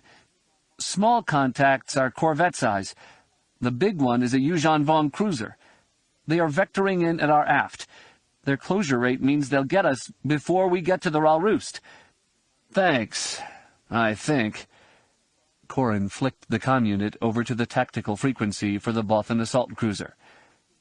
"This is best chance calling Ral Roost. We can break off and go dirt side. You get clear." "Negative, best chance. Keep coming." Corran recognized Admiral Pellaeon's voice. "With all due respect, sir, there's an asteroid belt's worth of Vong here. We are not worth risking the roost for." "Your humility notwithstanding, Colonel Horn, I'm the one who makes the decisions here. You come to us as fast as you can." The Bothan Admiral paused for a second. "This possibility was not wholly unanticipated." Ensconced in his cabin aboard the burning Pride, with the cognition hood linking him to the ship's sensory apparatus, Dane Leon let the first shock of finding New Republic forces at Garki roll off him. He had proposed to Shadao Shai an expedition to Garki, ostensibly to check up on how Krog Val was doing with the slave conversion experiment. He intended, based on reports from his own agents in the Garki garrison, to show that resistance had not been wiped out there, shaming Krog Val and bringing his master's judgment into question. Shadao Shai had granted the request for the trip, but demanded that Dane take a large task force with him. Dane's inquiries as to why he should do it had been met with a withering stare. He'd acquiesced to the request because he knew it was a gross waste of resources, which would not look good for Shadao Shai. And yet somehow he knew. Dane Leon shivered, then focused. The ship's sensors brought to him a holographic feel for the system and ships. His training allowed him to pick out the prize, the one ship running from Garki and his forces, the one ship to which the infidels were sending their fighters. As fast as he could think it, the order went out. His forces oriented on the small ship racing away from Garki. "Get it. Kill it. Then kill all the rest of them." On the bridge of the Ral Roost, Admiral Pellaeon turned away from the viewport as the blast shields began to close. He strode over to the communications station with deliberate haste, but not a whiff of anxiety. He smiled at the Bothan sitting there. "Lieutenant, please invite Hammer Group to take up the positions outlined in Delta Case." "As ordered, Admiral." As she punched up the appropriate tactical frequencies and began to relay orders, Pellaeon turned to Wedge. "Nasty little game to be played here." "Our reinforcements should be useful, but they're not going to be enough." "We're not trying to win the battle, Wedge. Just trying to win some time." Pellaeon pointed toward his station on the bridge. "Sensors, give me a holographic feed of the system, and start relaying all our tactical data out to Coruscant through the drone we left at the edge of the system." "Setting it up now, Admiral." "Good. Very good." He let a predatory grin slowly spread over his face. A low growl rumbled from his throat, summoning up a very fundamental piece of his Bothan psyche. It was something he set aside when dealing with humans, for they so often saw the malevolent side of it in Bothan politics. "We are predators by nature, and now I need that nature. Remain here with me, Wedge Antilles." Crefe's words rolled out in low tones, borne deep in his chest. "We might not be able to kill the Yuuzhan Vong here, but we can hurt them. And that might just be enough." Jaina kicked her X-Wing up into a portside barrel roll, then came around for a long glide to starboard. She stayed hot on Annie's port wing, the two of them angling in for a series of deflection shots on a skip squadron. "Ready when you are, 12. Annie double-clicked her comm, acknowledging Jaina's comment. The pair of them adjusted their course, drifting a little more starboard, then closed on a knot of 6 ships jetting in at the best chance. In a flash of blue fire, a proton torpedo launched from Annie's X-Wing. A heartbeat later, a second missile raced from the starfighter. Jaina's eyes narrowed. If this works... The first proton torpedo approached the group of skips, and the Yuuzhan Vong fighters responded by putting up voids to catch the missile before it could hit the fighters. Using a tactic that had proved effective in the fighting on Dantooine, the New Republic had programmed the proton torpedo to detonate prematurely when it detected a gravitic anomaly, which this missile did. The skips then found themselves on a course heading straight for a titanic cloud of energy. This shattered the formation. The Yuuzhan Vong pilots broke like birds in flight, twisting their ships about at acute angles.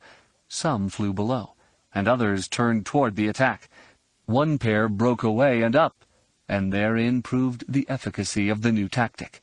The one flaw in the Coral Skipper design was that the Dovin basils that manipulated gravity waves to provide propulsion also were the things that generated the voids. The New Republic analysts had noted that when voids were generated, the ability of skips to maneuver was diminished. It took Rogue Squadron's pilots to realize that the reverse might also be true. The second proton torpedo caught up with 2 of the fleeing skips and exploded. One skip vanished amid the brilliant detonation. The other caught a part of the blast on its port side, melting the Yorick coral and exposing the cockpit to vacuum. The stony ship stopped flying with any direction or purpose and just tumbled toward Garki like so much other interstellar debris. Jaina dropped her aiming reticle on the closest Yuuzhan Vong fighter and hit the splinter shot trigger. Her quadded lasers spat out hundreds of underpowered laser darts at her target. A small void absorbed some of them, but quickly collapsed, allowing other shots to pepper the fighter's rocky exterior. The second she saw splinters getting through, she hit the main trigger, loosing a full quad burst on the fighter. The sizzling crimson bolts converged on the ship, filling the nose with enough energy to make it glow white-hot. Molten stone peeled back, sloughing off like dead flesh. The skip began a slow roll, then shook and jerked, thrashing as the Dovin basils died.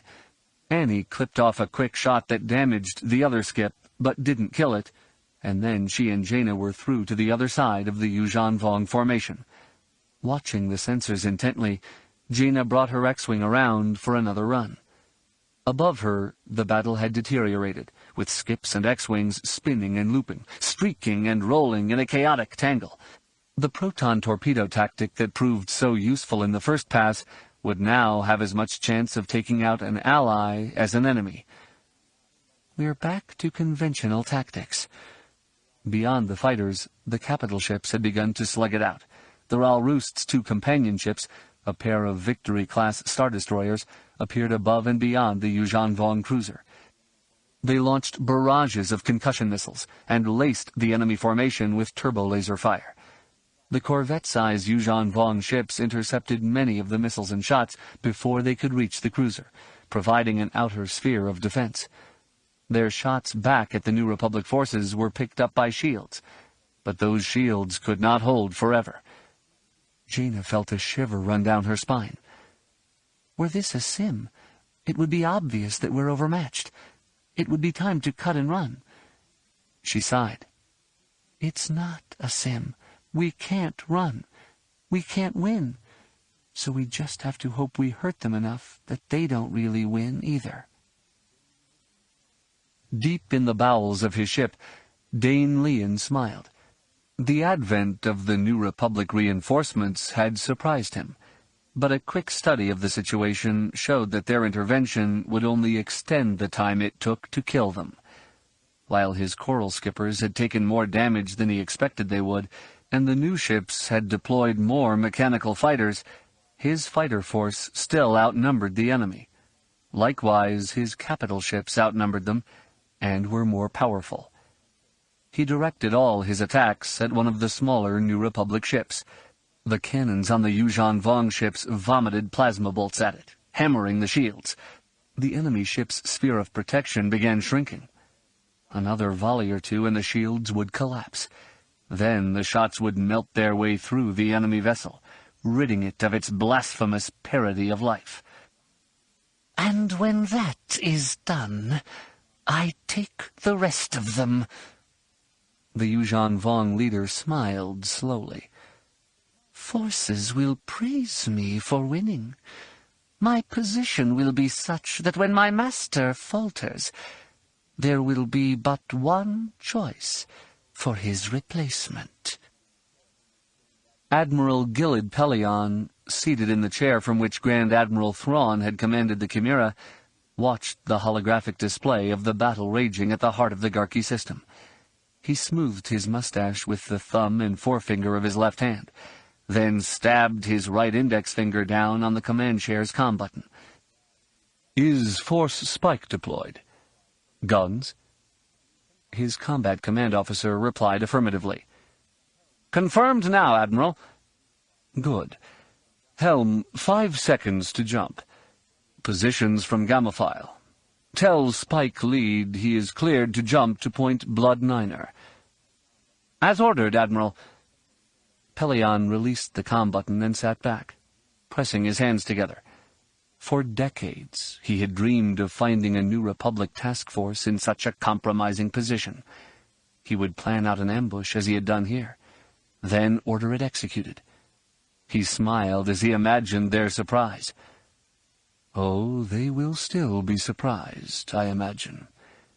He nodded slowly. "As will our targets." Corrin whipped the best chance through a roll, then brought the nose up in a half-loop before inverting and rolling out to port and diving. His sensors still showed 2 skips on his ship's tail. His maneuvers were keeping them from getting good shots in on him, but the Yuuzhan Vong were slowly herding him away from the Ral Roost. "Jason, any more sedative in that injector?" "Ganner took the last of it. Why?" "Well, I always kind of figured I'd like to die in my sleep." Corrin laughed aloud. "Just so you know, kid, you've impressed me on this mission. Might not mean much when we're free-floating atoms, but— Ship spawn! Didn't think that comment warranted profanity." "No, Corrin. Multiple new contacts coming in. I have 2 Star Destroyers, 1 Imp class and another Vic, and a bunch of something else. ID transponders list them as Imperial Remnant forces." Corrin smiled. "Let them know we're friendly, Jason. Then hang on. We might just get out of this after all." Sparky screeched as dozens of tactical fighter contacts sprayed themselves over Jaina's aft sensor screens. She broke to port in a barrel roll and glanced down at her monitor. The craft looked like nothing she had ever seen before. It had a TIE fighter ball cockpit, with the twin ion engine pod at the back of it. Unlike TIEs, though, this one had 4 arms emerging from the junction of engine and pod. They jutted out and forward, as if fingers closing on the cockpit, splaying out in an array that was faintly reminiscent of an X-Wing's laser positioning for combat. A sharp keening peeled through her comm unit, then resolved itself into a human voice. "Get clear, rogues. They are ours now. Spike Lead out. What? Who? Jaina's jaw dropped open as the claw-like fighters blasted past her. 3 sets of 4, all grouped in tight formations. They twisted and turned as if the pilots shared a brain, moving with precision that took her breath away. Their weapons blazed out with green splinter shots, then loosed paired bolts that hit the skips with incredible accuracy. Cockpits became volcanoes. Dovin basils boiled and exploded. Skips crumbled as the 36 claw craft that had just appeared in the system raked their way through the dogfight. The 2 Star Destroyers that had at the same time appeared shifted the balance of the capital ship battle. One interposed itself between the enemy and the stricken Tanab Sunrise. Its shields had collapsed, and a dozen fires burned in holes in the hull. The new Victory-class Star Destroyer Red Harvest soaked off incoming fire from the Yuuzhan Vong, while using its weapons to crush one of the enemy corvettes. The other one, the Chimera, joined the Ral Roost in targeting the Yuuzhan Vong cruiser. The enemy vessels spawned a plague of gravitic anomalies. They managed to absorb the assaults directed at it, but killed all maneuvering capability from the ship. It can hold us off like this until the Dovin basils tire, and we have no idea how long that will be. Rogue leader to all rogues. Recall is ordered. Back to the roost. We have achieved our objective, and we're heading home. Jaina blinked, then stretched out with the Force. She felt her brother's presence, safe and whole on the Ral Roost. Now, if we can just get back... She glanced at her sensor screens and frowned. The skip traces were few and far between, and all heading toward the Yuuzhan Vong cruiser. The clawcraft wove intricate patterns through what had been the battleground, with quartets of them escorting X-Wings back to the Bothan ship. One small formation curled down and came around, taking up a position around Jaina and Annie. Don't worry, rogues, we have you now. We'll get you home safely. The patronizing tone in Spike Leader's voice made Jaina grit her teeth. Who are you? We're simply the best combat pilots in the galaxy. A momentary spark of static burst through the comm channel. We are a Chiss House phalanx, on loan to the New Republic by my father, General Baron Soontir Fel. Chapter 22. What Shadao Shai saw on the surface of Garki did not please him.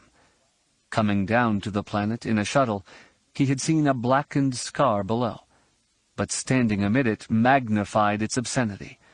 Charcoal crunched beneath his feet.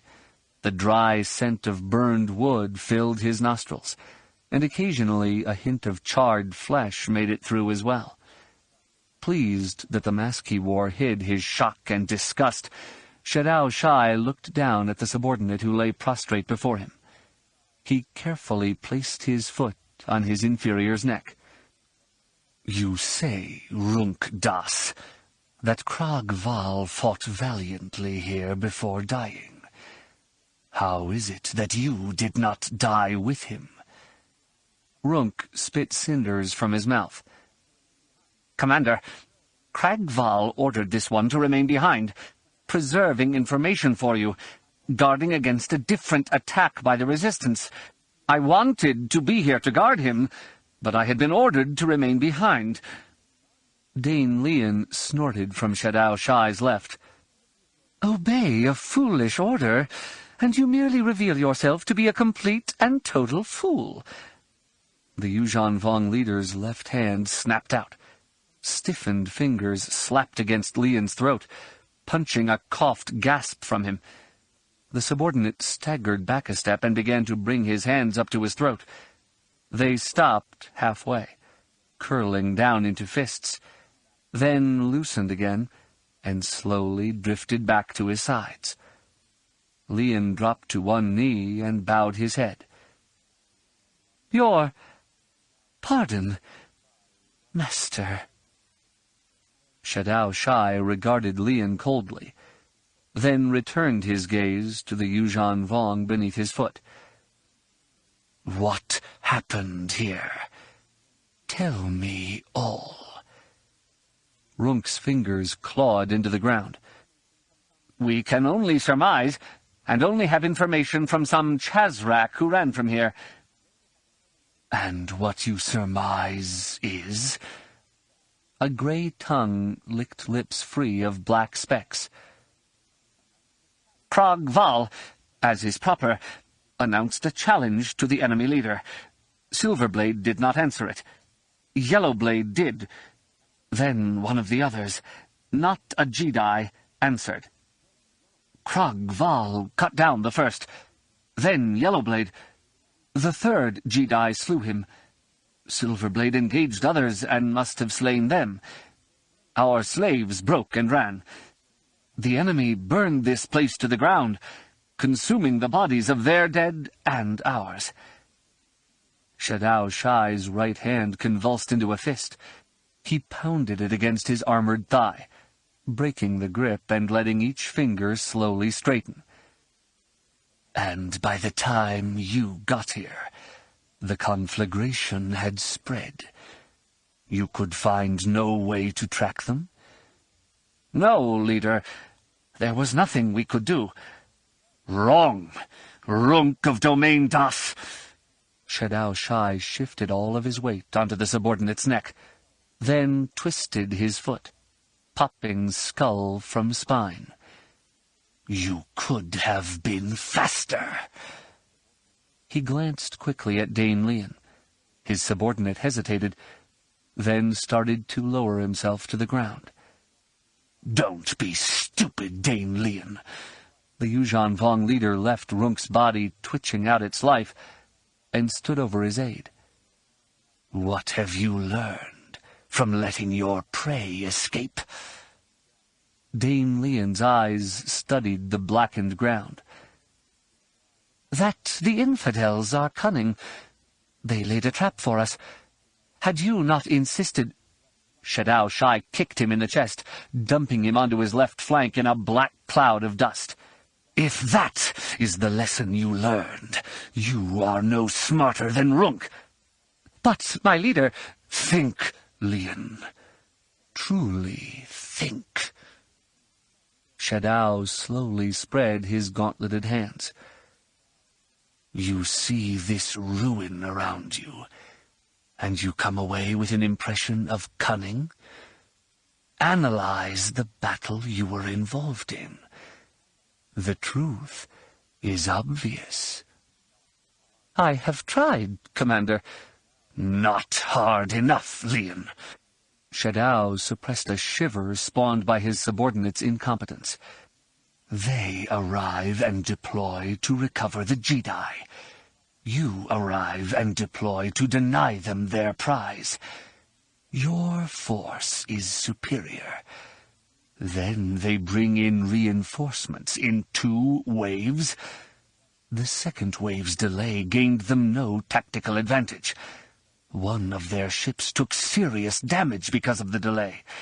Moreover, given where the second wave appeared in the system, there are a limited number of points from which they could have come. Few of them allow for convenient access to the New Republic. But not so this Imperial Remnant. The Yuuzhan Vong leader slowly paced a circle around his aide. More importantly, even the arrival of this force was not enough to defeat you and drive you away from the planet. They took their prize and retreated. My supposition is that the second wave was from the Imperial Remnant, here for their own reasons, and they decided to intervene. Leon nodded slowly. My leader's wisdom is boundless. If it were that, I would have sent more ships with you. I would have been here myself. The aide looked up. How did you know to send ships with me? Shadow Shai paused for a moment.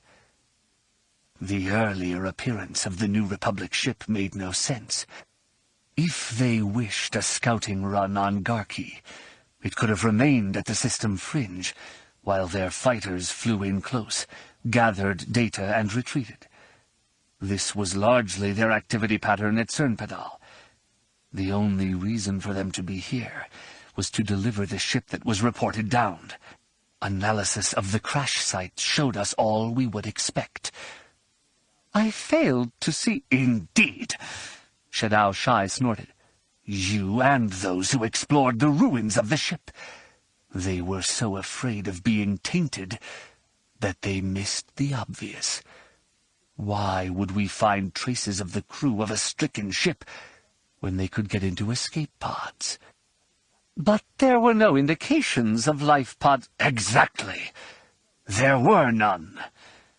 The Yuuzhan Vong leader rubbed his hands together. Now we know the escape ship was hidden in the downed one. The biotrace material merely bait. It was an elaborate ruse. But why? Leon, how can you be so stupid? Shadao Shai opened his arms. We are standing amid their reason. Go now and determine what that reason was. Find out why they destroyed this place. Those who fell here demand it of you. Do not fail them, or me. As you command, Master. Shadao Shai turned his back on Leon and waited for the sound of his aide's footsteps to fade to nothingness before he turned around again to regard his silent golden shadow. And what do you make of this destruction, Alegos? The Kamasi shrugged with his full body. This was a garden. It had no military value. They were pursued here, made a stand. Collateral damage. The Yuuzhan Vong let a little chuckle roll from his throat. You think me fooled so easily? Do you think I seek to fool you? Alegos's dark eyes remained wide open and innocent. If Dane Leon cannot figure out why this place was burned, despite the time he has now spent here, how am I to know with only an hour's inspection? Shadao Shai began to walk deeper into the scorched scar, then waved his right hand to indicate Alegos should accompany him. When the alien caught up, he glanced at him. How is it you abide their company, Alegos? You are thoughtful and peaceful. They are neither. I see it here. I saw it at your world of Bimiel. How do you stand being with such dishonorable creatures? Alegos frowned. What dishonor? The New Republic risked much to recover a force sent here. There is much honor in that. Yes, perhaps there is, but it pales in comparison to the other things. Shadao Shai forced his hands open and spread them. As you said, this place has no military value, but they destroyed it. Why? And this mission of which you speak, they took dead bodies and used them as refuse to plant on a ship. Even you believe the body is a vessel, Commander Shai. This I have learned from you. Shadao Shai turned and stabbed a finger at Alegos. Yes, but a sacred vessel, one to be honored and cherished. We have ways, rituals, that show respect for all a fallen ancestor means. I have shared with you the results of such rituals. Here! The Yuuzhan Vong leader found his hand and finger quivering as rage coursed through him. He thought for a second to hide it, but instead resisted that impulse. Here, bodies were burned where they lay. Limbs were not straightened. Comrades were not placed together. They were treated as if they were rubbish. And not only our bodies. This I could understand, after a fashion. But their own? The treatment of dead Yuuzhan Vong bodies you can ascribe to ignorance. Alegos squatted near a carbonized skeleton. of their own people perhaps haste. We too honor our dead when possible. With your forces gathering, that clearly was not possible.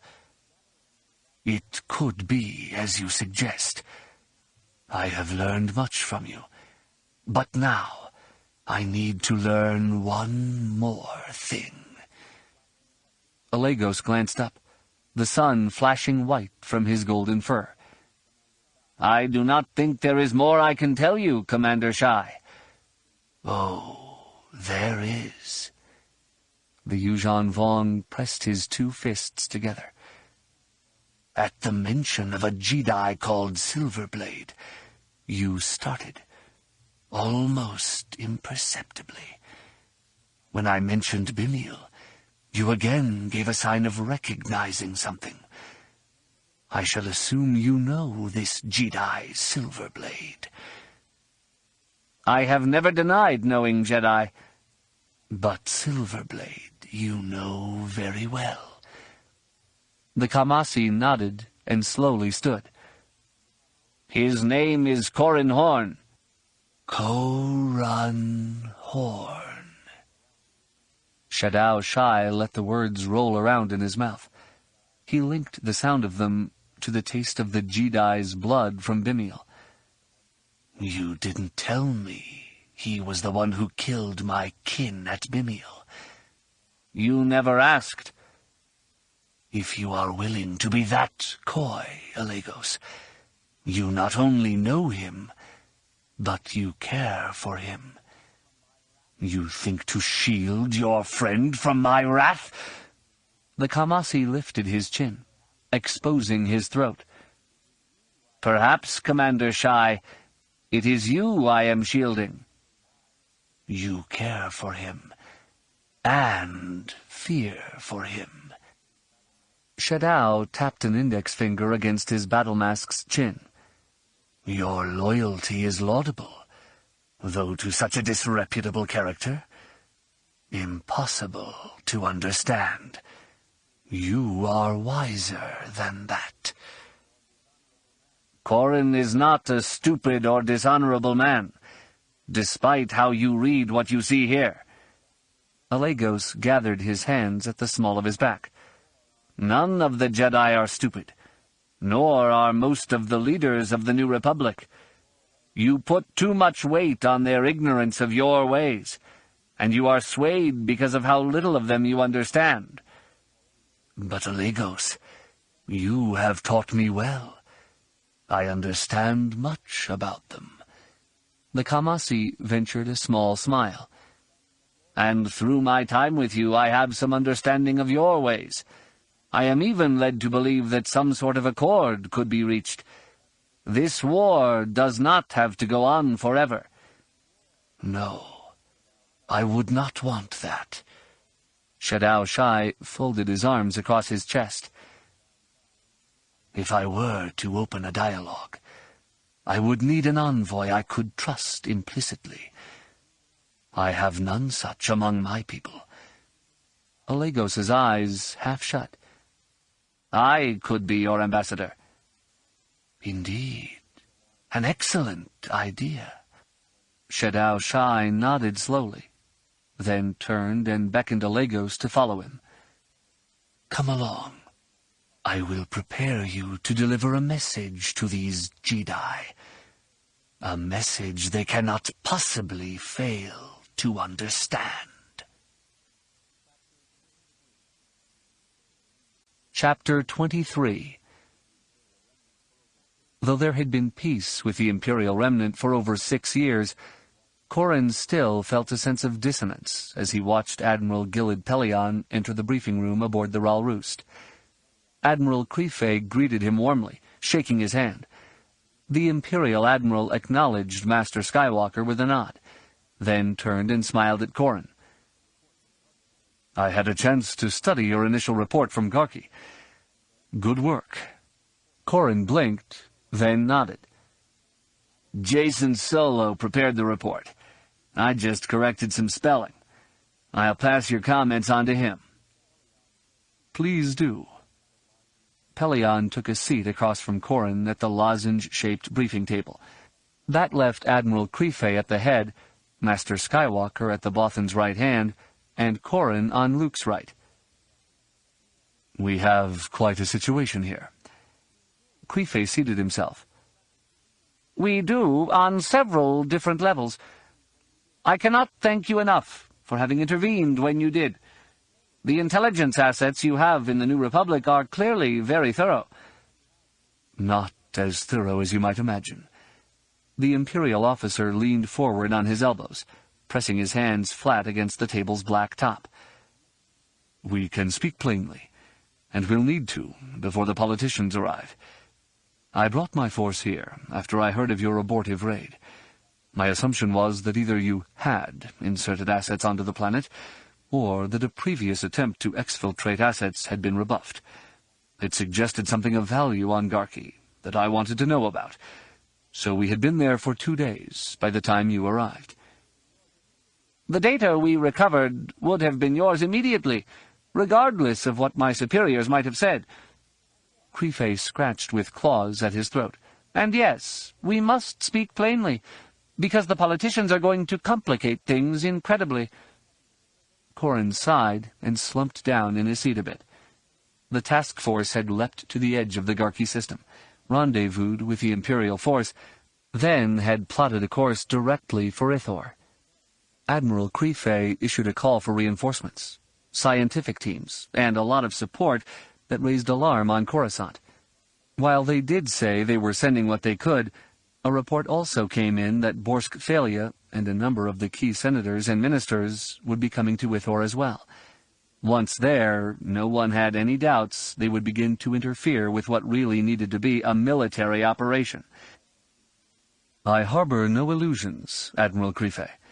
The Moffs will be as opposed to my helping you defend Ithor as your leaders will be to having Imperial forces operating in the New Republic." Pellaeon's eyes narrowed. "They are not going to see this the way we do. The battle for Ithor will determine the course of the war against the Yuuzhan Vong. If we win here, they are blunted and can be driven back. If we lose here, I am not sanguine about the New Republic's chances for survival, nor those of Imperial space." "We are in dire circumstances, to be certain." The Bothan's eyes tightened. "You should know, Admiral, that we have no access to any of the Empire's old superweapons. Reports of their destruction are true, no matter what rumors to the contrary still circulate." Pellaeon smiled. "And we have none either. It is just as well, because those weapons were difficult to employ in defense." "And the Remnant bringing them into the New Republic for whatever reason just would not be tolerable." Pellaeon nodded. "The defense of Ithor will be difficult enough without having superweapons entering the mix." "It's true this isn't going to be easy." Luke brushed a hand over his mouth. "We have a couple of problems here on Ithor. The first is scientific. It is possible to take grafts from Bafor trees of the line that produced the pollen on Garki. However, the trees take years of growth before they become mature enough to produce pollen. Even if we take samples away and plant groves all over the New Republic, it could take as much as a decade before the plants would be able to produce the pollen we need." Corrin frowned. "But Ithorians are well known for their skill at cloning and genetic manipulation of botanicals. My grandfather maintains an ongoing correspondence with them concerning the stuff he does. They should be able to synthesize the pollen we need." The Jedi Master winced. "This leads us to the second and more difficult problem we face, regardless of whether synthetic pollen would be as effective as the genuine thing. Ithorian society is based on a religion that worships the forest and world and life. If we were asking them to produce something as medicine, something that would further life, they would agree in a heartbeat. We're asking them to manipulate this stuff of life to create a weapon. They won't do that." Pellaeon arched a pale eyebrow. "There is no way to appeal such a decision." Luke shifted his shoulders uneasily. "I have spoken with Relal Tauren, the High Priest who replaced Momon Nadon as the Ithorian leader. The fact that the Bafor trees on Garki contributed pollen to the fight means they would be willing to let us harvest pollen and create new groves. They take the action on Garki as the trees' consent to opposing the Yuuzhan Vong. He is, however, reluctant to modify or abandon other tenets of their faith. For example, the Ithorians apparently allow no one to set foot on Ithor." Pellaeon shook his head. "I doubt the Yuuzhan Vong will abide by that rule." "Relal knows that, and is willing to be somewhat practical in that matter. But it will require concessions on our part. Our people on the ground will have to be blessed. We'll have to observe certain restrictions." The Bothan Admiral sat back in his chair. "The High Priest must realize that any restrictions are likely to be forgotten in the heat of battle." Luke nodded. "He would not say that, but that is the sense I got from him. He is in a precarious position. The Ithorians are very peaceful. This invasion, and even the preparation for it, could shatter Ithorian society." Corrin leaned forward. "We are all agreed, though, that the destruction of the Peskda Xenobotanical Garden on Garki is only buying us time. The Vong will attack Ithor. Given the threat it presents, I could see them just popping into the system and using Dovin basils to pepper the planet with asteroids. One solid impact, and pretty much everything dies." "We can screen the planet against that, though." Pellaeon nodded. "Asteroids would take long enough to come in that we could pulverize them." "I would also have to think, Corrin, that given how the Yuuzhan Vong view biological things the same way we do machines, they would want to learn more about Ithor." Luke closed his eyes for a second, then opened them again. "The report of what you saw on Garki could be a blueprint for what they could do with Ithor." "No argument there. And we've not had another Cernpadal in this second wave, so the Vong leadership seems to be approaching things in a more logical manner." The Corellian Jedi shrugged. "Standard defense, then? Engage in space to make landing troops difficult, then fight them as they come down and on the planet?" Krife nodded. "I would prefer to stop them in space, but to neglect a planetary defense would be silly. We have some elite troops, both from the New Republic and Imperial space, that can take up positions on the ground. They're disciplined enough to work within the Ithorian strictures, at least until hot light starts flying." The New Republic Admiral looked to his Remnant counterpart. "That decision, though, will be up to you, Admiral." Pellaeon looked startled. "What are you saying?" Krife smiled carefully. "You are the senior officer here, with far more experience than I have. I've fought the Yuuzhan Vong several times, and never come away with a clean victory. So I am not seeing something. I would like you to be in command of the defense of Ithor." Corrin arched an eyebrow. "Well, the politicians won't like that at all." The Bothan flashed fangs for a second. "We can package the defense nicely. All this joint planning and everything. But when the battle comes, I still want you in charge, Admiral. By that point it will be too late for them to object." The human admiral nodded slowly. "You will be second in the chain of command, of course." "Honored. Yes." Pellaeon smiled quickly. "And then who? Master Skywalker?" The Bothan glanced at Luke.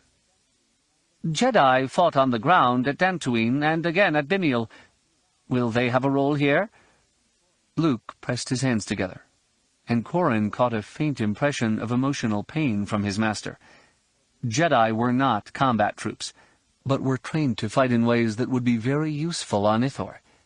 Because Ithor teemed with life, it fairly well pulsed with the Force, so Jedi would be drawn to defend it as well.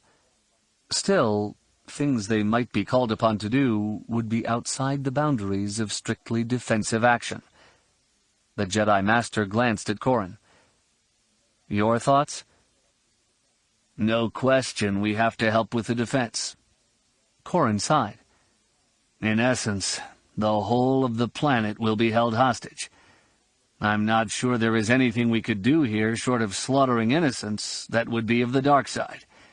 And I'm fairly certain there will be no Vong innocents on the planet.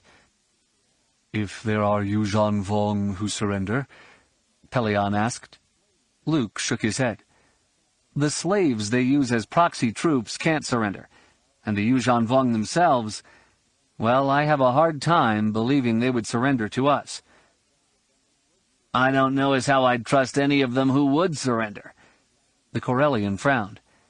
On Dantooine, didn't Mara run into some who had killed civilians, then used Ooglyph maskers to take on their appearance for the purpose of slaughtering more civilians? The Bothan tapped a talon on the table. Good point. We will have to review normal rules of engagement and inform our people that surrenders may not be respected. Not knowing about the Yuuzhan Vong, about their culture and traditions, makes the task of figuring out how to fight them so much more difficult. We can guess, we can make inferences, but we just don't know. Pellaeon smiled. Grand Admiral Thrawn set great store by studying the art of a culture as a key to understanding it. I don't know what he would make of the Yuuzhan Vong, but the few Chiss that came in from the unknown regions took to fighting them very eagerly. Yes, the Chiss in their clawcraft. Crefay smoothed fur at the back of his neck. You can rest assured that Coruscant did not like hearing that there was a whole contingent of Thrawn's people lurking out there. I'm sure many of them fear you'll use the Chiss to carve a new empire from the New Republic. The human admiral shrugged. I might have, had I known they were there, but I was not privy to all of Thrawn's plans. When we issued a recall to all Imperial agents and troops, no matter where they were, this contingent showed up with Baron Fell's compliments, and led by his son. Corrin shook his head. Who would have guessed? I knew. Luke's declaration came in a low voice, so low that Corrin wasn't certain he'd heard it. Back during the Bothan crisis, when I went to find Mara, we found Admiral Park and Baron Fell. They were overseeing an effort set up by Thrawn, including a facility to clone a replacement of Thrawn. They indicated there was fighting going on in the unknown regions, that they were holding back some sort of threat to the Empire out there. They were no threat to us, so passing on the information about their existence out there would have been a distraction for the peace process. Crefay blinked his gold-flecked violet eyes. If certain ministers knew you'd withheld this sort of information, they would take it as proof positive that you desire some sort of Jedi hegemony to rise up, and you thought you could use the Chiss to make that happen. Corrin frowned. That's nonsense. Oh, I know. I'm just telling you what will happen if that information gets out. For our purposes, though, we know we have someone holding that flank for us. This is good. The Bothan glanced at Pellaeon. How much in the way of military forces will you be able to bring here? My staff is still working up plans. At least one operational group. 4 Imperial Star Destroyers, 8 Victory-class Star Destroyers, and assorted support vessels. We can have them all here, or stage some at Yaga Minor to make a drive at Garki, since we have to assume they will be staging from there. Crefay nodded. I can draw comparable strength, though a number of the ships will have to be staged at Agamar. They will threaten Garki, and also reinforce the escape route for anyone fleeing the Yuuzhan Vong. If we have to, I can pull those resources from Agamar, but then we know that world will fall. Corrin's heart sank at the Bothan's words. As much as he would have liked it to be otherwise, the chances were that Agamar would face a Yuuzhan Vong assault and would be conquered. Its conquest might precede that of Ithor, allowing the Yuuzhan Vong to secure an even closer staging area. But even slight pressure on Agamar could pin down New Republic forces, denying them to the defense of Ithor. The Yuuzhan Vong had to attack Ithor, and do it quickly, lest the New Republic be able to reinforce it enough that it couldn't be taken. The real problem with the loss of Agamar was that it would, in effect, cut the Remnant off from the New Republic by shutting down a key hyperspace route between them. Aside from Ithor, the nearest New Republic world would be Ord Mantell. But getting from Yaga Minor to Ord Mantell was not easy, and involved a lot of minor jumps and a long time. Corran wasn't certain in the long run how much help the Remnant would be in the fight against the Yuuzhan Vong, but since they'd just helped save his life, he was inclined to want them in the fight for the long run. Pellaeon shrugged stiffly. This is ever the plight of the military man. We know where we can deploy our forces for best effect. That is a rational decision based on numbers and analysis. We both know that Ithor is the key here. The Yuuzhan Vong have to come in sufficient force to take it.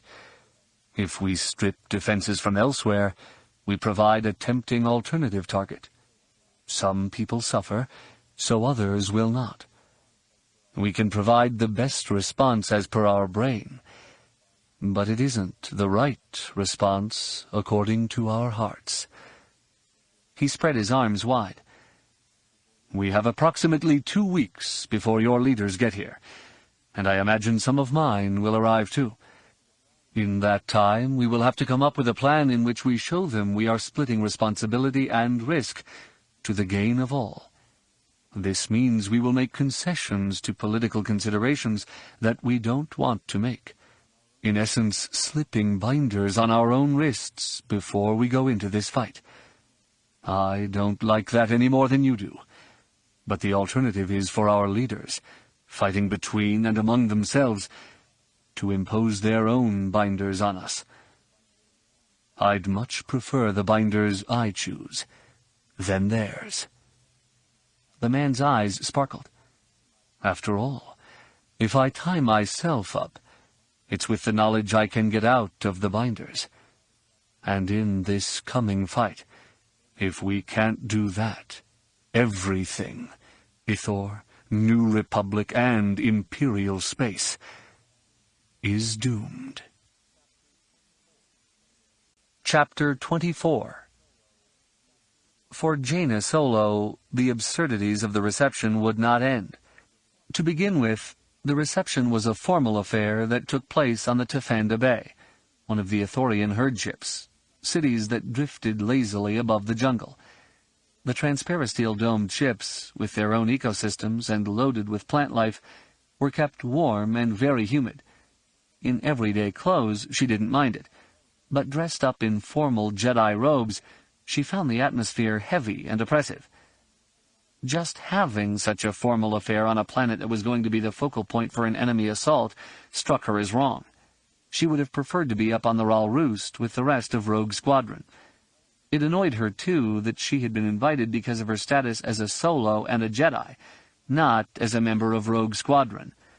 Colonel Darklighter had been chosen to represent the squadron, and Jaina got a distinct impression that the New Republic's protocol experts were afraid the pilots might actually speak their minds and disrupt things.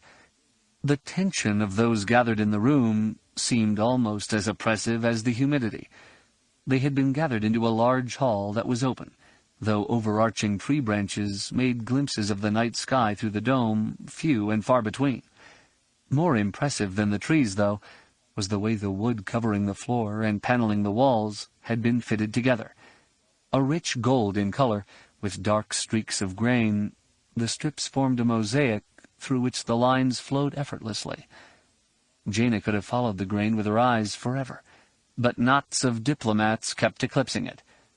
From years of watching her mother attend to, such functions, she knew diplomatic contacts operated in an unreal world. Mortal enemies would be unfailingly polite face-to-face, while plotting ruthlessly behind closed doors. Even Admiral Pellaeon and Colonel Darklighter would withhold criticism of political limits placed on their operations, so the impression could be created that all was well. She sighed. At least that means people will be polite to the Jedi. Such a sigh. Did it relieve the weariness in your spirit? Jaina turned and smiled, recognizing the voice. Yes, Scanner, a bit. She kept the smile in place, despite the little shock she felt at seeing the livid scar on his face. The older Jedi sipped a cup of wine, then gave her a little nod. I suppose perhaps I should try a sigh. Why? Oh. She glanced past Ganner in his robes of blue and black toward a knot of Jedi paying court to Kip Duran. I had heard there was some trouble. Ganner gave her a wry grin that made him a different sort of handsome in her eyes. My experiences on Bimial, and especially Garki, were sobering. Since many Jedi have been called here to help oppose the Yuuzhan Vong, and are eager to do so, my sharing rather frank views about how dangerous the Yuuzhan Vong are is not welcome. Realism becomes synonymous with defeatism in their eyes. Probably didn't help that you saved Corrin's life on Bimial. Ganner snorted a quick laugh. No, it didn't. I don't regret it, however. The lessons I've learned working with him are lessons I needed to learn. I'm glad I lived long enough to do it. She glanced down for a moment. I'm sorry you got hurt.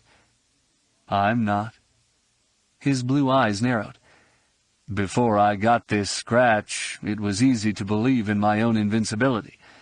I was arrogant enough to think of myself as perfect. That's a trap Kip, Worth, Octa, and others in his cabal are falling into. They think that because they've not been hurt, they can't be hurt. That's not an illusion I harbor anymore. I don't think I have many illusions anymore either. Jaina shifted her shoulders to relieve some of the stiffness in them. We have been simming a lot to prepare us for the Vong assault. I must end up dead half the time I fly. Ganner winced. Not good. Well, not as bad as it might sound. Part of the time we sim flying skips, to help train the others. The imps we are able to smoke, but the Chiss are just deadly. I've felt their presence, but haven't seen any of them. Neither have I, except on my aft scope, drilling my X-wing or skip. She glanced toward the front of the grand courtyard in which people had been gathered. Up there had been raised a dais, with Rilal Tauren and his attendants greeting the various New Republic functionaries. Looks like home team introductions have started. The Remnant's people will be next, and then maybe the Chiss. It will be interesting to get a look at them. Ganner waved his hand in the direction of the dais. After you. Thanks. Jaina almost hesitated, both because of Ganner's courtesy, which she had not expected, and because of her desire to see the Chiss herself. It's their leader I want to see. She started to blush for a moment, but chased that sensation away with a burst of irritation. In all of the simulations she had flown well. Perhaps she hadn't always been the best pilot in the squadron, but she'd been close to it. Every time she'd simmed against the Chiss and been shot out, their leader had been the one to kill her. She never had the sense that he was picking on her specifically, but to double-check that, she pulled the statistical data from the simulator battles. Over and over again, the Chiss leader had gone after the hottest of the enemy pilots, picking them off in descending order. None of them made it easy for him, and both Wedge and Tico had managed to kill him once. But in every statistical category the simulators measured, he was skewing the bell curve to the high side. And that would not have been so bad, she decided, if he and the Chiss didn't keep to themselves. She didn't mind being shot out. but she hated the idea of being dismissed for dying. She and Ganner slipped toward the front of the crowd as Luke and Mara Skywalker were welcomed. Polite but muted applause arose from the assembled dignitaries, with most of it coming from the Ithorians. They clearly welcomed a Jedi presence on their world, though Jaina sensed that Borsk-Phalia would be perfectly happy if those Jedi died in the defense of Ithor. Next came the Imperial Remnant's contingent. Admiral Pellaeon came first, and moved down the long line of dignitaries with an economy of motion that suggested he wanted nothing but to be back planning Ithor's defense. A wave of emotional warmth rolled off him as he greeted Admiral Creefey, Colonel Darklighter, Luke Skywalker, and Wedge Antilles. It lessened slightly as he shook hands with Jaina's mother, then took his place beside her as the other Imperials were introduced. Several Moffs had made the trip to Ithor, and all of them looked like tired functionaries, save for Ethan Soretti, the Moff from Bastion. What impressed Jaina about him was the genuine sense of enthusiasm pouring off him as he greeted Borsk-Phalia and the New Republic's other ministers. He exchanged comments with each of them, apparently impressing them with his knowledge of their lives or homes. Shock exploded from most of them, with tendrils of suspicion snaking out in its wake. Ganner half smiled. "Well now, there's a plaything to keep Chief of State Phalia occupied." "Good.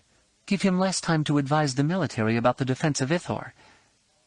Any comment Ganner might have been about to offer died as a new and strong presence sent ripples out through the Force. Jaina knew from having been around people like her father and Wedge Antilles that these ripples didn't come from any conscious use of the Force. Some people just so brimmed with life and confidence that they shone like a magnesium flare in darkest night. She rose up on tiptoes to see who it was, then felt a shock run through her. At the head of a dozen blue-skinned Chiss came a human walking along with a crisp formality to his step. Taller than she was, but not as tall as Ganner, he had a wiry muscularity about him that his black uniform could not hide. His black hair had been cut short, which showed off a white lock that traced the line of a scar that started at his right eyebrow and ran back into his hair. His pale green eyes seemed tinged with a chill that matched his manner. Only the red stripes along his pants legs and cuffing his sleeves seemed at odds with his solemnity.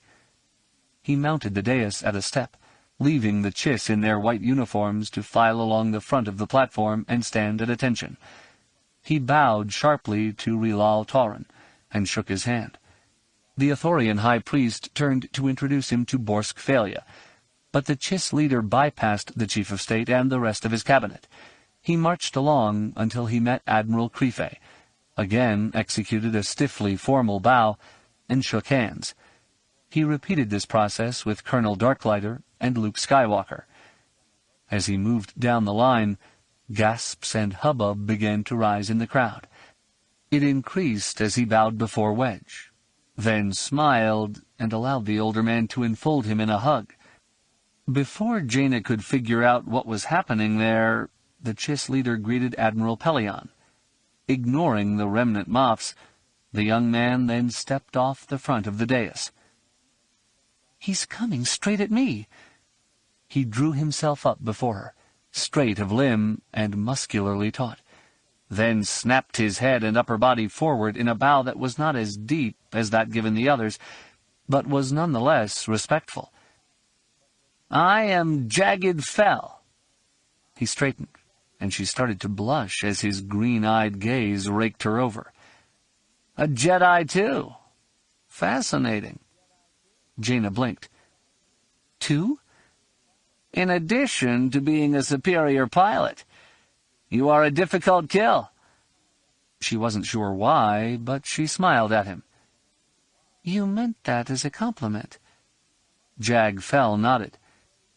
"Among the Chiss, it is high praise indeed. I was only a bit better than you at your age." "Which was what, about 2 years ago?" Ganner asked mockingly. Neither Fel's expression nor his sense in the Force betrayed any embarrassment at Ganner's question. Yes, just before I took command of my squadron. Wedge Antilles stepped down from the dais and approached them. Colonel Fel. Yes, Uncle? You should return to the dais and greet those people you bypassed. Wedge nodded toward Borsk-Phalia and his Confederates. They're fairly important. Fel shook his head. They're politicians. Wedge lowered his voice. The impression is that you skipped them because they are not human.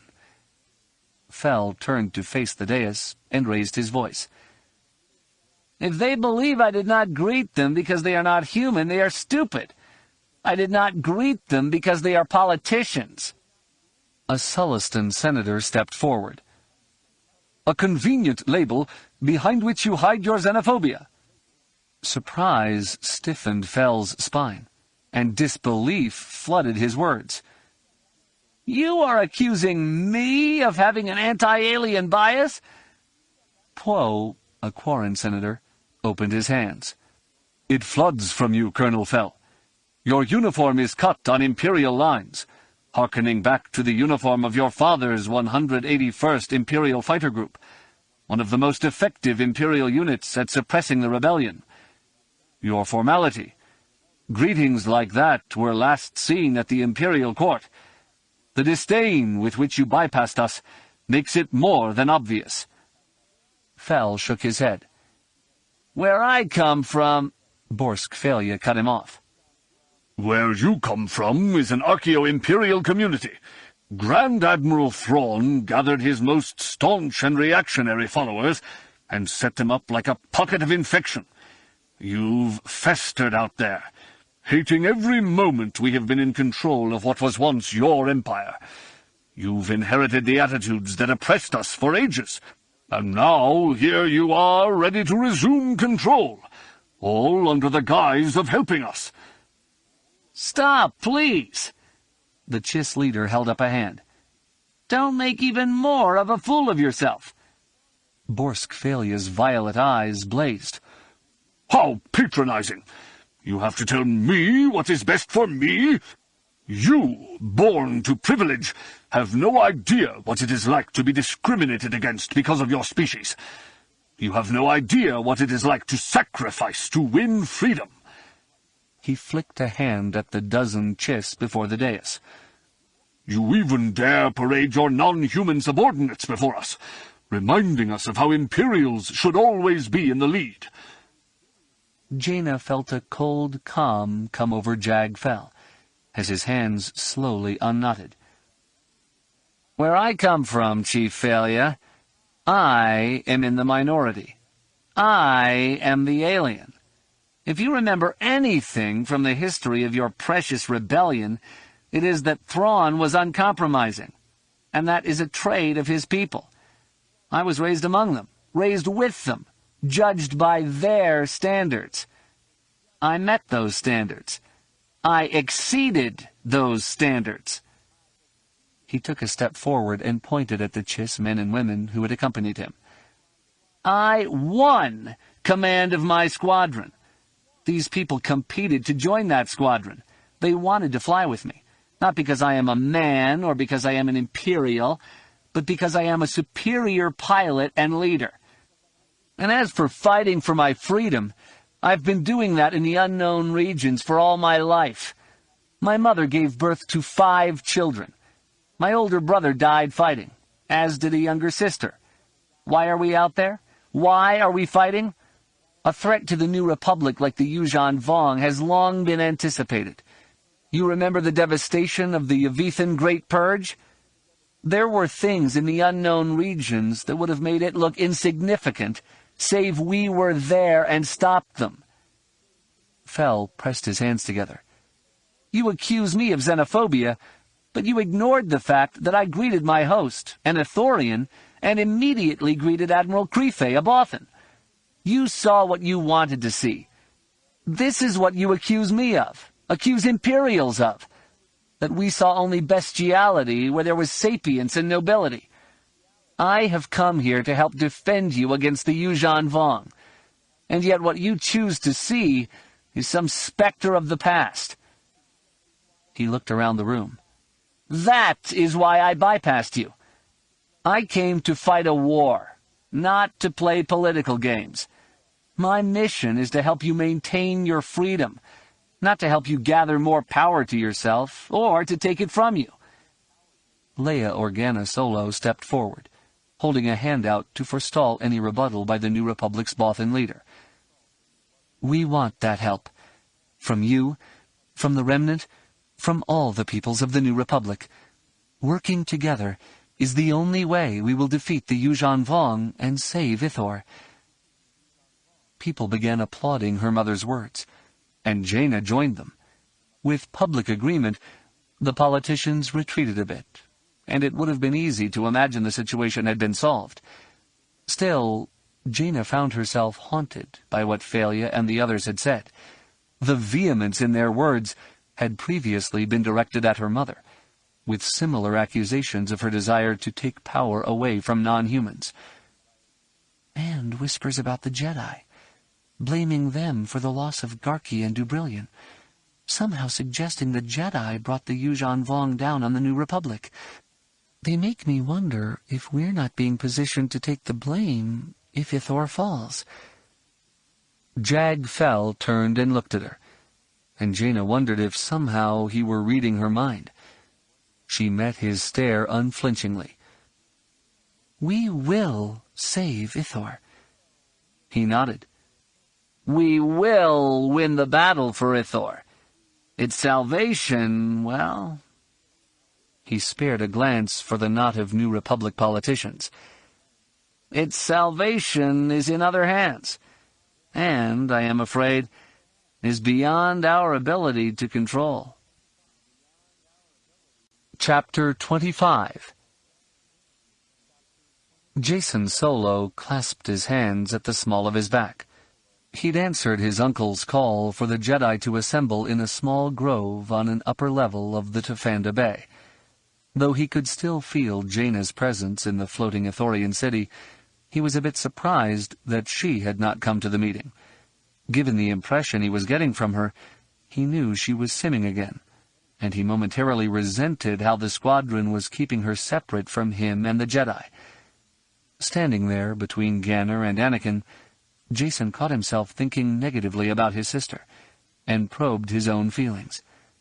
He felt a tinge of jealousy, because she clearly loved flying with Rogue Squadron, and Jacen was very proud of how well she had succeeded in her role as a fighter pilot. He knew she'd not abandoned her Jedi heritage or training, but was just finding another way to employ it. Following in Corran Horn's tradition of serving the squadron. Jacen glanced down the line and saw Corran. Jacen had accepted the task of trying to be the sort of Jedi that Corran and Luke had become. He acknowledged doing good and necessary work on Belkadon and Garki, but still he had a sense of dissatisfaction haunting him. Memories of the slaughter on Dantooine reminded him what the worst of that Jedi tradition could be. He knew that none of them had been given any choice by the Yuuzhan Vong. They had to kill soldiers, or many more people would have been killed. They had been acting as defenders there, so there had been no hint of the dark side attached to their actions. And yet many creatures died. Jacen found himself once again returned to a philosophical question that he could not see a way around. If the Force was something that bound all life together, could killing be in any way justified? The Jedi Code says there is no death, only the Force.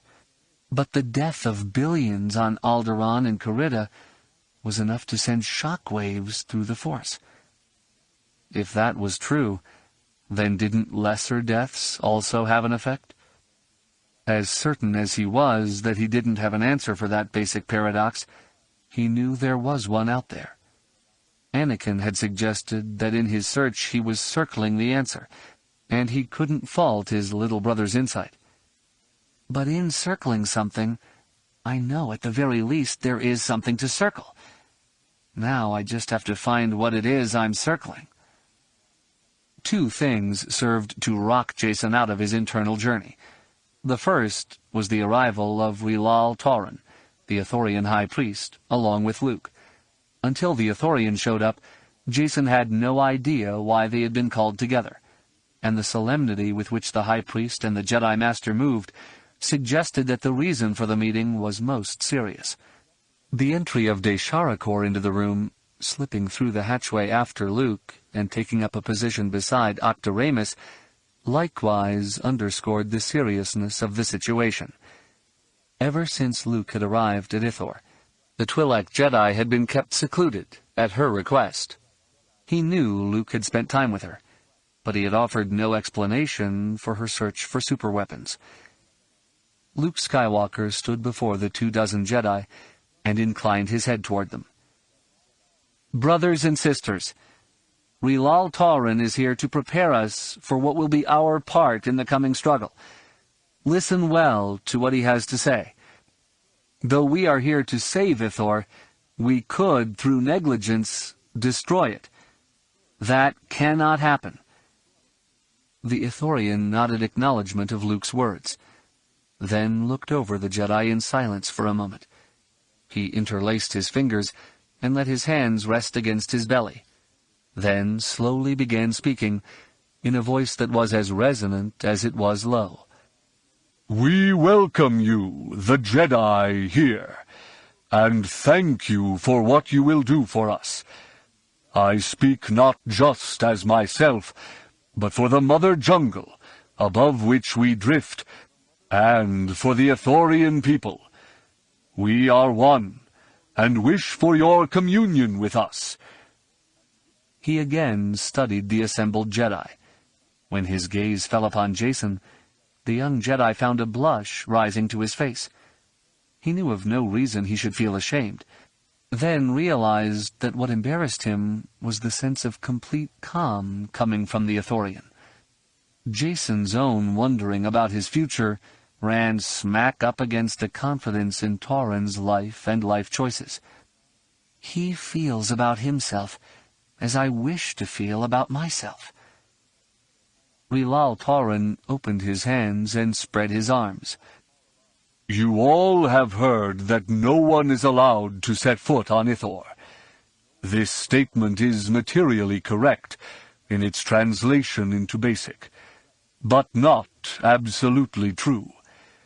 We have pilgrims who do go down into our world, tending the forests, visiting sacred places from before technology allowed us to build floating cities, and to survey damage done after storms or fires. Before they make such journeys, they prepare themselves spiritually. You will journey to the surface if needs be.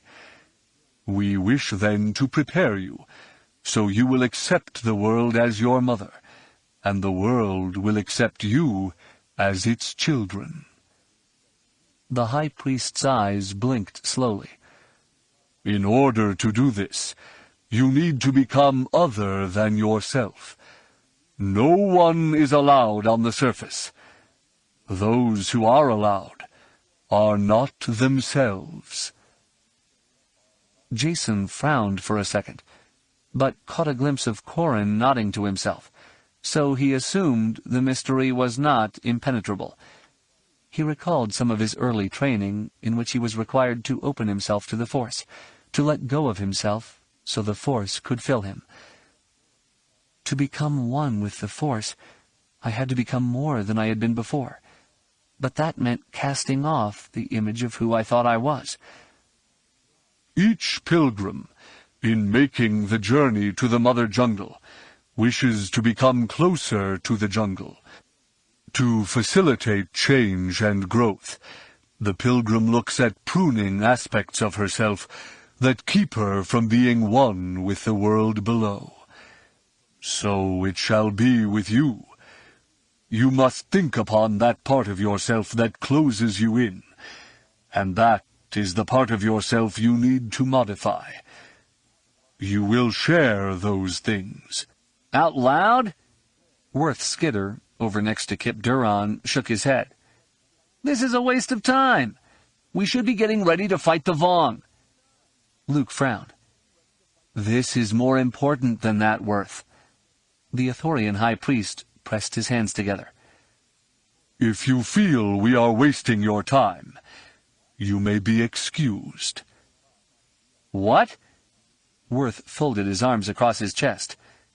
We're here to save your world. You need to save yourself first, Jedi. The Ithorian spoke quietly from both sides of his mouth.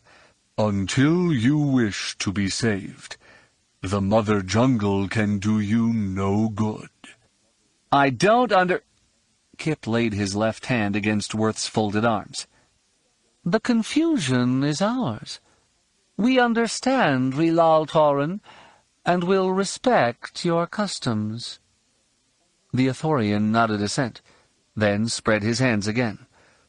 The public declaration is meant to enlist everyone in aiding the pilgrim in making the transition toward unity with the jungle, in sharing the burden. We, as diverse a community as the plants and creatures that make up the Mother Jungle, function together in a complex ecosystem. It is only through functioning together that we can succeed. Luke Skywalker turned toward the Ithorian. If it would be permitted, I would like to go first. We would be honored, Master Skywalker. I renounce responsibility. Luke's eyes narrowed, and Jason could feel shock rise from some of the other Jedi. For a long time, I've felt weighed down by being sole heir to a Jedi tradition. I've cheated you. You're all my co-heirs. I know you'll accept shares of the responsibility I've carried around with me. I have every confidence in you. A chill ran down Jason's spine. He'd never had any doubt that his uncle trusted him, but their relationship was more than student and master. A lot of the trust bled over from the family ties. For the first time he caught a sense of what it might have been like to be Ganner, or Corran, or Desharakor. Luke's renunciation was a gift to them all, one that bound them together and tied them to the jungle. The other Jedi began to make their own declarations. They came in no particular order, but were voiced as each person felt his time had come. Jason listened to them, less trying to understand their words than marveling in the sense of peace their declarations seemed to kindle in them. He desperately sought that aspect of himself that locked him away from such peace, so he could feel inside how they felt. Anakin surprised him by stepping forward fairly quickly. His little brother's shoulders straightened, and his voice did not waver. I give up self-assuredness. I want so much to be right, to do the right thing, that I don't look to see if another answer would be a better answer. Judging yourself right is a destination. I'm just on a journey. At the far end of the line, Desharakor looped one Leku back over her shoulder. I renounce hatred. The description of the Yuuzhan Vong taking slaves made me hate them, as I hated those who had enslaved my mother. That hatred made me do stupid things. No more. I will stop the Yuuzhan Vong, because they must be stopped, but I will not hate them. I'll ditch fear. Corran ran his left hand over his mouth. All my life I've been afraid of failing. My father, my wife, my children, my friends, all of you. But no more. Failure is not part of the menu here. So fearing it, fearing anything else, is pointless. Ganner nodded once, sharply. I can do without pride. It's blinded me to many things, not the least of which is how deadly the Yuuzhan Vong can be. The jungle doesn't need a blind guardian. Octaramus slipped past Desharakor. morning a friend the Vong took from me has blinded me. I'll lay him to rest. Fear, pride, hatred. Even his brother's retreat from assuming he knew more than he did. All of these things struck Jason as laudable. Yet none of them is right for me. At least not right now. He sighed, feeling 1,000 questions bubbling up through his mind. Which one is right for me? His jaw dropped open as his flesh puckered. As his surprise at the answer shook him, he almost laughed, though to do so would destroy the dignity of the ceremony. The simplicity of the answer astounded him, and yet the peace that settled over him as a result of discovering it almost made him giddy. He stepped past Ganner and Anakin. I renounce the need to know now what I will become later. In looking to my future, I have ignored the present and my role in it. The present is too critical for me to do that anymore. Even before his uncle nodded to him, a warmth had begun to spread from his heart throughout his body. He'd not abandoned his search for his place as a Jedi, just drained the urgency from it. That energy he redirected into his efforts to defend Ithor. The sense of well-being he had as a result left him no question that he'd made the right choice. I just have to hope I live long enough to continue on my path, be it a circle or toward a goal. The Jedi all went through their declarations. Worth renounced weakness with a vehemence meant to hide his insecurities. Kip rejected pride, using words meant to suggest that the glory of one was the glory of all. He clearly was trying to bring all the Jedi together as Luke had done. But from Jason's new perspective, the effort just seemed transparent. Somehow Jason knew that the High Priest must have seen past the blinds Worth, Kip, and a few others raised. But the Ithorian gave no sign of it. You Jedi, through your link with the Force, understand how life is woven together with life. You know how one thing touches another. Here today, you are woven together with the Mother Jungle and the Ithorian people. Our fates are ever intertwined. We welcome your strength and sincerity. We offer you our support and love.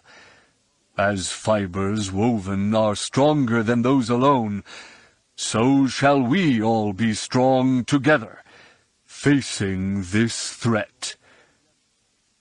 The Ithorian lowered his hands, then shook hands with the Jedi Master. Luke remained at the front of the room as Lal Tauren made for the egress hatchway. The Ithorian paused only once, to rest his hands on Desharakor's shoulders and whisper in her ear. Then he exited the room. Luke waited for the hatch to close behind the High Priest, then stood there, shrouded in his cloak. So you all know, our exact role in the fight has not been decided. From the computer system here, you can pull an abstract of the various plans that have been floated for us. You can pretty much ignore any that were not initiated by Admirals Pellaeon or Krife, or by me. I will have assignments for us all. Kip frowned. You cede us responsibility, but we have no part in deciding how we will be used? The Jedi Master smiled easily. To you, I ceded responsibility for your own actions. To the military, I have ceded responsibility for what we will do. How we accomplish their goals, this we will all have input on. They will decide what must be done, and we will decide how Jedi can best accomplish those tasks. He looked around the room. That's all for now. May the Force be with you. The Jedi broke down into little groups and slowly started to filter from the enclosed grove. Luke walked directly over toward Jason and Anakin and opened his arms. He rested a hand on each of his nephew's shoulders. "I'm very proud of the two of you. The things you said, well, as the High Priest has said, the jungle is no place for children. What you said shows you're not children." Jason rested his right hand on his uncle's mechanical one. "Thank you, Master." "Me too, Uncle Luke. Thanks." Anakin smiled broadly at first, then composed his face much more solemnly. "I'm ready to do whatever you need me to do, no matter what." Ganner chuckled quietly. "Given your experience fighting the Yuuzhan Vong, perhaps you should be given command of our contingent." Luke arched an eyebrow. "I'm not sure that much responsibility should be placed on his shoulders just yet. But someday." Desharakor cut through the crowd of other Jedi and paused a couple of meters shy of the group. "Master, if I could have a moment?" Luke turned toward her. "Please, join us." "Yes, Master." The woman approached, then looked down at her hands.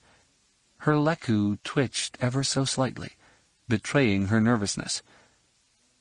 "I just wanted to thank you for trusting me, inviting me here, allowing me to participate in this ceremony. I have been doing a lot of thinking, self-examination. Until asked to articulate things here, I had not understood exactly why I had done what I did, or what that was doing to me. I had allowed my hatred to make as much of a slave of me as my mother had been. I don't regret opposing slavery, or opposing the Yuuzhan Vong, but I can't do it for the wrong reasons. Winning or preserving freedom is good. Seeking retribution is not." The Jedi Master nodded. "That's a lesson we all need to keep in mind. I'm glad to have you back with us, Desharakor. The struggle we'll face will demand the best, and here I think we have the best." Corrin, who had joined the group, sighed heavily. "We'll just have to hope that our best is enough. I can't shake the feeling the battle for Ithor will be the last for some of us. If we can't stop them here, well, perhaps becoming one with the Mother Jungle won't be the worst thing that could happen." Chapter 26. Freed from the embrace of pain, Shadao Shai reached out and grasped one of the device's slender limbs in his left hand. He hung on as tightly as he was able, then lunged his body quickly to the right. His left shoulder popped loudly, the sound echoing within his cabin aboard the Legacy of Torment. The arm slipping back into the socket sparked an argent explosion of pain, and sent it rippling through him, weakening his knees. He might have dropped to the floor, save that surrendering to the pain would have tarnished it. "And it would not do to let my subordinate see any weakness."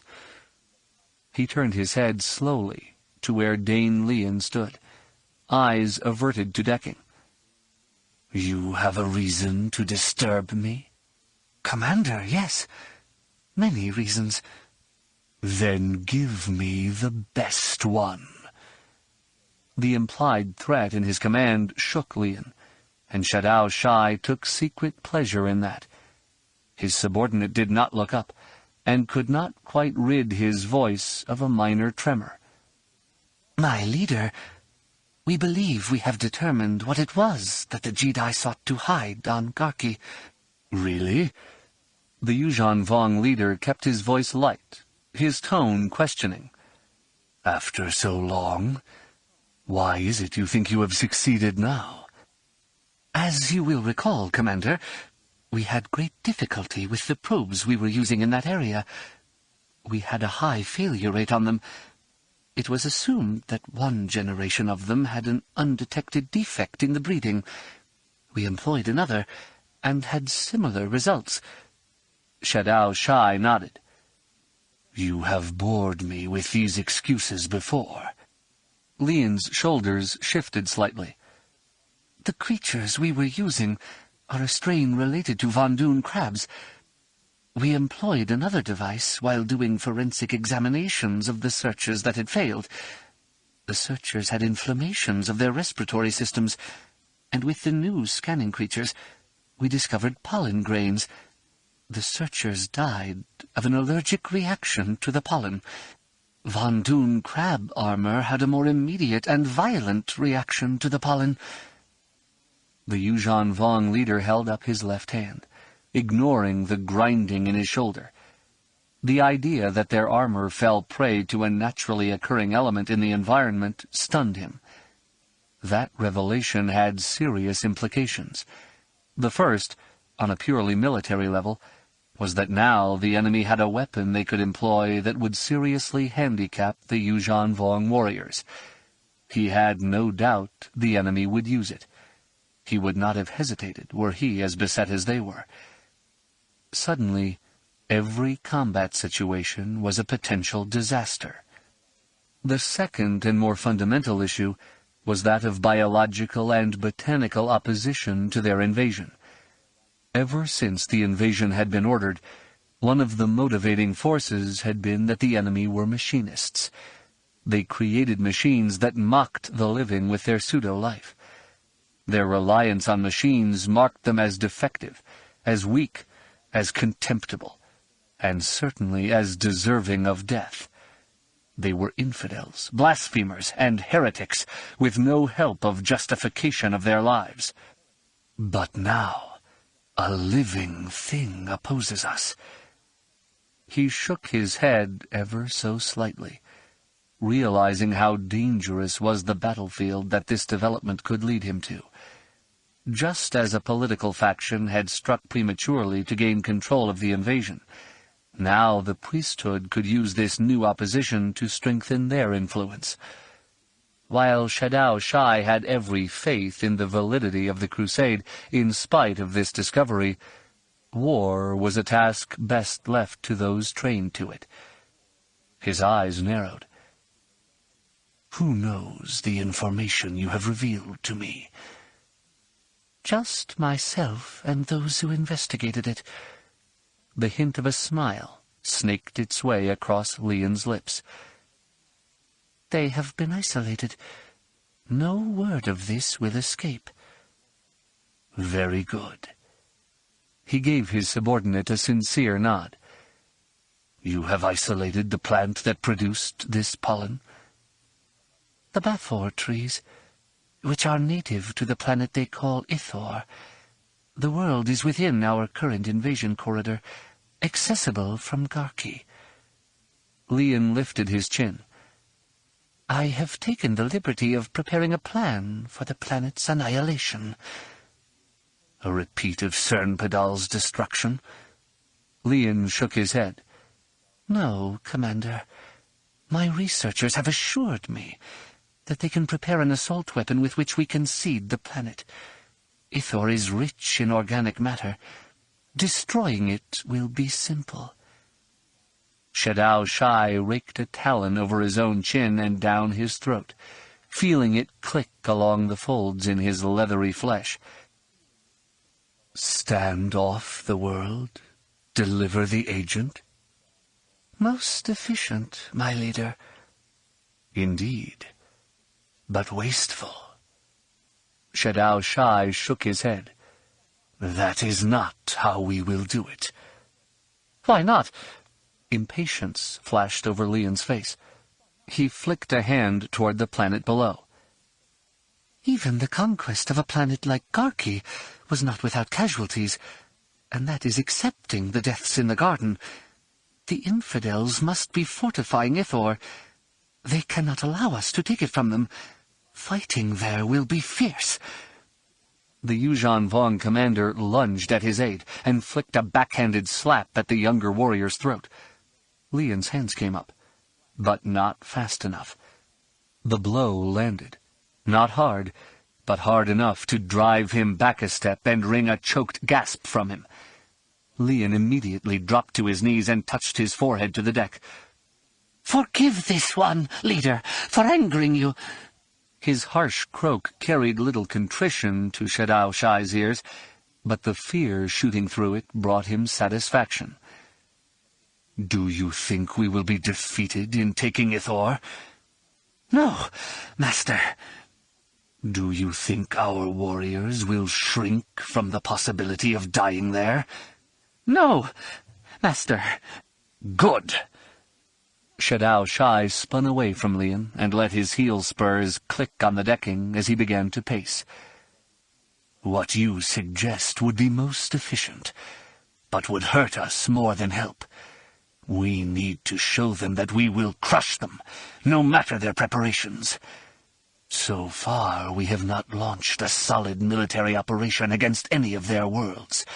Yes, we took Garki, but the opposition was minimal. The subsequent infiltration and exfiltration of agents taints that victory. As you point out, they must fortify Ithor. When we take it, we will send a message out to the rest of the New Republic with the survivors. That message is that we are implacable and invincible. That is the message our enemies need to hear." "With all due respect, Commander, this one thinks you have spent too much time with Alagos." "Do you?" Shadow Shai turned slowly, allowing a heel spur to tease a squeal from the decking as he did so. "From him I learned much about our enemies. Now he will bear to them a message from me. His preparation for this role is complete, and now we know where we may deliver the message. Ithor. He will return to his people there, and will not fail me." "That is all well and good, Commander, but your concern with how they think—" It what?" Shadow Shai walked over to Leon and pressed his right foot down on his subordinate's head. "It has me flirting with heresy. Have I done anything that indicates I have abandoned our ways? Have I used a machine? Have I said I doubt what we are doing? Have I questioned the dictates of the gods or priests?" "No, my leader, but—" "But nothing, Leon. There is much Alagos could teach you, Leon, even in the few days he will remain with us." The Yuuzhan Vong commander increased the pressure, mashing Leon's forehead against the deck. "You offer me a plan that will be effective from a tactical standpoint, but ineffective on a strategic level. Moreover, your plan could be considered blasphemy, since it would destroy a storehouse of life. Ithor could be a gift to us from the gods, requiring us to wrest it from the enemy, and you would destroy it, rather than do what the gods wish and liberate it." Shadow Shai pulled his toes back, cocking his ankle, allowing his heel spur to dig into Leon's scalp. Flexing his knee and lifting his thigh, he brought his subordinate's head up. Once he could see Leon's eyes, he pulled the spur free and stood there. He watched in silence until a thin ribbon of blood started dripping slowly on the deck. "You are fortunate, Leon, for I will not let you disgrace yourself. You shall accomplish that which is the will of the gods." Shadow Shai folded his arms across his chest. "You will plan for me an assault on Ithor, to commence a month from now. You will likewise plan a feint in force at the world Agamar. It will fall, or we will take it after we take Ithor. You will plan these assaults, using all the assets assigned to me." "Commander, this is an honor, but should you not plan these assaults?" "I will review and modify your plans. You are competent enough to lay the basic groundwork. While you do that, I will continue a job that only I can do." He nodded slowly.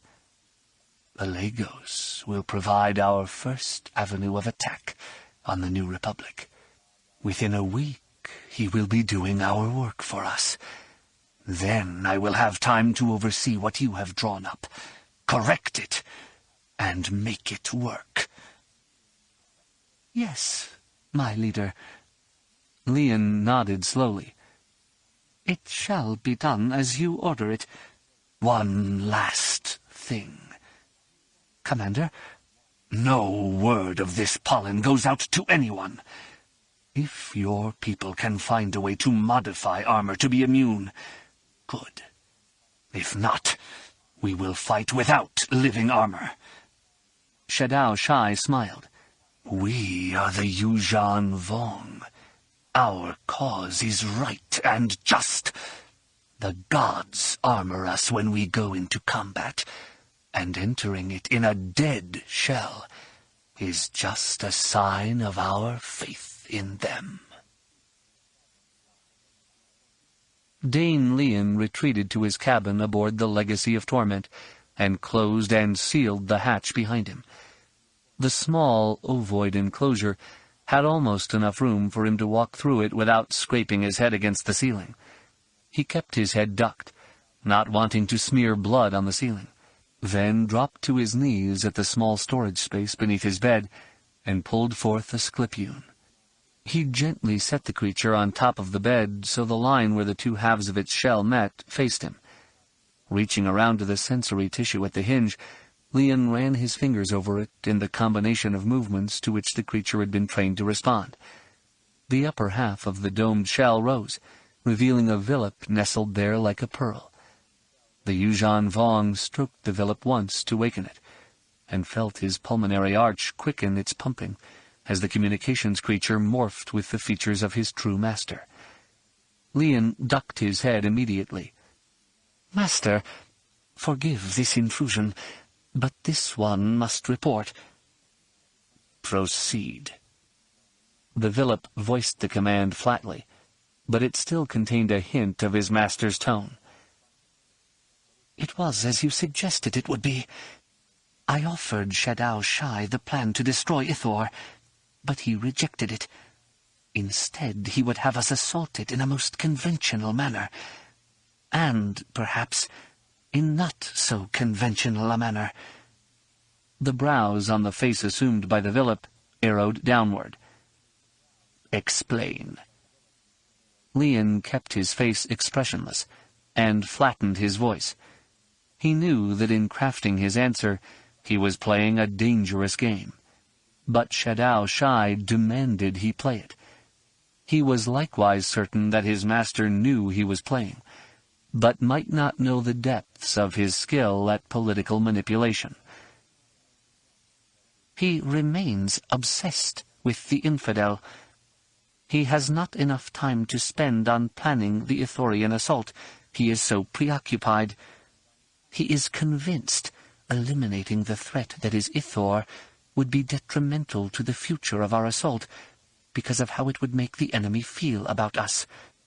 "What matters how the infidels feel?" The villip did manage to communicate his master's scorn. "You will plan this assault for him, and plan it well. You will calculate the appropriate amount of force you will need to take the world, then advocate bringing a handful more ships. Shadao Shai will slash your estimates. He will be made to look a fool." "As you will it, master. It shall be done." Dane Leon nodded enthusiastically, then made a quick play. "Before long, all praise shall gather to your name, master. Soon, on the lips of many will be—" "Quiet, fool!" Leon dipped his head sharply. "Beg pardon, master." "Do not make me wonder about you. You are in position to see that the right things happen. I would hate to have to find another asset to replace you, but it is not impossible. Yes, Master. Leon let a dollop of fear swirl through his words. As long as the War Master thought as little of him as Shadow Shai did, Dane Leon could successfully play both of them against each other. Shadow Shai would have to lose this round, so Leon could be appointed as his replacement. But then his political patron would have to fall. Only then can I reach the ascendancy for which I was bred. Continue your work. Report as needed, and keep me apprised as the battle for Ithor unfolds. You are doing good work. The gods' work. The face on the Villip assumed a serene expression. When our conquest is complete, then you shall be rewarded greatly. Thank you, Master. This one is ever your loyal and obedient servant. Leon reached up and closed the Sclipune. He would have laughed, but a droplet of blood splashed on the creature's shell. Leon reached up and found his hair wet with blood, with the circular wound puckered and swollen. He probed it with his fingers for a second, then shrugged, pleased that it would result in yet one more scar. He hid the Sclipune away, then licked at the blood on his fingers. All the indignities he suffered from Shadow Shai would be repaid in one grand surprise for his superior. The only pity is, he will not see my hand in his downfall. For an instant he regretted that, then shunted aside his regret. That satisfaction I can forego. It is a sacrifice I offer to the gods. He smiled broadly, confident they would find the sacrifice pleasing. By Shadow Shai's command, it would be a month until the battle for Ithor. A month more to endure humiliation. A month before I assume the office that long ago should have been mine. Chapter 27. Luke found Mara standing at the large viewport in the suite they'd been given on the Tafanda Bay. He caught a bit of surprise from her as she entered the cabin, but the spike leveled quickly as she recognized him. She'd been hugging her arms around herself as she looked out at the mother jungle below, and let them slacken slightly. But Luke laced his fingers through hers and hugged her from behind. He kissed her neck.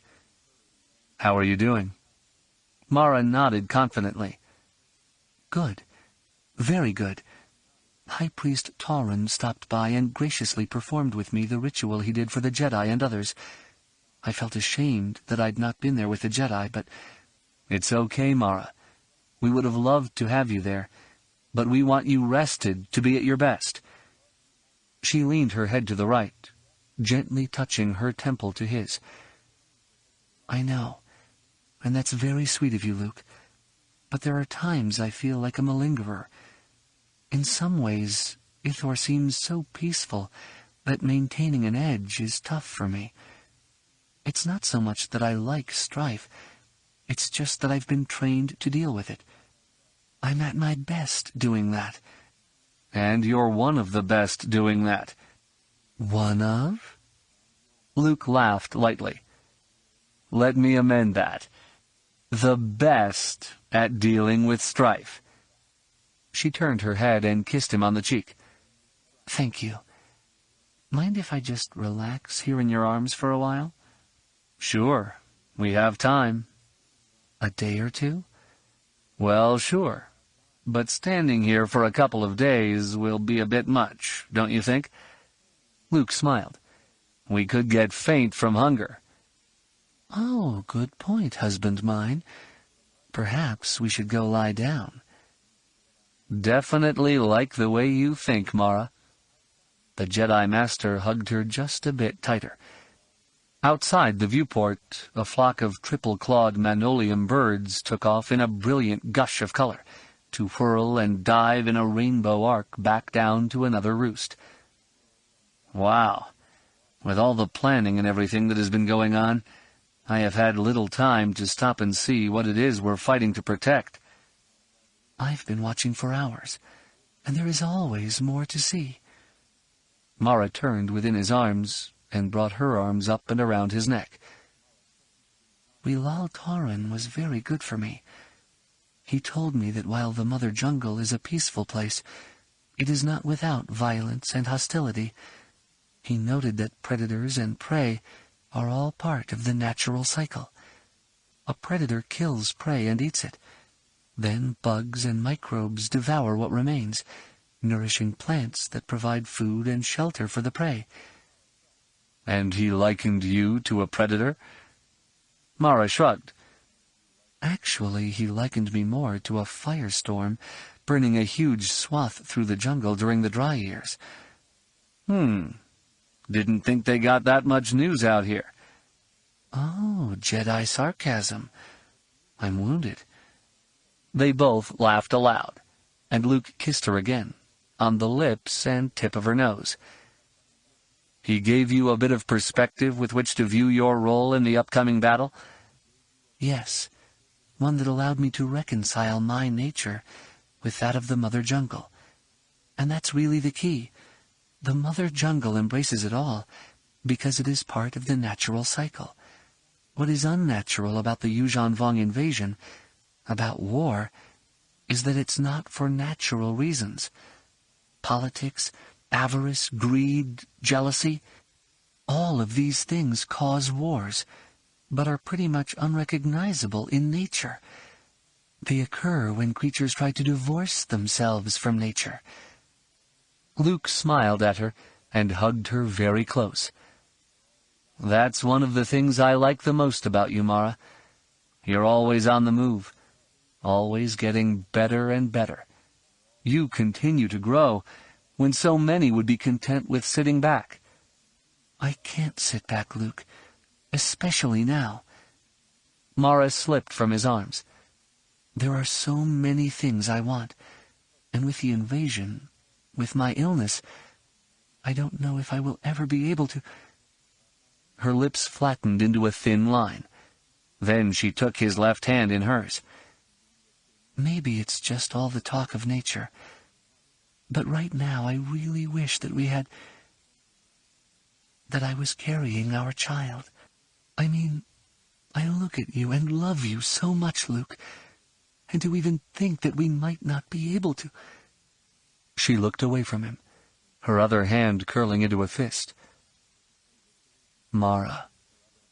He kept his voice soft as he closed with her, letting their joined hands rest on her belly. He brushed a tear away with his thumb, then kissed her moistened cheek. Love, we will get through this. I would love for nothing more than creating new life with you. 1 child, 2, 4... She pressed a fingertip to his lips. I know you have a lot to do right now, but I need you to be with me, just for a bit. Please? As long as you need, Mara, as long as you desire. A smile traced her lips. We both know there isn't that much time in the universe. I'll take what I can get now. We complete each other. We complete our connection with nature. And from there, we trust in the Force to guide us into doing what has to be done. Corrin handed the last Duraplast container up to the bald, heavy-set man helping to load the pulsar skate. Looks like that's it. The man nodded. I'll secure the hatch and see to the passengers then. Thanks for the help. No problem. Corrin turned from him as the hatch irised closed, and walked over to where Mirax was checking off the last of her passengers against the list in her datapad. All around them, the docking bay on the Ithorian city ships bustled with activity. Countless ships, large and small, were loading refugees and equipment on as fast as they could. Once they cleared the bay, other ships would come and take their place. Throughout the city, and on all the other city ships, similar evacuations were taking place. The Jedi sidled up to his wife. Got them all? Uh-huh. She snapped the small device closed and slipped it into a thigh pocket on her cargo pants. "We're fueled and about ready to go." Corrin reached out and stroked her cheek with the back of his left hand. "You know I don't want you to go." "I know, but you don't want me here either." Mirax smiled and jerked a thumb at the freighter behind her. "I'm rolling this team out to Borlias. Climate there isn't quite optimal for Ithorian plants, but they think they can make changes." "I'm sure it will work." He slipped an arm around her shoulders. "You going to be okay with this Chalco guy crewing the ship?" "From what I've seen so far, I think he's worth trusting. We deliver the cargo, then I drop him back on Coruscant." She leaned her head against Corrin's shoulder. "Then I'm coming back here." "Mirax, don't." She turned to face him, pressing her hands against his chest. "Hey, listen up, Corrin. The last time you went off and fought the Yuuzhan Vong, you barely escaped. And the time before that, you were more dead than alive when they brought you back."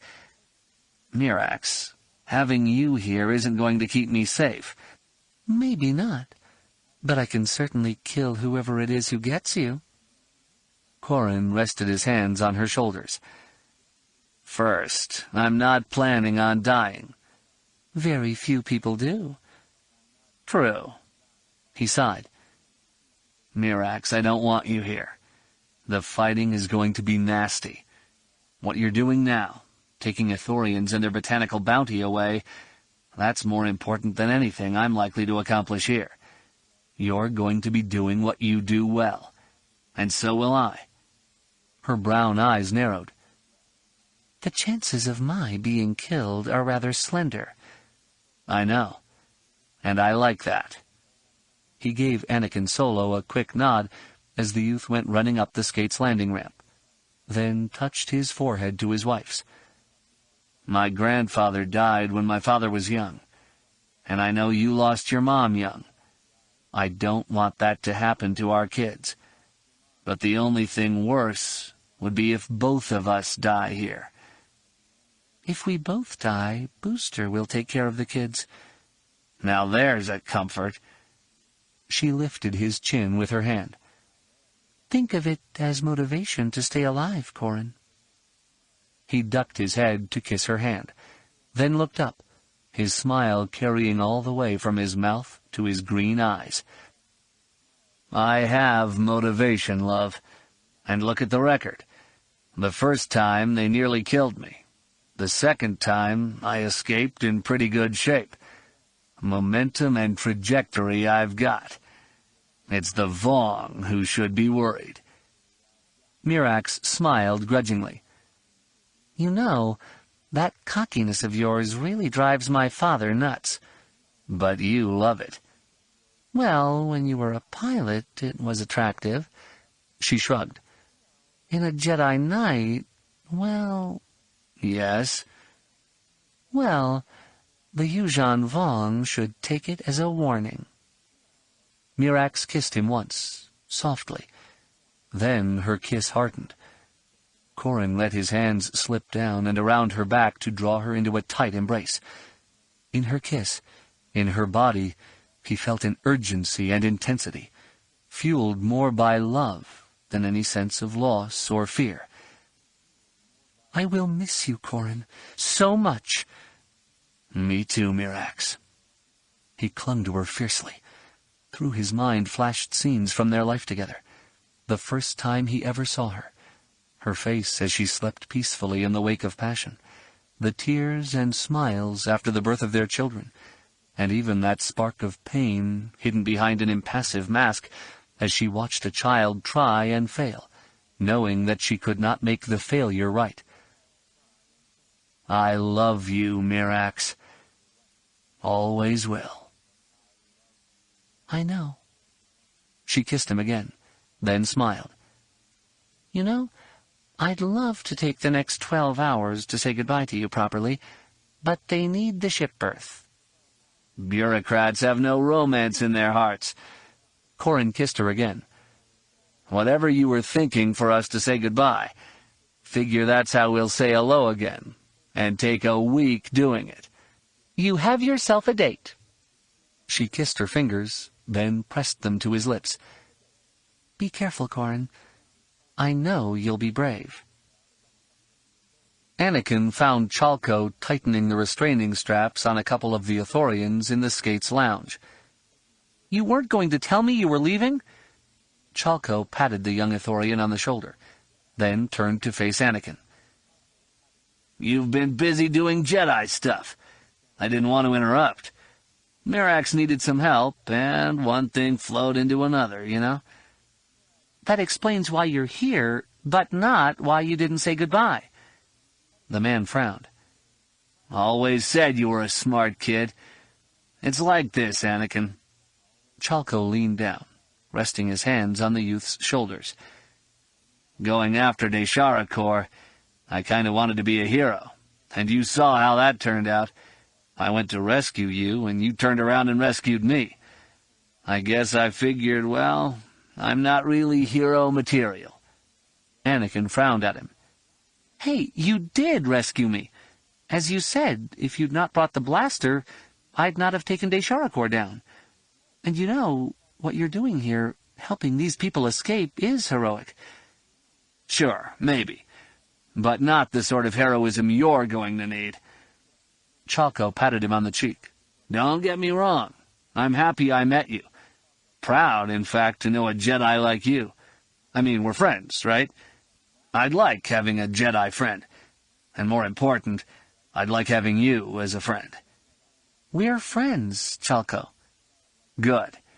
Then look, my friend, the reason I'm getting my sorry carcass off this world is so there will be one less person that needs rescuing, okay? He smiled and straightened up. And I was planning to calm you, you know. Leave you a message or something so we wouldn't get weepy and all. I believe you. Anakin smiled, then looked to his right as a comlink on a shelf started to beep. Should I? Chalco nodded. It's Corrin's. Anakin picked it up and answered. Anakin Solo here. Anakin, where's Corrin? Wedge Antilles' voice was easy to recognize even over the comlink. I thought I was connecting with his comlink. You did. He's outside with his wife. I can get him. It's okay. Tell him to wait there. I'm on my way to that docking bay anyway. Anakin frowned. What's the matter? A Yuuzhan Vong cruiser showed up at the edge of the system and dumped out a shuttle. Its ID transponder registers as the one Alagos Akla took out to meet with the Yuuzhan Vong. Wedge's voice became lower. All we're getting is a recorded message, playing over and over. It's from Alagos, to Corrin, conveying to him the compliments of a Yuuzhan Vong commander. Chapter 28. Jaina Solo watched the auxiliary landing bay on the Chimera from the pilot's ready room. From her vantage point, she was able to look down on the bay and the Lambda-class shuttle situated between two X-wings. She and Annie Capstan had been scrambled to recon the shuttle. Then a Remnant shuttle had tractored it and dragged it to where the Chimera's bay tractor beams could haul it in. On her first recon pass, she had recognized the shuttle for what it was, but only just barely. The landing gear were extended, and the wings locked up. Because the shuttles were never seen in flight that way, it seemed out of place drifting there. That impression was aided by the fact that all sorts of growths covered the shuttle. Jaina made runs close enough for visual contact, to see if there was a pilot at the controls, and the growths reminded her of algae and barnacles, just crusty things spreading over the shuttle's hull. A fairly thick concentration of them covered the landing ramp's outline, leading Jaina to wonder how the recovery team would open it. Once the shuttle was pulled into the landing bay, the X-wings were ordered to land. Then technicians in biohazard suits had hustled Annie and her from the bay. The both of them got scanned for alien life forms, were pronounced clean, and allowed to wait in the ready room or head into one of the galleys to get something to eat.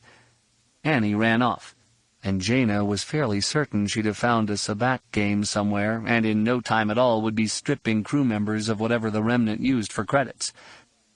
Jaina decided to stay and watch. She remembered Alegos well from traveling with him, her mother, and Danny before she joined the squadron. The quiet calm he possessed amazed her. It didn't seem so much that he ignored the outside world, or was able to override emotions through logic, but that he looked at any problem, saw the core of it, and dealt with that instead of getting detoured by distractions. In flying recon on the shuttle, she'd heard the continuous looping of Alegos's voice. It sounded normal, and even happy, but something about it disturbed her. She was hoping she'd see Alegos at the controls, or be able to sense him on board the shuttle. But nothing. Of course, before the appearance of the shuttle, she'd not known about Alegos's mission to the Yuuzhan Vong, and she was pretty certain that part of her shock at learning about it was what was tainting her feelings about the shuttle. What they have done there is unusual. She turned as Jag Fell entered the pilot room. He wore a black flight suit with red stripes on the sleeves and legs. He wasn't as formal as he had been at the reception, but neither did he seem casual. Looking at him, she would have refused to believe he was Wedge's nephew, if not for the resemblance around the eyes and nose. Pretty much everything the Yuuzhan Vong do is unusual, as far as I'm concerned. Jaina folded her arms across her chest and looked back at the deck. They've spent an hour scanning the thing. I can't imagine there is much more they can learn without cracking it open. There isn't. That's not what they are doing. Fell came and stood beside her, his reflection easily visible in the transparisteel over the viewport. They don't know what is in there, and they're just making sure that if it's harmful, they don't get blamed for releasing it. You say that as if it's a bad thing to be cautious. He shook his head. They know they cannot be certain of what is in there. All they can do is reduce uncertainty to statistically insignificant levels. What they are wasting is time. We are at war. There is no absence of risk. There are times when one just has to do what needs to be done to win. Jaina turned and looked at him. In theory, you're only 2 years older than me, but you're talking like you're old enough to be my dad. He nodded once. Forgive me. I was judging you based on your accomplishments, not your age. She blinked and felt anger spike. What is that supposed to mean? The flesh around Fell's eyes hardened. You are a Jedi. You are a superior pilot in an elite squadron. The dedication and skill required for these things are well known. I made the mistake of assuming too much about you. Jaina frowned. I'm reading your tracking data, but still don't have a lock on your target. Jag Fell sighed. In Chiss society, there is no adolescence. Chiss children mature early, and are given adult responsibilities very quickly. Those of us humans living with them were raised as they were raised. Intellectually, I knew things were not the same here in the New Republic, but— You think I'm a child?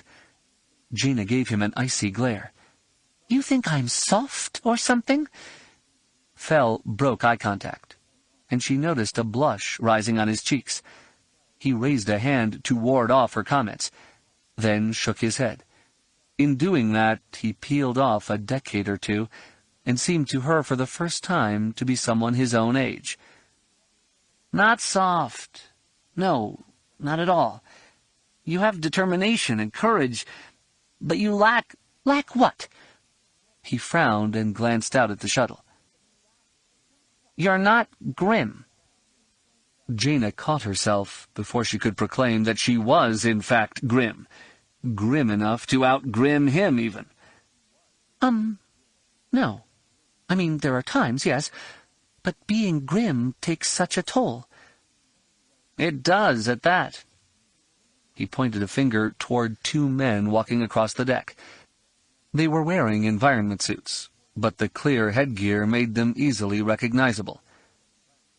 My, uncle, when he hugged me at that reception, we'd met barely an hour before, privately, and he was surprised to learn who I was. But in no time after that— Where I come from, There are men that I have never seen smile before. And here he was in the midst of a difficult situation, and he was happy to meet me. Not because I was an ally, but because I was his sister's son. And he accepted me despite the fact that my mother's departure from the New Republic hurt him deeply. Jaina reached out and rested a hand on Fel's shoulder. Wedge is like that. Most people are. Life is too harsh not to take what pleasure you can find in it. And certainly learning of his sister and how her life has gone would be wonderful to him.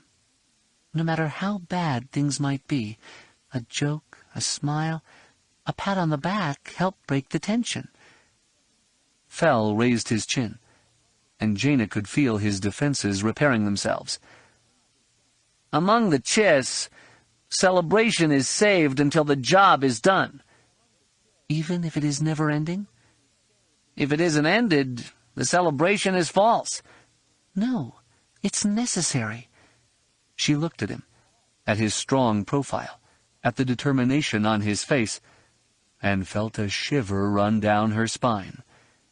That he was handsome, there was no disputing, and the cockiness, which was backed by fantastic skill as a pilot, had its charm.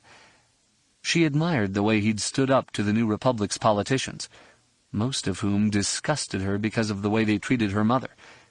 Even the imperial formality was attractive in a quaint sort of way. I wonder if my mother saw my father that same way. The second that thought occurred to her, she pulled her hand back from Fel's shoulder abruptly. Oh no, I am not going to let myself fall for some guy who thinks grim is the normal state of being. Not the time or place to even be thinking about it. Fel glanced over when she pulled her hand away, then half smiled. The Chiss, despite the impression I might have given you, are a thoughtful people. Deliberate, calculating, but not above a flight of fantasy or two. They are not averse to wondering where they would be had life been different, whom they would have met, how they would have met, what would have become of them. And you mention this because... Because... He hesitated, then looked out at the deck. I was wondering what Uncle Wedge would have thought of my older brother. Jaina smiled and looked out at the deck. The only problem with those flights of fancy are that life never works as cleanly as we'd like. Sometimes a meeting is just a meeting. Other times it's a prelude.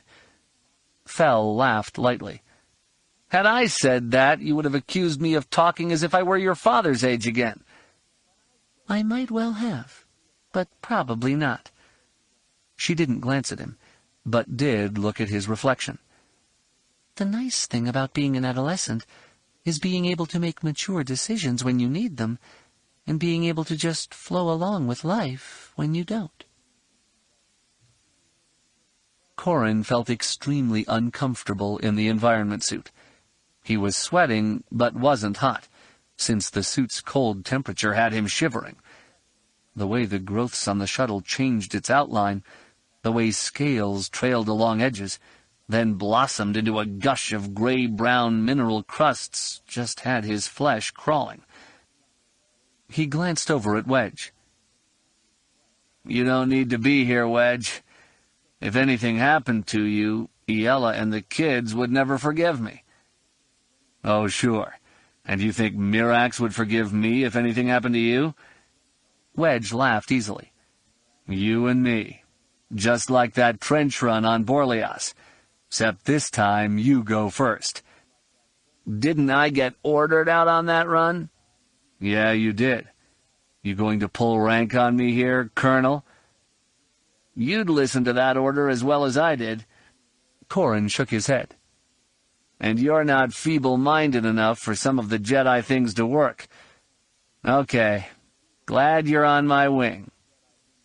The two men approached the shuttle and walked to the area of the landing ramp. Tex had pulled up a wheeled set of steps that would allow one of them to climb up and touch the underside of the hull. A huge growth, looking to Corrin a lot like a giant scab, complete with that dark brown tinged with dried blood purple color, covered the whole landing ramp. The growth changed color over by the access panel, becoming lighter in color and a lot spikier. "What do you think, Wedge?" "Well, your lightsaber ought to be able to core through the hull, but you never know what you're going to be cutting above." He folded his arms across his chest. "Since this is being presented to you with the Yuuzhan Vong Commander's compliments, I'm not inclined to think he wants you carving up his handiwork." "You're right there." Corrin mounted the steps and took a close look at the growth covering the remote access panel. "This growth is a lot sharper than the others, with some of the edges looking serrated, and there are spines almost like needles." He raised a gloved hand toward the growth, and one of the spines shifted to orient toward it.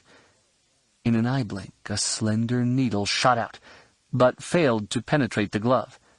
Still, it hit with enough impact to knock Corrin's hand back a couple of centimeters. Corrin aided and abetted it by leaping backwards, and found himself on the deck, with Wedge steadying him. "You okay?" Corrin nodded. "Yeah, I'm fine." He sighed. "If you were to send someone a token of your esteem, you'd want to make sure he got it, right? You'd lock it up and give him some sort of combination or code to open it, wouldn't you?" "Makes sense." "I was afraid of that." Corrin freed his lightsaber from his belt with his right hand and ignited it, letting the silver blade splash cold highlights over the shuttle. He extended his left hand to Wedge. "Take my glove off. I'm going to touch it with my bare hand. Something weird happens. The hand goes." Wedge frowned. "Are you sure this is wise?" "Of course not, but I don't think I've got much choice." The green-eyed Jedi smiled. "I left enough blood on Bimial that the Vong have easily got samples. I'm betting that thing there is keyed to open when it gets another taste of me." The older man stripped the Jedi's left glove off. "Wouldn't bleeding into a cup and offering that make more sense?" Sure, in a non-Corellian sort of way." Corrin shrugged and climbed back up and raised his left hand toward the shuttle's belly.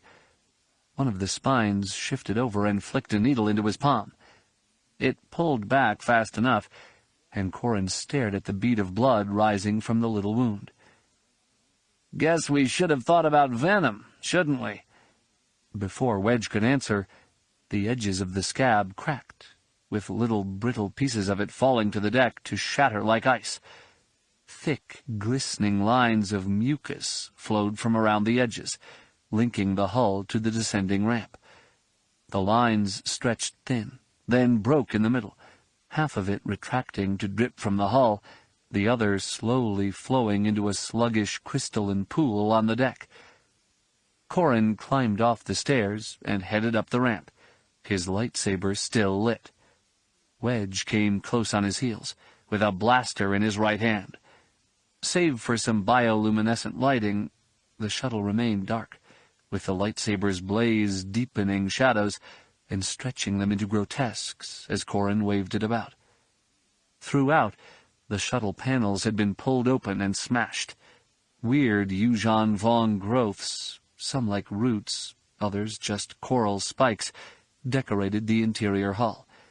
They spread out in an ivy-like pattern, but even as the two men entered the ship, the growths began to wither and sag. The external sheath and the long tendrils split, allowing black fluid to ooze out. Corrin shook his head. "I don't understand." "I do. All that stuff was probably scanning us while we were scanning the shuttle. It was sending back information for as long as it took for the hull to be opened. Then it started dying, and dying so fast we aren't going to get anything useful out of analysis." Wedge pulled a piece of root from a wall, and it dissolved in his hand. "Something is metabolizing this stuff very fast. It's like having a compost pile decaying at light speed."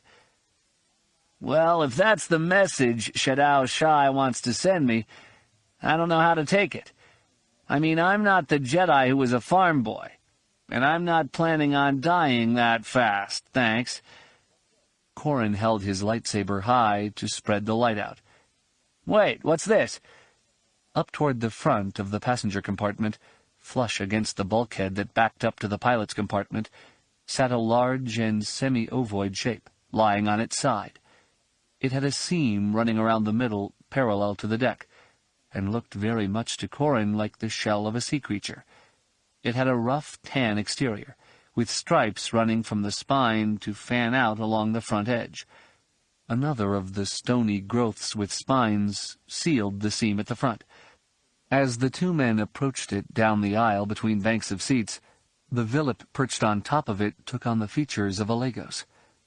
Though the protoplasmic ball lacked his golden down, it did take on a yellow hue, and even had purple streaks around the eyes.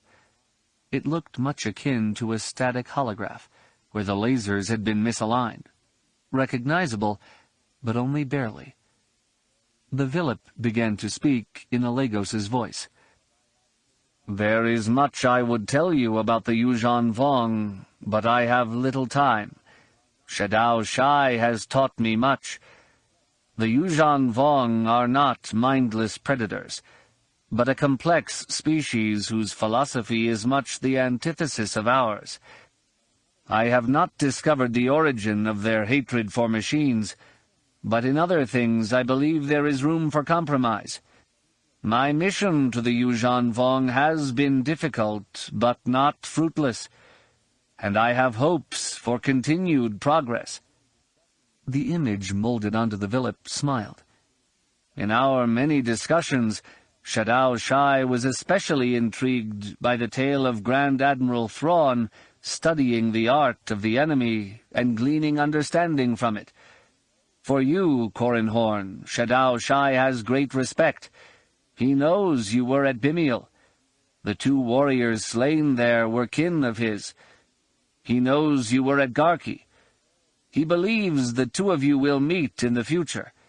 So he has prepared for you the enclosed, so you may study his handiwork, as he has studied yours. Every day here, my understanding of the Yuuzhan Vong grows, as does their understanding of us." Lagos's eyes softened. "It is my hope that I will be again with you soon, in a time of peace. Please give my love to my daughter and friends. Fear not for me, Corrin.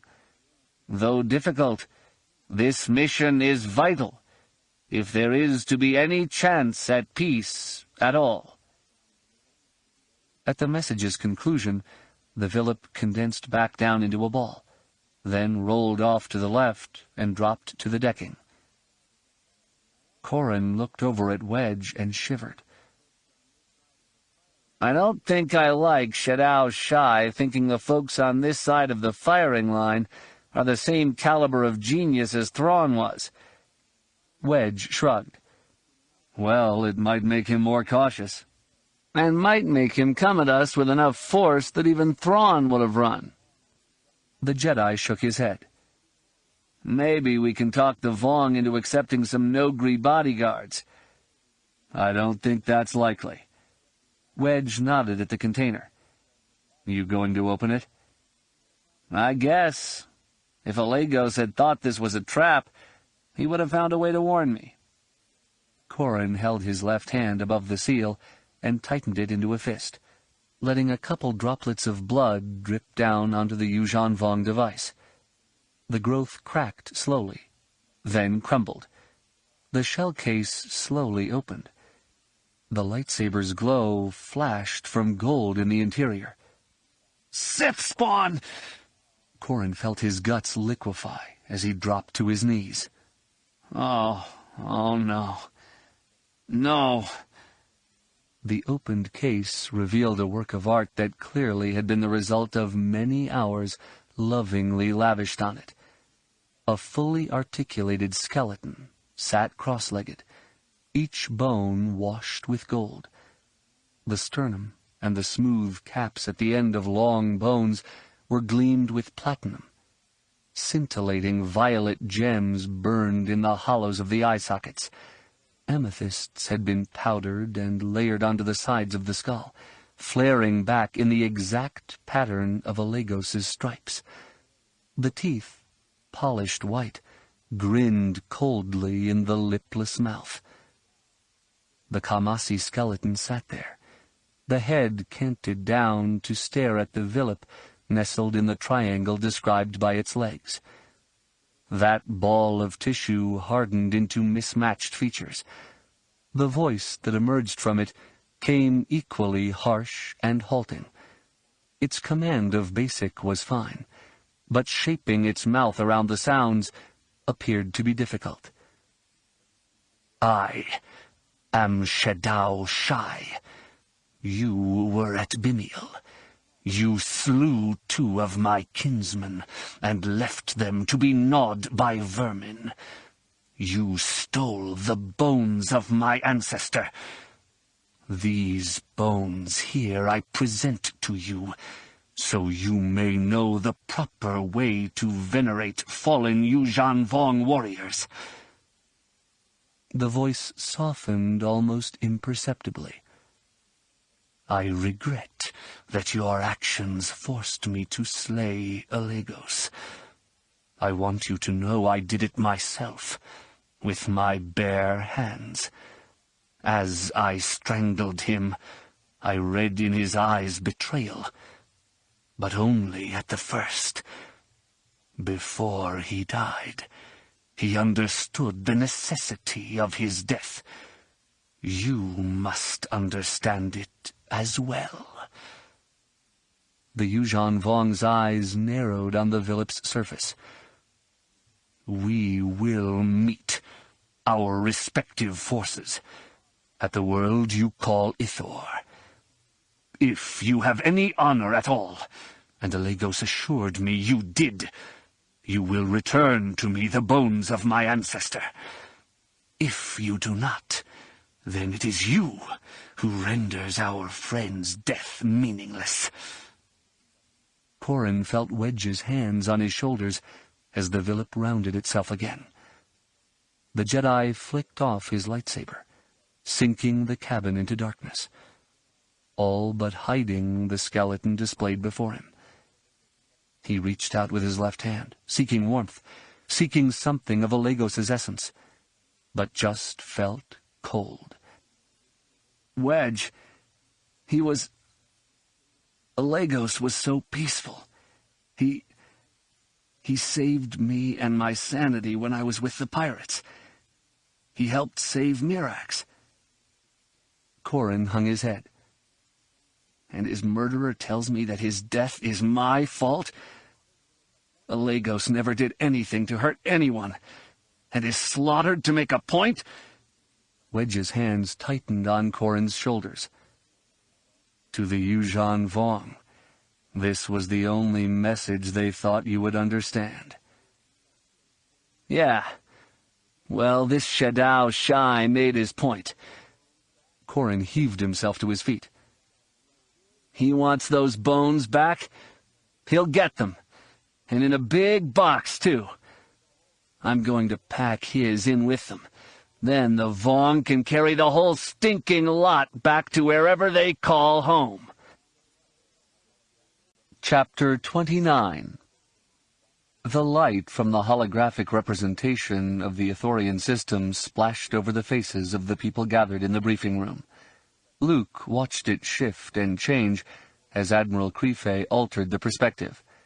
The image's center soared out around Ithor in a spiral orbit, flashing past the city ships as they crept slowly away from what had been their home. The Bothan Admiral froze the image there. The evacuation is proceeding pretty well.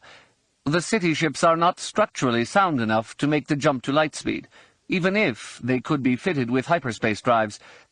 We can and will keep them screened from the Vong force, while any ships we can round up will evacuate the people. Admiral Pellaeon nodded solemnly. I would have never thought it possible to evacuate a planet's entire population. Corrin frowned. We've not got them all away. not by a long shot. And there is plenty of life left behind on Ithor. We're just taking away the most mobile parts of it."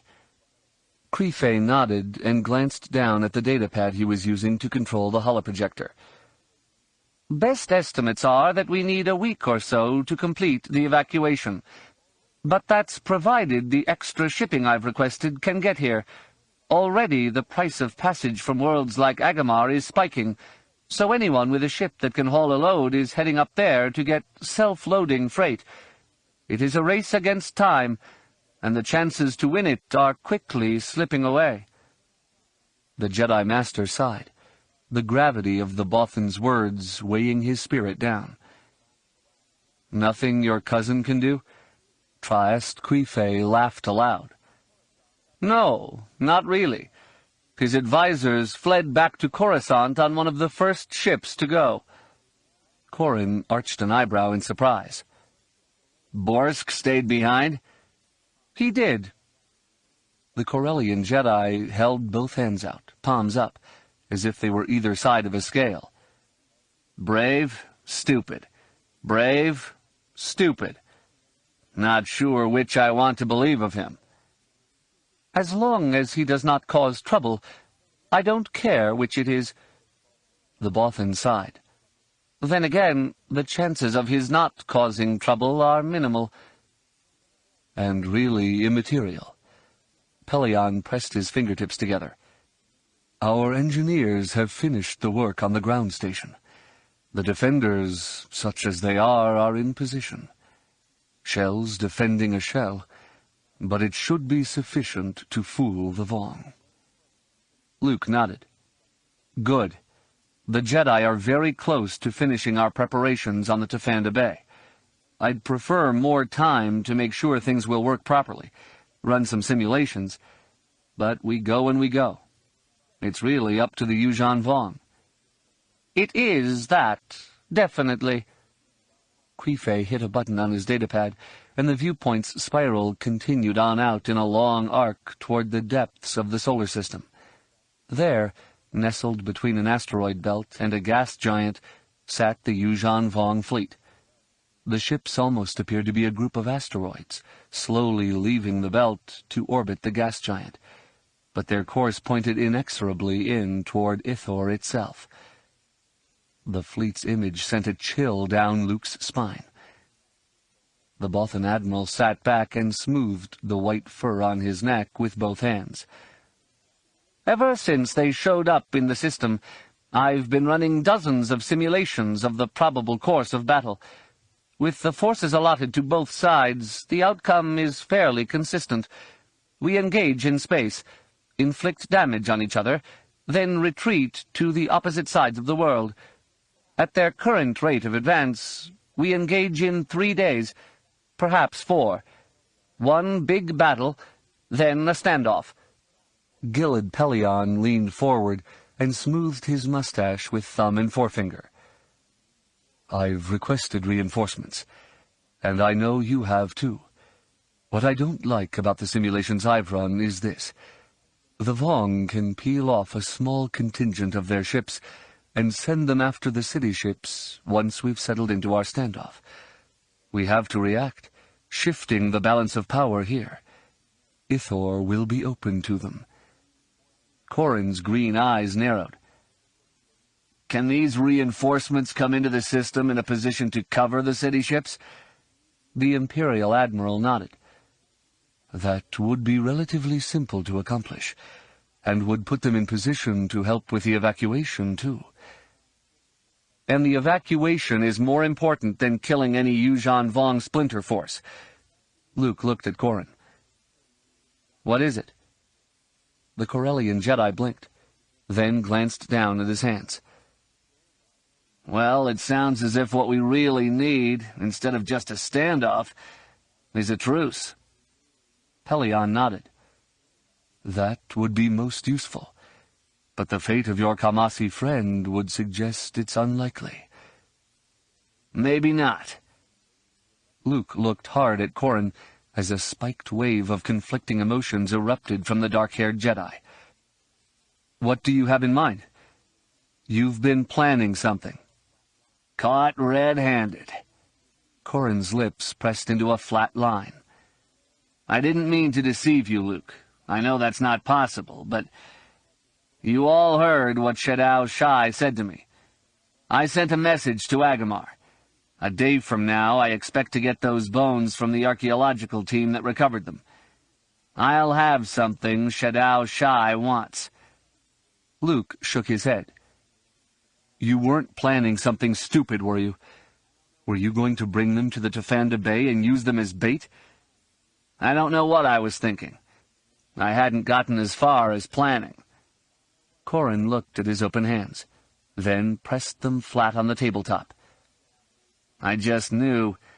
I knew I had to have those bones here. Maybe I'd shoot them into the sun and tell Shadow Shai I'd done that, so he'd race his ship into the sun's gravity well trying to get them, and then get all burned up. I don't know. Crife scratched at his chin. Trade the bones for a truce? I'm not sure that would work. Corrin shook his head. It wouldn't. Luke heard the uncertainty leave Corrin's voice. What do you mean? I was wrong when I said I had something Shadow Shai wants. I have two things. I have the bones, and I have me. I killed 2 of his kin on Bimiel, so he killed Alagos. He wants to kill me. The Imperial Admiral slowly smiled. And you want to kill him? I wouldn't mind it. The Corellian Jedi's head came up. What I propose is this. I challenge the Vong leader to a duel. He wins, he gets the bones. I win, I get Ithor. To set it up, we have a truce. How long do you want? A week? 2? A week would be great. 2 would be better. Crife nodded. This could work. Luke shook his head. No, this can't happen. Master, why not? First, Borsk Thalia will never agree to it. Crife cleared his throat. What my cousin does not know will not hurt him. Corrin nodded. And if it does not work, if Shadow Shai does not agree, we don't have to explain yet another Jedi failure. Corrin, it's still not right. You challenge him to a duel, you become the aggressor. You're coercing him into acting. That's not what Jedi do. You're treading perilously close to the dark side, my friend. Luke did not voice his concern, because he wasn't at all sure how either admiral would take it. The green-clad Jedi sat silently for a moment, then slowly nodded. I think I understand your concern, Master. But this goes back to the discussion at our meeting months ago. I can feel the focusing of Vong power. I know that to do this is to preempt Vong action. Alagos sent himself out to try to stop the invasion. And, if I can do that, even for a day, the chances of more people escaping goes up. It may not be the choice we want to make, but it's the only one that seems to be offering itself at the moment. But the example you'll set, you'll be playing into Kip's hands. I know. Corrin closed his eyes and sat back. I wish there was another way, Master, but this one just feels right. Luke wanted to protest and forbid Corrin from striking the bargain with the Yuuzhan Vong leader that had been proposed. He didn't, because of the sense of calm radiating from his colleague. The Jedi Master looked at the 2 military men. You 2 approve of this plan? Pellaeon snorted. Of one man taking a vigilante action to decide the fate of a planet and its population? That's the last thing the Empire would ever condone. Not only is it risky for the man on the spot, but it would encourage others to act in an insubordinate fashion if they felt their action was right. Were he under my command, I would forbid this action. But he's not. I also recognize how absolutely desperate things are, and if this will work, I'm willing to work with it. The decision is going to be up to his commanding officer." Admiral Pellaeon frowned. "I seem to remember there having been a good reason for recalling Colonel Horn to active duty, but it escapes me now." He sighed. "I agree with Admiral Pellaeon. I don't like this at all, but I think this is a chance we must take. Ships can only move so fast, so we need to win time more than the battle. At the very least, this will win us time. If it safeguards Ithor, so much the better." Luke nodded solemnly.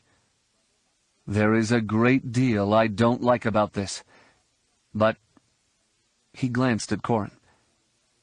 "I trust your judgment. I know you will do the right thing." "Thank you, Master." Luke reached out and patted Corrin on the shoulder. "We'll work out a way to get the message to Shadow Shai. I will get you the plans as soon as we have them." Pellaeon stood and offered Luke his hand.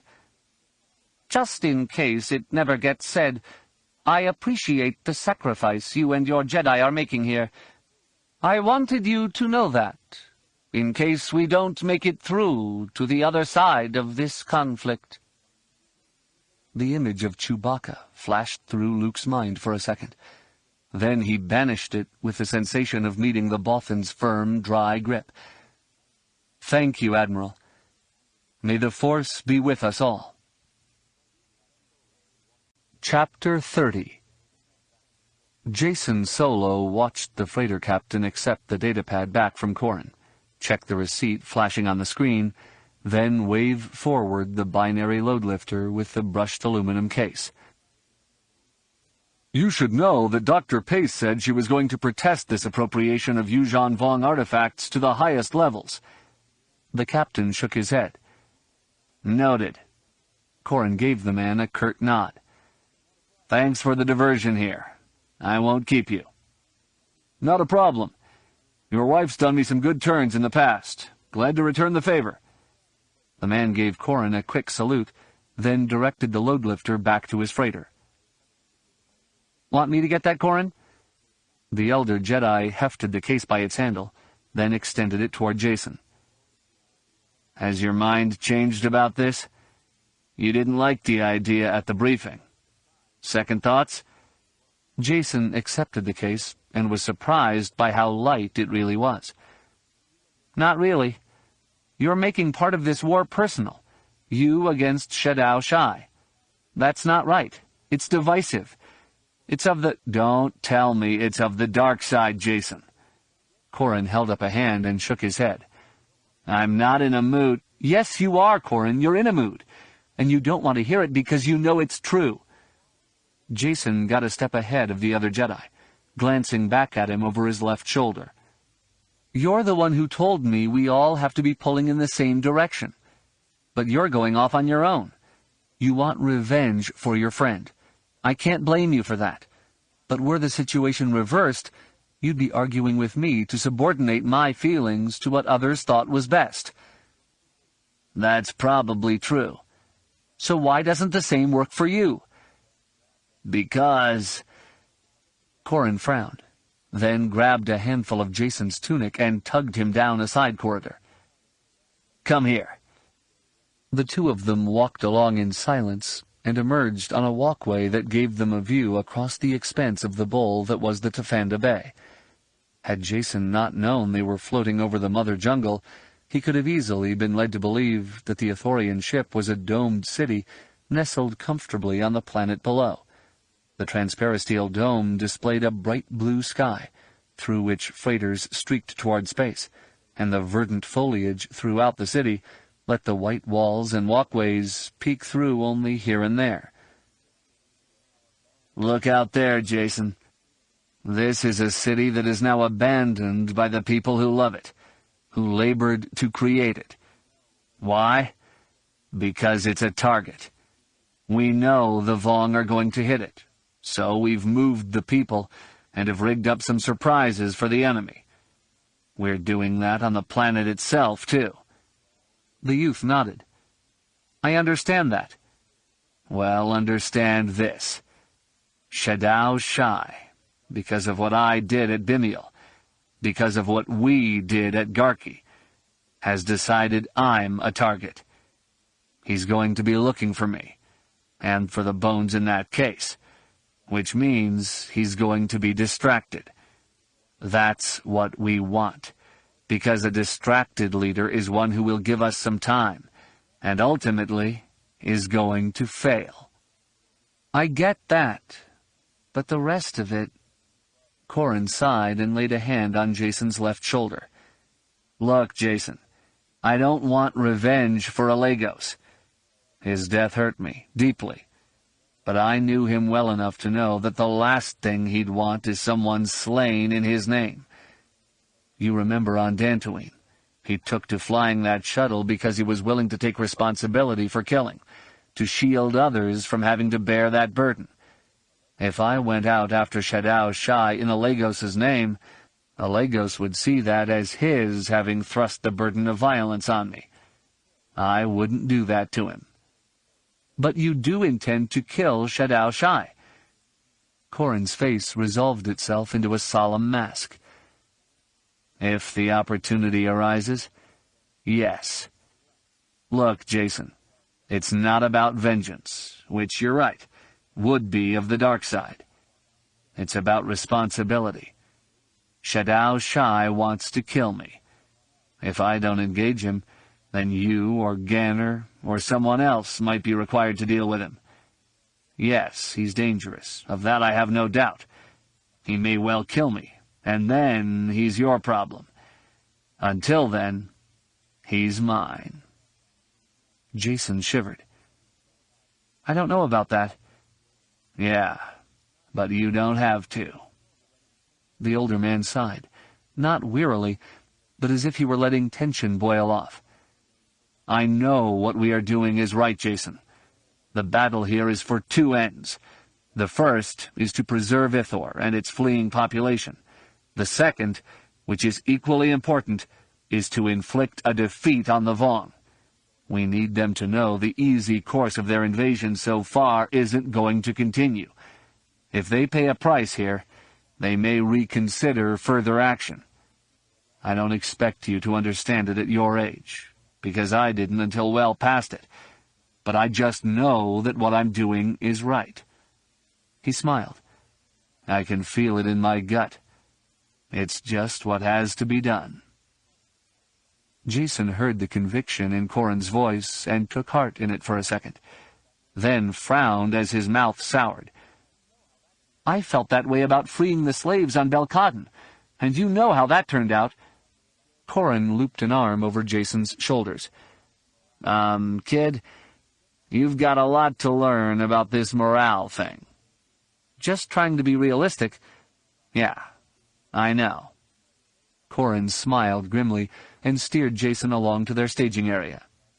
"I have a feeling we're going to get realism washed over us in waves.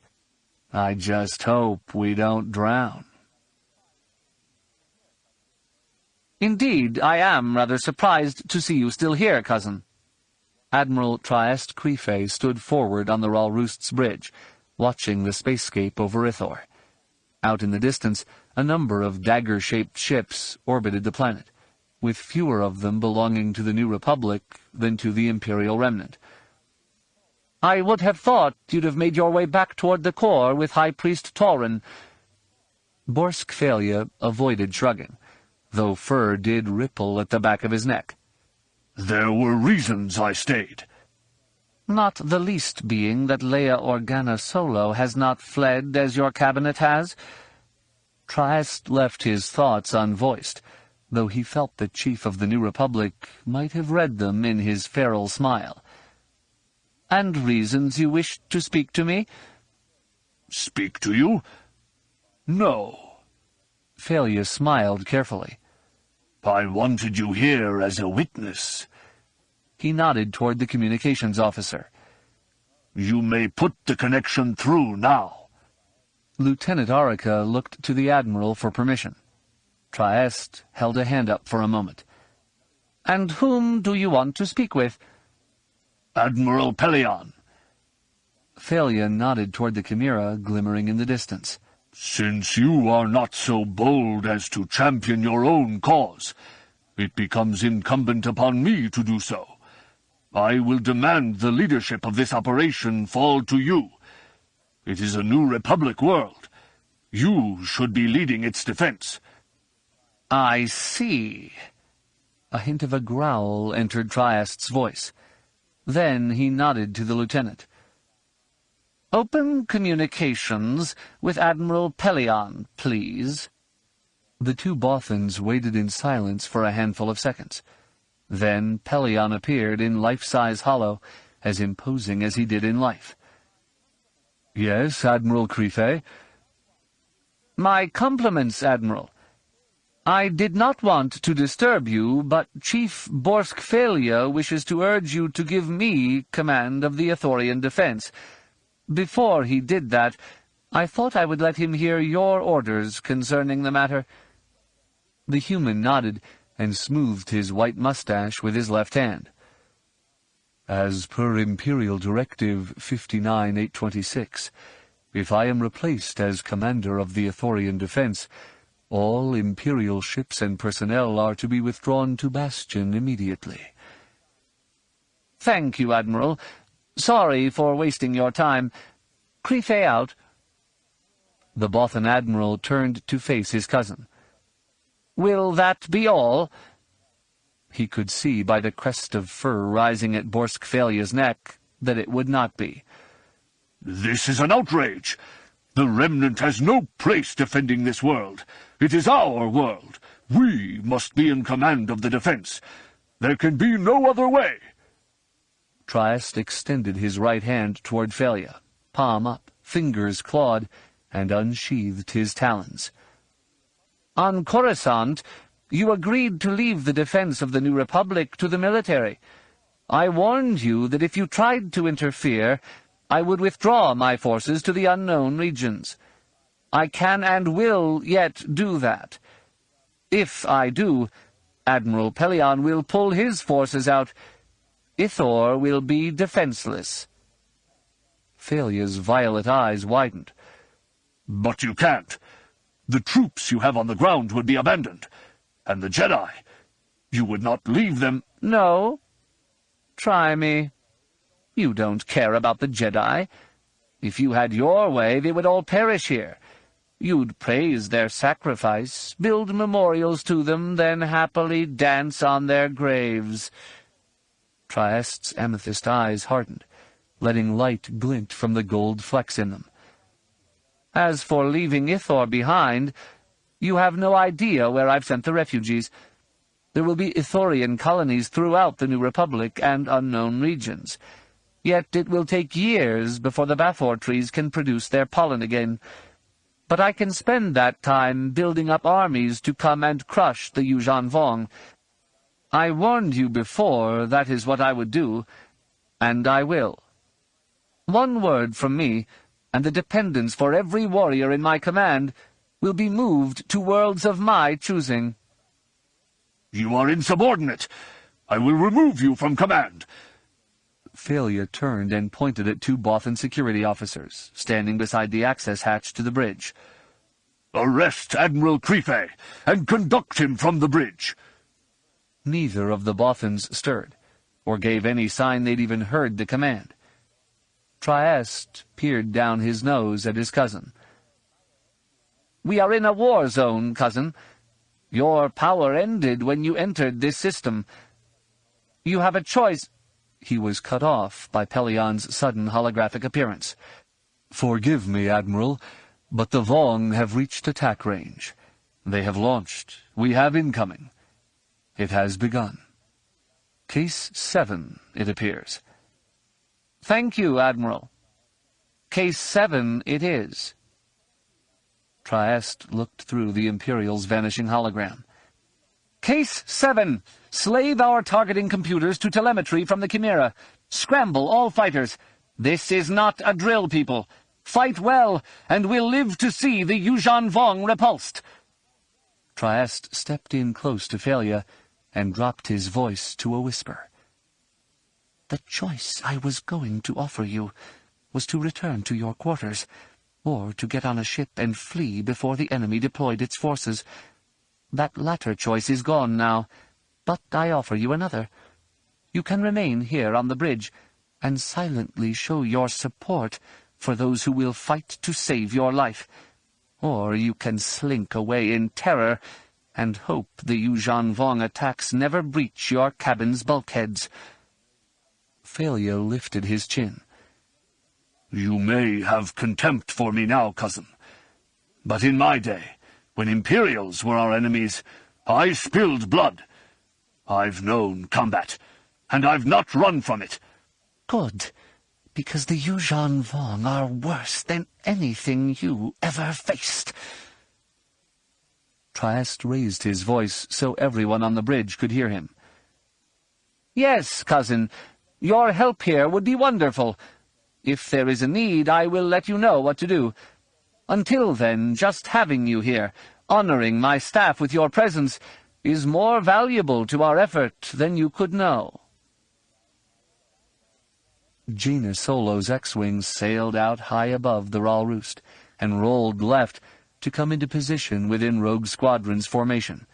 Annie Capstan dropped in on her starboard S-foil and drifted back a couple of meters. A quick glance at the displays showed her screens up at full. Her inertial compensator field expanded to protect them from Yuuzhan Vong Dovin Basils, and her weapons systems fully charged in green. 11, hot and green. Sparky hooted and started painting tactical data on her primary monitor.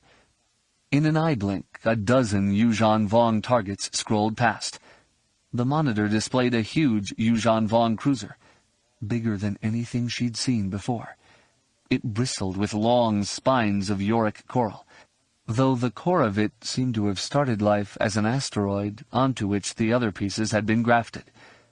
3 smaller cruisers, all the size of the ship they'd fought at Dantooine, surrounded the largest cruiser. Then 8 more ships were positioned in support of the rest. From all of them boiled skips, forming a cloud of contacts. Through all that, Sparky managed to pick up a series of medium-sized ships that Jaina took to be troop carriers. Fleet Command immediately downloaded tactical designators for the Yuuzhan Vong ships. The biggest was designated a Grand Cruiser. The smaller ones became assault cruisers, and the smallest were tagged light cruisers. The quick-chat designators of Grand, Salt, and Light were appended to the files, though Jaina assumed the pilots would come up with their own designators just to spite the tactical planners. The troop carriers earned the name Crate. Jaina knew they had to be jam-packed full of Yuuzhan Vong warriors. The soldiers would be helpless until they got into atmosphere and on the ground, and an attack on them didn't need to destroy the crate, just open the hull enough to let the atmosphere out and cold in. Gavin's voice crackled over the comm channel. "Rogues, we have the crates. Lasers if you can, torps if you can't. Better us killing them up here than having them on the ground." Chapter 31. It's huge, Admiral. It masses as much as a super Star Destroyer. Pellaeon turned slowly away from the viewport on the Chimera's bridge, knowing he would win the battle as much by the demeanor he showed his crew as he would by firepower or tactics. "We'll have to see, Commander, if we can trim mass from it, shall we?" The Chimera sat in the center of the defender's formation, deep in the well of a cone. Arrayed around and ahead of it were 4 other Imperial-class Star Destroyers, 2 each from the New Republic and the Remnant.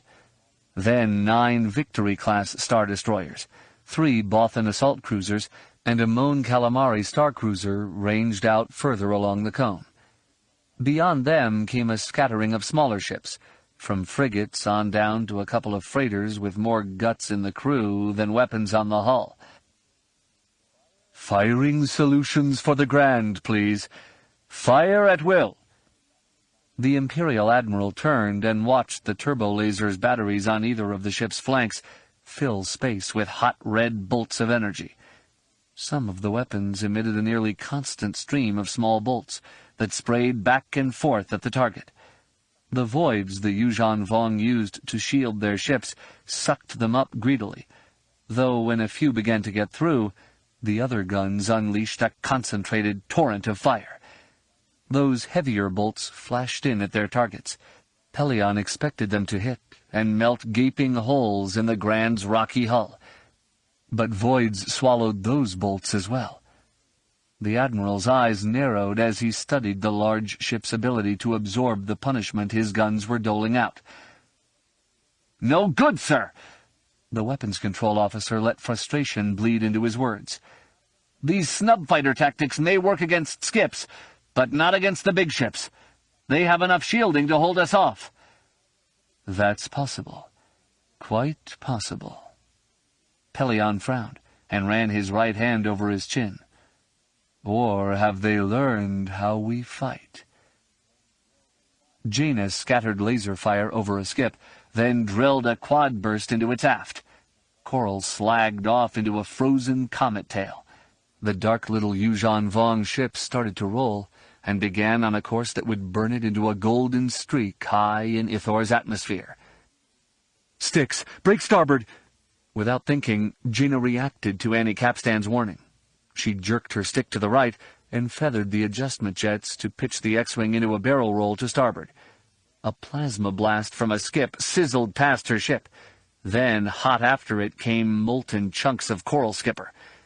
Annie's fighter blazed through, sparks still trailing from her shields, and Jaina dropped onto her aft, then slipped slightly to port. They exchanged fire with a pair of skips, then blew through the Yuuzhan Vong screen to get in among the crates. In comparison to the fast-moving skips, the crates were bloated floaters, just inviting a quick run and a pair of proton torpedoes. Each of the troop carriers sprouted horn-like projections that spat plasma bolts at incoming fighters. But they were clearly meant more for anti-personnel use than anti-fighter tactics. Dodging the streams was easy, and a burst of splinter shots actually scored some hits on the hull. "Sparky, watch our tail. We're making a run." Jaina slipped her X-Wing back into the lead, then leveled out and started in on one crate. As it fired plasma toward her, she abruptly kicked her X-Wing up on its port S-foil and dived down at another. She snapped off 2 bursts of splinters fore and aft, then drilled a quad burst into the boxy craft's spine. Coral went from coal-black to white-hot in an instant, then evaporated. "Got it!" Jaina keyed her comlink. "Finish it, 12!" "As ordered, Sticks." Suddenly, Sparky started shrieking. Jaina's secondary monitor showed a pair of skips lurking dead center in her aft scope, slipping in behind Annie. 12! Break off the run! "Sith spawn!" Annie's voice rose with panic. "I'm hit!" Jaina jerked her stick to starboard and pulled back to climb, but it was too late. Annie's X-Wing trailed flames from 2 engines. The fighter had tucked itself into a tight spiral and slammed full force into the crate Jaina had shot up. Jaina caught a pulse of pain from her wingmate, and then nothing. "Annie!" "Jaina!" Down on Ithor, hidden with the Jedi squad waiting for the Yuuzhan Vong, Jason doubled over as pain exploded in his stomach. He struggled for breath, feeling as if a vibroblade had been shoved into his guts. The physical pain in his middle slowly began to ease, but not so the heartache flooding through him.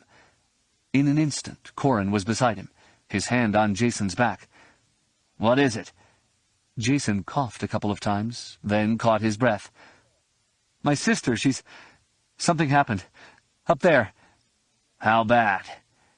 Jason blinked and reached out with the Force, then raised his face to the night sky. He could still feel her out there amid the flashes of laser fire and the golden debris streaking across the sky. "She's okay, but someone close to her got vaped. I get that much very clearly." Corrin nodded. Then he and Ganner slapped Jason on the back. "You'll have to figure she'll be safe." "Why's that?" "Because, Jason," Ganner offered, There's nothing you can do for her down here. We'll just make sure that what comes down isn't going back up again to bother her." The youngest Jedi nodded. "You think they're going to take the bait?" "Do glit-biters suck spice?" Corran gave Jason a confident smile. "The Vong have managed to surprise all of us a number of times. It's their turn to be surprised. And a nasty surprise it will be." With his head ensconced in a cognition hood, Dane Leon surveyed the battle. He had chosen to color the carrier bearing Shadow Shai red, and watched as the enemy fighters broke through Coral Skipper cover to start shooting up the carriers. Their weapons spat hot light at Shadow Shai's ship, but none hit. The outer shell of carriers was gradually carved away, but the majority of them hit atmosphere, and began their descent into the night side of the planet. Leon then turned his attention to the fleet battle. In an eye blink, he designated one of the small infidel ships as a target. The Legacy of Torment's gunners focused on it, launching a salvo from a half-dozen plasma cannons. The first shot to hit the ship splashed around its shield like mud on an egg. The subsequent shots, all golden and boiling, ate through it like acid. The last one blew unabated through the ball that had once been a metal construct in which warriors had huddled. "More infidels to feed the gods." With a flicker of thought, Dane Leon shifted the representation of the battle. Instead of seeing it as it might appear in visual light, the Torment's analytic neuroengines layered colors over the images, letting him assess the damage done to the fleet. Coral Skippers became gold and red sparks, flitting through the void, growing darker until they winked out of existence. The larger ships started gold, but took on reddened spots or stripes. It pleased him that so few of his ships were reddened. That pleasure faded quickly, as he realized that Shadow Shai was the reason for their successes. His superior had analyzed the infidels' small fighter tactics, and anticipated the capital ships using a version of them. His counter-tactic of deploying a Dovin basal screen of sufficient strength to pick off the weakened shots succeeded in conserving energy for the intense fields needed to arrest the full-power shots. "It does not matter. He might win today, but his victory will just blind him to what needs to be done in the future." Dane Leon smiled. "And if he loses, to him goes all blame, and to me will fall the glory of having made the best of his feeble plan." Colonel Gavin Darklighter rolled to starboard, then spiraled down after the escaping crates. "Got my wing, Deuce?" Kral Neville double-clicked his comm, replying in the positive. Gavin checked his scopes and found 6 more rogues coming on hot. "Only 8 of us left?" A shudder shook him.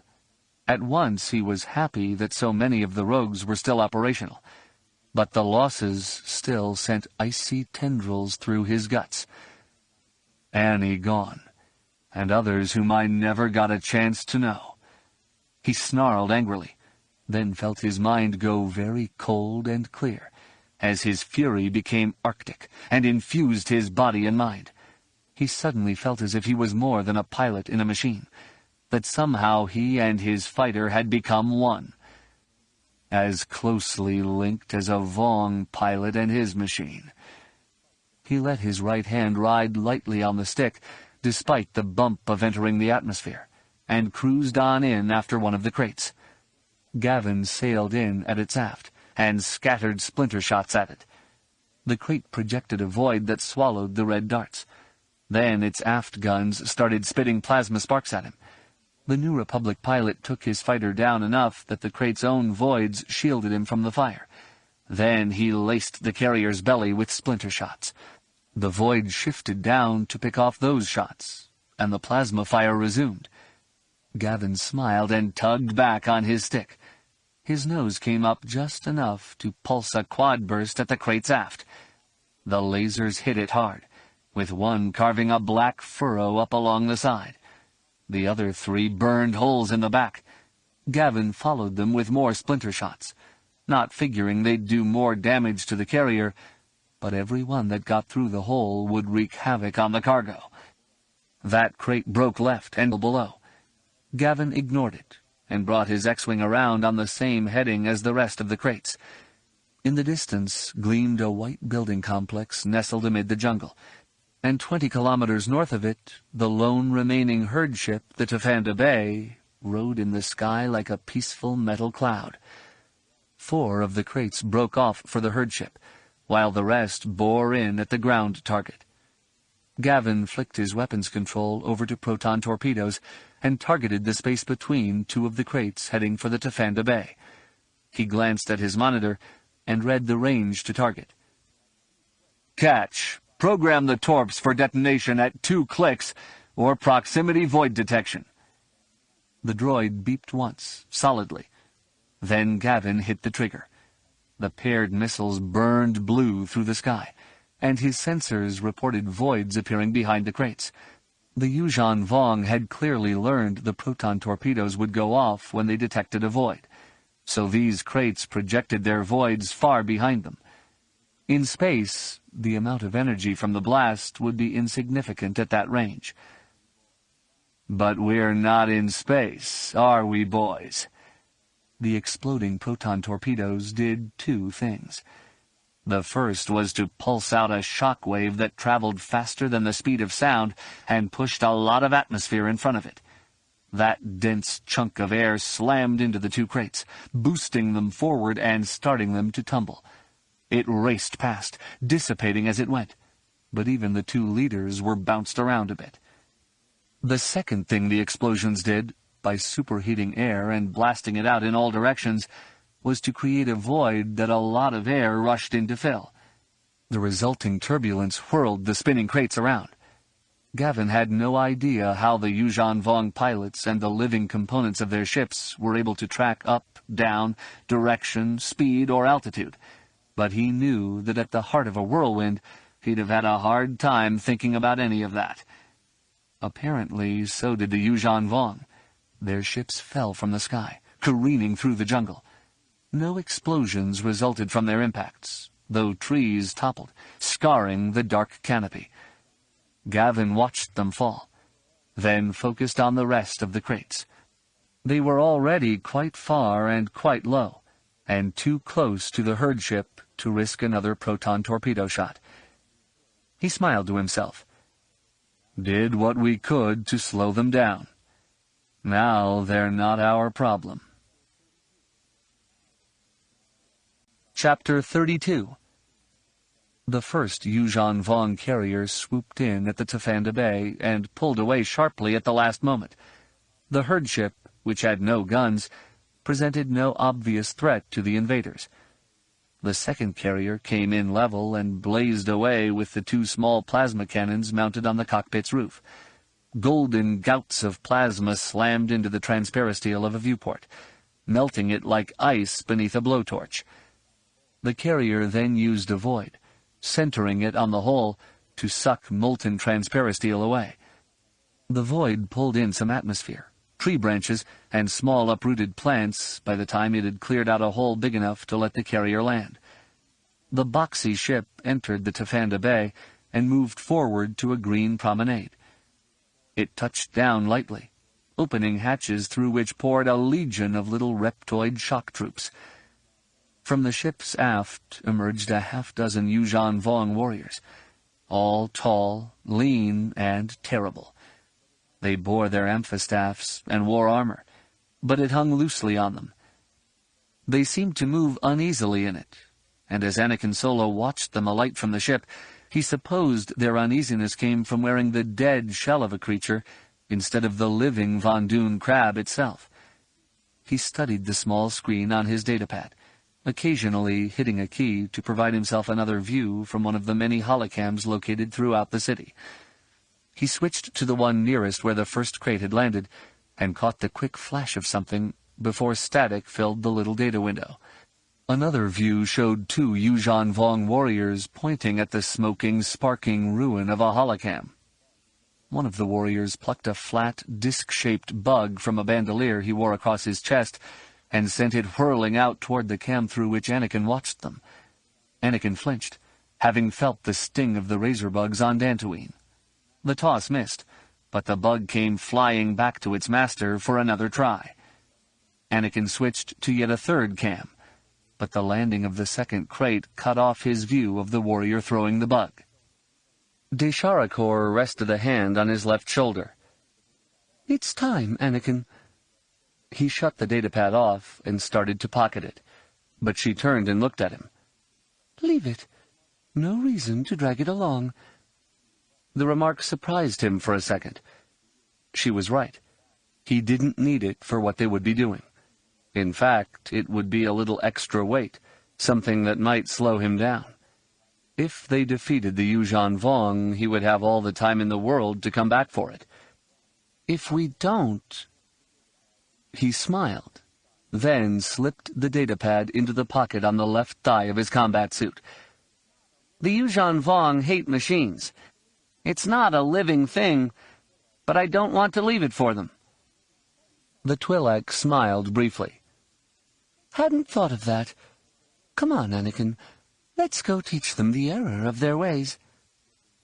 Anakin stalked after Desharakor, slipping through a broad doorway and into a wide corridor. Planters mounted into the walls brimmed over with purple vines, while gold-leaf ivy ran along the ceiling. Desharakor walked down the center of the passage, which, because it had been built for Ithorians, was sufficiently large to make her look almost childlike. He wondered for a moment why she was walking down the middle of the corridor. He knew she wasn't afraid of the vines. Then he noticed he was doing it too. "Neither of us is slinking along." Approaching the coming battle boldly hardly made sense, since the Yuuzhan Vong were lethal. But to cower as we approach would give them a victory even before the battle is joined.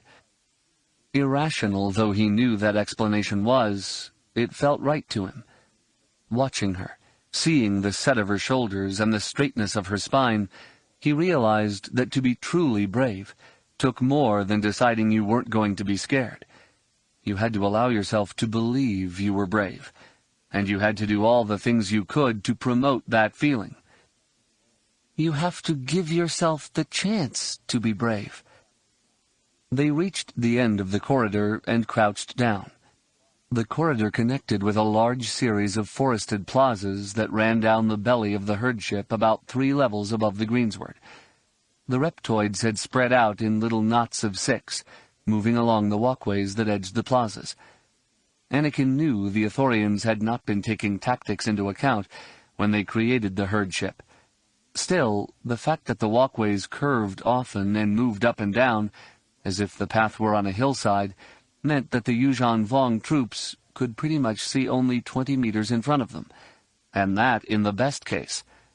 And the foliage choking the greensward made looking from one side of the herd ship to the other almost impossible. That mattered little to the Jedi. Though they could not sense the Yuuzhan Vong themselves, their client troops had a presence in the Force. Moreover, the Jedi could pick one another out within the city. While none of them had direct telepathic connections, having a sense of where someone was and a comlink for talking to them was almost as good as a brain-to-brain hookup. Desharakor keyed her comlink. "Team 12 in place." "Copy, 12. Race starts in 5. The Twi'lek nodded to Anakin. She brought her lightsaber to hand and covered the ignition button with her thumb. "Anakin, I just want to say thanks." He frowned. "What for?" "I got myself lost before, and you found me." Desharakor smiled. "That's a debt so huge I can't repay it. If I had succeeded, I'd have hated myself forever." Anakin's reply died amid the electronic squealing of an MSE-6 mouse droid rolling along the walkway as fast as it could. Guttural barks and hisses chased it. It paused just in front of the corridor where they waited, spun in a tight circle, then shot on down the walkway past them. Pursuing hotly came a half-dozen reptoids. So focused were they on the small droid that none of them even spared a glance at the corridor. Anakin flicked his left hand at one of the middle reptoids and used the Force to boost it into the air. The Yuuzhan Vong slave caught its heels on the walkway balustrade, starting the creature somersaulting in flight. Screaming, it crashed through foliage and landed with a crunch below. The surprised look on the second reptoid's face died as Anakin slammed his lightsaber against the side of its head, then hit the ignition switch. The purple blade swept up through the top of the creature's skull, then came around to parry an amphistaff strike from one of the two lead reptoids. With two hands on the hilt, Anakin parried the amphistaff wide to his left, then pivoted on his left foot and sidekicked the reptoid in the face. As that creature pitched backwards, the other one lunged with his amphistaff at Anakin. The young Jedi felt the fire of the amphistaff's sharpened edge grazing the inside of his left thigh. Anakin whipped his lightsaber around in a backhanded slash that separated the reptoid's triumphant grin top from bottom.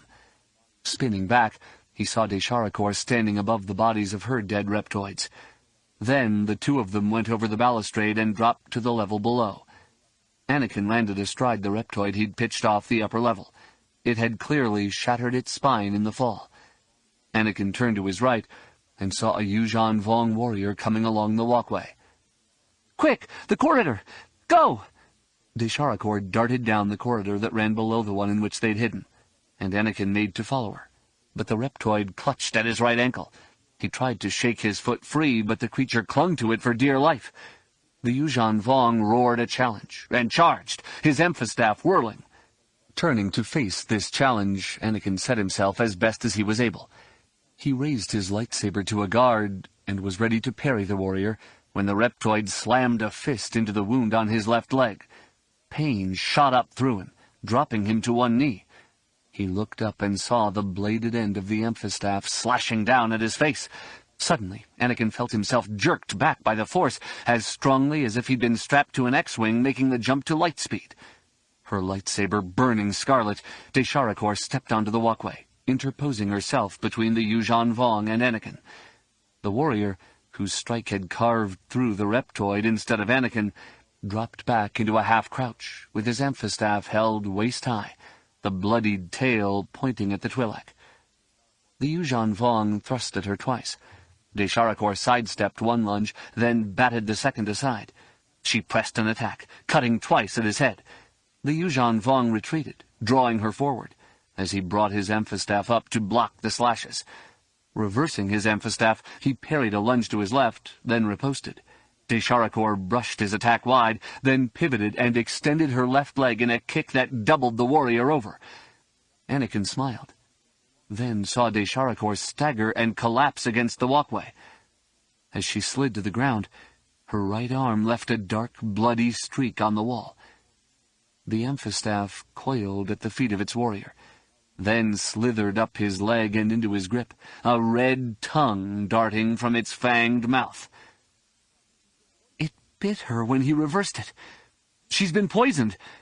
Anakin rose to his feet, fury racing through him. He summoned the Force to himself, feeling it surge. He couldn't feel the Yuuzhan Vong through it, but he could easily use it to collapse the walkway beneath his enemy, or shatter tiles into a jagged hail that would flinch the Yuuzhan Vong alive. He could do hundreds of thousands of things that would leave the Yuuzhan Vong shrieking in untold agonies.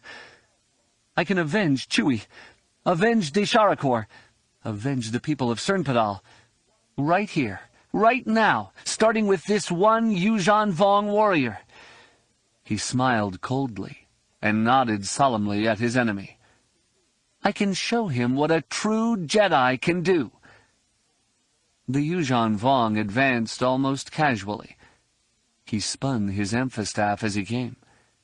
He reached Desharakor's feet, and she moaned. He flicked a glance in her direction and slashed his amphistaff at her throat. In a heartbeat, Anakin realized that a true Jedi wasn't concerned with what he could do to the enemy, but what evil he could prevent the enemy from inflicting. Using the Force, he brought Desharakor's lightsaber up enough that it deflected the amphistaff strike. The Yuuzhan Vong weapon buried itself in the balustrade, splitting tile with a thundercrack. The Yuuzhan Vong had almost tugged his weapon free of the wall by the time Anakin reached him. The lightsaber's violet energy beam swept low, shredding a knee. As the Yuuzhan Vong warrior began to fall, the Jedi brought his weapon up and around in a stroke that caught the invader between left shoulder and neck, angling down into his chest.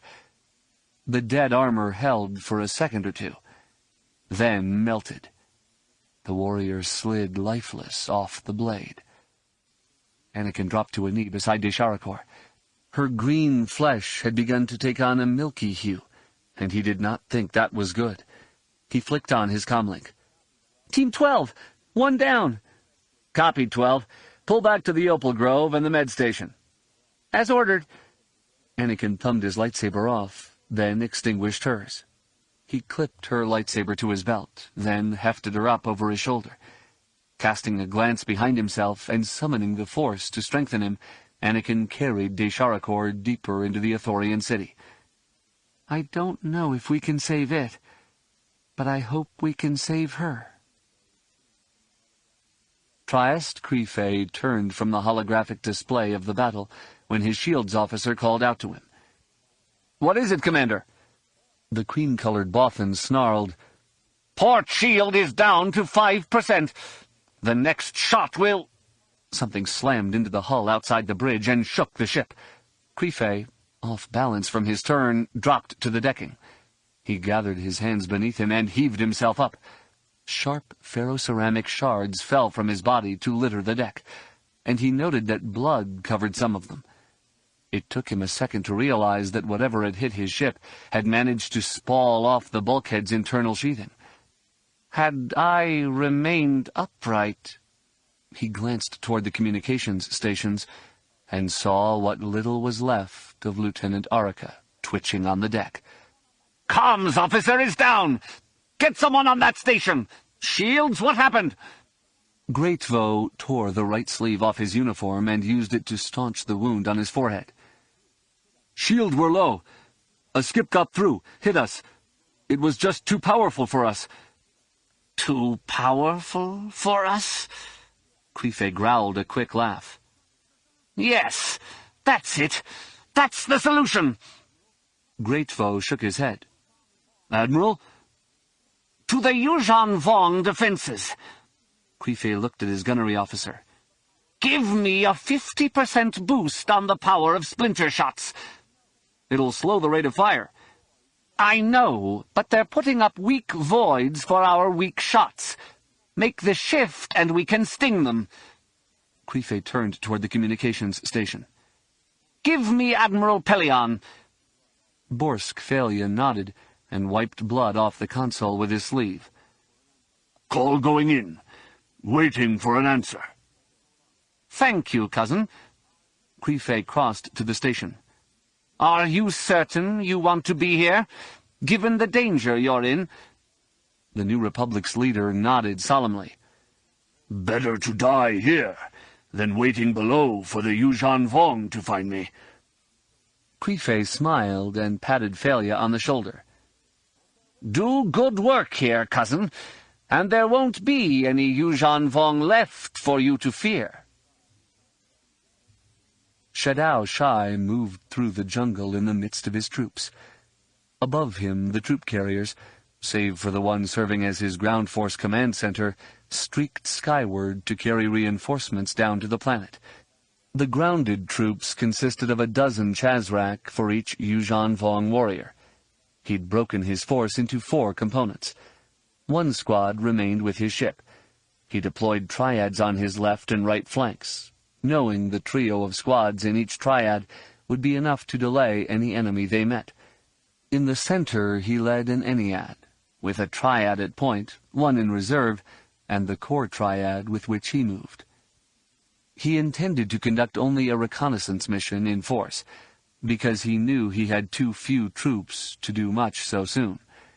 The Villip on his left shoulder whispered in his ear. Master, we have reached the facility now. You will want to see this. On my way. In his scout's voice, he had heard something that began to sap his resolve to only reconnoiter the enemy building. They had met no resistance in the planet, which allowed him to imagine the enemy would collapse when pressed. The battle for Dantooine showed that was not necessarily true, but Alagos had told him the Ithorians were pacifists. If they lead things here... Shadow Shai cut through the ranks of his troops and began to run through the darkened rainforest. Though he knew his people controlled this section of the planet, and that he was in no danger, he could not shake a sense of hostility. No, not hostility, just opposition. We are not wanted here. We are not hated, but definitely not wanted. For the barest of moments, he entertained a flicker of doubt concerning the invasion. The gods had given them this mission because they were champions of life. Yet here was a world where he felt foreign, truly felt like an invader. He did not go so far as to wonder if the priests had lied, or if their mission was a mistake. Instead, he wondered if he was pursuing the gods' wishes in the proper manner, then decided that the uneasiness he felt was from means, not ends. He quickly found his forward force and crouched next to its leader. Report.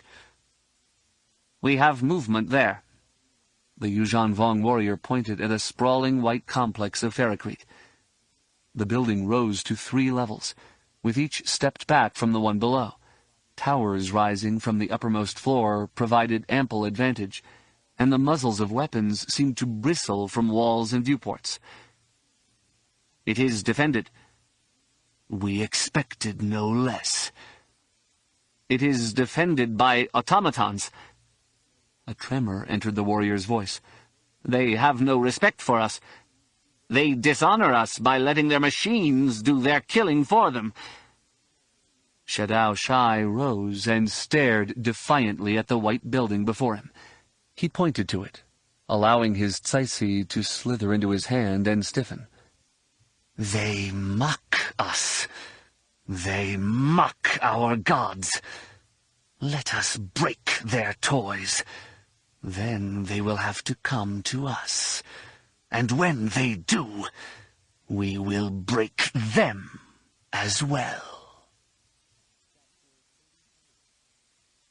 Chapter 33. I copy. Thanks, Range Lead. Corrin looked at the other half-dozen Jedi with him. You heard that. General Dendo says they have taken the bait.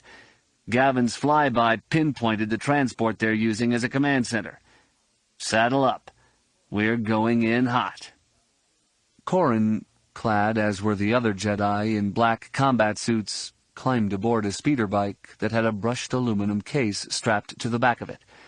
He punched the ignition button and felt the engine thrum to life. A small holographic image of the darkened jungle popped up between the handlebars, painting in luminous details the trees hidden by darkness. He smiled. Through the Force he could feel those trees and avoid them. This will just paint any Vong lurkers for me, as the thermal bleed from their bodies will betray their presence even if they are hiding. Corrin looked around for a moment, then smiled at Jason, swathed in shadow. What are you looking at? The younger man pointed at the case. That case. Kinda hard to miss. It is, isn't it?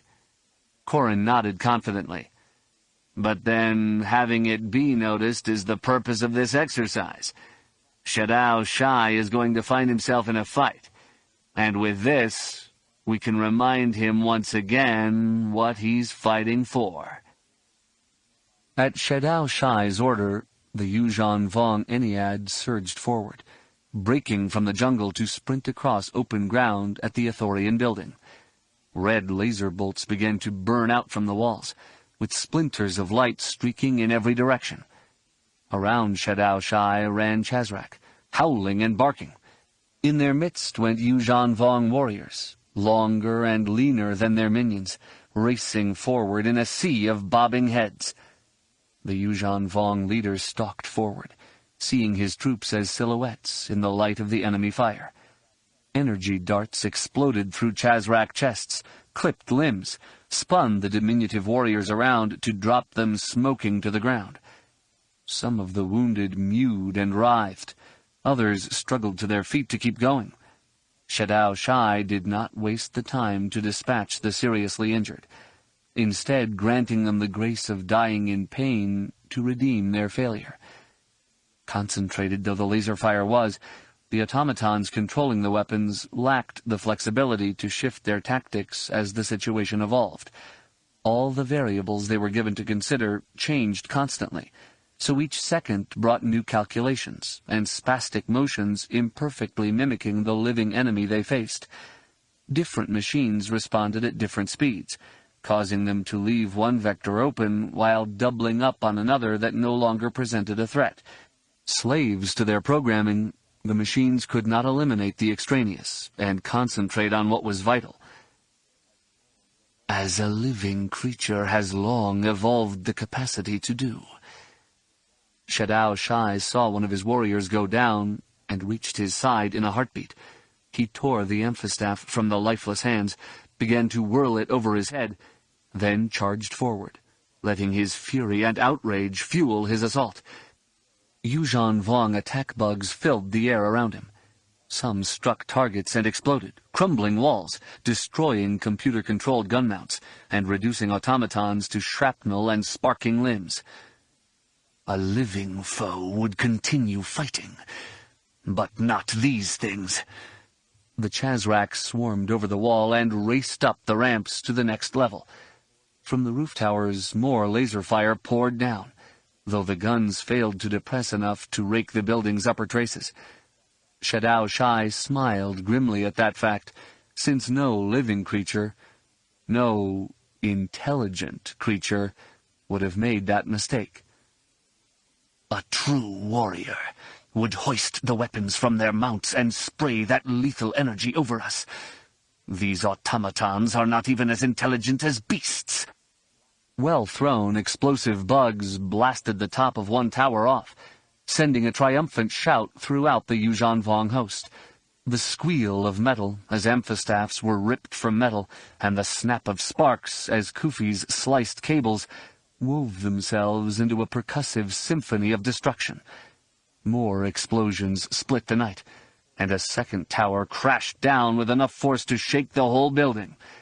Shadow Shai found himself shrieking victoriously with his Ennead, but his cry died prematurely. He stepped back, a cold sense of dread seizing him as Yuuzhan Vong warriors and Chazrak flooded into the building. Something was not right, and not until he realized that the impact from so light a structure as the tower should not have been able to send more than a minor tremor through the building could he pinpoint what was wrong. This is not a permanent structure. He looked around again. His eyes widened with growing horror. An orgy of havoc surrounded him. Chazrak were beating consoles into debris. Circuit boards were yanked from their middles, rainbow ribbons trailing out like colorful intestines. Even his warriors appropriated wires and gaskets, adorning themselves with relics of the vanquished. His force had lost all its cohesion and discipline. The razing of the facility and the shattering of its technology continued deep inside, with shouts luring more and more of his troops into the white building's heart. It is what they wanted, what they expected when they put their abominations here. They knew we would take offense and lose our minds. Shadow Shai vaulted the low wall and began to back away from the building. He shouted for his troops to retreat, and heard his call repeated. The Chazrak near him came away immediately, and more of their brethren began to flee, but none of the Yuuzhan Vong warriors. No, of course not. They would not take orders from Chazrak to leave off their sacred duty. He started to use his Villip to get the command center to issue a recall, but a rumble began to build, shaking the ground, and Shadow Shai knew it was too late.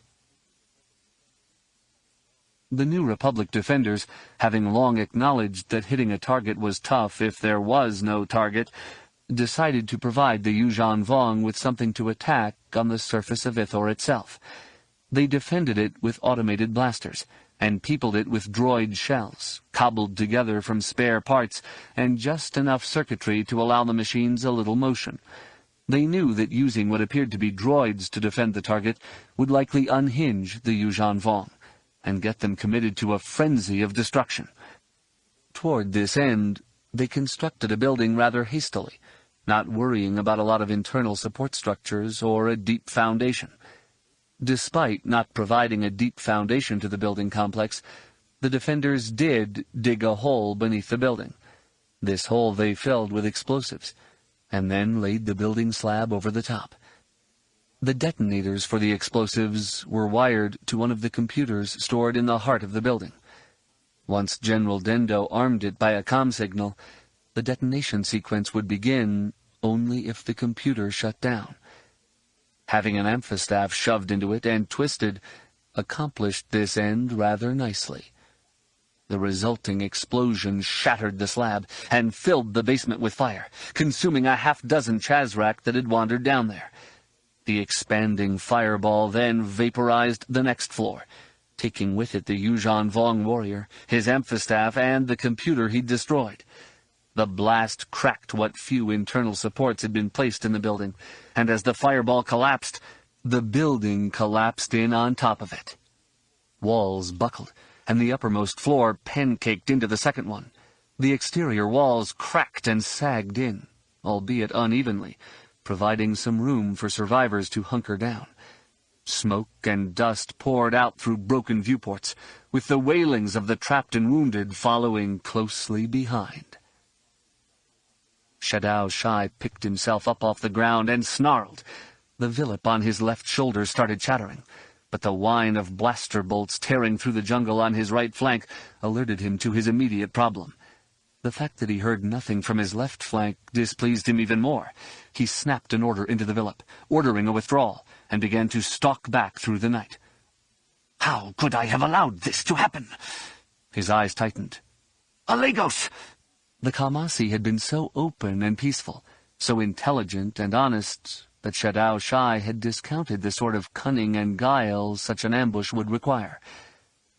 They might have even anticipated what I thought of them, based on my contact with Alagos. These people are not the Chazrak. Their conquest will not come easily. Shadao Shai let an angry howl split the night. It will come, though, and it will be at my hands. Mara heard Anakin's call, and the order he'd been given to head to the Opal Grove. She reached out with her senses and picked him up, then got flashes of trouble in the vicinity. She keyed her comlink. Jade moving to intercept 12. Mara felt the force flood through her. She'd been waiting deep in the Jedi formation, across the green strip from where Anakin had been stationed. The fighting on her side had not been fierce, so she'd not been asked to move up. As she raced along a walkway, then vaulted the balustrade to drop to the next level below, she found out why. The Yuuzhan Vong had made a solid drive at the center of the Jedi formation. Kip Duran and Worth Skidder, both bleeding from numerous cuts, faced 4 of the warriors. Beyond them, coming down the walkway, Anakin had stopped at the top of a small rise. He'd set Desharakor down, and with 2 lightsabers was holding off a knot of the reptoids. The idiots should have called for help! Mara thumbed her lightsaber to life, splashing a cold blue glow over the Yuuzhan Vong. She launched herself into a long, flying somersault, then ducked beneath the slash meant to open her from hip to hip. She stabbed her blade through the space between the Yuuzhan Vong's legs, then cocked her wrist and stroked the blade against the back of his left knee. Tugging, she came up and through the limb, severing it completely. Snarling, the warrior began to go down. Mara leapt above the weak return slash, then came down with a heel hard on the fallen Yuuzhan Vong's wrist. Bones crunched, and the amphistaff rolled free. Mara batted aside the warrior's other hand, scattering fingers, then stabbed her blade through his throat. Mara spun as Worth shrieked. The man reeled back, his right forearm bent where no elbow existed, and bent in a direction that no elbow could take. His lightsaber was nowhere to be seen. His Yuuzhan Vong foe whirled the amphistaff, sending a hum through the air, and pressed his attack. With the flick of a finger, Mara sent a handful of dirt from a planter flying into the warrior's face. The Yuuzhan Vong clawed at his eyes to clear them, giving Kip Duran a chance to slash him across the belly. That Yuuzhan Vong warrior sighed all too peacefully as he collapsed. Another warrior arced his amphistaff at Mara, opening a cut in her left shoulder. Mara parried the return slash, then spun and kicked the warrior in the chest. He pitched back, then caught his heels on his dead comrade's body. As he went down, Mara disarmed him with a cut through the wrist, then stabbed him through the chest and melted his heart. Kip's violet and white blade swept up in a mighty cut that sliced through the Yuuzhan Vong's chest from right hip to left shoulder. The Yuuzhan Vong spun away from the blow and staggered several steps, clutching at his ruined middle. He held the cleaved breastplate closed as if that would save him, then sat back against a wall and slid to the ground in a pool of his own blood. Mara jabbed her lightsaber toward Worth. "Get him out of here. I see blood. It's a compound fracture. Cauterize it with your lightsaber if you have to." Kip's eyes narrowed. "He'll survive. I'm not going to leave you here." "I don't need your help, Kip. He does. Just go on while there's still time. Do it." He stared at her through a mask of blood flowing from a scalp wound. "I know my duty." "Then do your duty toward your friend," she snarled as she ran toward Anakin. "Get him clear."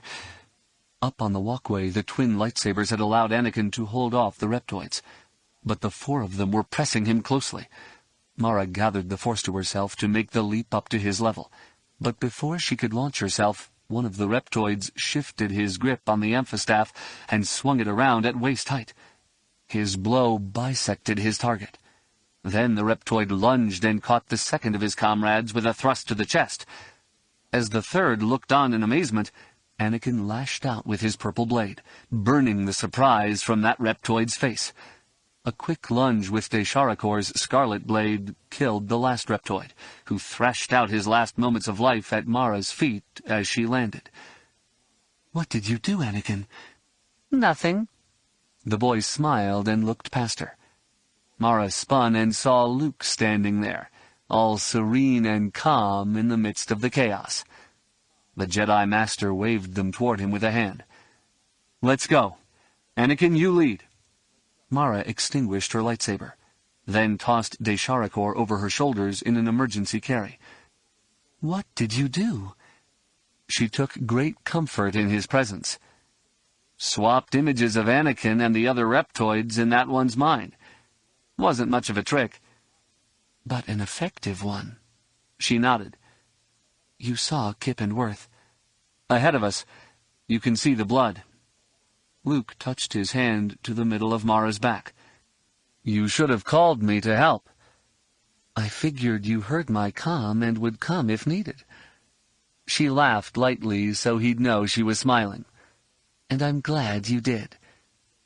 "Thanks for saving Anakin." "I owed him." Her smile broadened as she saw Anakin warding a corridor entrance with his twin blades. "Besides, a century from now, when Jedi are singing ballads about the great Jedi hero Anakin Solo, I want to be known for being a bit more than the woman he saved at Dantooine." "Oh, I think, Mara," her husband said quietly, "that won't be a problem at all." Aboard the Legacy of Torment, Dane Leon saw the weapons on one of the infidel ships flash. Their golden-red bolts lanced down at one of the smaller ships in the Yuuzhan Vong formation and blew through the voids raised to intercept such weak shots. The energy projectiles boiled Yorick coral on the hull, converting it from solid to vapor, which jetted back out into space. Two shots that hit along the dorsal ridge exposed the living ship's main neural channel to the cold of space. Tissue froze instantly, imposing an icy block that prevented data from flowing to and from the bridge and the forward part of the ship. The Dovin basals there, being deprived of sensory data about incoming enemy fire, dropped into a standard wait state, positioning voids as best they could to protect themselves and the ship. Heavier shots poured down from the enemy ships. Some sank into the voids, but the rest punched past the defenses. They peppered the hull, walking in a line from prow to midship. Half-melted Yorick coral panels broke off and whirled free.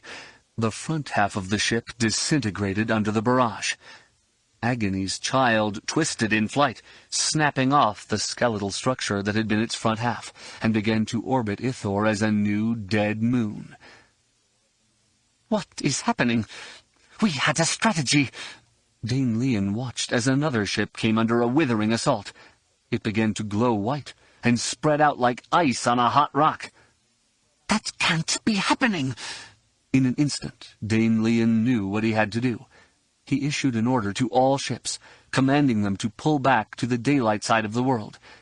He concentrated his own fire on the smaller enemy ships, discouraging pursuit, and slowly let the world's green disk eclipse the enemy force.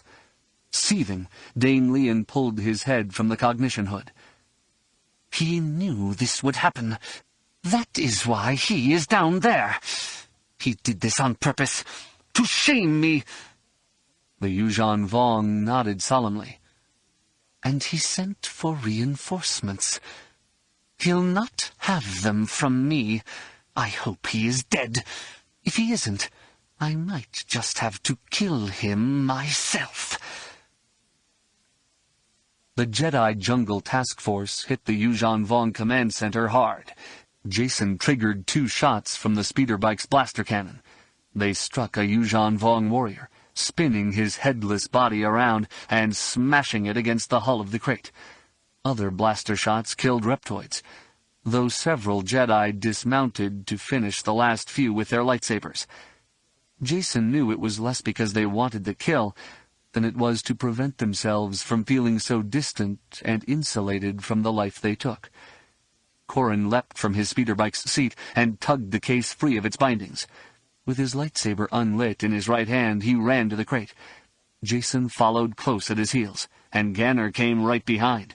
Jason pounded up the landing ramp with his lightsaber at the ready, but found Corrin alone in the ship's interior, save for one cowering reptoid tucked down in a corner. The elder Jedi stood before a bank of Vilips and studied them. Most bore the likeness of a Yuuzhan Vong, though Jason could not really tell them apart. A few of the Vilips slackened and smoothed as he watched, leading him to assume the Yuuzhan Vong, or Vilip paired with it, was out of commission. How do you know which one to talk to? Corrin had set the case down and had his left hand pressed to his mouth. I'm looking for one who looks important. Chances of Shy being here are slender, but whoever is in command would have his, well, whatever the Vong have that passes for ears. Jason shrugged. Sort on ugly? That might work. Corrin smiled suddenly. It's a good day for our team. Can't forget that ugly face. He reached out and slapped a particular Vilip none too softly. Shadao Shai, this is Corrin Horn. I own your command center, and it's my people harrying your flanks. You have some regular New Republic commandos on your right, and Nogri on your left. Bet the left is real quiet. The Yuuzhan Vong Vilip visage hardened. You have less honor than an Undin. Corrin glanced at Jason, but the young man shrugged. I don't know what it is, but it doesn't sound good. I might not have any honor, but I do have a packet of bones here. I think you wanted these. Their return does not mitigate your treachery. They haven't been returned yet, pal. I have a deal for you. You don't agree? I send these bones into the sun. The Yuuzhan Vong's eyes became slits. Your deal is? What we both want. You, me, our seconds. The bones against Ithor.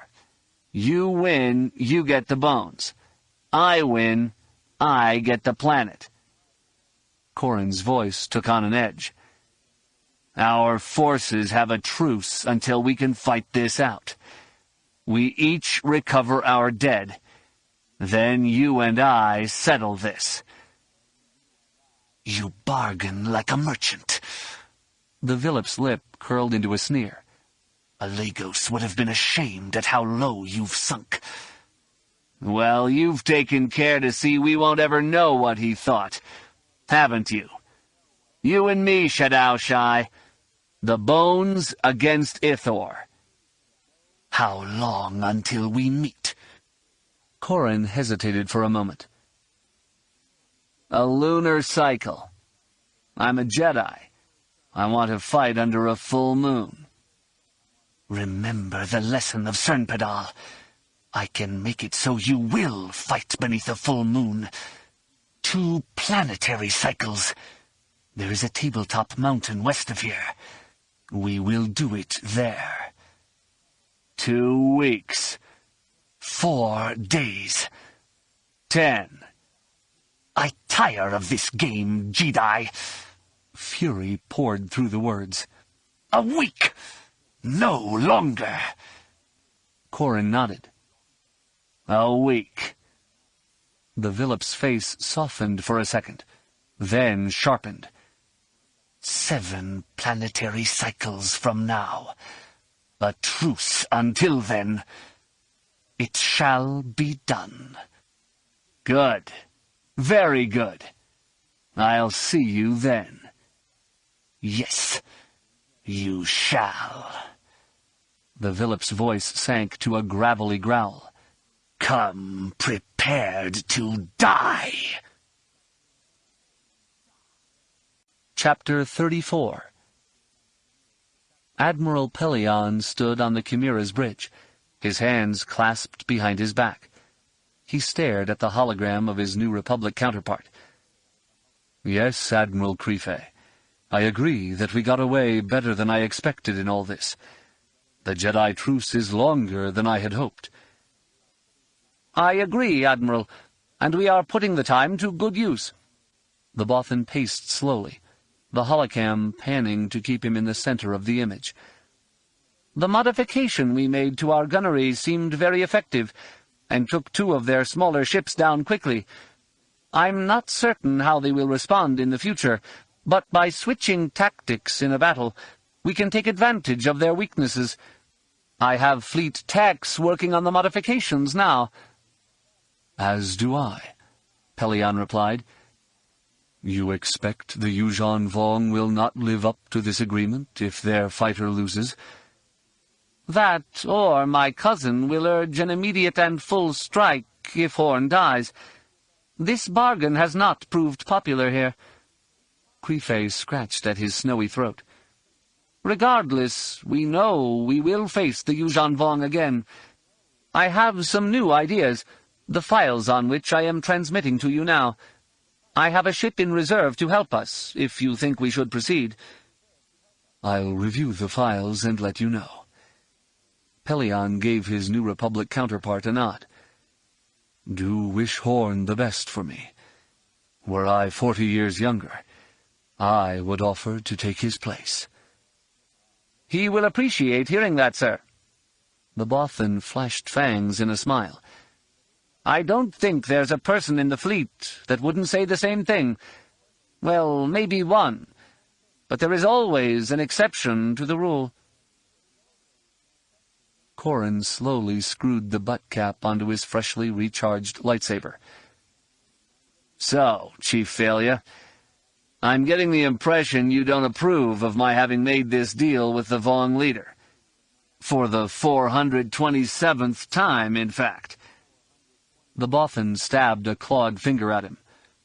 And I'll make the point 1,000 times more if I need to. You had no right, no authority to usurp the New Republic's prerogative to make war with your stupid duel. I will make that point until you understand it and recant this bargain. The Jedi's green eyes hardened. Perhaps you need to understand something. I don't give a bucket of hut spit for what you think. I would remind you that because of your unwillingness to sanction the Jedi, I was recalled into the New Republic military. I made that deal under that authority. You were not the ranking officer on the ground. Actually, I was.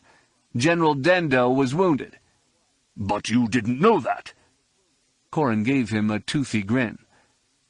You telling me I couldn't have felt it through the Force?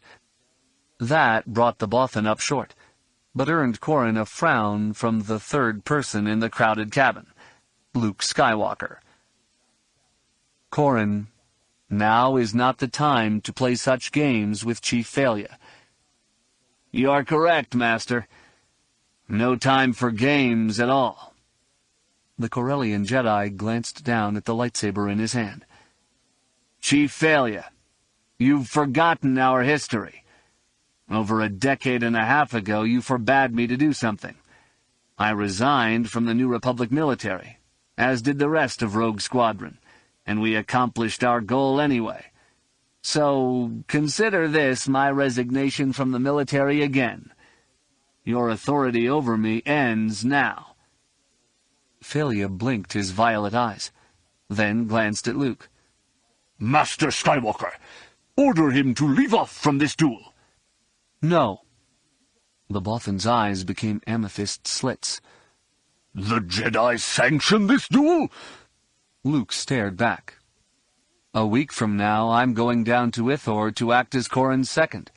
So then, the Jedi claim the right to determine Ithor's fate.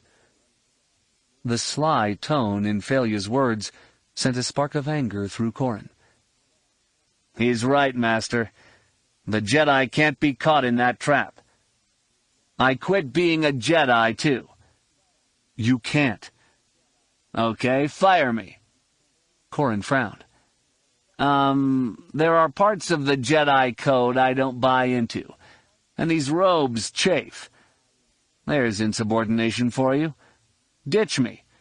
This is one trench run you don't need to make. The Jedi Master slowly shook his head. What you do not understand, Chief Pellaeon, is that Corran has acted to preserve life. Even if he falls, he is but one life lost against all those we are evacuating. One family will weep, not many. And when he wins, Ithor will be safe, and the Yuuzhan Vong will know this invasion will not be without gross cost to them. Corran's flesh tightened as Luke spoke. Looking at Borsk Pellaeon, it became apparent that while the Bothan heard the words, their true meanings never penetrated his brain. He's off figuring how he will spin this, win or lose, to his advantage. Corran flipped his lightsaber around and offered the dark end to the Pellaeon. Here, take it. Go down and fight him yourself. No, I couldn't.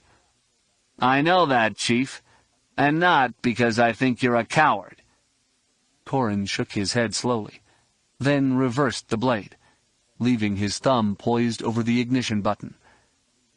This fight isn't your fight. It's mine. I'm suited to it, and since losing is not something I can do, I won't. The Bothan half snarled at him. If you fail, you will join Thrawn and Vader in the minds of the people. If I lose, Chief Pellaeon, Ithor will be forgotten in the bloodbath that follows. Corran purged himself of anger and set his face in a calm mask. It is to prevent just that which brings me to fight Shadow Shai. The preservation of life and freedom are the only reasons ever to fight. In their cause, I will win. Anakin shrugged his mother's hands off his shoulders as he stared through the medical bay's viewport. In the wardroom, covered with a white sheet to her throat, Desharakor lay on a bed, barely moving.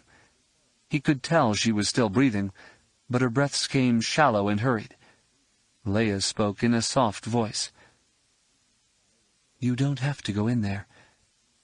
"I don't want to, but I must." Anakin sniffed and nodded to his mother. She asked for me. I have to." "Do you want me to go with you?" He swallowed hard against the lump choking him. "No, I can do this. Just, I'll wait here." "Thank you." Anakin brushed away a tear and entered the medical bay. Droids busied themselves with other patients. He moved over to the left side of the bed and rested his hand on Desharakor's hidden wrist. She started for a second, then opened her eyes. Her surprised expression changed into one of happiness, though it lingered for only a second or two. Weariness washed from her, and Anakin could feel the spark of her life dimming. "Anakin." "Hi. How are you?" Anakin squeezed his eyes shut for a moment. "Stupid, stupid." Desharakor slipped her left hand from beneath his grip and the sheet, then brushed a tear from his cheek. "It's okay. The venom..." Anakin sniffed. "Corran was bitten. They saved him." "Human chemistry. Different from a Twi'lek's." She lowered her hand and grabbed his, squeezing as hard as she could, which felt terribly weak to him. "There is nothing they can do. I'm dying." "No! Not fair! You can't!" Anakin snarled as hot tears splashed down his cheeks. "Not you! Not like..." "Chewbacca?" Anakin's knees buckled, and he started to go down, but found a chair beneath his butt. He covered his face with his hands and felt Desharakor stroking his hair. "I made a mistake, and he died. I made a mistake, and you are dying." "There is no death. There is only the Force." He looked up through tear-blurred eyes. "It still hurts." "I know." She managed a weak smile. "Anakin, you have to know, even though I am dying, I would not change things.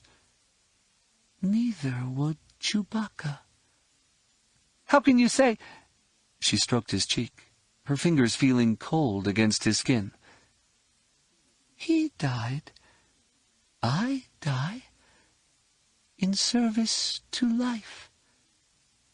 You saved me from the darkness.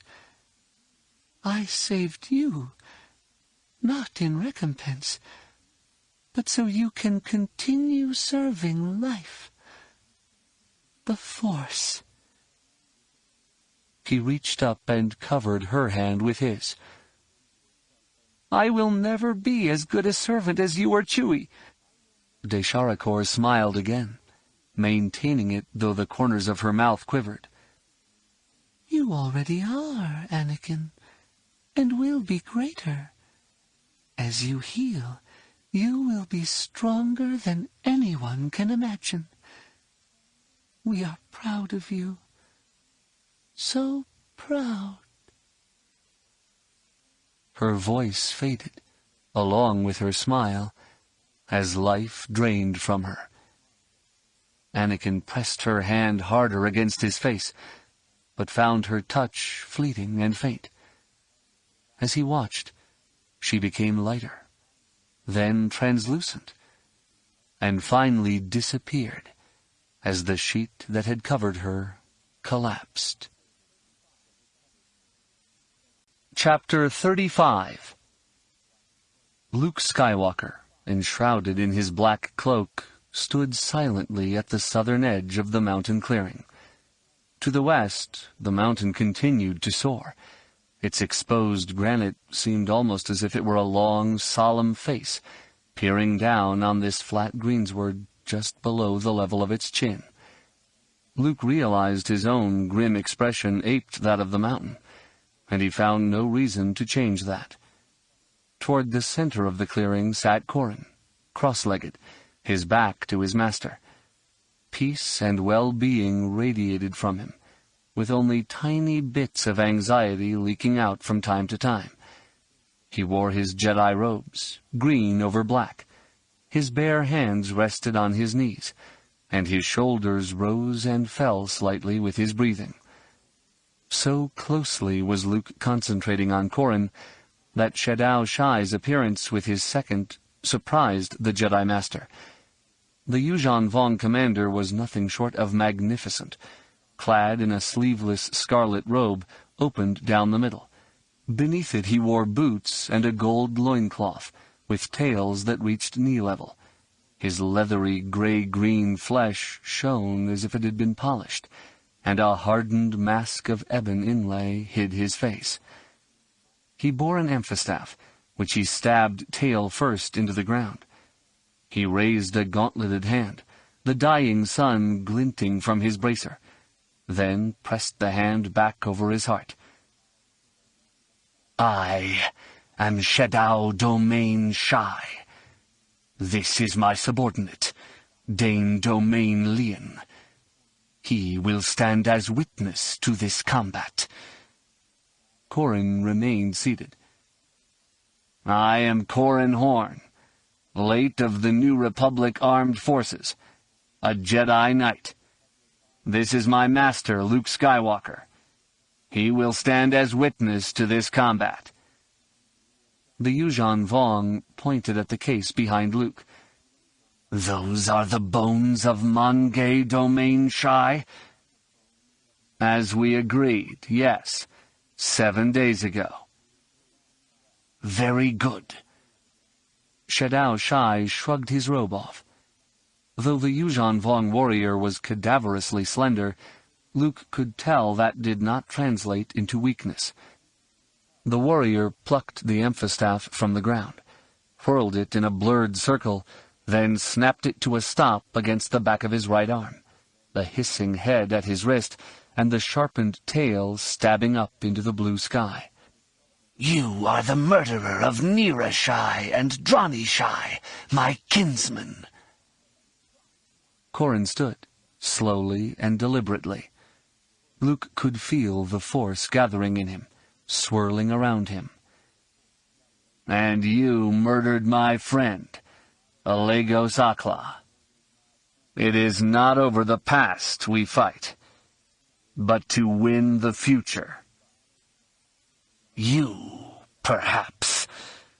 The Yuuzhan Vong drew himself up tall and straight, then bowed his head toward Corrin. "I fight for the honor of the Yuuzhan Vong and Domain Shai." The Corellian returned the nod.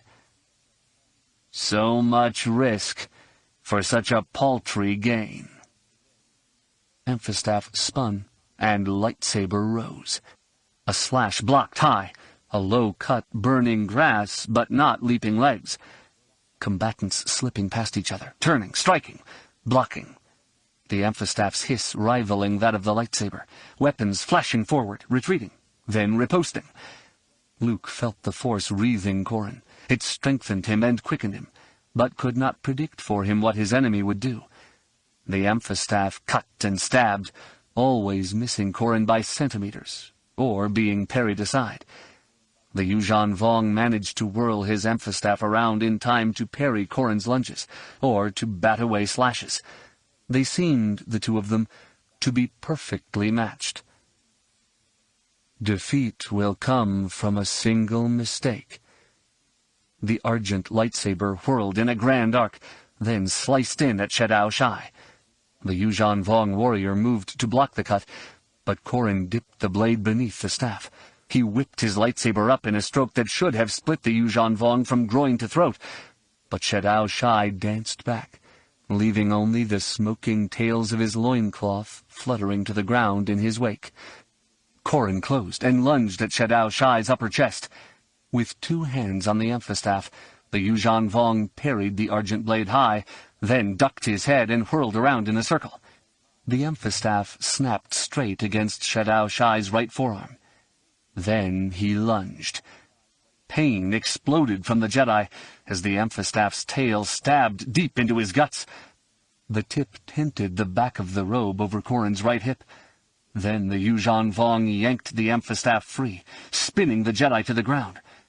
Corrin curled around the holes in his right flank, drawing his knees up.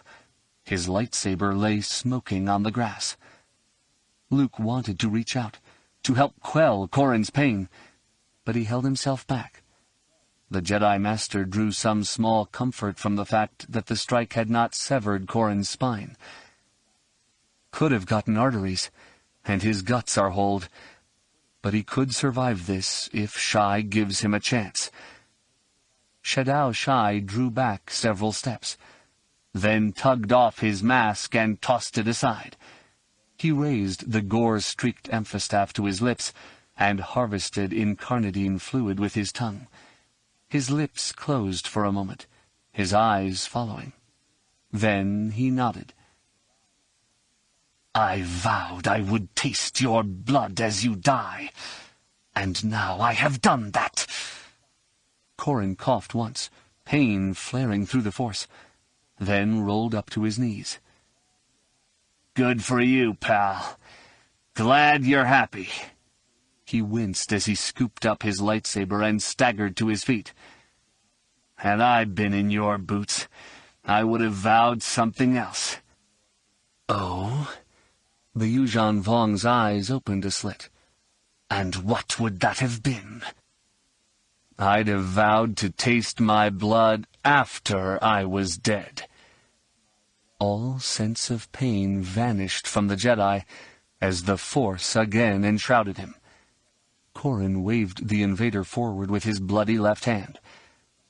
"So, is this inability to make a clean kill a Vong thing, or just a domain Shai thing? You're so sloppy those bones won't want to come home with you." Shadow Shai's eyes snapped open.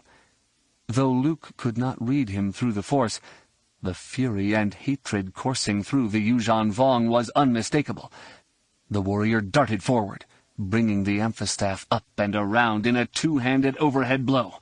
He smashed it down on Corrin's upraised lightsaber, driving the Jedi back a step.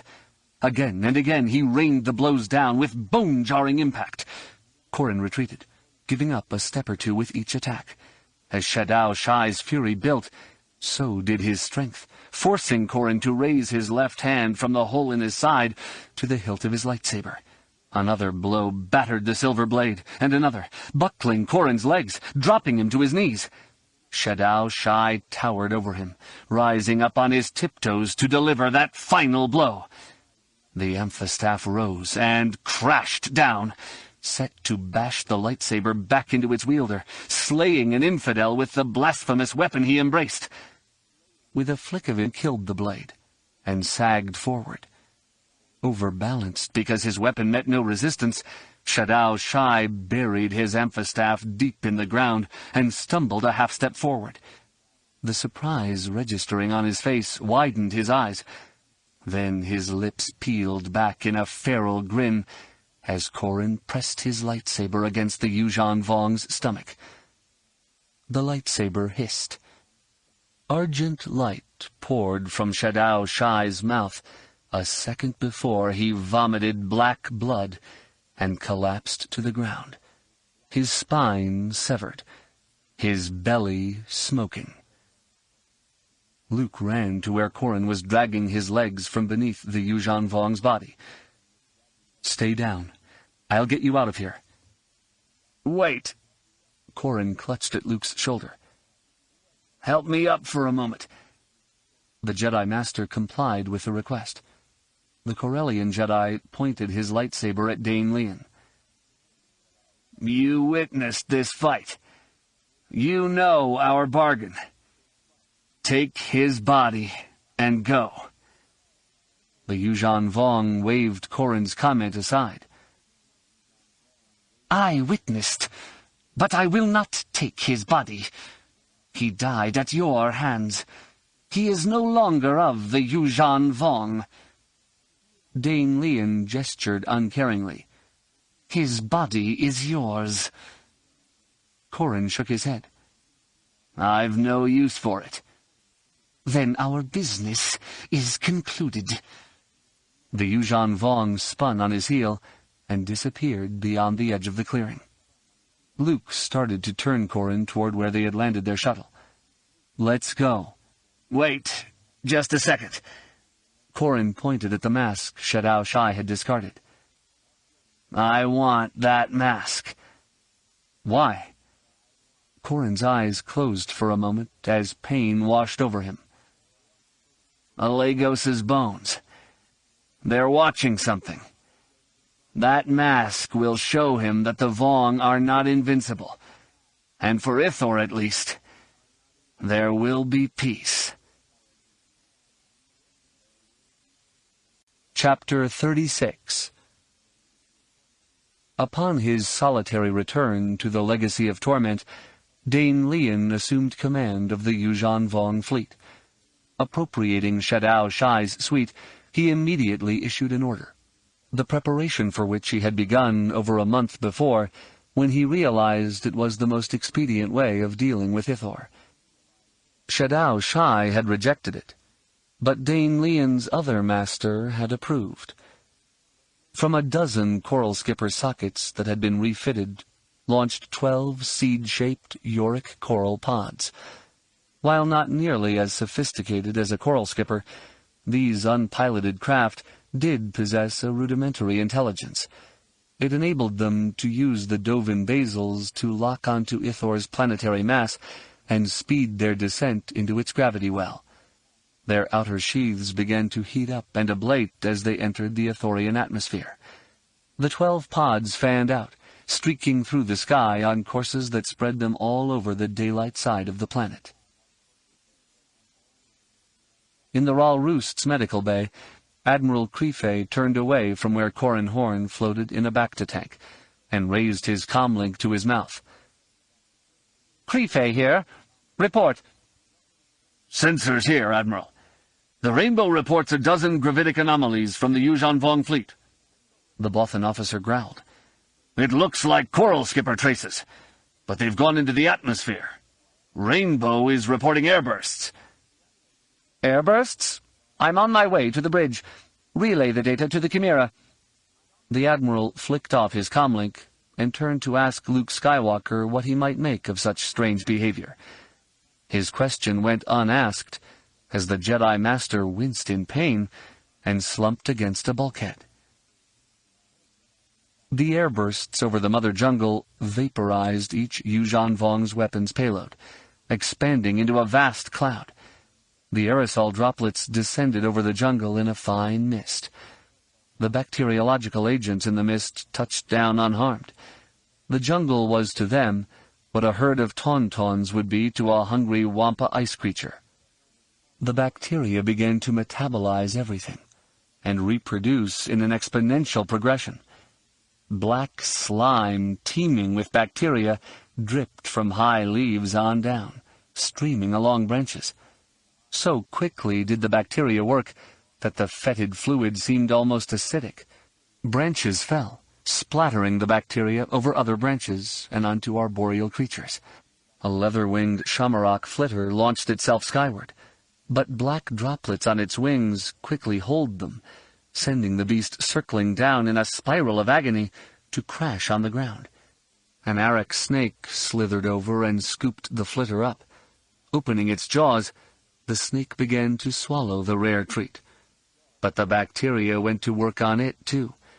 As it devoured the flitter, the bacteria devoured it, opening ulcers in its flesh and consuming it from the inside out. The snake lashed out its life in a painful frenzy, then melted into a stinking pool of protoplasm that started in on the organic matter on the ground. That pool slowly spread as grasses wilted and flowed into fluid. Falling branches splashed more of the protoplasm about, creating colonies all around the parent puddle. As the branches themselves liquefied, they created enough protoplasm to let it flood out of the small depression on the ground, washing into the colony pools. In fits and starts, A black flood began coursing through Mother Jungle, gnawing at roots, toppling whole huge trees, then melting them almost before the echoes of their fall had died.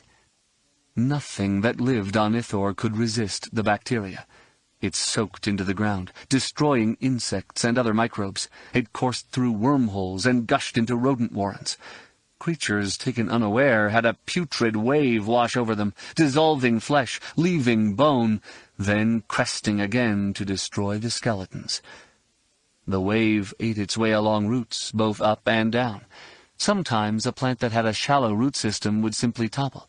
Other times, the bacteria attacking a sturdier plant would surge up through its circulatory system, devouring the core.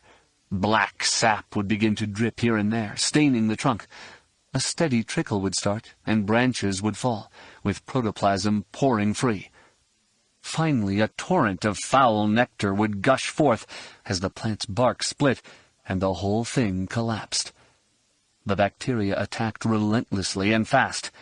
Its metabolism of the planet's life released a lot of hydrogen and oxygen. The planet's temperature began to rise. The oceans darkened, and a stinking shadow stole over the face of Ithor.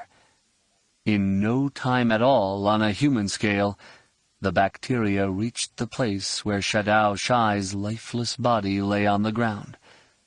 His flesh resisted the bacteria for a moment or two, but the agent found egress through the wound Corrin had opened in him. The bacteria ate into him, consuming him bone and sinew. His skeleton fell apart. Then his bones cracked and oozed black as the marrow was devoured. Finally, the bacteria liquefied his skull, removing the last trace of his presence from the world his death was meant to save. Pellaeon stared hard at the holographic representation of Ithor. "I agree, Admiral. They've done something. Oxygen, hydrogen, temp rising. If Skywalker is right, that all life is being devoured." The Imperial Admiral shivered, unable to conceive of ever using a weapon that could metabolize a planet. Commander Yage looked up from her position at the sensor station. "Admiral, the Yuzhong Vong fleet is moving. They're coming up on an outbound vector." "Vector Alpha 7? "The only one open to them." Pellaeon nodded at the small image of Creefei in the corner of the planetary scan. "They're outbound Alpha 7. Time to move. Ithor cries for vengeance." Dane Leon smiled as he looked at the Villip bearing his master's face. "It is done, War Master Tsavang La. Shadow Shai is dead. The threat of Ithor is no more. I have the fleet moving out." "Splendid." The Villip's image smiled, making the War Master's face seem almost pleasant. "You have done well, Leon. The legacy of torment is yours. When you get to Dubrillion, I shall have orders waiting for you." "I understand, Master." Dane Leon nodded solemnly. "This one awaits your pleasure." What was that? A jolt shook the legacy of torment, knocking the Villip off its perch. Dane Leon reached for it. Then another, heavier tremor shook the ship. The Yuzhong Vong crashed to his knees. "Something is wrong, very wrong." Ignoring the shouts from the Villip on the floor, Dane Leon ran from the cabin and sprinted toward the bridge. In the week Corrin's challenge won for the New Republic, Admirals Creefei and Pellaeon had not been idle. In studying the performance of Yuzhong Vong ships, both large and small, they had discovered a vulnerability they thought they could exploit. Snub fighter pilots had noticed that projecting voids cut into a skip's ability to maneuver. The two admirals wondered if the reverse would also not be true, especially in the case of the Yuzhong Vong capital ships. Toward this end, Creefei had summoned the Karuska Rainbow from the fleet arrayed to defend Agamar. and had it jump in where one of Ithor's smaller moons hid it from the Yuuzhan Vong fleet. As the Yuuzhan Vong started to move out, the interdictor cruiser jumped into close orbit around Ithor and brought all 4 of its gravity well projectors online. That effectively doubled the mass of Ithor, steepening its gravity well and slowly beginning to suck the legacy of torment back toward the dying world. The Yuuzhan Vong at the helm of the legacy immediately moved to counteract this effect. They brought more Dovin Basils under helm control, reaching out to latch on to moons and the sun. They slowed the slide, then stopped it. They slowly began the climb back out onto the exit vector, and by the time Dane Leon reached the bridge, his ship was again on the move. Unfortunately for Dane Leon, the Legacy's crew, and even the living ship itself, the Karuska Rainbow had done more than jump in and power up its gravity well generators. Its gunnery officers computed firing solutions for the Yuuzhan Vong Grand Cruiser. Their telemetry was fed to the main defender fleet. Every snub fighter boiling out of the ships, every cruiser, every star destroyer, used that data feed to provide targeting information for their proton torpedoes and concussion missiles. Barrage after barrage arced over the curve of Ithor's expanding atmosphere. They slammed into the voidless legacy, shattering Yorick coral plates. The energy released by their detonations incinerated neural tissue and boiled Dovin Basils. The first wave completely disintegrated the aft hull, opening the ship to the void of space. Yet before air and crew could be sucked out, another wave hit, vaporizing more of the ship and igniting the vessel's atmosphere. Fire flashed into the legacy. Dane Leon knew a moment of agony as a fireball expanded into the bridge. He would have screamed, but the air was burned from his lungs before he could make a sound. For the half-second of clarity his mind possessed, he could hear Shadow Shai counseling him to embrace the pain, to make it part of himself, so he could know union with the gods.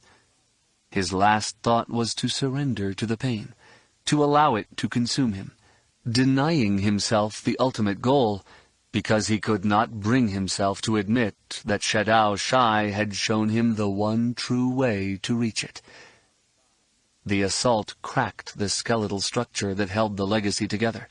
It broke into 3 parts, the most forward of which surged up away from the planet for a moment. The burning aft descended toward Ithor, picking up speed. The central piece hung in space for several seconds, then began its slow, tumbling fall to the planet. The prow, with its dying Dovin Basils quitting one by one, likewise succumbed to Ithor's embrace. It really did not matter that the legacy was burning when it hit the planet's atmosphere. The friction from entry alone would have produced enough heat for the hull to ignite the oxygen-rich atmosphere. Fire flared out, quickly wreathing the planet. The superheated atmosphere expanded, flicking out little tendrils that bounced snub fighters around and buffeted the New Republic's fleet. One flare did reach out and caress a small Yuuzhan Vong corvette, causing the ship to explode, but the rest of the ships had pulled far enough away to escape. The Yuuzhan Vong fleet, what was left it, sped along its outbound vector and disappeared. Ithor, once a peaceful planet, blazed in their wake. With it burned the hopes of the New Republic. Chapter 37. Admiral Pellaeon paused at the landing ramp on his shuttle, turned, and shook Admiral Crefe's hand. As he did so, he felt a sense of profound loss. "You do know, Admiral, that I wish things could have turned out differently. I found working with you fascinating, even enlightening.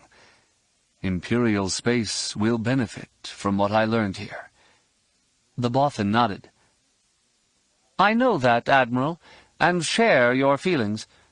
I also know, despite what others might whisper, that you harbor no anti-alien bias. I have never felt anything but respect from you, and have nothing but respect and admiration for you." "Thank you, Trieste." The Imperial officer broke his grip and clasped his hands at the small of his back. Had we managed to defend Ithor, to save it, I am certain my people would not be recalling me. They are scared, of course. That weapon would have been tough to stop no matter what. I'm not sure having fleets orbiting worlds could prevent the Yuuzhan Vong from doing that to any world they chose. But if I don't have the fleet at home, the civil population will panic, and we are as good as lost if that happens. We have, in Microcosm, the problem you have in the New Republic. I only wish it were as simple a problem as that suggests. Crifei looked around the aft landing bay on the Raw Roost, and the knots of Ithorian refugees huddled here and there. You don't have the best hope for the New Republic being blamed for the loss of Ithor. You don't have every little administrative sector deciding it has to defend itself. Ithor's destruction has sent terror storming through the government. Some people want to appease the Yuuzhan Vong, others want to fight them, and I have no doubt some would willingly ally with them if they were given the chance to destroy old enemies. Pellaeon nodded. In some ways, victory over the Empire was the worst thing that could have happened to the New Republic. Your hatred of us united you. Now forces seek to divide you for their own gain. You are fortunate, though, because your role in all this has been nothing but praised. The Bothan sighed. My cousin is being lauded for his brave action in the first encounter. He comes out looking like a hero. He finds it expedient to elevate me to his side, making him yet greater, which is what the people want. It's what they need. Heroes to believe in. I know, Gilad, and I would not deny them heroes, but I would rather they believed in you or the Jedi instead of someone who made the best of being at the wrong place at the wrong time. Trieste scratched his head. I feel sorriest for Corran Horn. Pellaeon nodded slowly. Yes, the man who lost Ithor. Oh, then you've only seen the early news hollows. As the week has dragged on, he's become the man who killed Ithor. Someone had to take the blame. The Imperial Admiral smiled. You know, for the half-hour between his victory and the planet's death, I was proud of what he did, the stand he took. He'd won the day, and managed to save countless lives. Now it's all for nothing. Worse than nothing. The Jedi are being held up to ridicule. The military will have senatorial oversight. Trieste smiled. Any chance Imperial Space is recruiting? Pellaeon laughed aloud. And I was thinking I would ask you to save me a spot in that empire you'll carve out of the unknown regions. It would be my pleasure, sir. The Bothan flashed teeth in a friendly smile. I will keep you informed of how we are faring. I'd appreciate that, and will reciprocate. Pellaeon nodded, then looked at the other two men walking up to him. General Antilles, Colonel Fell, what have you decided? Jagged Fell clasped his hands at the small of his back. I'll be sending one of my squadrons back with you, sir. They will carry a report back to my father. I'll remain here with 2 squadrons, liaising with Rogue Squadron. I hope, sir, you understand my desire to stay here. Understand, yes. Respect and envy, even. Pellaeon offered the younger man his hand. They shook. Then Pellaeon shook Wedge Antilles' hand. This is not the last you shall see of me, my friends. Right now, my people are afraid of helping you. There will come a time when they are more afraid of not helping you. I will return then. I just hope it won't be too late. That is our hope as well. Trieste Crifei again shook Admiral Pellaeon's hand. May your course plots be easy, and your orbits safe. The same to you. Pellaeon nodded and started up the ramp. He looked back once, just to make sure he would remember them, because he was not certain at all that he would ever see them again. Then the landing ramp retracted, and his shuttle carried him home. Jaina still felt numb, sitting there in the Ralroost's meditation cabin. Annie's death left a hole in her life, which both surprised and horrified Jaina. The surprise came from her having known the woman for only such a short time. Yes, we flew together and bunked together, but... Annie had liked to gamble, and no one in their right mind would gamble with a Jedi. So Jaina had found other things to do in her off time. When they were together, they did get along wonderfully, and she knew Annie liked her, and she'd liked Annie. That they had become closer than Jaina had thought during her stint with Rogue Squadron shocked her. That she had not known more about Annie came as an even bigger surprise. Colonel Darklighter had said he was recording a message to go to Annie's family, and asked if Jaina would like to send one at the same time. It was then that she realized she didn't know Annie had a family. Annie had never talked about her life outside the squadron, and Jaina had been a bit close-mouthed about her own family life, assuming that Annie already knew as much about it as she would care to. She glanced at the data card in her hand. She'd sent off a message to Annie's family, and had quickly gotten a reply. The holovid transmission captured on the data card had shown an older woman, clearly Annie's mother, eyes red from crying, doing her best not to break down. She told Jaina that Annie had enjoyed having her as a friend and wingmate, that Annie always talked about her in every message she'd sent home. Annie's mother added that she had sent some things of her daughter's that she wanted Jaina to have, and that she would like to meet her if Jaina ever made it to Corellia. I didn't know. I should have known. Jaina covered her eyes with her left hand. Tears leaked out between her fingers. A sense of guilt compounded the loss. Intellectually, she knew that there was nothing she could have done to save Annie, but that didn't stop her from feeling that she should have found a way to keep her friend alive. Now I know how Anakin feels about Chewie. She sniffed and straightened up, swiping at tears as the cabin door opened. She glanced at the silhouette and managed a weak smile. Did Mom send you? Anakin shrugged and sat down on the floor. I kind of nudged her into it. She knew you wanted to be alone. She didn't want you to be alone, but she didn't want you to think she thought you were too much of a kid to get through it. I hinted, and she suggested. You must have somewhere else you'd rather be. He shook his head. No. I wanted to talk to you. Figured this would be the best place. It's the only place I'm not underfoot. Jaina frowned. Plenty of Jedi here. Sure, but they're all wounded or caught up in what's going on with Corran. A bunch of them, like Worth, wonder how it is I managed to kill Yuuzhan Vong warriors without much more than a scratch, and they get hurt. He sighed. I make them doubt themselves, and they're not very good at controlling that idea. I can understand that, I guess. Not that they should take it out on you. She smiled at her little brother. Why did you want to be here? You lost a friend. I did too. And Misery wanted company? He shook his head resolutely. Nope. I thought, well, look, when Desharakor died, she said some stuff that made me think. I thought maybe, well... Jaina softened her voice. What is it, Anakin?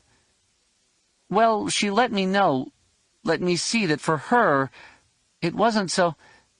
I mean, it was bad that she died, but she wasn't mad at me. His voice broke, and he smeared tears across his face with a hand. Your friend Annie had to know you were safe.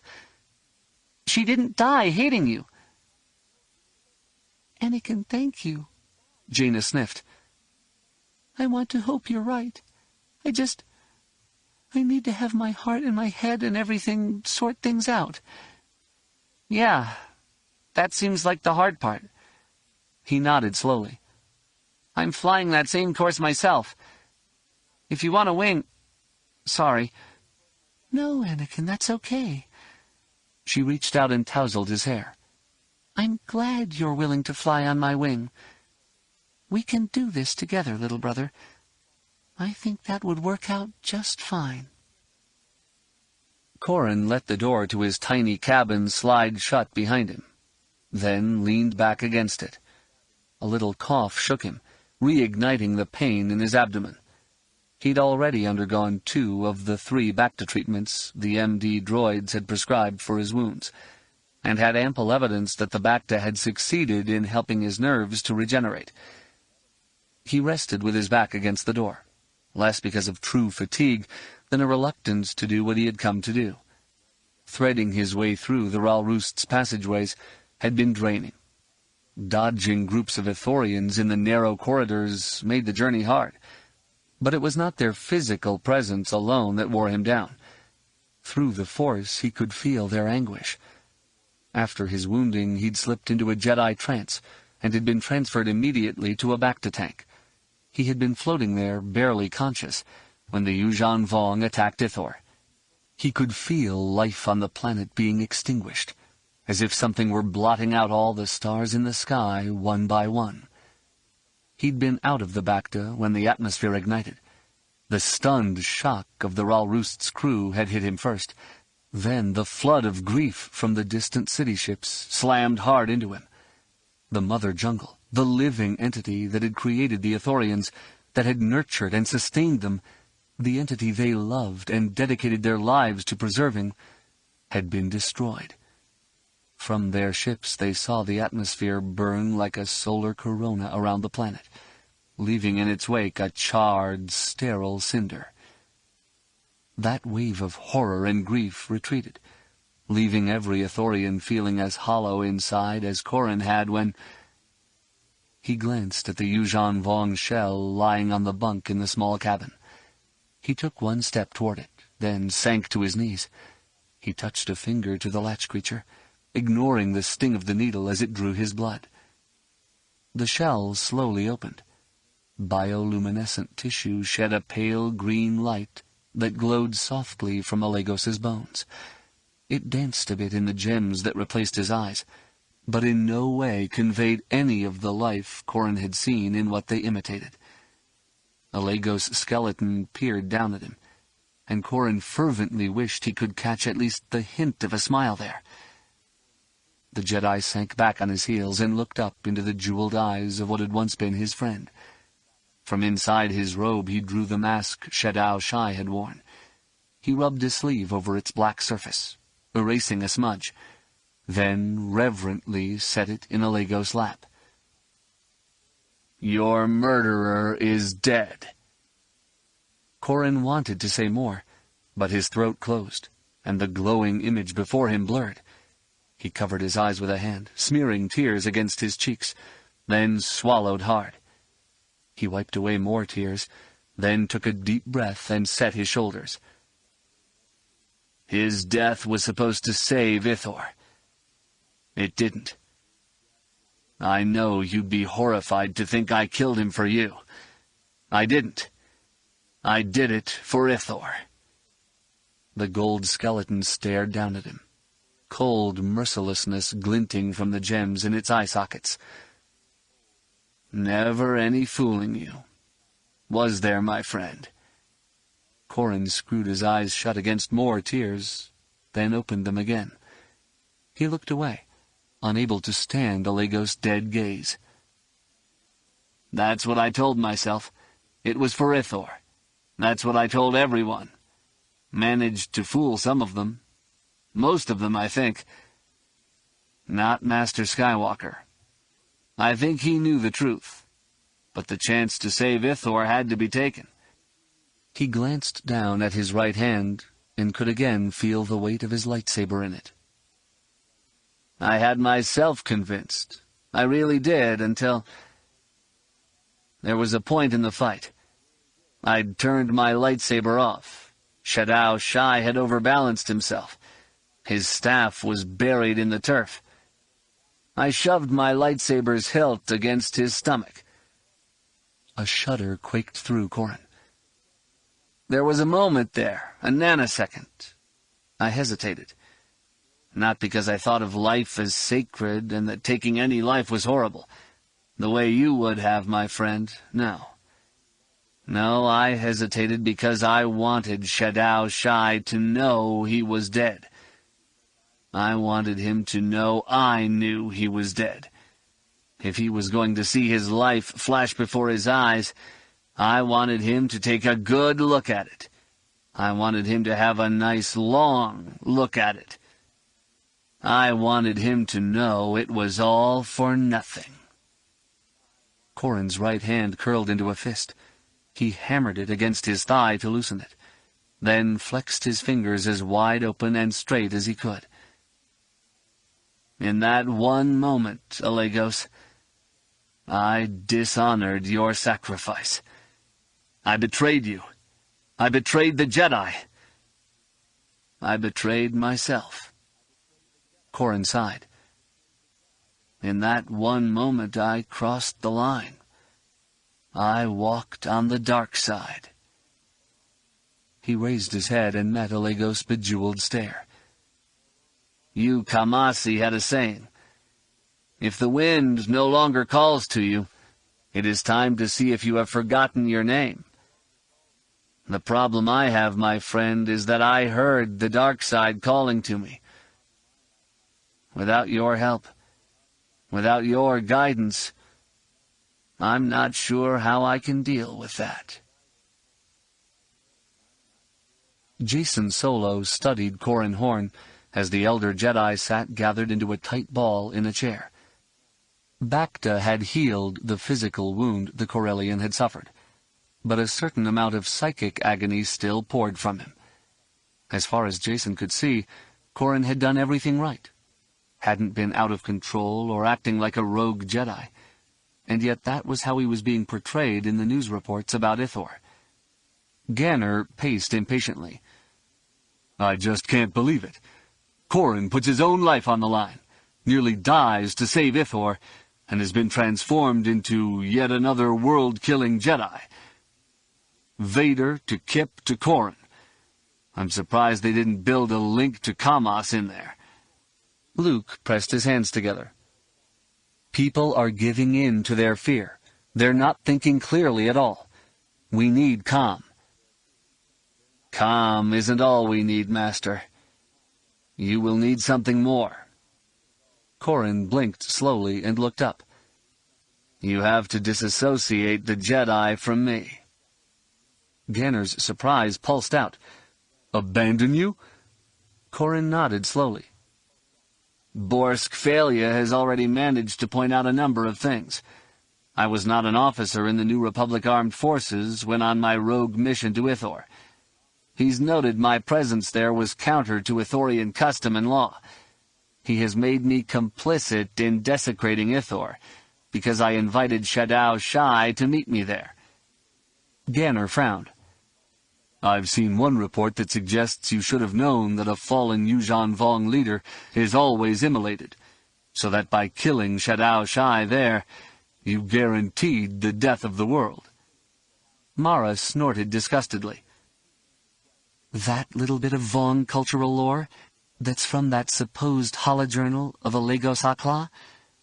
The one he was supposed to have recorded while with the Vong, even though they would have smashed every bit of technology he took with him?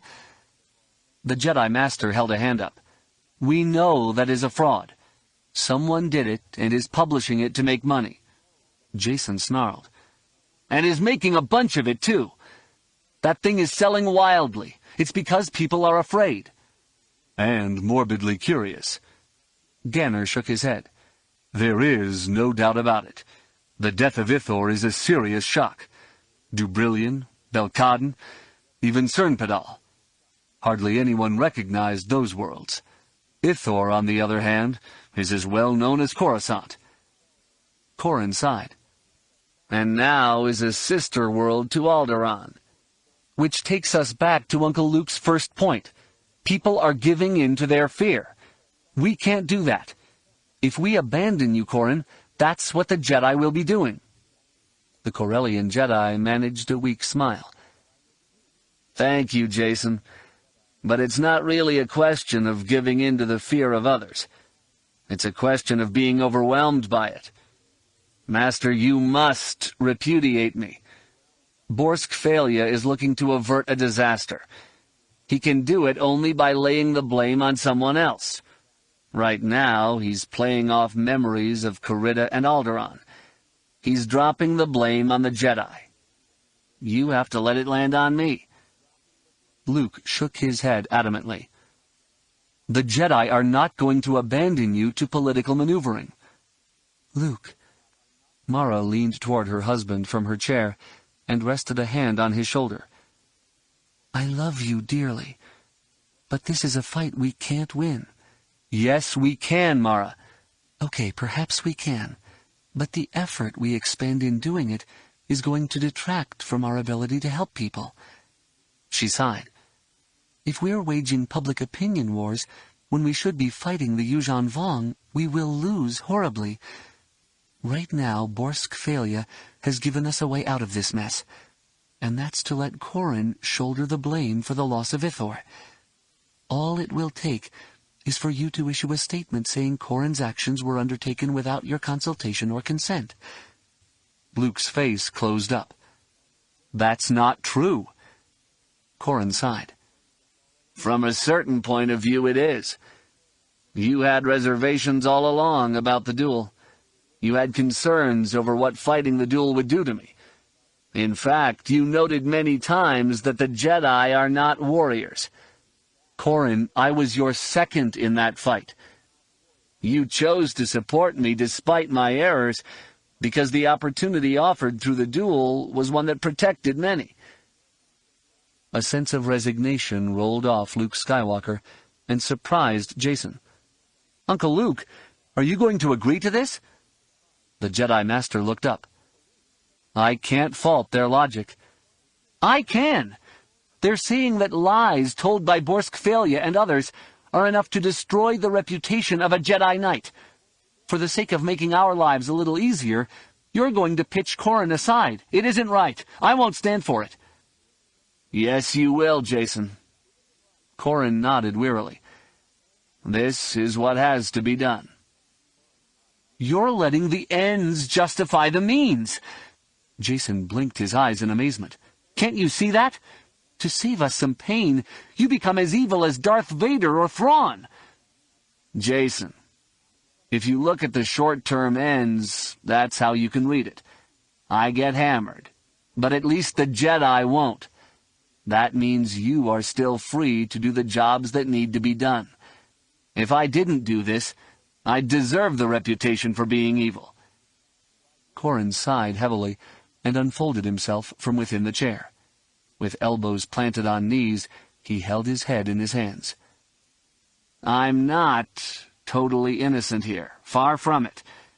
Some of the things Master Skywalker feared, some of the things you feared, Jason, about vengeance and the dark side, they were true. I'm going to need time to sort them out. My being disowned, well, we get some good out of it. For the Jedi, for me. Concern washed over Luke's face and flooded his voice. Corrin, whatever you need... I know, Master, thank you. I hope, it's just time. Ganner scratched at the scar on the left side of his face. What will you do if you leave the Jedi? Corrin shifted his shoulders uneasily. Well, Coruscant isn't home anymore. I have exchanged messages with Mirax. We'll return to Corellia. I can do things there. My grandfather still has enough pull with politicians that I can have asylum. Maybe Corellia can be motivated to do some positive things concerning the refugees created by the Vong. Worst comes to worst, and I hook up with Booster to use the errant venture to help out. He looked at Luke. You know, despite problems I may be having, I'll be there if you need help. It's just right now, I think this is the best thing I can do for the Jedi all the way around." "I think you're right, Corran." Luke reached up and patted Mara's hand. "You're making a tough decision much easier." Jason just shook his head. He couldn't believe it. The Jedi had done exactly what they were supposed to do at Ithor. They had helped whisk refugees away, evacuating the entire planet. They opposed the Yuuzhan Vong, putting themselves at risk to discourage the invaders. They'd suffered casualties and fatalities, and had even won a duel that should have guaranteed the safety of the world. Their efforts had prevented countless deaths, and yet enemy treachery and political manipulation resulted in a Jedi being blamed for a disaster he had done all he could to prevent. And my uncle is accepting that this is what must happen. Jason had long known that the heroic mold in which Luke and Corran had cast themselves as Jedi was not to his liking. It seemed a poor fit, and that fit worsened as the Jedi bowed to political considerations. If we serve life and the Force, how can we let politics turn one of us, all of us, away from that duty? We can't. There has to be another way. He sighed. I have to find that other way. "Jason." The young Jedi straightened. "Yes, Corran?" "You're idealistic, and that's good. I know this doesn't sit well with you. I can see that in your eyes. Yours too, Ganner. I appreciate that. But I need the both of you to do something for me. Something I can't do." Ganner nodded. "Name it." Corran looked at the both of them, and when his green-eyed gaze met Jason's eyes, the younger Jedi felt a jolt. "Some Jedi, like Kip and Worth, will take my leaving as a good sign. They'll consider the sort of discussion we've had here just a display of weakness. When I leave, they'll think they've won some sort of victory. No persuasion on your part will change their minds. It will just lower you in their estimation. It will make their plays for power that much more effective." He glanced at Luke. "You have to support Master Skywalker. If the Jedi aren't together in opposing the Vong, Ithor will just be one more tragedy in what's going to be a very long list." "I'll do it." Ganner smiled. "Thanks for providing me an example to follow." "Don't follow it too closely, Ganner. Be yourself. Set an example for others." Corran shifted his gaze to Jason. "What about you?" Jason started to open his mouth, then closed it. Thoughts and emotions ran rampant through him. He wanted to agree, but it meant committing himself to a direction he wasn't certain was for him. A direction that will take me away from where I need to be. Yet, despite his ambivalence, he nodded. "I'll do my best." "I'm sure that will be more than enough." Corran straightened up, momentarily shaking off his weariness. "I'm sorry to abandon you. My ability to help, there are things I have to do.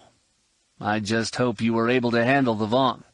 If there ever comes a time when folks look forward to the return of the man who killed Ithor, well, we know that means the invasion is completely out of hand, and things are truly beyond saving."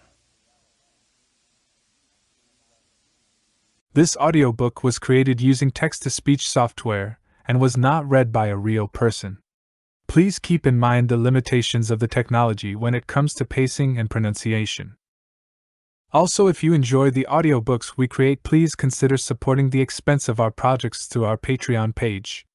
Those who do so have access to exclusive book series, are able to download the MP3 files for all the books we create, and also have early access to our normal YouTube releases. For more details, please visit patreon.com/hiddengemsbooks. The link is also available in the video description below. Thank you for listening, and we hope you enjoyed the story.